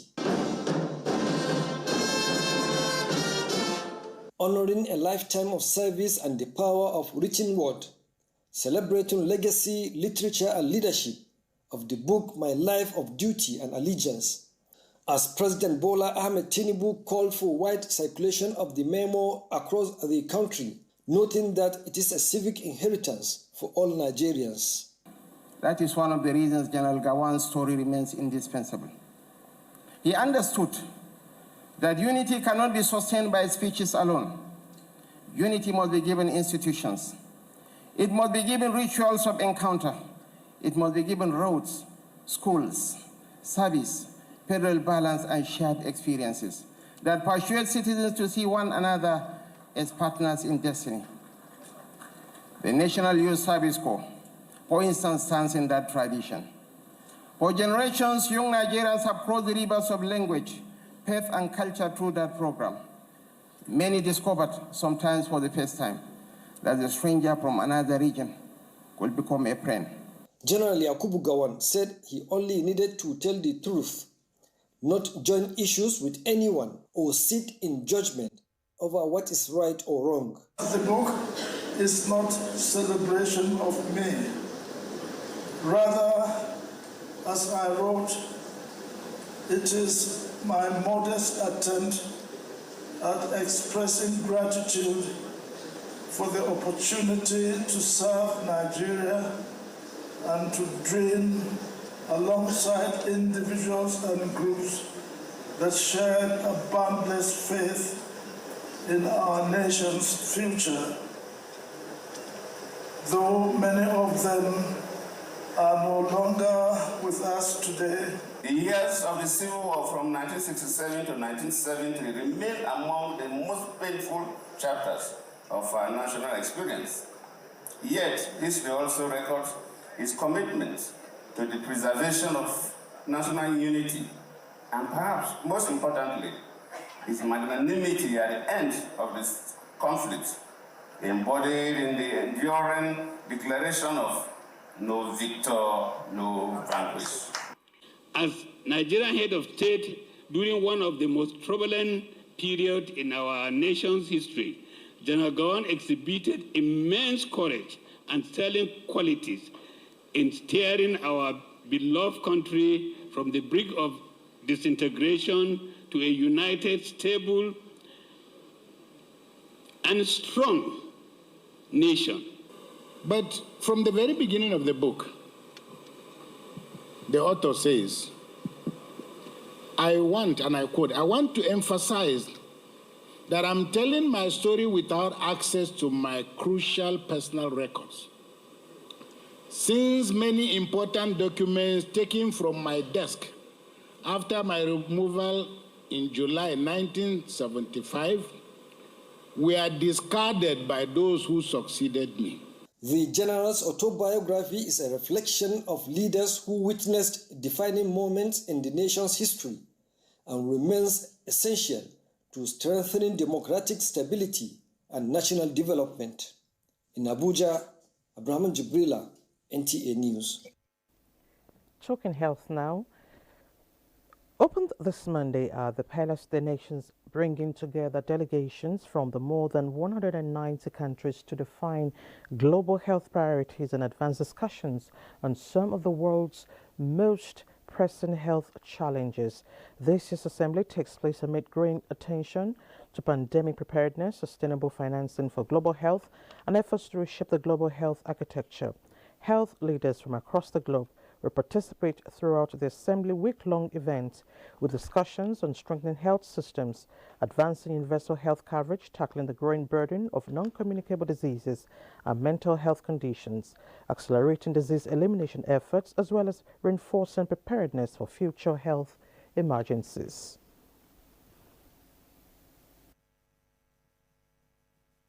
Today is really to reflect on the lessons primarily out of COVID, but also broadly out of all the health emergencies that we have learned, we have gone through, and try and shape how we will evolve into the future. collectively. Just wanted to make a couple of points before I reflect on this. And the first is the word of intelligence, right? So we've seen this incredibly rapid acceleration of available data and information. So we've really seen an explosion of that. But we've also seen how rapidly outbreaks, when not detected and responded to, can develop and infectious diseases spread. And then we've seen the rise of dis and misinformation in our politics, but also in public health, amplified by social media. Expected to dominate discussions include the WHO pandemic agreement, particularly negotiations on the annex on pathogen access and benefit sharing, efforts to strengthen the global health architecture. Also in focus is sustainable financing for WHO and Global Health Corporation and the strengthening of preparedness and response to emergencies. The opening of WHA 79 also comes amid ongoing global concern over emerging and re-emerging outbreaks, reinforcing calls for stronger international cooperation, surveillance and response capacities. Member states will also review a proposed update Global Action Plan on Antimicrobial Resistance for 2026 to 2036, as well as renewed efforts to accelerate progress towards malaria elimination and a draft strategy on the economics of health for all 2026 to 2030. Concern over the outbreak of Ebola in the DRC and Uganda. At the same time, we're continuing to respond to the outbreak of hantavirus among passengers and crew on the cruise ship, the MV, on news. Of countermeasure management, when no one knew the word countermeasures, we were working with MSF, UNICEF and Red Cross on managing global stockpiles of vaccine and distributing them free of charge to countries within 48 hours. That was happening in 1996 in response to the great meningitis outbreaks. But it was small, it was weak, it was unpredictable, it was unsustainable. What's happening now with the countermeasures programme is much more systematic, and John Arney will speak to that global collaboration as well. Additional agenda items under discussion include strengthening primary health care, advancing mental health and non-communicable disease response, expanding immunization coverage, accelerating progress on tuberculosis and neglected tropical diseases. Others are improving rehabilitation services, addressing rare diseases, reinforcing health workforce protection, and advancing governance frameworks for digital health. Now, artificial intelligence can advance global health and bring tangible benefits to millions, but most countries still lack a roadmap to build the systems needed to bring it into benefit in full scale. That's a key finding at the 79th meeting of the World Health Assembly, where vital strategies launched an updated report targeted foundations and futures, reimaging public health in the artificial intelligence era across the global south. Speakers noted that AI has the potential to reshape public health systems and improve population health.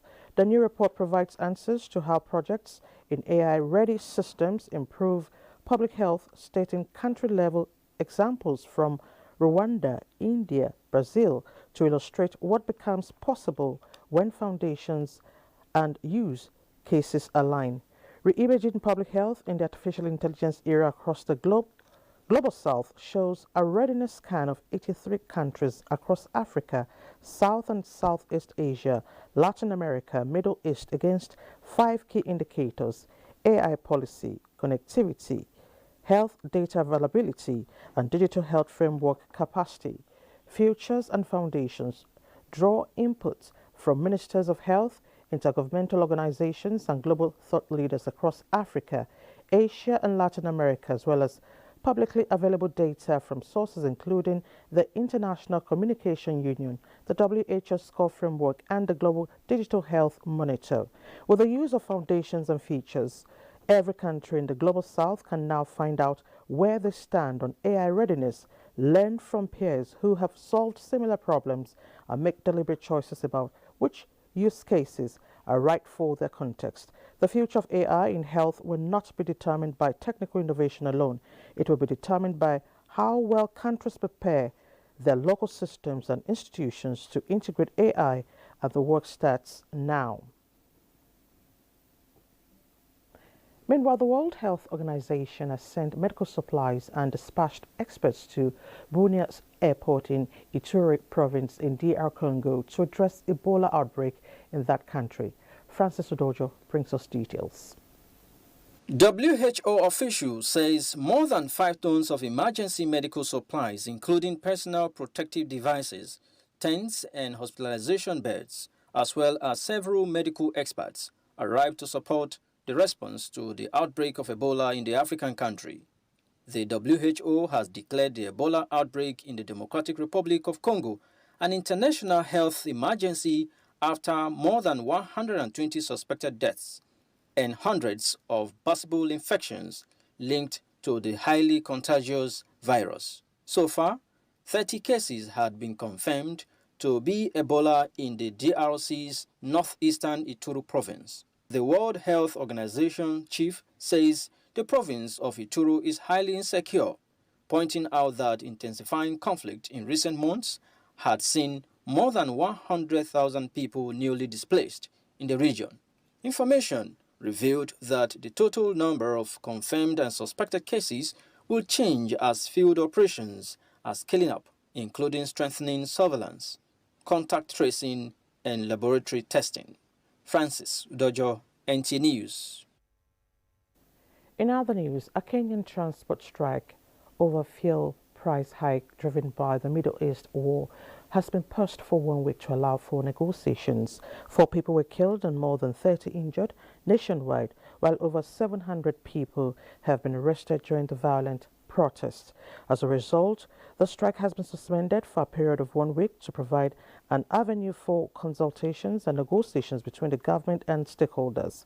Alba Karakasha, the president of Matatu Owners Association, confirmed the suspension, although other representatives warned they would protest again if the negotiations were not serious. Now, concerns over access to basic needs such as clean water, housing, healthcare, education and employment came into focus at the release of the multidimensional poverty report by the Ghana Statistics Service. According to the report, disparities remain across districts despite a decline in national poverty levels from 24.3% in 2021 to 23% in 2025. The findings are expected to guide targeted policy interventions and development planning. Ghana deepens efforts to tackle inequality and improve living standards. New data is shedding light on the multiple challenges households face beyond income poverty. The Ghana Statistical Service has launched its national, regional and district-level multidimensional poverty report, measuring deprivation across 13 indicators including health, education, housing, water, sanitation and employment factors that directly impact 17 Sustainable Development Goals. The government statistician Dr. Alhassan Idrisu says the report provides a more comprehensive understanding of poverty, noting that individuals can experience multiple forms of deprivation at the same time, even when earning an income. For the first time in the history of our country, we now have comparable multidimensional poverty estimates for all 261 districts consistently over multiple years. This gives Ghana a clearer understanding of where poverty is deepest, a clearer understanding of where progress is being made, where progress is stalled, and where urgent interventions are required. Chairman of Parliamentary Committee on Finance, Isaac Adongo, described the findings as important evidence for targeted development planning and resource allocation. Parliament approves national budgets. We oversee the public expenditure. Parliament ourselves will scrutinize policies and programs. And Parliament represents the communities across the country. Therefore, any work that seeks to measure the impact of these deliverables are very important to the work of Parliament. The district poverty rankings, therefore, provide members of Parliament with practical evidence to advocate for more effectively for their constituents and to support fairer and more targeted developmental actions. Deputy Minister for Finance Thomas Nyakwampem says the findings will guide how government allocates resources, stressing that economic management must go beyond macroeconomic stability to ensure improved living conditions across all districts. We have always known that poverty is not just about income. Poverty is multidimensional. Among others, it is about lack of quality education, which we are fixing through increased funding and intentional reforms. It is about limited healthcare access, which we are fixing by uncapping funding to the National Health Insurance and implementing the Mahama Cares and Primary Healthcare Program. At the district level, disparities remain significant. Yonyon Naswan district in the northeast region recorded the highest poverty incidence at 51.6%, while Ayawaso North Municipal recorded the lowest at just 5.5%. The report also shows that the 6 poorest districts are all located in the northeast region. The Ghana Statistical Service is urging that metropolitan, municipal and district assemblies must integrate the findings into their development plans to improve targeting, strengthening accountability and drive inclusive growth. We'll take a break now. More stories when we return.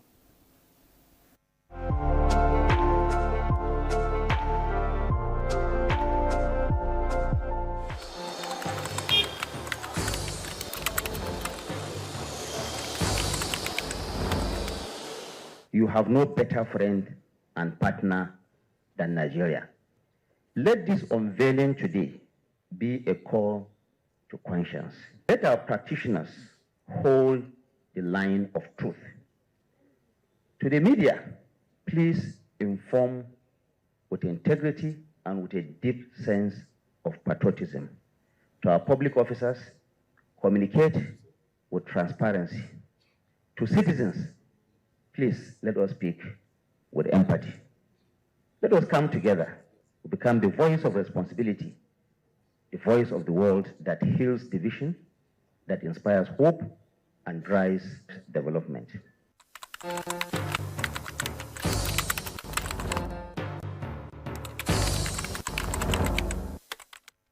Thanks for staying with us. Nigeria and China have again demonstrated their shared commitment towards an enhanced media cooperation to further engender the realization of both nations' people-to-people and cultural diplomacy. This was at the signing of a memorandum of understanding between the Voice of Nigeria, VON, and the Chinese Embassy in Nigeria to launch Chinese language and cultural teaching programs on VON platforms. Chukwunoso Nwabweze completes the story. The signing of the Memorandum of Understanding, which follows a similar engagement with the News Agency of China, not only marks another important milestone in strengthening the enduring friendship between Nigeria and China, but also provides a veritable platform for cultural exchanges, enhanced media cooperation, and mutual understanding between the two nations. The program, titled Nigeria-China Bridge, Director General Voice of Nigeria, Jibril Babandache, says, will equip Nigerians, especially media professionals and youths, with the skill to engage more meaningfully with their Chinese counterparts in sharing richer and informed narratives about its people and culture. Your Excellency, today is indeed a remarkable day as we gather to witness the signing of this MOU, which will bring Chinese language and culture closer to the homes of our listeners and audience in Nigeria and across African continent. Our vision is anchored on 3 P's: people, platform, and partnership. This initiative today reflects that vision, which is building understanding through languages, learning, and cultural exchange.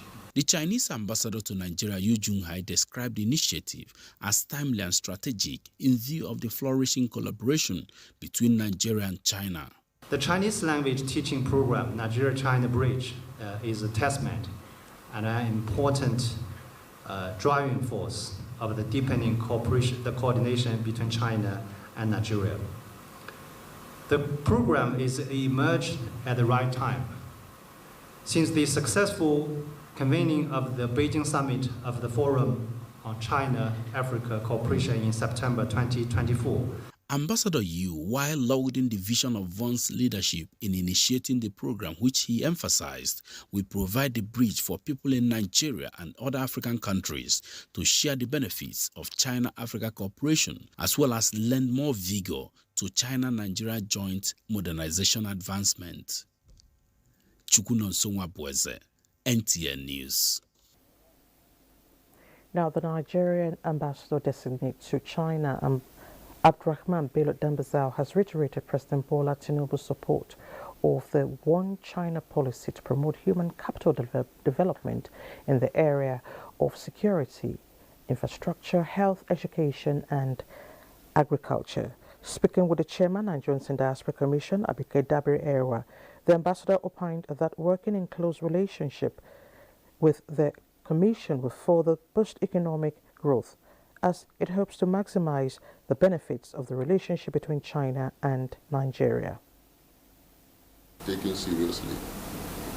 So there, in all areas of human development, we have opportunities to leverage on in order to maximize the benefits of this relationship with China. So I believe that in addition to the general focus on protecting the interest of Nigeria and Nigerians, so these are specific areas that we can focus on. We look forward to partnering with you, to working with you. I won't say support. Maybe you should be supporting us because you have the knowledge. We support each other. So let's just say partnership, support each other. And here's what we have seen in doing this job. It's about instant reaction. We don't need to fly to get problems solved. If there's a problem in China now, it comes to us because of accessibility. And we reach out to your office. And then jointly, we solve the problem. Chairman NIDCOM noted that while a lot of Nigerians are involved in trade and commerce, the ambassador should help curtail cases of immigration, crime and criminology to help sustain the bond between both countries. Now, Togo has announced the removal of visa requirements for all African nationals entering the country for short stays, in a move being widely viewed as a significant boost to continental integration and intra-African trade. Under the new policy, citizens of all African countries holding a valid national passport may now enter Togo without a visa for up to 30 days. Travelers will, however, still be required to complete an online travel declaration at least 24 hours before arrival in order to obtain a mandatory travel slip. The Togolese government described the reform as part of a broader vision to position the country as a hub for mobility, commerce and cooperation in Africa. The decision comes amid growing momentum across Africa to ease travel restrictions between African states, a long-standing objective of the African Union and its Agenda 2063 framework for deeper regional integration. The AU's Free Movement initiative seeks to remove barriers preventing Africans from traveling, working and doing business across the continent. Meanwhile, the Director General of the National Boundary Commission, Adamu Adaji, has reiterated the importance of enhanced border demarcation in promoting cross-border cooperation, strengthening regional security and improving the livelihoods of border communities across West Africa. Represented by the head of cross-border cooperation, Dr. Farouk Tafa, at a two-day cross-border cooperation program along the Nigerian-Benin and Benin-Togo borders, and hosted by the Director General of the National Boundary Commission of the Republic of Benin. The NBC Director General noted that most African borders inherited from the colonial era were largely ambiguous at independence, adding that African leaders nevertheless resolved to respect the inherited treaties while working amicably towards resolving areas of disputes and strengthening regional integration. The program was attended by the Director General of the National Boundary Commission of Benin Republic, the Director General of German International Cooperation at the African Union, the head of GIS program support to the African Union for promoting peace, security and governance in Africa, and the head of GIS African Union border program. The forum discussed the African Union border program, which serves as a continental framework aimed at encouraging member states to properly define the borders and transform border areas into spaces of cooperation and development. As part of activities, the delegation visited border pillars and inspected several cross-border socio-economic projects. In other news, legal practitioners are being trained to support the implementation of Nigeria's climate policies and participate more effectively in international climate negotiations. Stakeholders believe the legal profession remains vital in the quest to strengthen the country's climate governance framework. Charles Alpha tells us more. Nigeria stepping up efforts to implement the Climate Change Act of 2021 and meet its international climate obligations. Stakeholders say there is an urgent need to strengthen legal interpretation, institutional coordination, and policy implementation. I am happy that we're taking this step today to strengthen the capacity of our legal system to respond, to engage, to reform climate change governance. The workshop brings together legal practitioners, policymakers, climate experts, and government representatives to examine gaps in climate governance and equip lawyers with the knowledge and skills needed to support domestic climate action and international climate negotiations. So the objective of this project is one, strengthen the legal understanding of the Climate Change Act, build negotiating capacity among Nigerian lawyers, institutionalize climate legal expertise on a sustained basis. It's organized by the African Climate Foundation, the International Center for Energy, Environment and Development, and partners is expected to build a pool of Nigerian lawyers capable of providing effective legal support for climate governance, policy, implementation, and Nigeria's participation in global negotiations. Charles Alpha, NTA News. Let's take another break. Channel.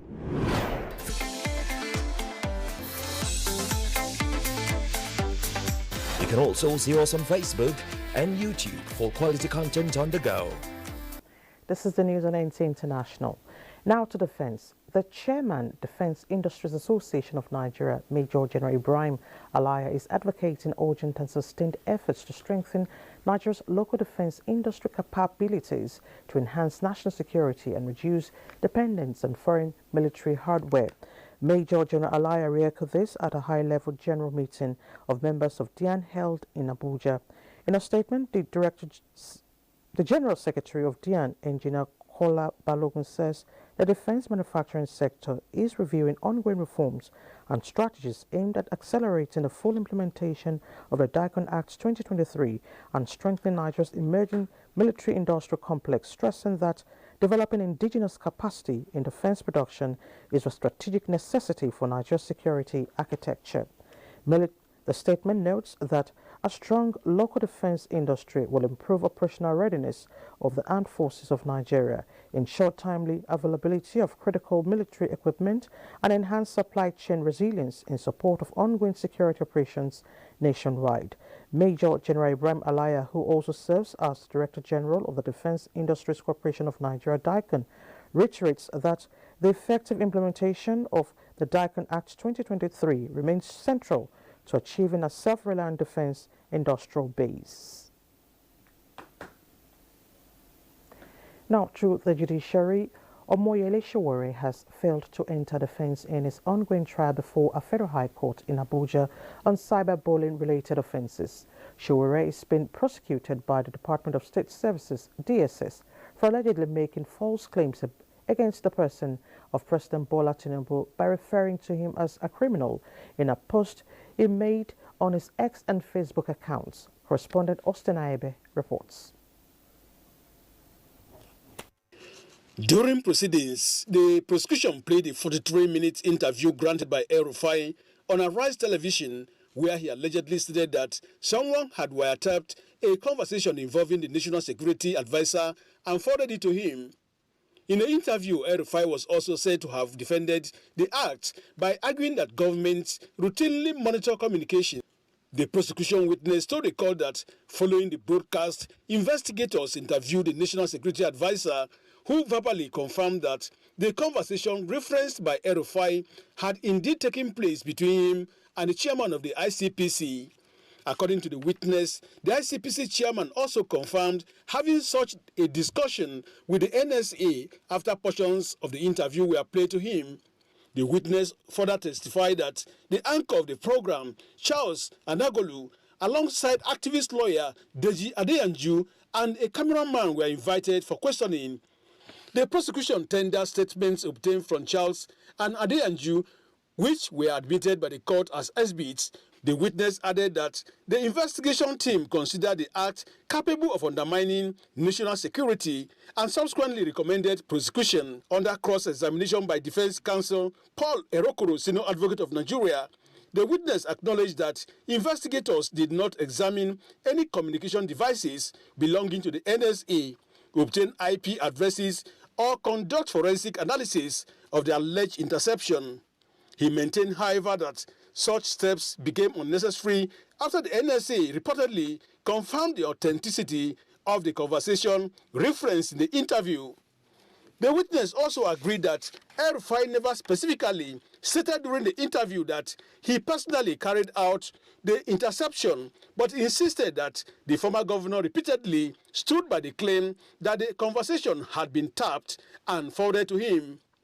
Following the conclusion of cross-examination of the first prosecution witness, Justice Joyce Abdulmalik adjourned further hearing in the matter to June 22nd and 23rd. Meanwhile, before the commencement of proceeding, the prosecution lawyer called on the court to caution El-Rufai's family for what he described as using the media against the judiciary, going by alleged media interviews granted by the defendant's family members. The defense lawyer Paul Erokoro, senior advocate of Nigeria, reacting said the defendant was never involved in that, promising to talk to them. Justice Joyce Abdulmalik said she is never moved by the social media, but rather focused on matters before her. From the Federal High Court, Abuja, Austin Anyebe, NTA News. Meanwhile, the trial of former Kaduna State Governor Nasir El-Rufai over allegations bordering on treason and breach of national security continued at the Federal High Court in Abuja, with the prosecution presenting evidence aimed at establishing claims that the former governor intercepted a private conversation involving the National Security Advisor. Once again, Austin Anyebe reports. During proceedings, the prosecution played a 43-minute interview granted by El-Rufai on Arise Television, where he allegedly stated that someone had wiretapped a conversation involving the National Security Advisor and forwarded it to him. In the interview, El-Rufai was also said to have defended the act by arguing that governments routinely monitor communication. The prosecution witness told the court that following the broadcast, investigators interviewed the National Security Advisor, who verbally confirmed that the conversation referenced by El-Rufai had indeed taken place between him and the chairman of the ICPC. According to the witness, the ICPC chairman also confirmed having such a discussion with the NSA after portions of the interview were played to him. The witness further testified that the anchor of the program, Charles Anagolu, alongside activist lawyer Deji Adeyanju and a cameraman were invited for questioning. The prosecution tendered statements obtained from Charles and Adeyanju, which were admitted by the court as exhibits. The witness added that the investigation team considered the act capable of undermining national security and subsequently recommended prosecution under cross-examination by defense counsel Paul Erokoro, senior advocate of Nigeria. The witness acknowledged that investigators did not examine any communication devices belonging to the NSA, obtain IP addresses, or conduct forensic analysis of the alleged interception. He maintained, however, that such steps became unnecessary after the NSA reportedly confirmed the authenticity of the conversation referenced in the interview. The witness also agreed that El-Rufai never specifically stated during the interview that he personally carried out the interception, but insisted that the former governor repeatedly stood by the claim that the conversation had been tapped and forwarded to him. Following the conclusion of cross-examination of the first prosecution witness, Justice Joyce Abdulmalik adjourned further hearing in the matter to June 22nd and 23rd. Meanwhile, before the commencement of proceeding, the prosecution lawyer called on the court to caution El-Rufai's family for what he described as using the media against the judiciary, going by alleged media interviews granted by the defendant's family members. The defense lawyer Paul Erokoro, senior advocate of Nigeria, reacting said the defendant was never involved in that, promising to talk to them. Justice Joyce Abdulmalik said she is never moved by the social media, but rather focused on matters before her. From the Federal High Court, Abuja, Austin Anyebe, NTA News. And for the sake of clarity, Omoyele Shore's case on cyberbullying will come subsequently in our bulletin. Now, moving on, the National Council on Climate Change, People, Planet and Peace Foundation and partners under the Climate Beyond Border Caravan has intensified advocacy for climate action with young people identified as major drivers of sustainable environmental campaigns across Africa. Charles Alpha reports. The caravan, which brings together different climate advocates groups, is focused on touring 17 African countries to source local strategies and innovations capable of addressing climate challenges while meeting global standards. We know the women are the backbone of the community, and also women are mostly affecting women. So I'm here to make awareness to all the Africans. A very robust experience that goes beyond just storing, but having a database of local solutions. Today we are here to talk about climate action, especially how to drive youth participation across all different pillars of climate. And for me, one of the key things we need to pay attention to is advocacy. We expect the youth to be well equipped concerning climate-related issues. The initiative is aimed at encouraging homegrown climate solutions through youth participation, innovation, and community engagement. The cost, we're destroying the environment, and some of us who understands this decided to take on an assignment to keep advocating for the environment. As this caravan journeys across Africa, it sends a powerful message that young Africans are not waiting for others to solve our problems. These programs arrive at a critical moment when our world cries for informed, courageous, and innovative climate action.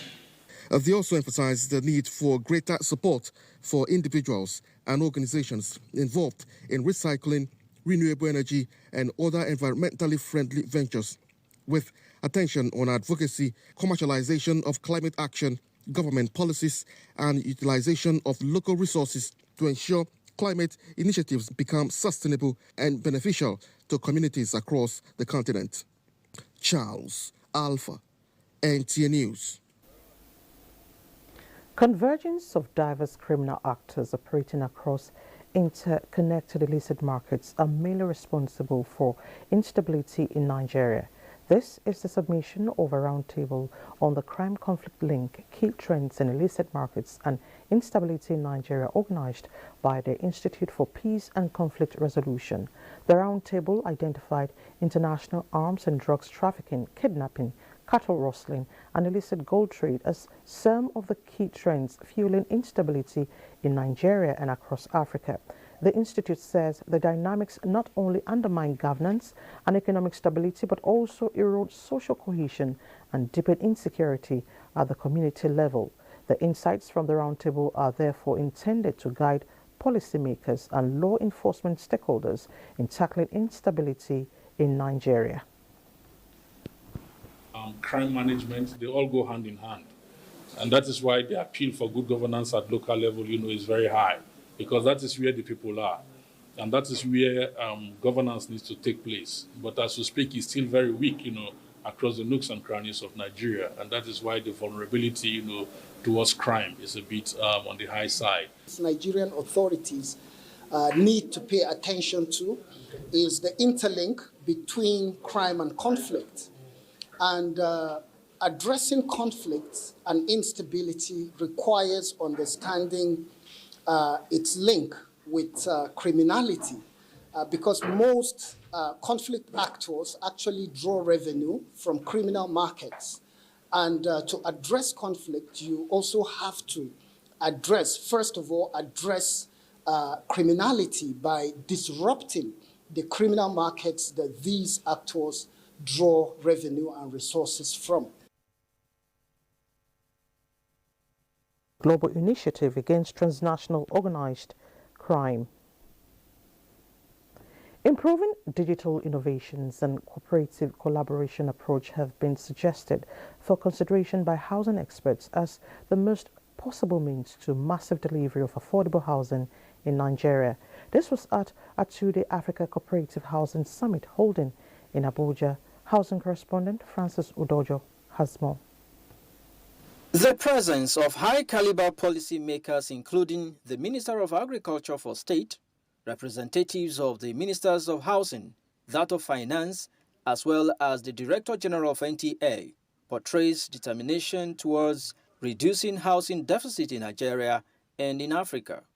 The Housing Summit, with the theme, Catalyzing Adequate Housing Through Cooperative, aims at promoting and strengthening cooperatives as a veritable innovation for decent, affordable housing in scale for low-income earners across Africa. Digital innovative housing solutions also formed part of discussions at the event. Across several countries, housing cooperatives have become strategic instruments for urban renewal, affordable home ownerships, and inclusive economic participation. Africa must now deepen its commitment to cooperative housing as a strategic development priority. As a ministry, we understand clearly that government alone cannot solve the housing challenge. Strong partnership with the private sector, financial institutions, corporate societies, developers, and development partners are essential if we must achieve meaningful progress. As stakeholders, we must preference, therefore, affordable housing financing mechanisms for cooperative societies, strong policy and regulatory frameworks that support cooperative housing development, public-private partnerships, adoption of modern building technologies and local materials to reduce construction costs. It is our belief that the discussions, partnerships, and recommendations emerging from this summit will contribute significantly towards strengthening cooperative housing systems and expanding affordable housing opportunities across the continent. Chairman, Cooperative Housing Summit Africa, Chosa, speaks on cooperative benefits. The benefits derivable from cooperative housing include access to inclusive and affordable housing finance, increased buyers' bargaining power with stakeholders, group savings, robust social capital, bulk discounts from developers and building materials manufacturers, and the attraction of equity and impact investors. If we must achieve housing for all, then we must take partnership very, very key. Leveraging on public-private people partnerships models were part of recommendations for cooperative operative framework. Francis Udojo, NTA News. Let's take a last break.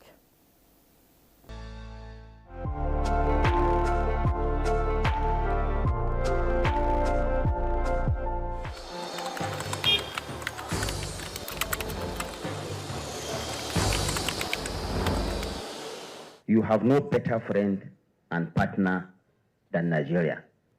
Let this unveiling today be a call to conscience.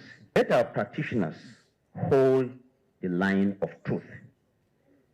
To the media, please inform with integrity and with a deep sense of patriotism. To our public officers, communicate with transparency.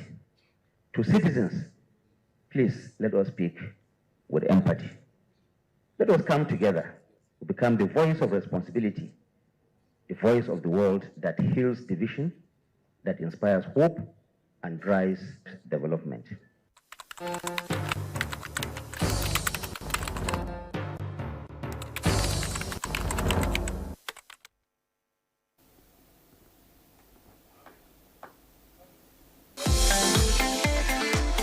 From dusk to dawn, 24 hours a day, NTA International is with you in your living room, office, everywhere and anywhere. We provide the company you desire in terms of balanced and up-to-date news, programs and the best of entertainment. Tune in to DSTV channel 251, GoTV channel.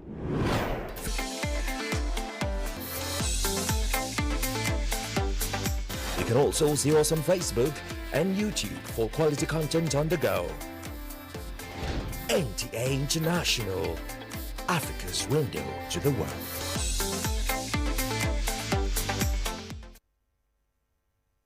Welcome back. The National Park Service has reassured Nigerians of the federal government's commitment to addressing security challenges in some national parks, particularly around the Oyo Axis and Kainji Lake National Park. The service, under the leadership of the Conservator General Ibrahim Goni, says efforts have been intensified to prevent criminal elements from using protected forest areas as safe havens. It also says, with support of the federal government, the service is strengthening collaboration with security agencies through improved surveillance, intelligence gathering, and operational response in vulnerable locations.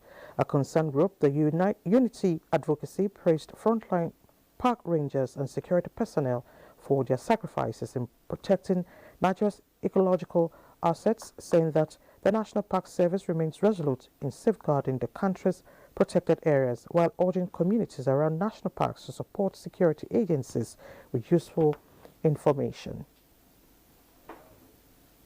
And in other news, the Trade Union Congress of Nigeria has expelled 11 of its members and suspended 14 members from different state councils over disciplinary issues. The cases include flagrant disobedience by members, officers, or affiliates who have disregarded the resolutions and decisions of NEC. The union took the decision at its National Executive Council meeting held on the 18th of May 2026 after deliberating extensively on findings and recommendations of the union's disciplinary committee. A communique issued by the union after the meeting states that affected members cease forthwith to be members, officers, representatives, or functionaries of the Trade Union Congress of Nigeria in any capacity whatsoever. The NEC also suspended erring members involved for a period of 2 years with immediate effect. And next is sports. All right, sports will come in subsequent bulletin, but let's take a quick look at the weather prospect for Wednesday.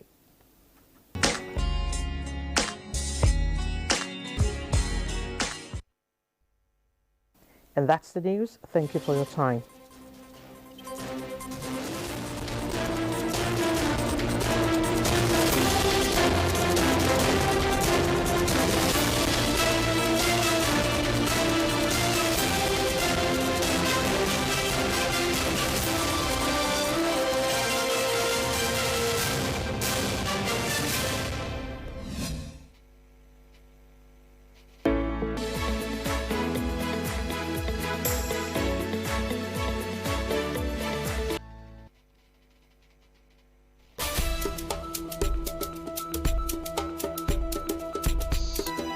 Well, hello. It is great to be back with you again on Lens on Africa.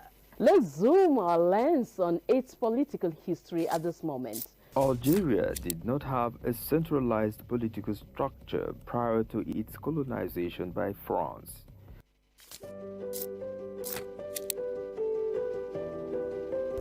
It is now time for our weekly roundoff of African history.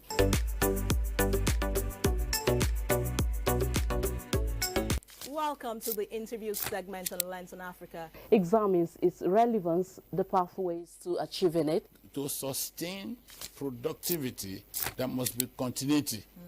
Where the winds whisper secret, to the sands lies the forgotten kingdom of Daamat.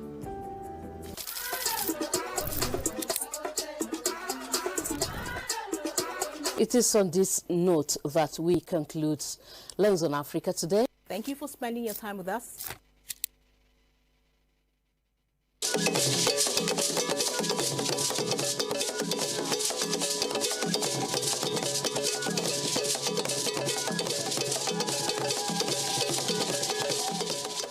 The title of the job is Ogie, a Benin language, Ogie, meaning in English, festival. The identity of the people is by their tradition. So if you look at this very work, you see from the up here, you see on the hand, right hand, Eben is an object of honor, to honor the king. So this is, if you look at the man now, he has a particular hairdo, which is a chief. A Benin chief has this kind of dressing. This is the attire of a Benin chief. The special chiefs in the palace and the Odionwere, they are the ones that have this particular haircut. It's just a symbol of identity that differentiates them from other chiefs because of their special roles in the kingdom. So, and in the process of celebration, as the festival is going on, the chief dances with the Eben to honor the king. Then the women will dance along and behind because it's a celebration period, just like the Igwe festival and all other festivals in Benin. So that's what it represents.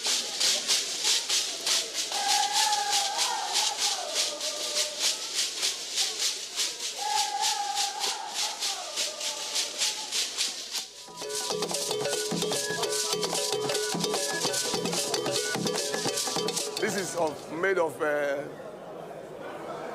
mahogany wood. Then down here we have a metal steel to stand it to the base. So it's all about celebration. This job took me like 2 years because I started it, I did it gradually because it's a composition on an idea, because I was able to experience whenever there is programs in the palace, in Benin Palace, I discovered that the way the chiefs and the chiefs comes to represent themselves in greeting, honoring the king. So I drew my idea from there. So coming back home as a wood sculptor, I got the material, went into the forest, and make sure that I was able to, I was able to sculpt on the wood to bring out this picture, because it's an imaginary thing, considering what I saw in the festival in Benin, in the Benin Palace. So I discovered that these are the way the chiefs are dressed, and the way they dance, and the way they honor the king with the eben. Then the way the women dance behind and their way of dressing. That was what gave me the motivation and the idea to create this job. Culture and tradition is the identity of the people. So in Benin, the way of dressing, the chief way of dressing, the way they barb their hair, the kind of the way they present themselves, actually make them what they are, the uniqueness of their positions in the palace. So why it's very important is because this is a documentation. Art is not only for beautification, it's also for documentation, to create an awareness that this is how a Benin chief dances and honors the king with a bed. So to a typical Benin man, once they see this very job statue, they will understand what it means.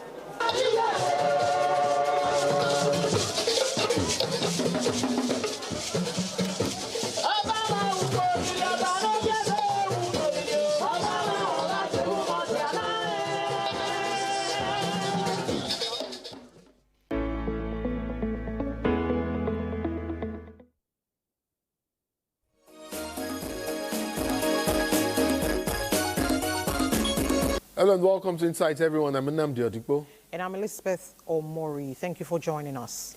This week we review how political parties are conducting their primaries in line with the 2026 Electoral Act and INEC's timeline.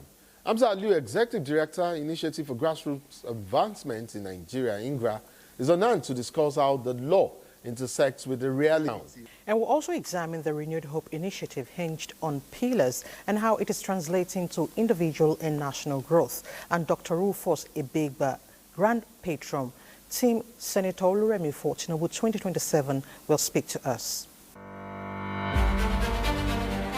Whatever the issues are, the National Assembly is constitutionally empowered to scrutinize, however complex or intricate. We have involved all the academia, the members of the academia.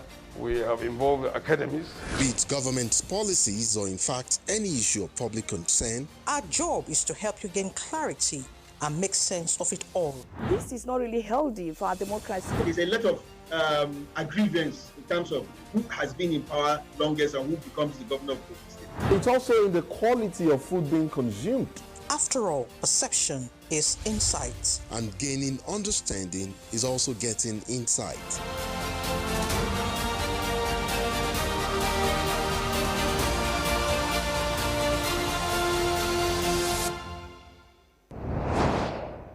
The Electoral Act 2026 represents Nigeria's most ambitious attempt, to reform party primaries in decades.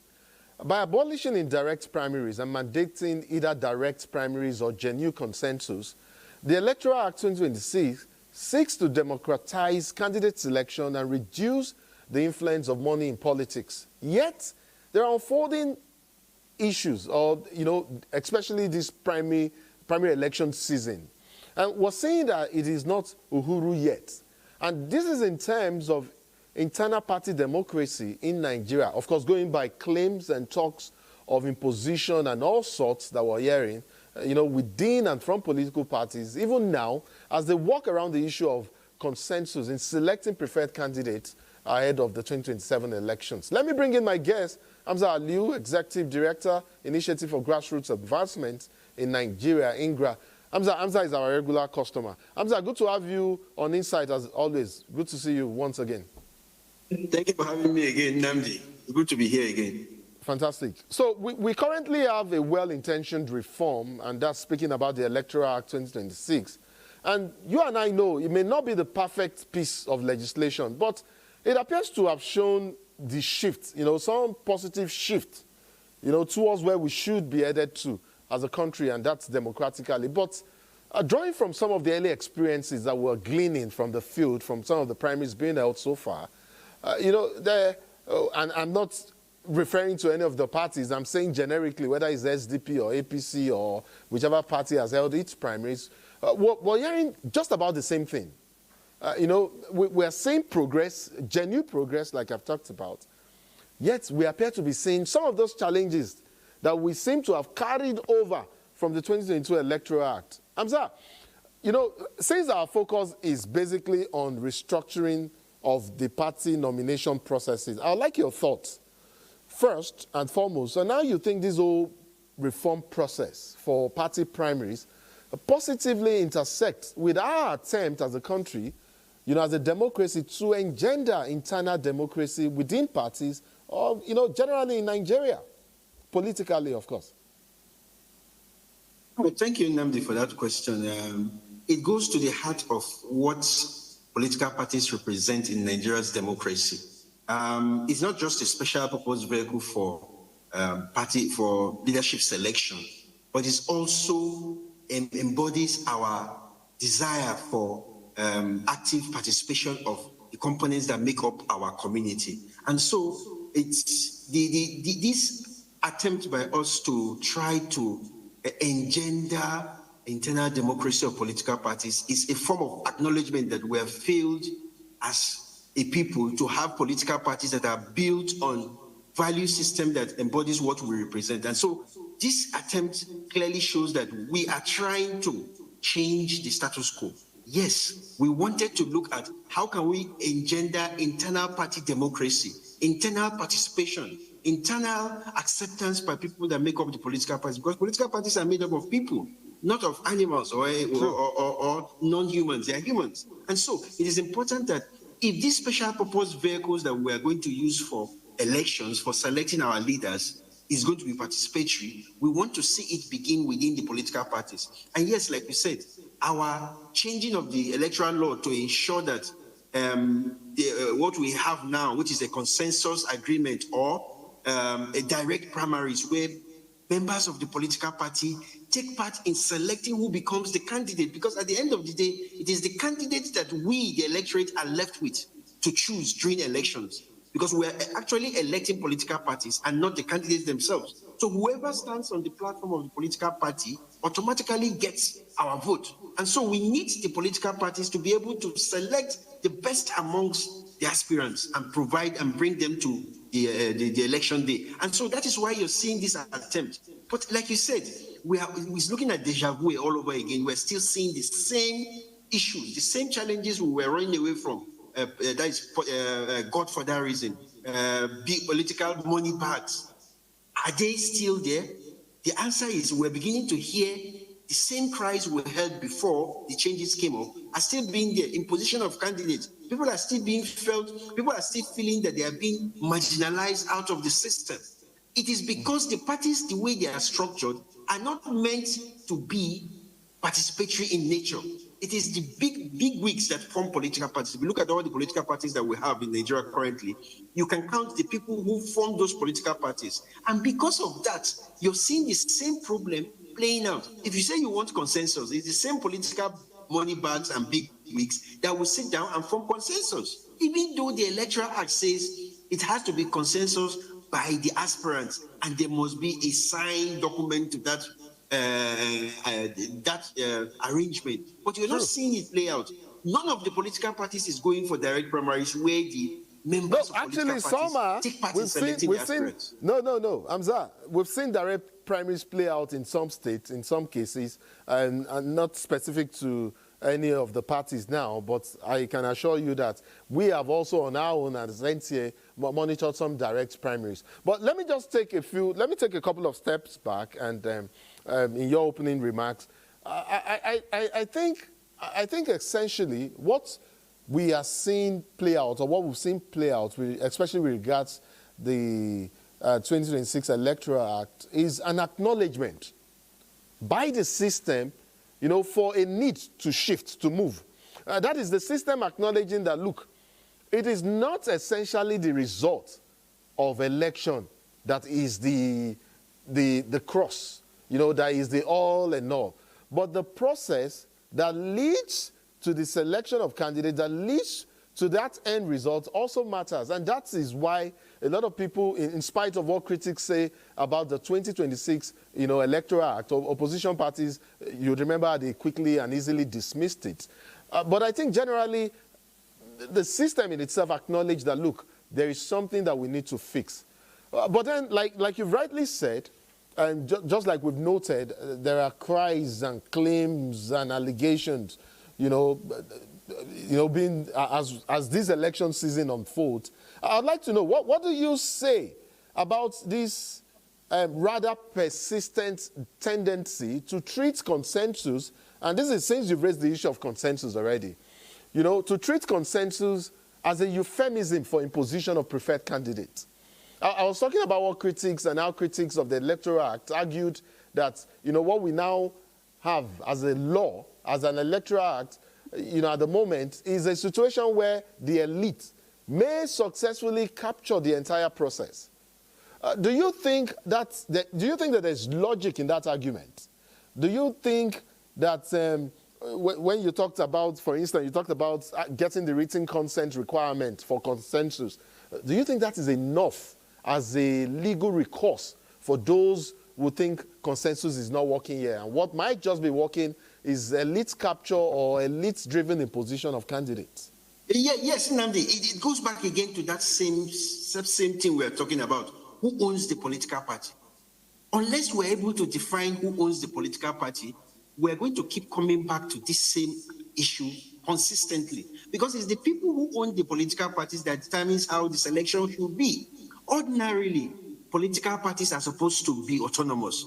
There is not supposed to be a law that should govern how political parties conduct their issues. It's internal issues. But the fact that we are struggling to determine who owns the political party, you're now seeing us attempting to put hands into a political party's affairs, and the courts have stated it very clear.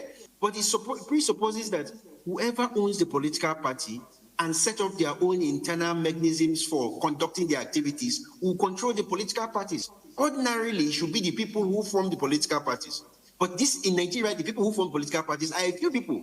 They get together, they form political parties, and they call on every person to come in, just like every association. So you see that no matter what mechanism you want to bring on board to say this is how we should select our aspirants or candidates, you're going to see the same thing play out. Like you said, currently we now have consensus as a euphemism for opposition, because it is the people who come to consensus that will determine who becomes the candidate of the party. Even if you said no, all political parties must go through direct primaries, you're still going to hear the same cry, because it is the owners of the party that will determine who can vote at that direct primary. But so Hamza, you're going to see all political parties having the same thing. Doesn't the fact that the proviso in the Electoral Act in sections 84 subsection 2 of the Act, which says that, look, and that is where it spells out the mode and all of that, and also talks about what consensus is. You know, that, look, there has to be the written consent of those who were part of the process. Isn't that enough to make it at least some broad-based, at least, to make, doesn't that say, look, at least there were inputs from other contending parties in the primaries? No, you see, I will tell you something for free.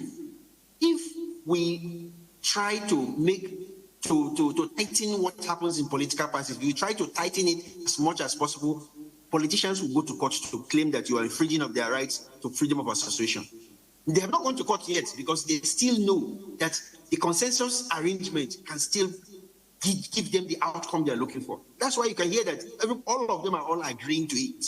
Okay, let's go consensus, let's go to... If you go further than this and tighten it, somebody will go to court. And legally speaking, an association is autonomous.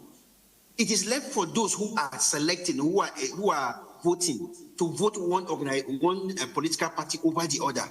We don't have the rights to go into a political party to start asking them, this is how you should select your candidates. No. If the party says we're going to select our candidates by throwing the stone, or by throwing water in the air, or by praying, of course, that is their own prerogative.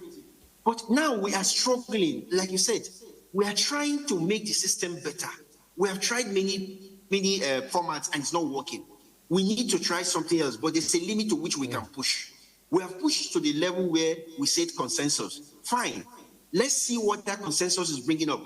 Like you said, it's still bringing up the same old challenges that were found. No, where few persons but I did say, I said it's showing, well, not consensus per se, but I did say that consensus is showing up the same thing. Everywhere you turn around, you hear, no, this was not a consensus. This person was not the consensus of this party. We didn't know at what point people sat down and came up with consensus. It's the same thing. That's been there since political parties have been doing election in 1960. We have always gone through this process. How do we select the candidates of political parties? And unless they get it right, we can't get our democracy right. And that is the battle that we are fighting. It's almost like a losing battle, because the human beings that make up these political parties are not genuine in their request for true democracy, for true participation. People want to impose their opinions on others, and they want you to take that opinion as fact, as legal. And that is why they have now input it. They have inputted it into our electoral system to say it says by consensus. And so once that consensus is reached, you can't go to court to say it was not consensus anymore. You can see where is the catch 50-50 issue that we have right now. Unless we're able to find a way around the people who make up these political parties, to get them to understand that whatever they do in their party affects the outcome of our elections. Unless we're able to do that, we'll keep coming back to this. It's a vicious circle. And it's a sad narrative for our democracy that we seem not to be able to go around or come out of this quagmire we found ourselves in. You know, but the point is to break out of this chain, break out of this circle and make progress. And I think that's essentially the hope and expectations of many when we had, you know, public hearings on the 2026 Electoral Act. And I think it is right to assume that that shift, the shift to direct primaries, would ordinarily or invariably require political parties to develop grassroots, genuine grassroots structures, since now they on their own have to maintain an up-to-date membership register, you know, which of course they must submit to INEC 21 days before they hold any primaries. I wonder what you think, what promise that holds for the general elections in terms of grassroots participation in our democracy, because this is something we've always wanted to have, more people participating in the democratic process.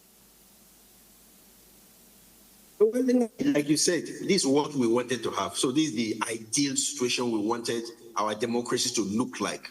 People are participating, determining what happens in political parties. From there, people will participate to determine who becomes the leader of political leadership across all governments.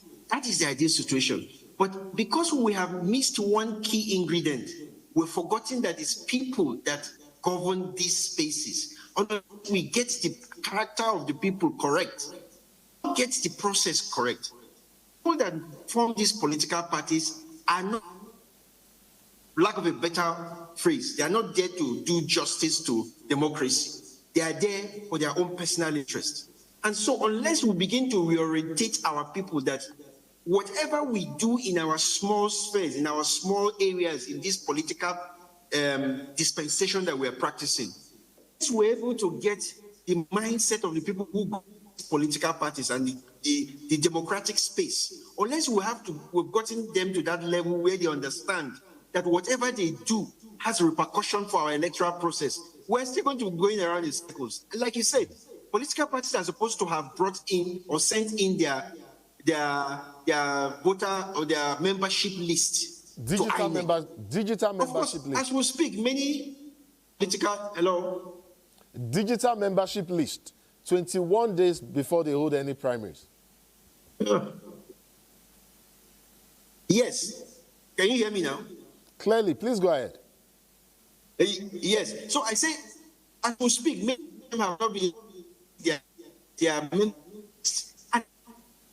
repercussion. You're going to see that a lot of the elections, the electoral process in 2027 will end up in the courts. Because INEC will say, you had a time frame for you to submit ABC. Did you do it within the time frame? Many political parties are struggling to even have their primaries conducted. They are struggling within themselves to even follow their own laid down rules. Why is that so? Is it that something that govern our people? We make rules for us and we don't keep it. So it's my fear is that going forward towards the election, we're going to hear a lot of litigations around internal democracies of political parties. Primaries, all the things that we try to stop getting to the election day issue will now become a thing of problem for us when we get into the election itself. I'm not seeing us really coming out of this in a good way. It's going to be more problematic for us as we move forward. So, Amza, earlier on when you talked about the attractiveness or apparent attractiveness of the consensus, you know, for most of the political parties engaged in this season of primary elections, you know, in terms, in their bid to selecting their candidates. You raised the poser somewhat as to not being sure of why, you know, they were all adopting consensus rather than direct primaries. But I suspect that there might be a reason.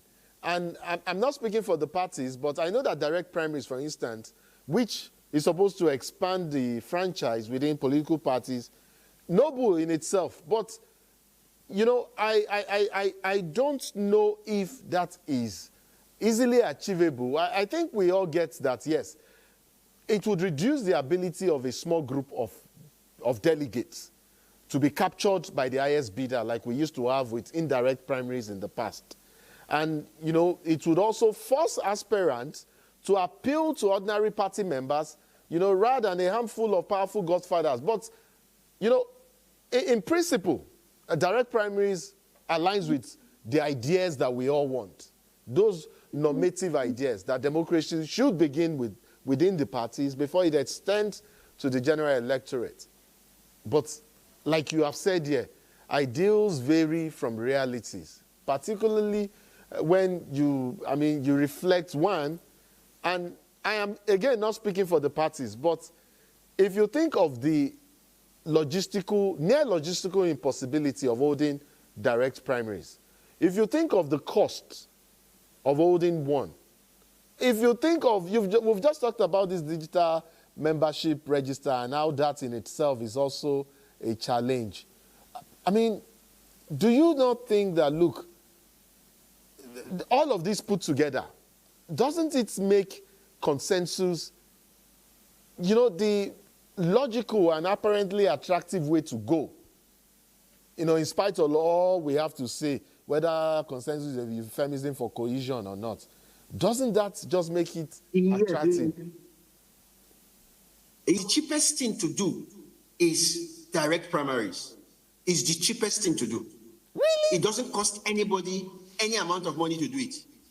All you need is show up at your party headquarters or a party venue and talk to your people, talk to your members and say, I am the best candidate. Please vote for me. This is what I will do.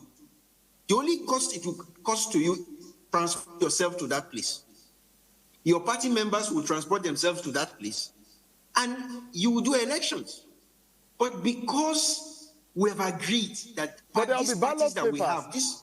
There'll be ballot papers, there'll be cubicle, there'll be seats, there'll be water, you know, there'll be logistics that the party also needs to put in place. If we agree that we are part people, then you need all these things to take place for you to have elections. If we agree we are good people and that we are men and women of honor, it simply means that we go there and we raise our hand and say this is the person we want, or we write it on a paper and we put it in somewhere in a basket. We have seen countries where elections are done in the open with sticks and stones. It is based on, do you believe that we are good people? But because we have accepted that we are not good people, that's why we're running around in circles trying to change laws. Laws don't change people. People change by themselves. So we need to get to that point. If, as we currently, the contraption that we have as political parties, the way they are currently configured, they will not give us that direct primaries that we're looking for. No, they will not, because they are vested personal interests in these political parties. For us to get it right, then the present form in which these political parties are based will have to change. We will need to find another format in which we develop or we establish political parties and control political parties. Once it is not ideologically based, once it is not about issues, then we can't have it correct. But like you said, we have to agree that the best form we can get now, let's do the consensus. Let the money bags sit together and give up somebody that will be our candidate. And we, the citizens, will have no choice than to go and vote for the person. So, I mean, it's sounding like, I don't know, but if you were to go with the Electoral Act the way it is, do you still think, and this is in rounding off our conversation right now, I mean, but before then, I must apologize to our viewer for the quality of our connection. Yeah, today has been particularly hectic. I tell you, I mean, we've had better times, I must say. But again, I would like to apologize. And then let's just round off this conversation.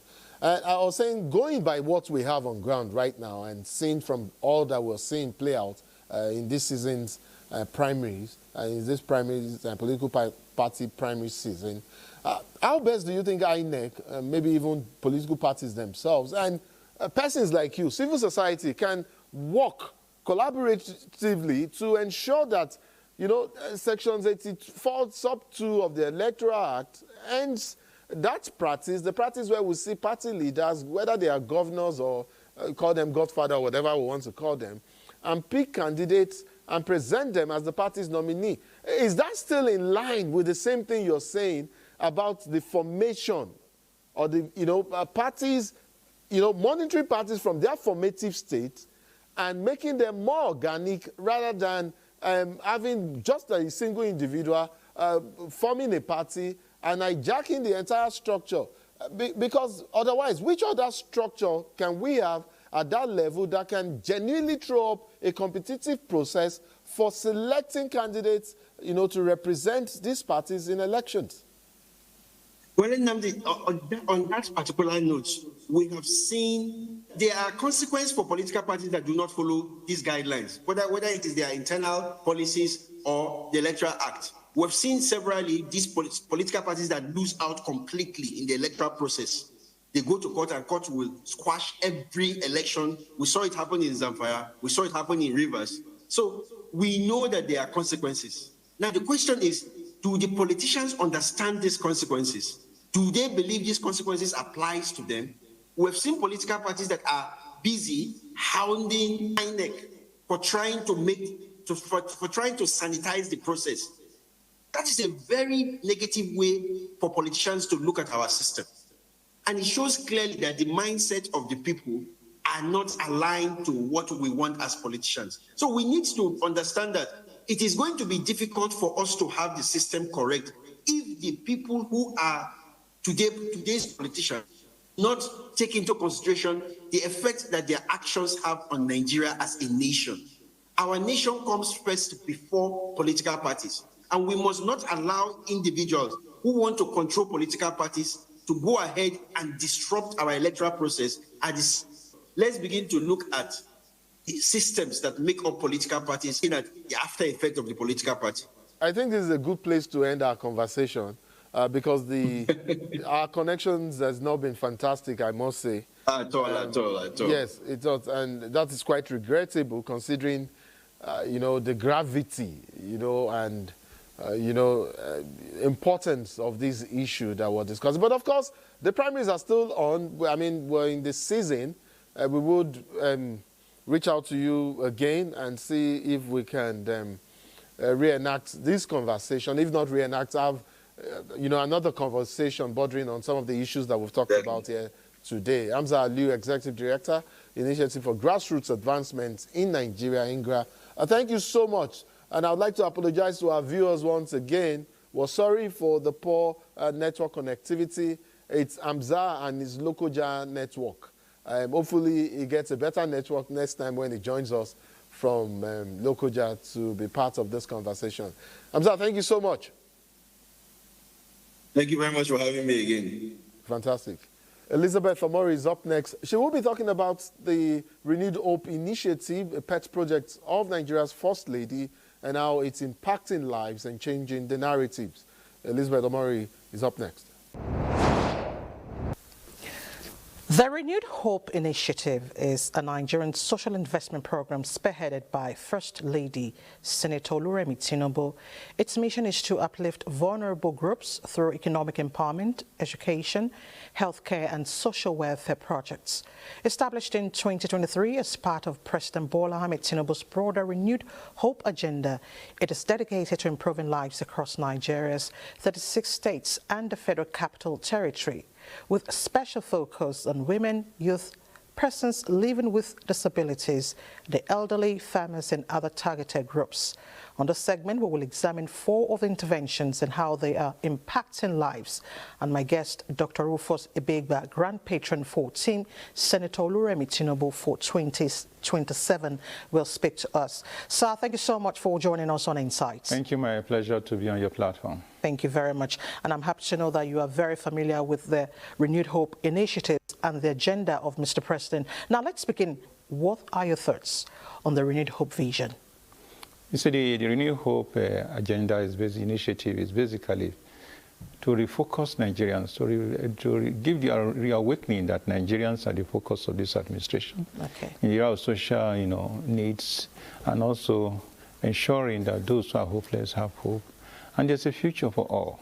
It is basically to ensure that there's a new hope in the area of social amenities provision, involving education and also infrastructure, to ensure that the empowerment of citizens is a concern of Nigeria, of the government, to ensure that everyone counts in this administration.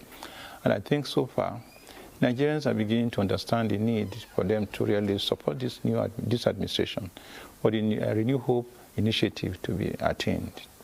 Okay. Now, you know, delivering this vision is key, and reforms are already in place. Let's get cues from the Renewed Hope initiative, which centers on health, education, social investment, agriculture, and economic empowerment. So far, you know, there are a lot of policies that are also embedded in this party initiative. Particularly, let's look at the issue of education. The Student Loan Fund is a major one that will help every Nigerian to attain opportunity of having a higher education. And I think students are keen into this very well. And it's quite inspiring.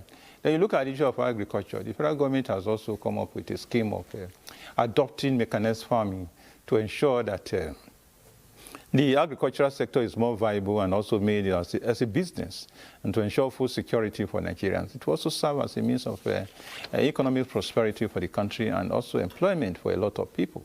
Then you look at the issue, apart from that, the research institute are also being empowered to ensure that the agricultural sector is also driven to a logical conclusion.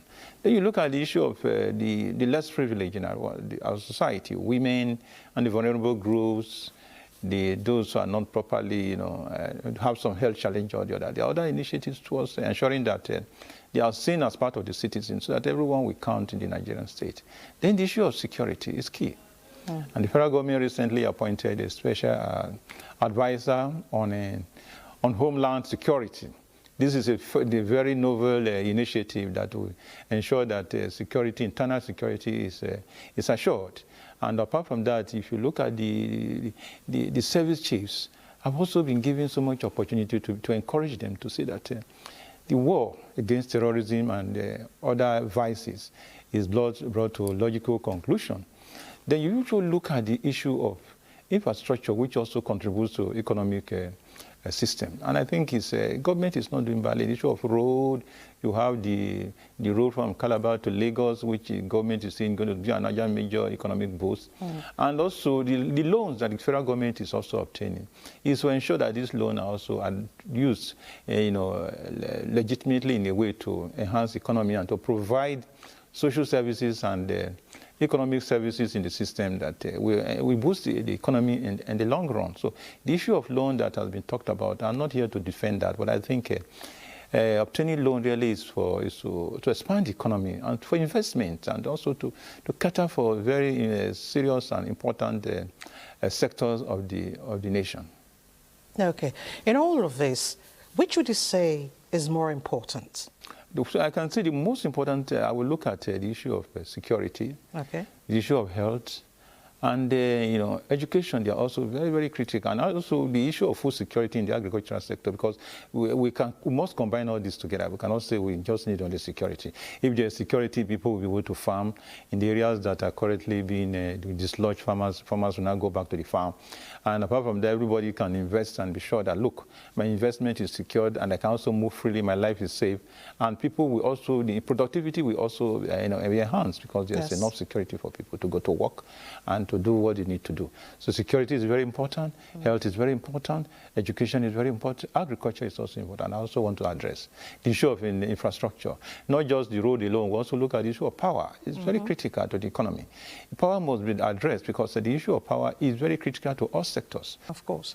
Now, how do we leverage these interventions for stability and sustained progress? Yes, the leverage on this is, consistency. It's very important that these various initiatives are sustained. How do you sustain this? The people must be involved.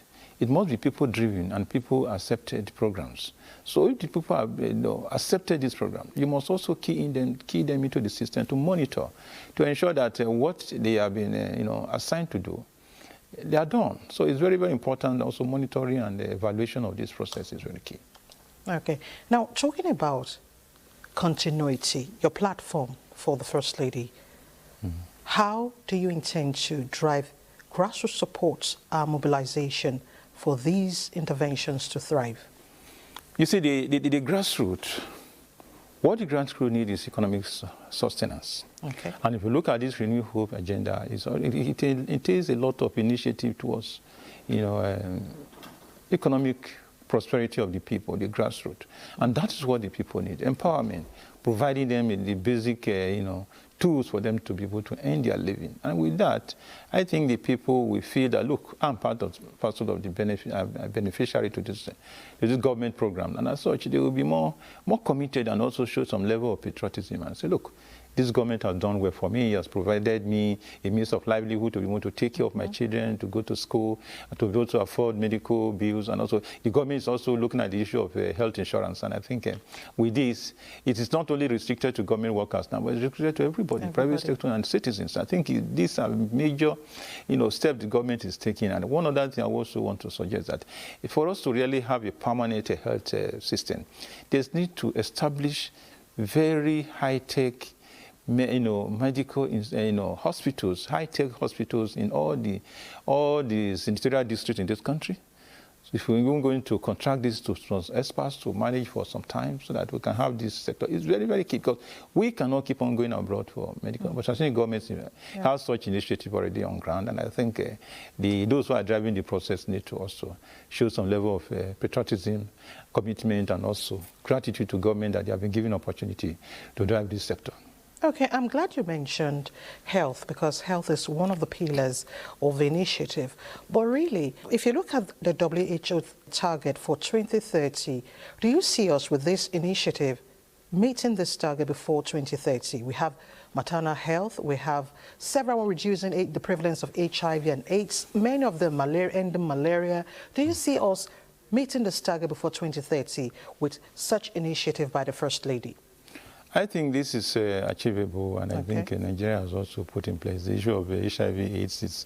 It has actually reduced drastically the issue of malaria. There's even malaria vaccines right now. So I think this is achievable. Just we need to do this commitment. Just when you talk about government, a government institution that is being driven by people providing various services and actions. So the people who drive this sector must show commitment. Government must put in place method to evaluate their performance and also achieving what we have on ground to achieve. It's very much achievable. You see, over time, governments do some basic, not just basic, some very wonderful, take wonderful actions that the people are not aware of. Okay. So we have used that platform as a means of enlightening Nigerians what the government is doing and the hope that Nigerians should expect a better future. You look at the issue of, I've talked about some of the achievements that the government are putting under this initiative. Look about the health sector. Look at education. Look at effort is being made in the security, even though it looks as if we are running one spot. But the issue of security, we are definitely going to achieve something. Then you also look at the issue of, the economy that's been driven. And also look at the issue of agricultural sector. We need to tell Nigerians through this platform that this is what government is doing. And we need another thing again, we need President Bola Ahmed Tinubu to also get a second term so that he will be able to complete this agenda and put a system whereby this is sustainable, remain in this country for future government to also embrace, because government is continuing. But I think there's no doubt there are measures that have been put in place for sustainability. You see, Nigeria has been a crawling country over the years. And then every administration that comes in trying to do one or two things. And I can tell you, this administration, let me say this president has been the one that has shown some level of boldness to take some major steps in the area of, you're talking about petroleum subsidy removal. People are still saying, oh, we are not getting what we expected. But you see, the sector is interwoven. So we have to just a little bit more patient. And I think too, the boldness this government has taken in the area of trying to also stabilize the foreign exchange, the area of ensuring security, in the area of this renewed hope agenda and some other things. I think this government, I believe, the near 1 or 2 years, Nigerians will get the dividend of. And Nigerians will have a better future. They should be patient. They should believe in the president. They should believe in this government. It's not been easy, but I think I was part of this government at the earlier stage as a director general. So when I think the way government runs, people don't seem to understand it. A government is not one man. It's a collection of people running an institution. The institution is the government. And I think the Nigerian workers, the Nigerian legislators, the Nigerian the executive, and also the judiciary. They all need to put hands together. The government is not just the executive. You have the judiciary, you have the legislation, and the executive. So they must work together to see that what Nigerians need is provided for Nigerians. What Nigerians need should be provided by Nigerians. Now, 2027 general elections gradually crawling in, but so much is expected of Nigerians. Civic responsibility. What will be your words? But I think the Nigerian citizens, they should look at their present and the future. The future is very critical. There are children at stake. We are in a common basket. Okay. So everyone must work hard to see that we have good leaders, because the much of the problem we have in this country over the years is the issue of leadership failure. And I think when we now have a president that has shown that boldness and courage to say, look, we have to move from this spot to another spot. Just need to give him a chance to see. 4 years is not too long. They should be patient. And I think the ruling party is having the field day. And if anybody is saying that we are going towards a single political state, that is not true. But I think when you have a good product, the thing is that you have more patronage. All right, Dr. Rufus Ebegba, Grand Patron for Team Senator Oluremi Tinubu for 2027. We want to thank you so much for joining us on Insight, and we do appreciate your time. Thank you very much. Thank you very much for giving me your platform to air my views. Thank you so much. And just before we go, I'd like to recall excerpts of a conversation we had on Pan-Africanism and AU Agenda 2063. This is against the background of recent happenings between Nigeria and Ghana and Nigeria and South Africa. Let's bring you that conversation. My guest is Dr. Stephen Gbatibi Ben-Jewel. He is President, Pan-African AU Agenda 2063 Diplomatic Mission. Doc, thank you so much for joining us. It's a pleasure to have you on Insight. Thank you very much, sir. So, it's Doc, and also that to Nigerians. Thank you so much for coming on our program. Doc, I'm sure you've heard my intro, so I want you to dissect this whole issue of African unity, more than just a diplomatic talking point, more within the context of what we're seeing play out across the continent, not just because of what we've seen play out in Accra, Ghana, or what we've seen, play out in Joburg, South Africa. But I'm saying this because it has happened time and again. So I need your take on three germane issues.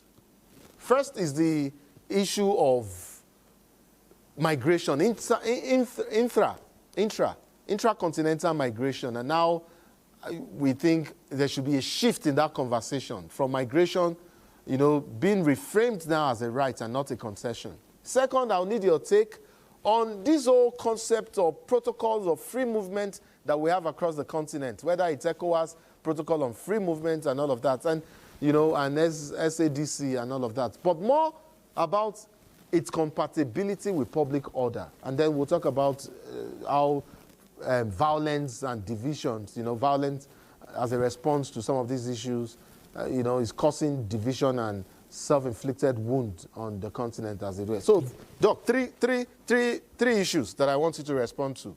First, migration as a right. Second, free movement protocols within the continent. And third, as a response mechanism to some of these issues. Doc, your take. All right, thank you very much for this.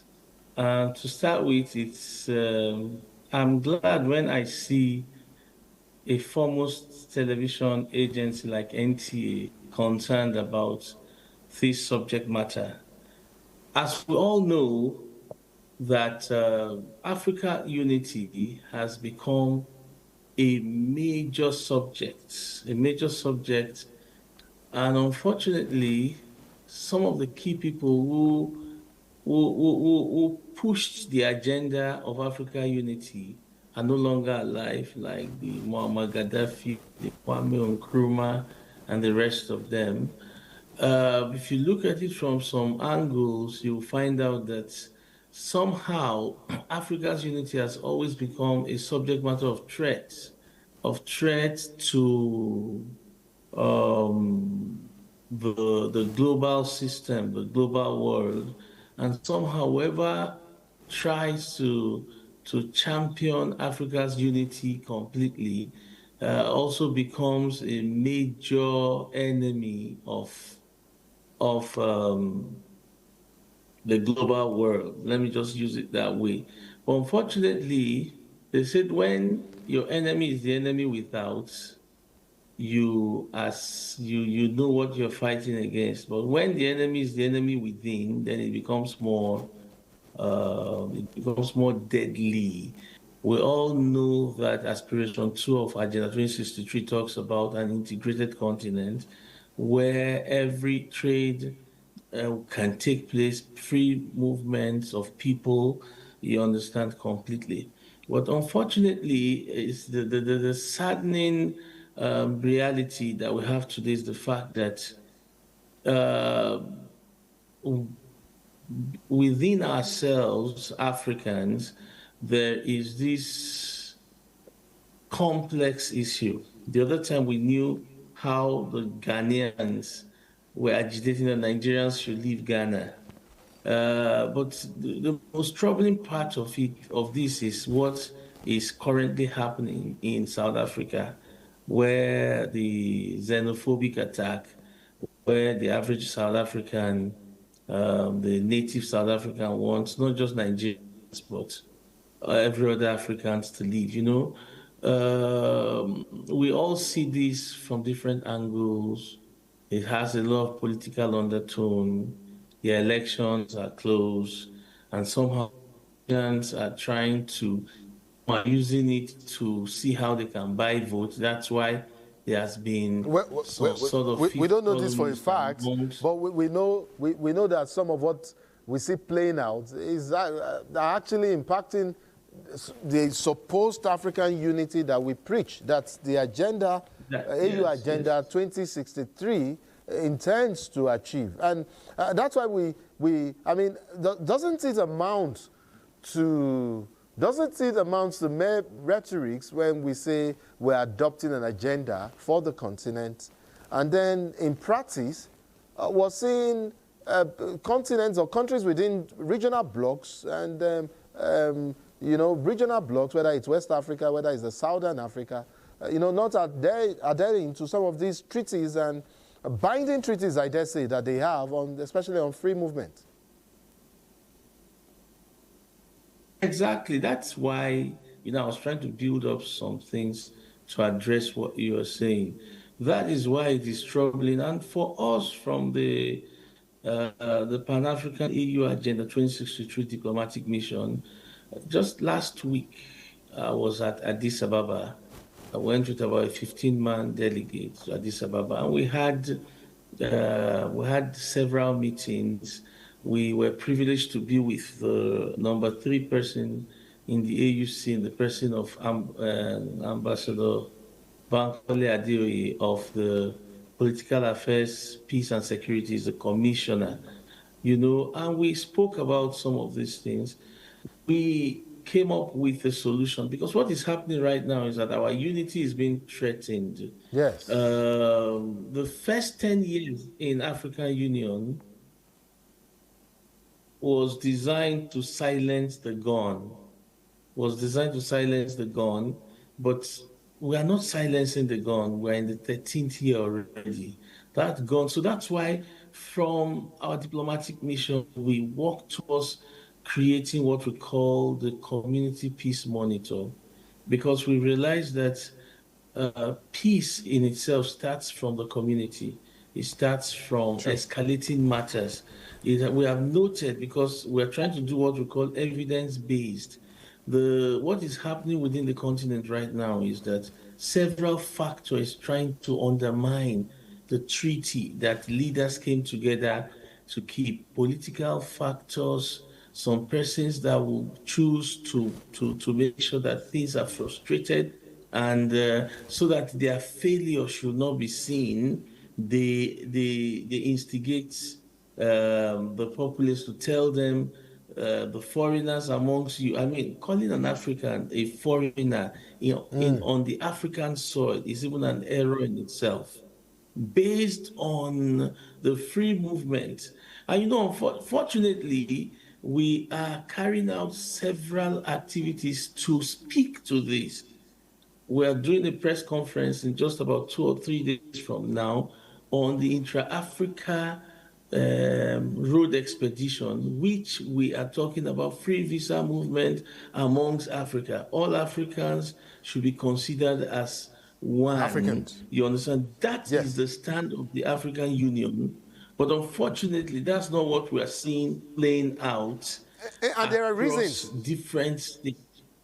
And there are reasons. As a matter of fact, there are reasons for some of what was seen play out, because ultimately, part of the reason we want to see an integrated continent are economic. Yet, there are economic grievances. You know, part of the reasons we're seeing some of these divisions are also economic grievances. They arise from economic grievances. So I took some time to look up the unemployment figures in South Africa, for instance, and I noticed that it exceeds over 33%, especially amongst young black South Africans. Actually, it tops 45%, as a matter of fact.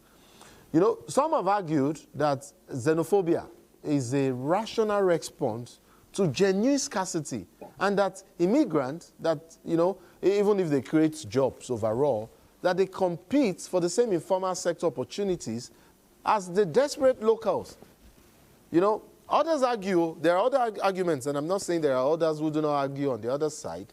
Those ones say that, look, xenophobia is an irrational scapegoating manufactured by the elite, and I think that's when you reference that it might have some political undertones, you know, to deflect from governance failures. I don't know that, but we're just saying it as it is.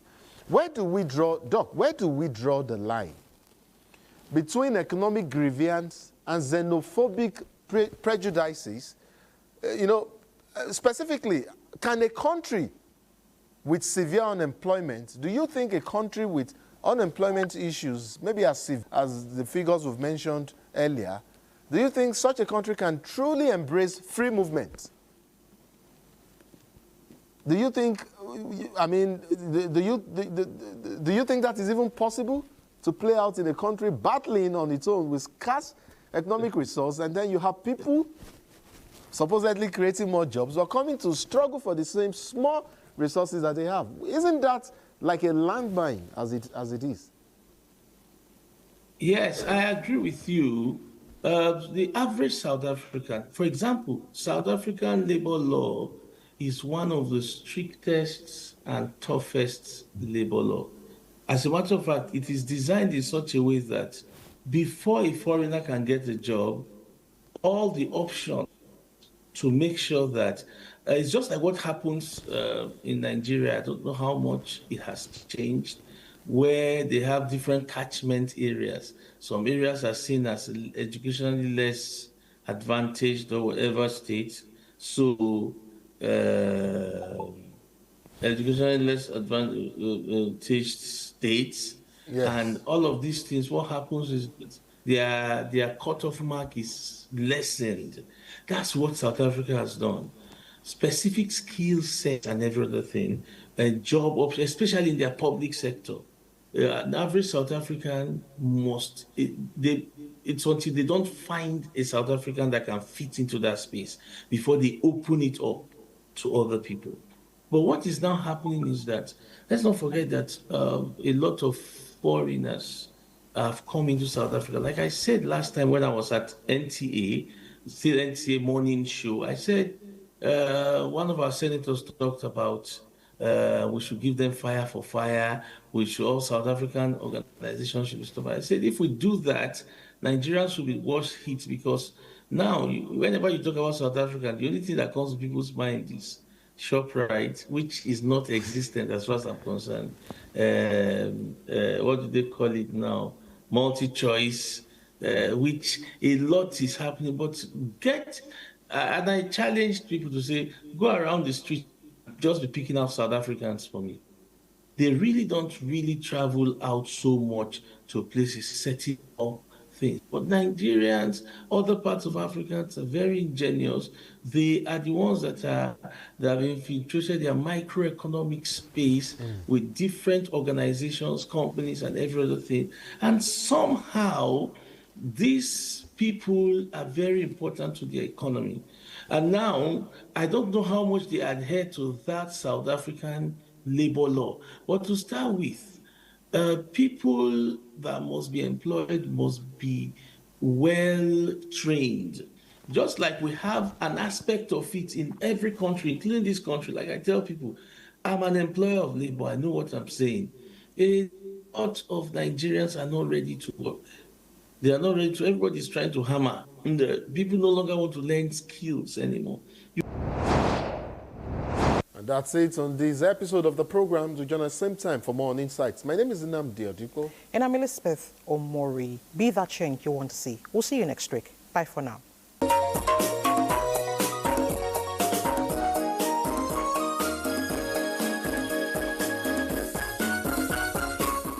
The mosaic of time. So piece together your time wisely.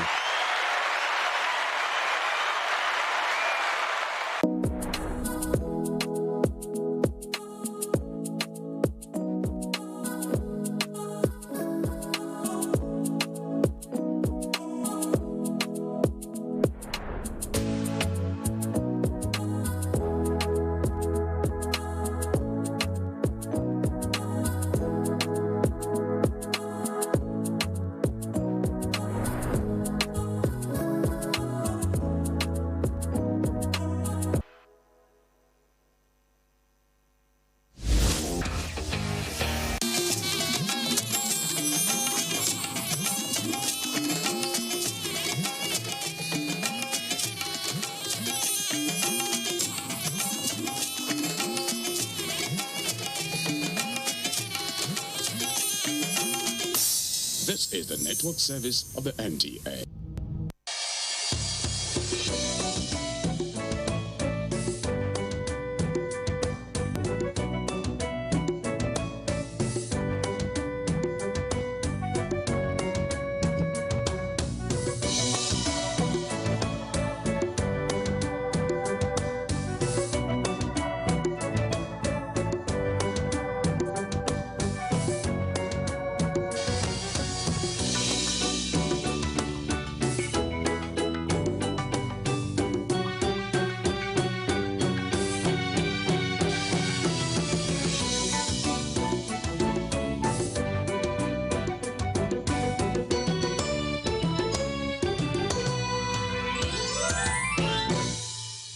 A growing environmental crisis, one that is no longer distant, but immediate and visible to everyday life, from the rapid loss of forests across communities to rising air and water pollution in urban centers.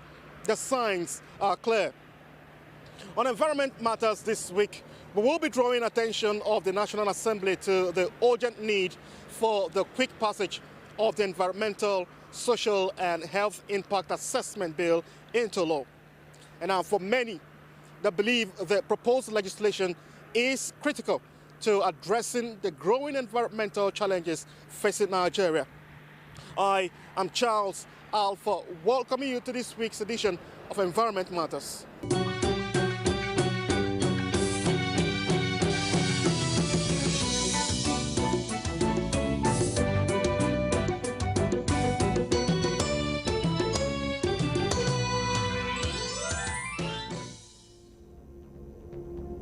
Across the country, deforestation continues at an alarming rate, driven by logging, agricultural expansion, and fuel woods dependence. This not only threatens biodiversity, but also weakens natural protection against climate extremes. In coastal and riverine areas, erosion and flooding are becoming more frequent, displacing families and destroying homes. In cities, rapid urbanization without proper planning has led to mounting waste, inadequate sanitation, and overstretched infrastructure. But all these are not just environmental concerns. there are human and public health issues. Communities in Nigeria are experiencing different environmental health issues. And you cannot talk about health without first mentioning food. So our food production is compromised as a result of climate change impact, drought, and all these issues impact our food. Without good food, you cannot have good health. And you see, the G7, just few days ago last week at their meeting in France, identified land degradation and desertification as a global security threat. So clearly tells you that land degradation is a big issue, and Nigeria as a country and many communities are experiencing land degradation. As a matter of fact, when we talk of land degradation, our minds go to the north, the frontline states. But it's even deeper, even around the north central. Deep, you have issues of soil erosion, gully erosion, and soil infertility. We believe in peaceful coexistence with each other and with our environment. We believe that it is wrong to destroy our biodiversity, which is God's gift to us. We all depend on the beautiful animals and plants that keep our planet alive. And it is morally wrong to drive our wildlife to extinction or destroy protected forest. So please help protect our health and our environment. Report wildlife crime and say no to illegal bushmeats. Keep them wide and keep us safe. And keep us safe. The air people breathe, the water they drink, and the environment they live are increasingly compromised. Cases of respiratory illnesses linked to poor air quality are on the rise. Waterborne diseases continue to affect vulnerable populations, especially children. Not to talk about improper waste disposal, which exposes communities to toxic substances and poorly regulated industrial activities, introducing harmful pollutants into the environment. Pollution constitutes effects on all forms of life, from biodiversity to human health, to public health, to environment, to marine, to oceans, to everything you can think of, even to agriculture. Recent research have shown that in terms of human health, some chemicals made in plastics used to make plastics like phthalates and dysphyllon A have an implication on reproduction. That is to say, plastics can affect how we give birth, or they can cause deficiency in the children we give birth to. Data clearly shows that air pollution, kills a lot of young children. If you take a look at the number of generators we have in Nigeria, over 2 million generators. The emissions from those generators, where do they go? They are within the environment, and people inhale them, and this results in respiratory illnesses, which also compromise the health of people, especially children. Waste disposal is another big issue that is also compromising the health of our people. You pass around major waste dump and you perceive the very strong odor. It is not good for one's health, and unfortunately, a lot of our waste disposal facilities, I would say, a lot of them are within urban areas, and then those communities are impacted, not just by the smell, but water pollution itself, because once there is runoff, all of those toxins are washed into the waters. The communities, even within Abuja here, we still have communities that depend on streams and rivers for their water. And then you look at the groundwater pollution. Yes, a lot of people depend on boreholes, right? But then, when this waste accumulates in places over time, it seeps into the groundwater, especially electronic waste. It's important to still emphasize the issue of air pollution, because a lot of times what our people do is just to burn this waste. And our waste is not segregated, so it's a mixture of both organic waste, electronic waste that are highly carcinogenic, and all of that. You flay it into the air, and people just breathe in this. And the question I keep asking myself, what happens to all the medical waste we have within the country? Because some of them contain, human tissues and all. So you go to places, you see needles and syringes, in the open. So you are compromising the health of the nation. Despite existing laws and policies aimed at protecting the environment, significant gaps remain. Enforcement, experts say, is often weak. And in many cases, environmental impact assessments are treated as routine formalities rather than critical safeguards.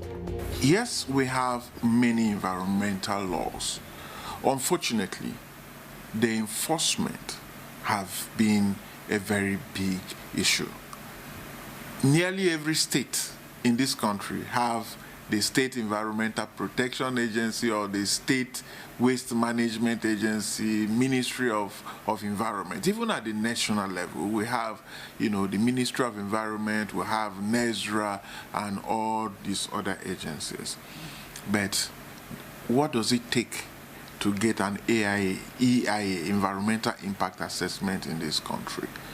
The process is as good as nothing. It's like a paper process where you just meet some, in quotes, consultants that already have a template that they just fill and submit.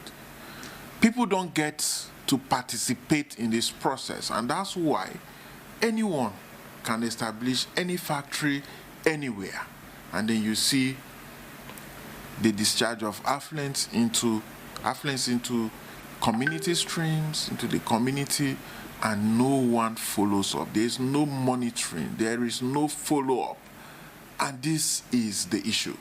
And that was why some of us were very excited when the National Assembly introduced a bill called Environmental and Social and Health Impact Assessment Bill. We believe in peaceful coexistence with each other and with our environment.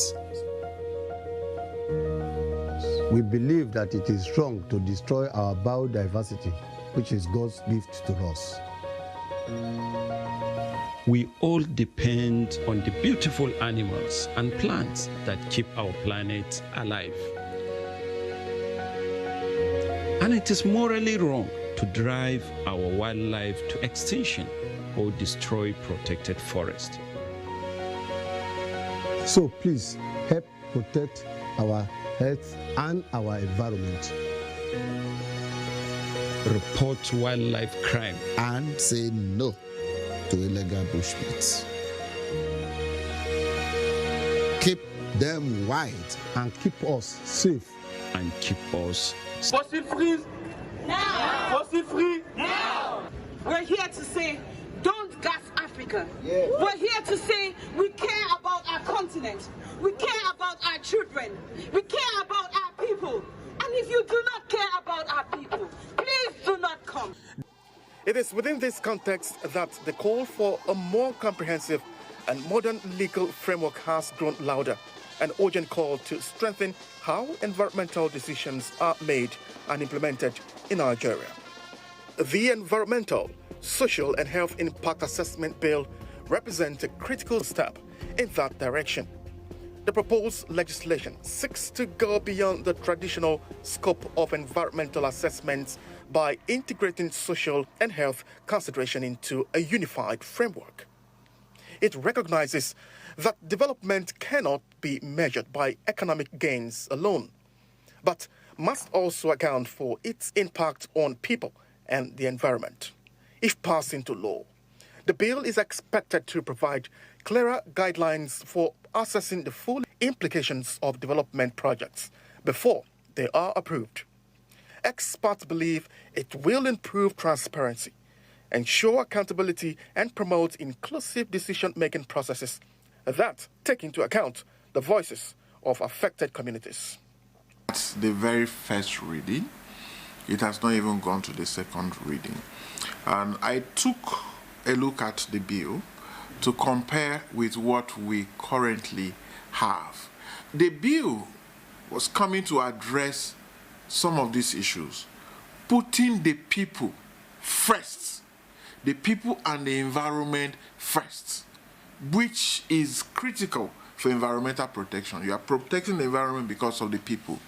A lot of times, people, even within communities, are not even aware of projects that are coming that will impact the community's lives, their livelihood, their health and all.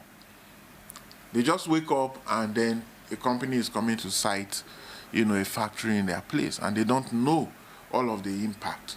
But the community must be involved in the process, which is currently lacking. You see that, yes, at the current bill, you see some adverts made in newspapers. How many communities members have access to read newspapers to even know that this is taking place? So it is about giving power to the people, because it is about their land. And why I consider this bill very important at this point is all the critical minerals Nigeria have, as we are looking at transitioning, the dash for critical minerals is high. The issues of environmental protection in Nigeria are somewhat new in the sense that prior to 1988, the level of environmental awareness in Nigeria was so low.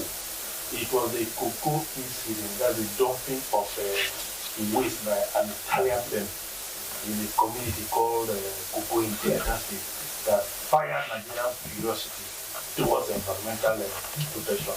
And that was what led to the enactment through the legislature of the 2007 PEPA Act, which was re-enacted 5 years after, that gave birth to Nigeria. So the legislature, as an arm of government, has a foundation that has been laid when it has to do with environmental protection. And of course, we know that globally, the issues of plastic, waste is taking a global dimension and is somewhat very, very disturbing. So, as a legislature, I think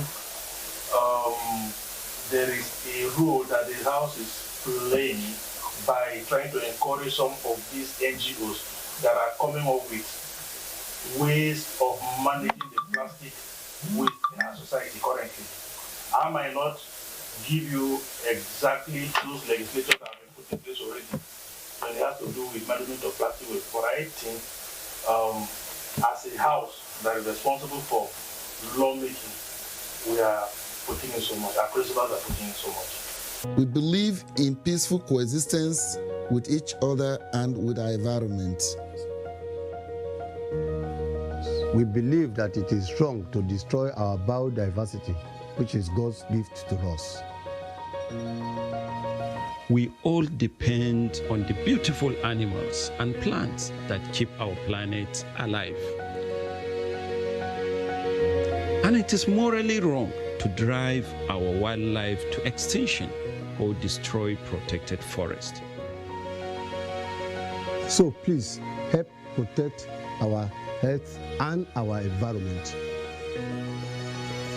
Report wildlife crime and say no to illegal bushmeat. Keep them wide and keep us safe. And keep us safe. By identifying potential risk early, it offers an opportunity to prevent harm rather than respond to crisis after they occur. Experts believe that a strengthened legal framework will also enhance regulatory oversight, making it more difficult for harmful practices to go unchecked. It will, in fact, align Nigeria more closely with global best practices in sustainable development and environmental governance, they said, while supporting the country's commitment to protecting public health and natural resources. However, time is of the essence. As environmental challenges intensify, delays in legislative action carry serious consequences. Each day without a robust and enforceable framework increases the risk of irreversible damage, whether through polluted water sources, degraded land, or the loss of critical ecosystems. For communities already grappling with effects of environmental neglect, the cost of inaction is immediate and personal. Farmers face decline in yield due to soil degradation. Fishermen contend with dwindling catches as waterways become contaminated. Urban residents navigate flooded streets and uncollected waste, while healthcare systems strain under the burden of preventable illnesses. The urgency of the moment calls for decisive action. The case of the Environmental, Social, and Health Impact Assessment Bill is not just a legislative process. It is a necessary intervention to safeguard the future. It represents an opportunity to correct systemic weaknesses, protect vulnerable populations, and ensure that development is both responsible and sustainable. NESRA must be strengthened, right? And not just that. That bill proposes to have a special court where people will be tried for disobeying and destroying the environment. Because, we feel the environment does not belong to anyone, so we can do anything we want. And so you cut down the trees. What is the penalty for cutting down trees? You pay few naira notes and you go free. That should change, such that when people destroy the environment and they are caught, there should be punishment for it. And then you don't have to merge this with the several courts and some of the many issues within the court. So you have a special court that will try, such cases speedily, so that people will know that you don't just destroy the environment the way we are. It is a big threat to our country. So we need to bring all involved in regulating our forests under one roof with clearly defined policies and defined rules for all actors, including the community, the states, the federal government, and civil society groups, including private sector participation. There is currently fund internationally available for organizations and countries that meet certain criteria in protecting their forests. At the Ministry of Environment, there are policies that reward practices to improve our environment and our forest cover. Thank you. What's cute, harmless, and depends on its mother for food and protection? Well, me of course, but also a shy little creature called the pangolin. Hundreds of thousands of pangolins are hunted and killed every year just for their meat and scales. If we continue this way, the pangolins will soon disappear. We can't allow this to happen. Tell your families and friends to say no to illegal bushmeat from pangolins and other protected animals. Keep them wild. Keep us safe. We believe in peaceful coexistence with each other and with our environment. We believe that it is wrong to destroy our biodiversity, which is God's gift to us. We all depend on the beautiful animals and plants that keep our planet alive. And it is morally wrong to drive our wildlife to extinction or destroy protected forest. So please help protect our health and our environment. Report wildlife crime. And say no to illegal bushmeat. Keep them wide. And keep us safe. And keep us safe.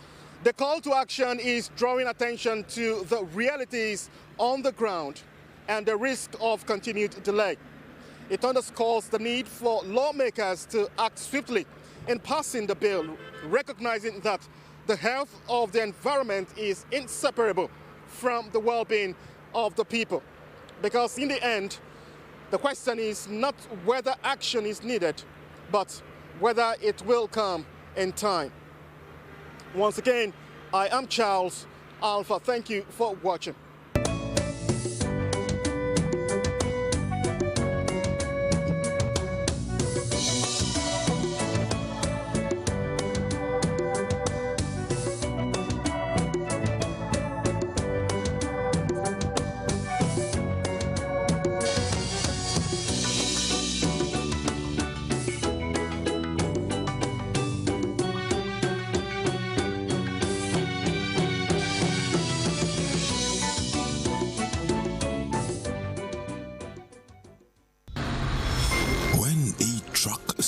Its load when a fuel-laden tanker falls after a road accident involving valuable cargo.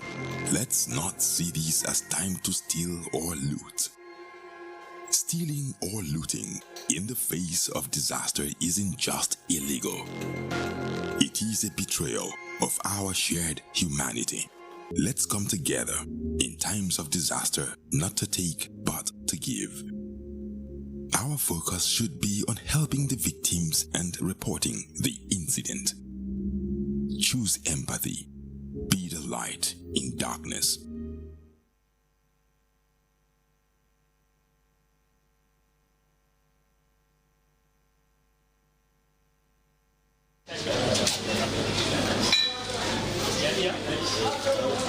In today's digital age, ensuring the security of your bank account is more important than ever.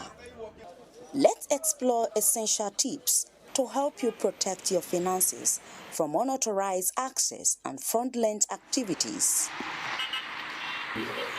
Apart from the safety angle, it's always a very important thing to have the number of the bank customer care, your account officer, and also someone that works in the bank that you know.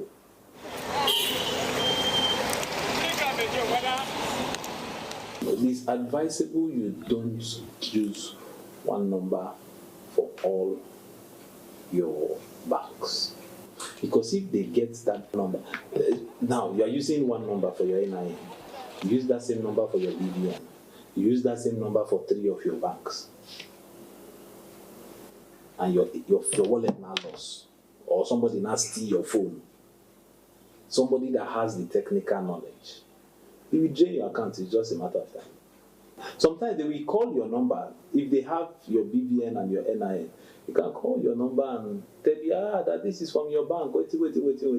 No bank will call you to ask you for OTP. That there's a code we just sent to you now.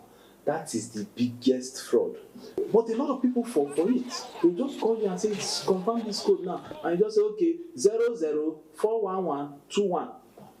But once you just give out that code, that's the same way they hack into people's WhatsApp. Immediately you get that call your customer care and try and resolve it. If it's possible, change your ATM. If it's possible, change your ATM PIN. If you're using ATM, you also want to be looking behind you. Who is there? You just have to personally ensure that nobody has access to all these things. So if you are using multiple ATMs, you need to know the code. As a matter of fact, it's very important that you have the USSD code to do transfer, do recharge, and all of that. With that code, you can stop your ATM. It's always advisable that you have more than one bank account, 2, 3, 4 if possible, and you have ATMs. Please don't carry all those ATMs in one wallet. In fact, don't carry all those ATMs out. If you're going out, carry one of the ATM. Don't link all your bank accounts to one phone. That is like the ABC of financial safety.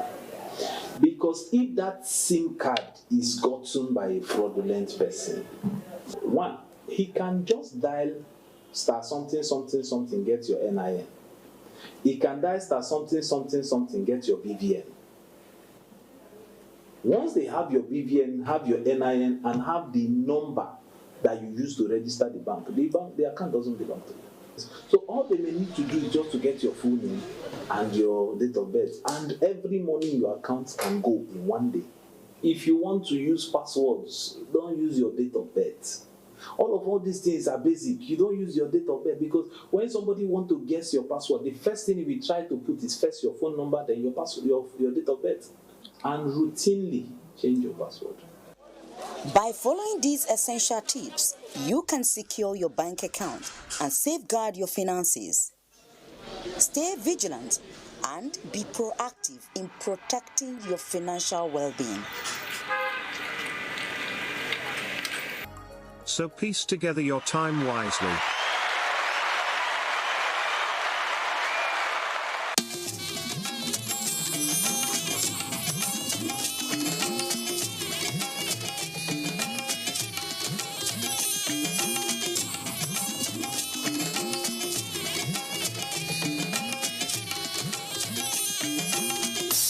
This is the network service of the NTA.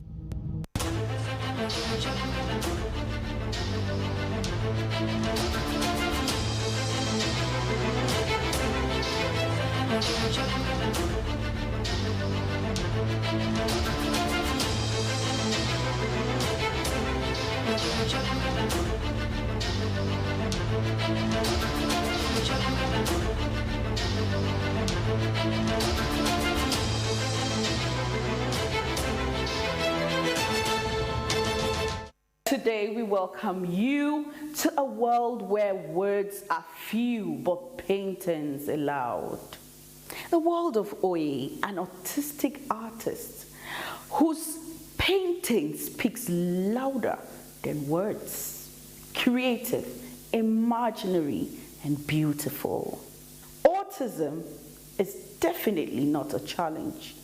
It's a way of expressing your feelings. Welcome to Against All Odds, the program that brings hope right to your doorstep. And on this episode, oh yes, you will see where paintings speak and speak very loud. So don't go away. We will be back shortly. My name, Dushma Pius Ikirabe.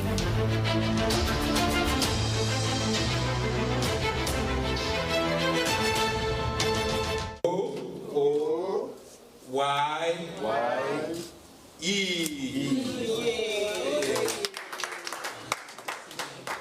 Now,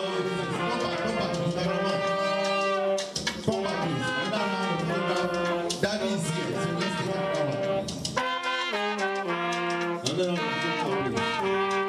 Thank you.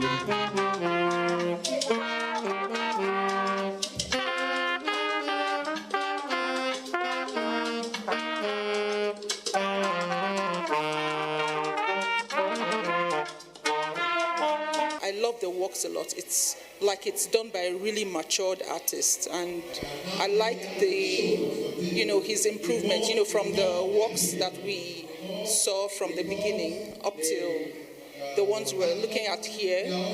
I could see growth and strength in his strokes. Being a wonderful moment, because I can remember there are sometimes I would just go to the house, and the next thing the mom will say is that, why are you so happy seeing your art teacher? So to be sincere, it has not in any way been stressful for me. It has been a smooth job. You can see the trajectory of his practice.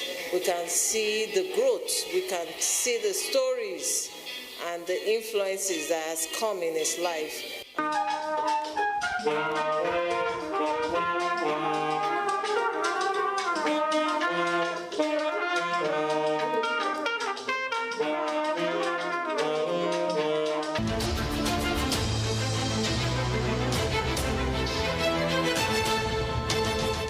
There is a rhythm to Oye's world, quiet, steady, and beautifully his own.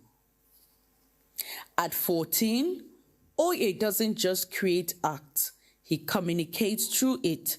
Diagnosed with autism, his journey is one of patience, discovery, and expression beyond words.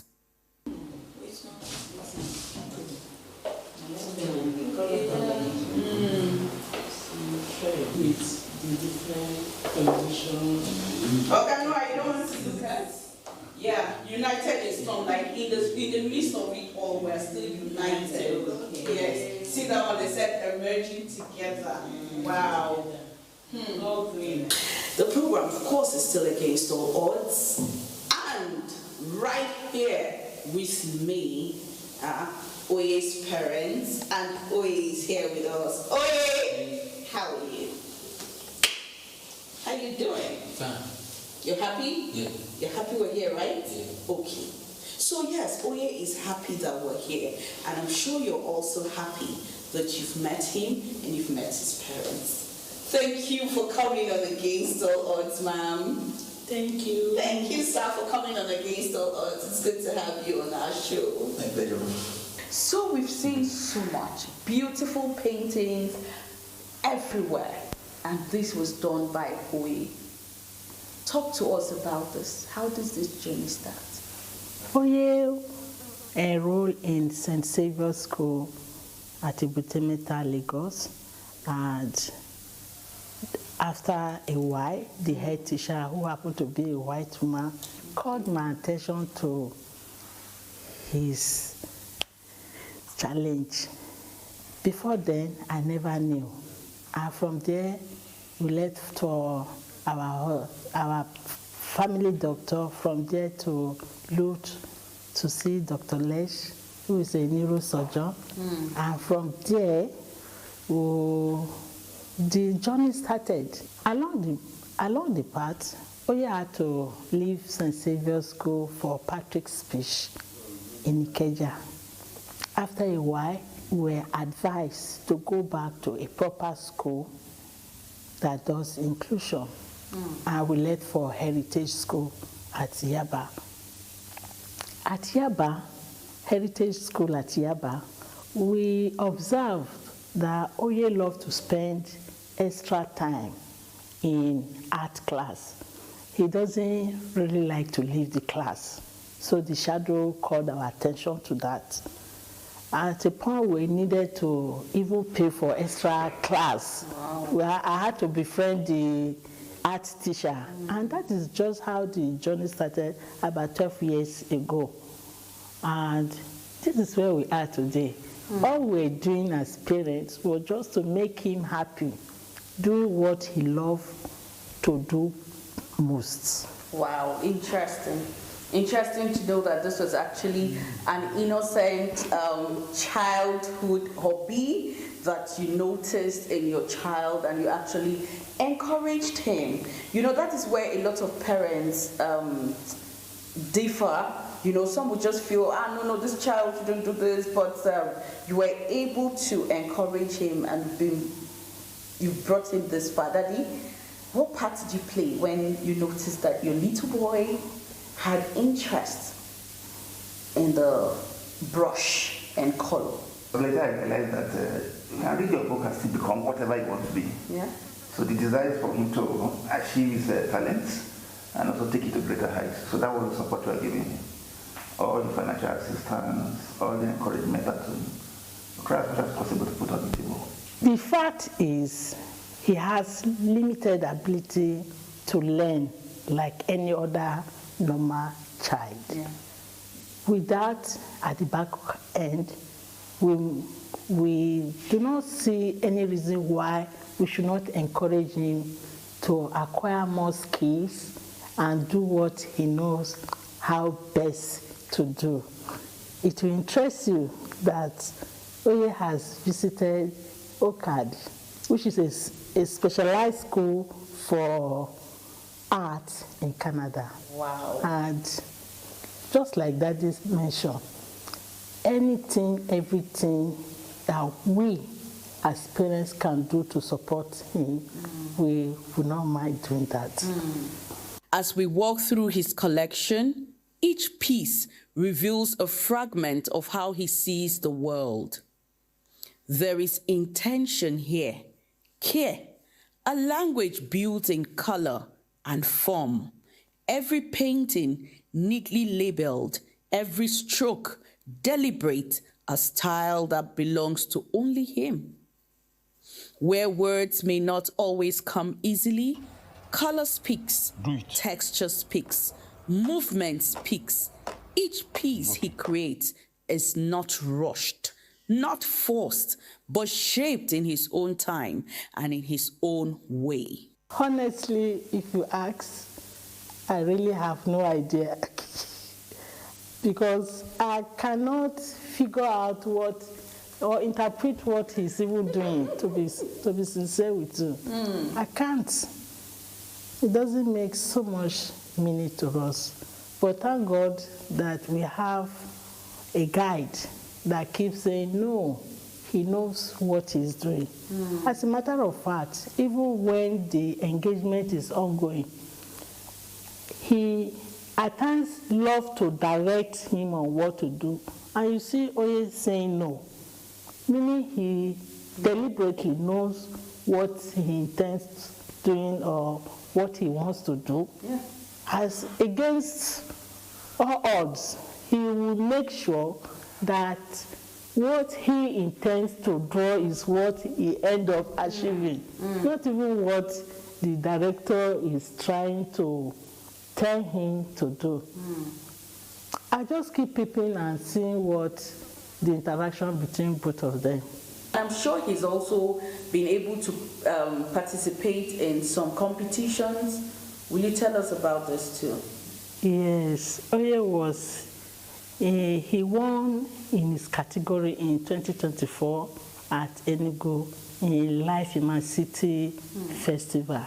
He also won in that same category in 2025. He has been going for competitions, like earlier mentioned. I would say Oye brought us into art. I really have no idea about anything that has to do with this, to be honest with you. So how do you feel about everything, Daddy? How do you feel about everything that is happening around you now with the paintings, your little boy doing, unimaginable things? How do you feel? Okay. Well, at the 2024 exhibition, that's at, what's the name of that gallery? Horizon Gallery. I want to show me all the painting. I was just asking, so even when that did all this. But most of the time, my work is 8 to 5. So only on weekend I'll just see him with his truck of painting. So, and when they wanted to convert this place for his gallery, I told the mother, it's like, I'm designing this place for something. But going forward, I think we'll turn it to a multi-purpose structure. So I'm quite amazed looking at the picture. When I even went to his Instagram page, I was surprised. So I'm happy. And even beginning to ask myself whether all this book I read is worth it. Maybe I should have also looked for a handbook to support whatever I've achieved. Thank God for everything. Interesting. I'm sure you have one or two things to say to parents, especially fathers. I think, for fathers, I think the starting point is to identify where a child has very good talents. Then try as much as possible to encourage them to bring out those talents. And for those of them with learning and speech challenges, I think we encourage them to support. Because God created each and every one of us with specific and special talents. So the responsibility as parents is to bring out those talents and ensure that we work on that. So that would be my advice.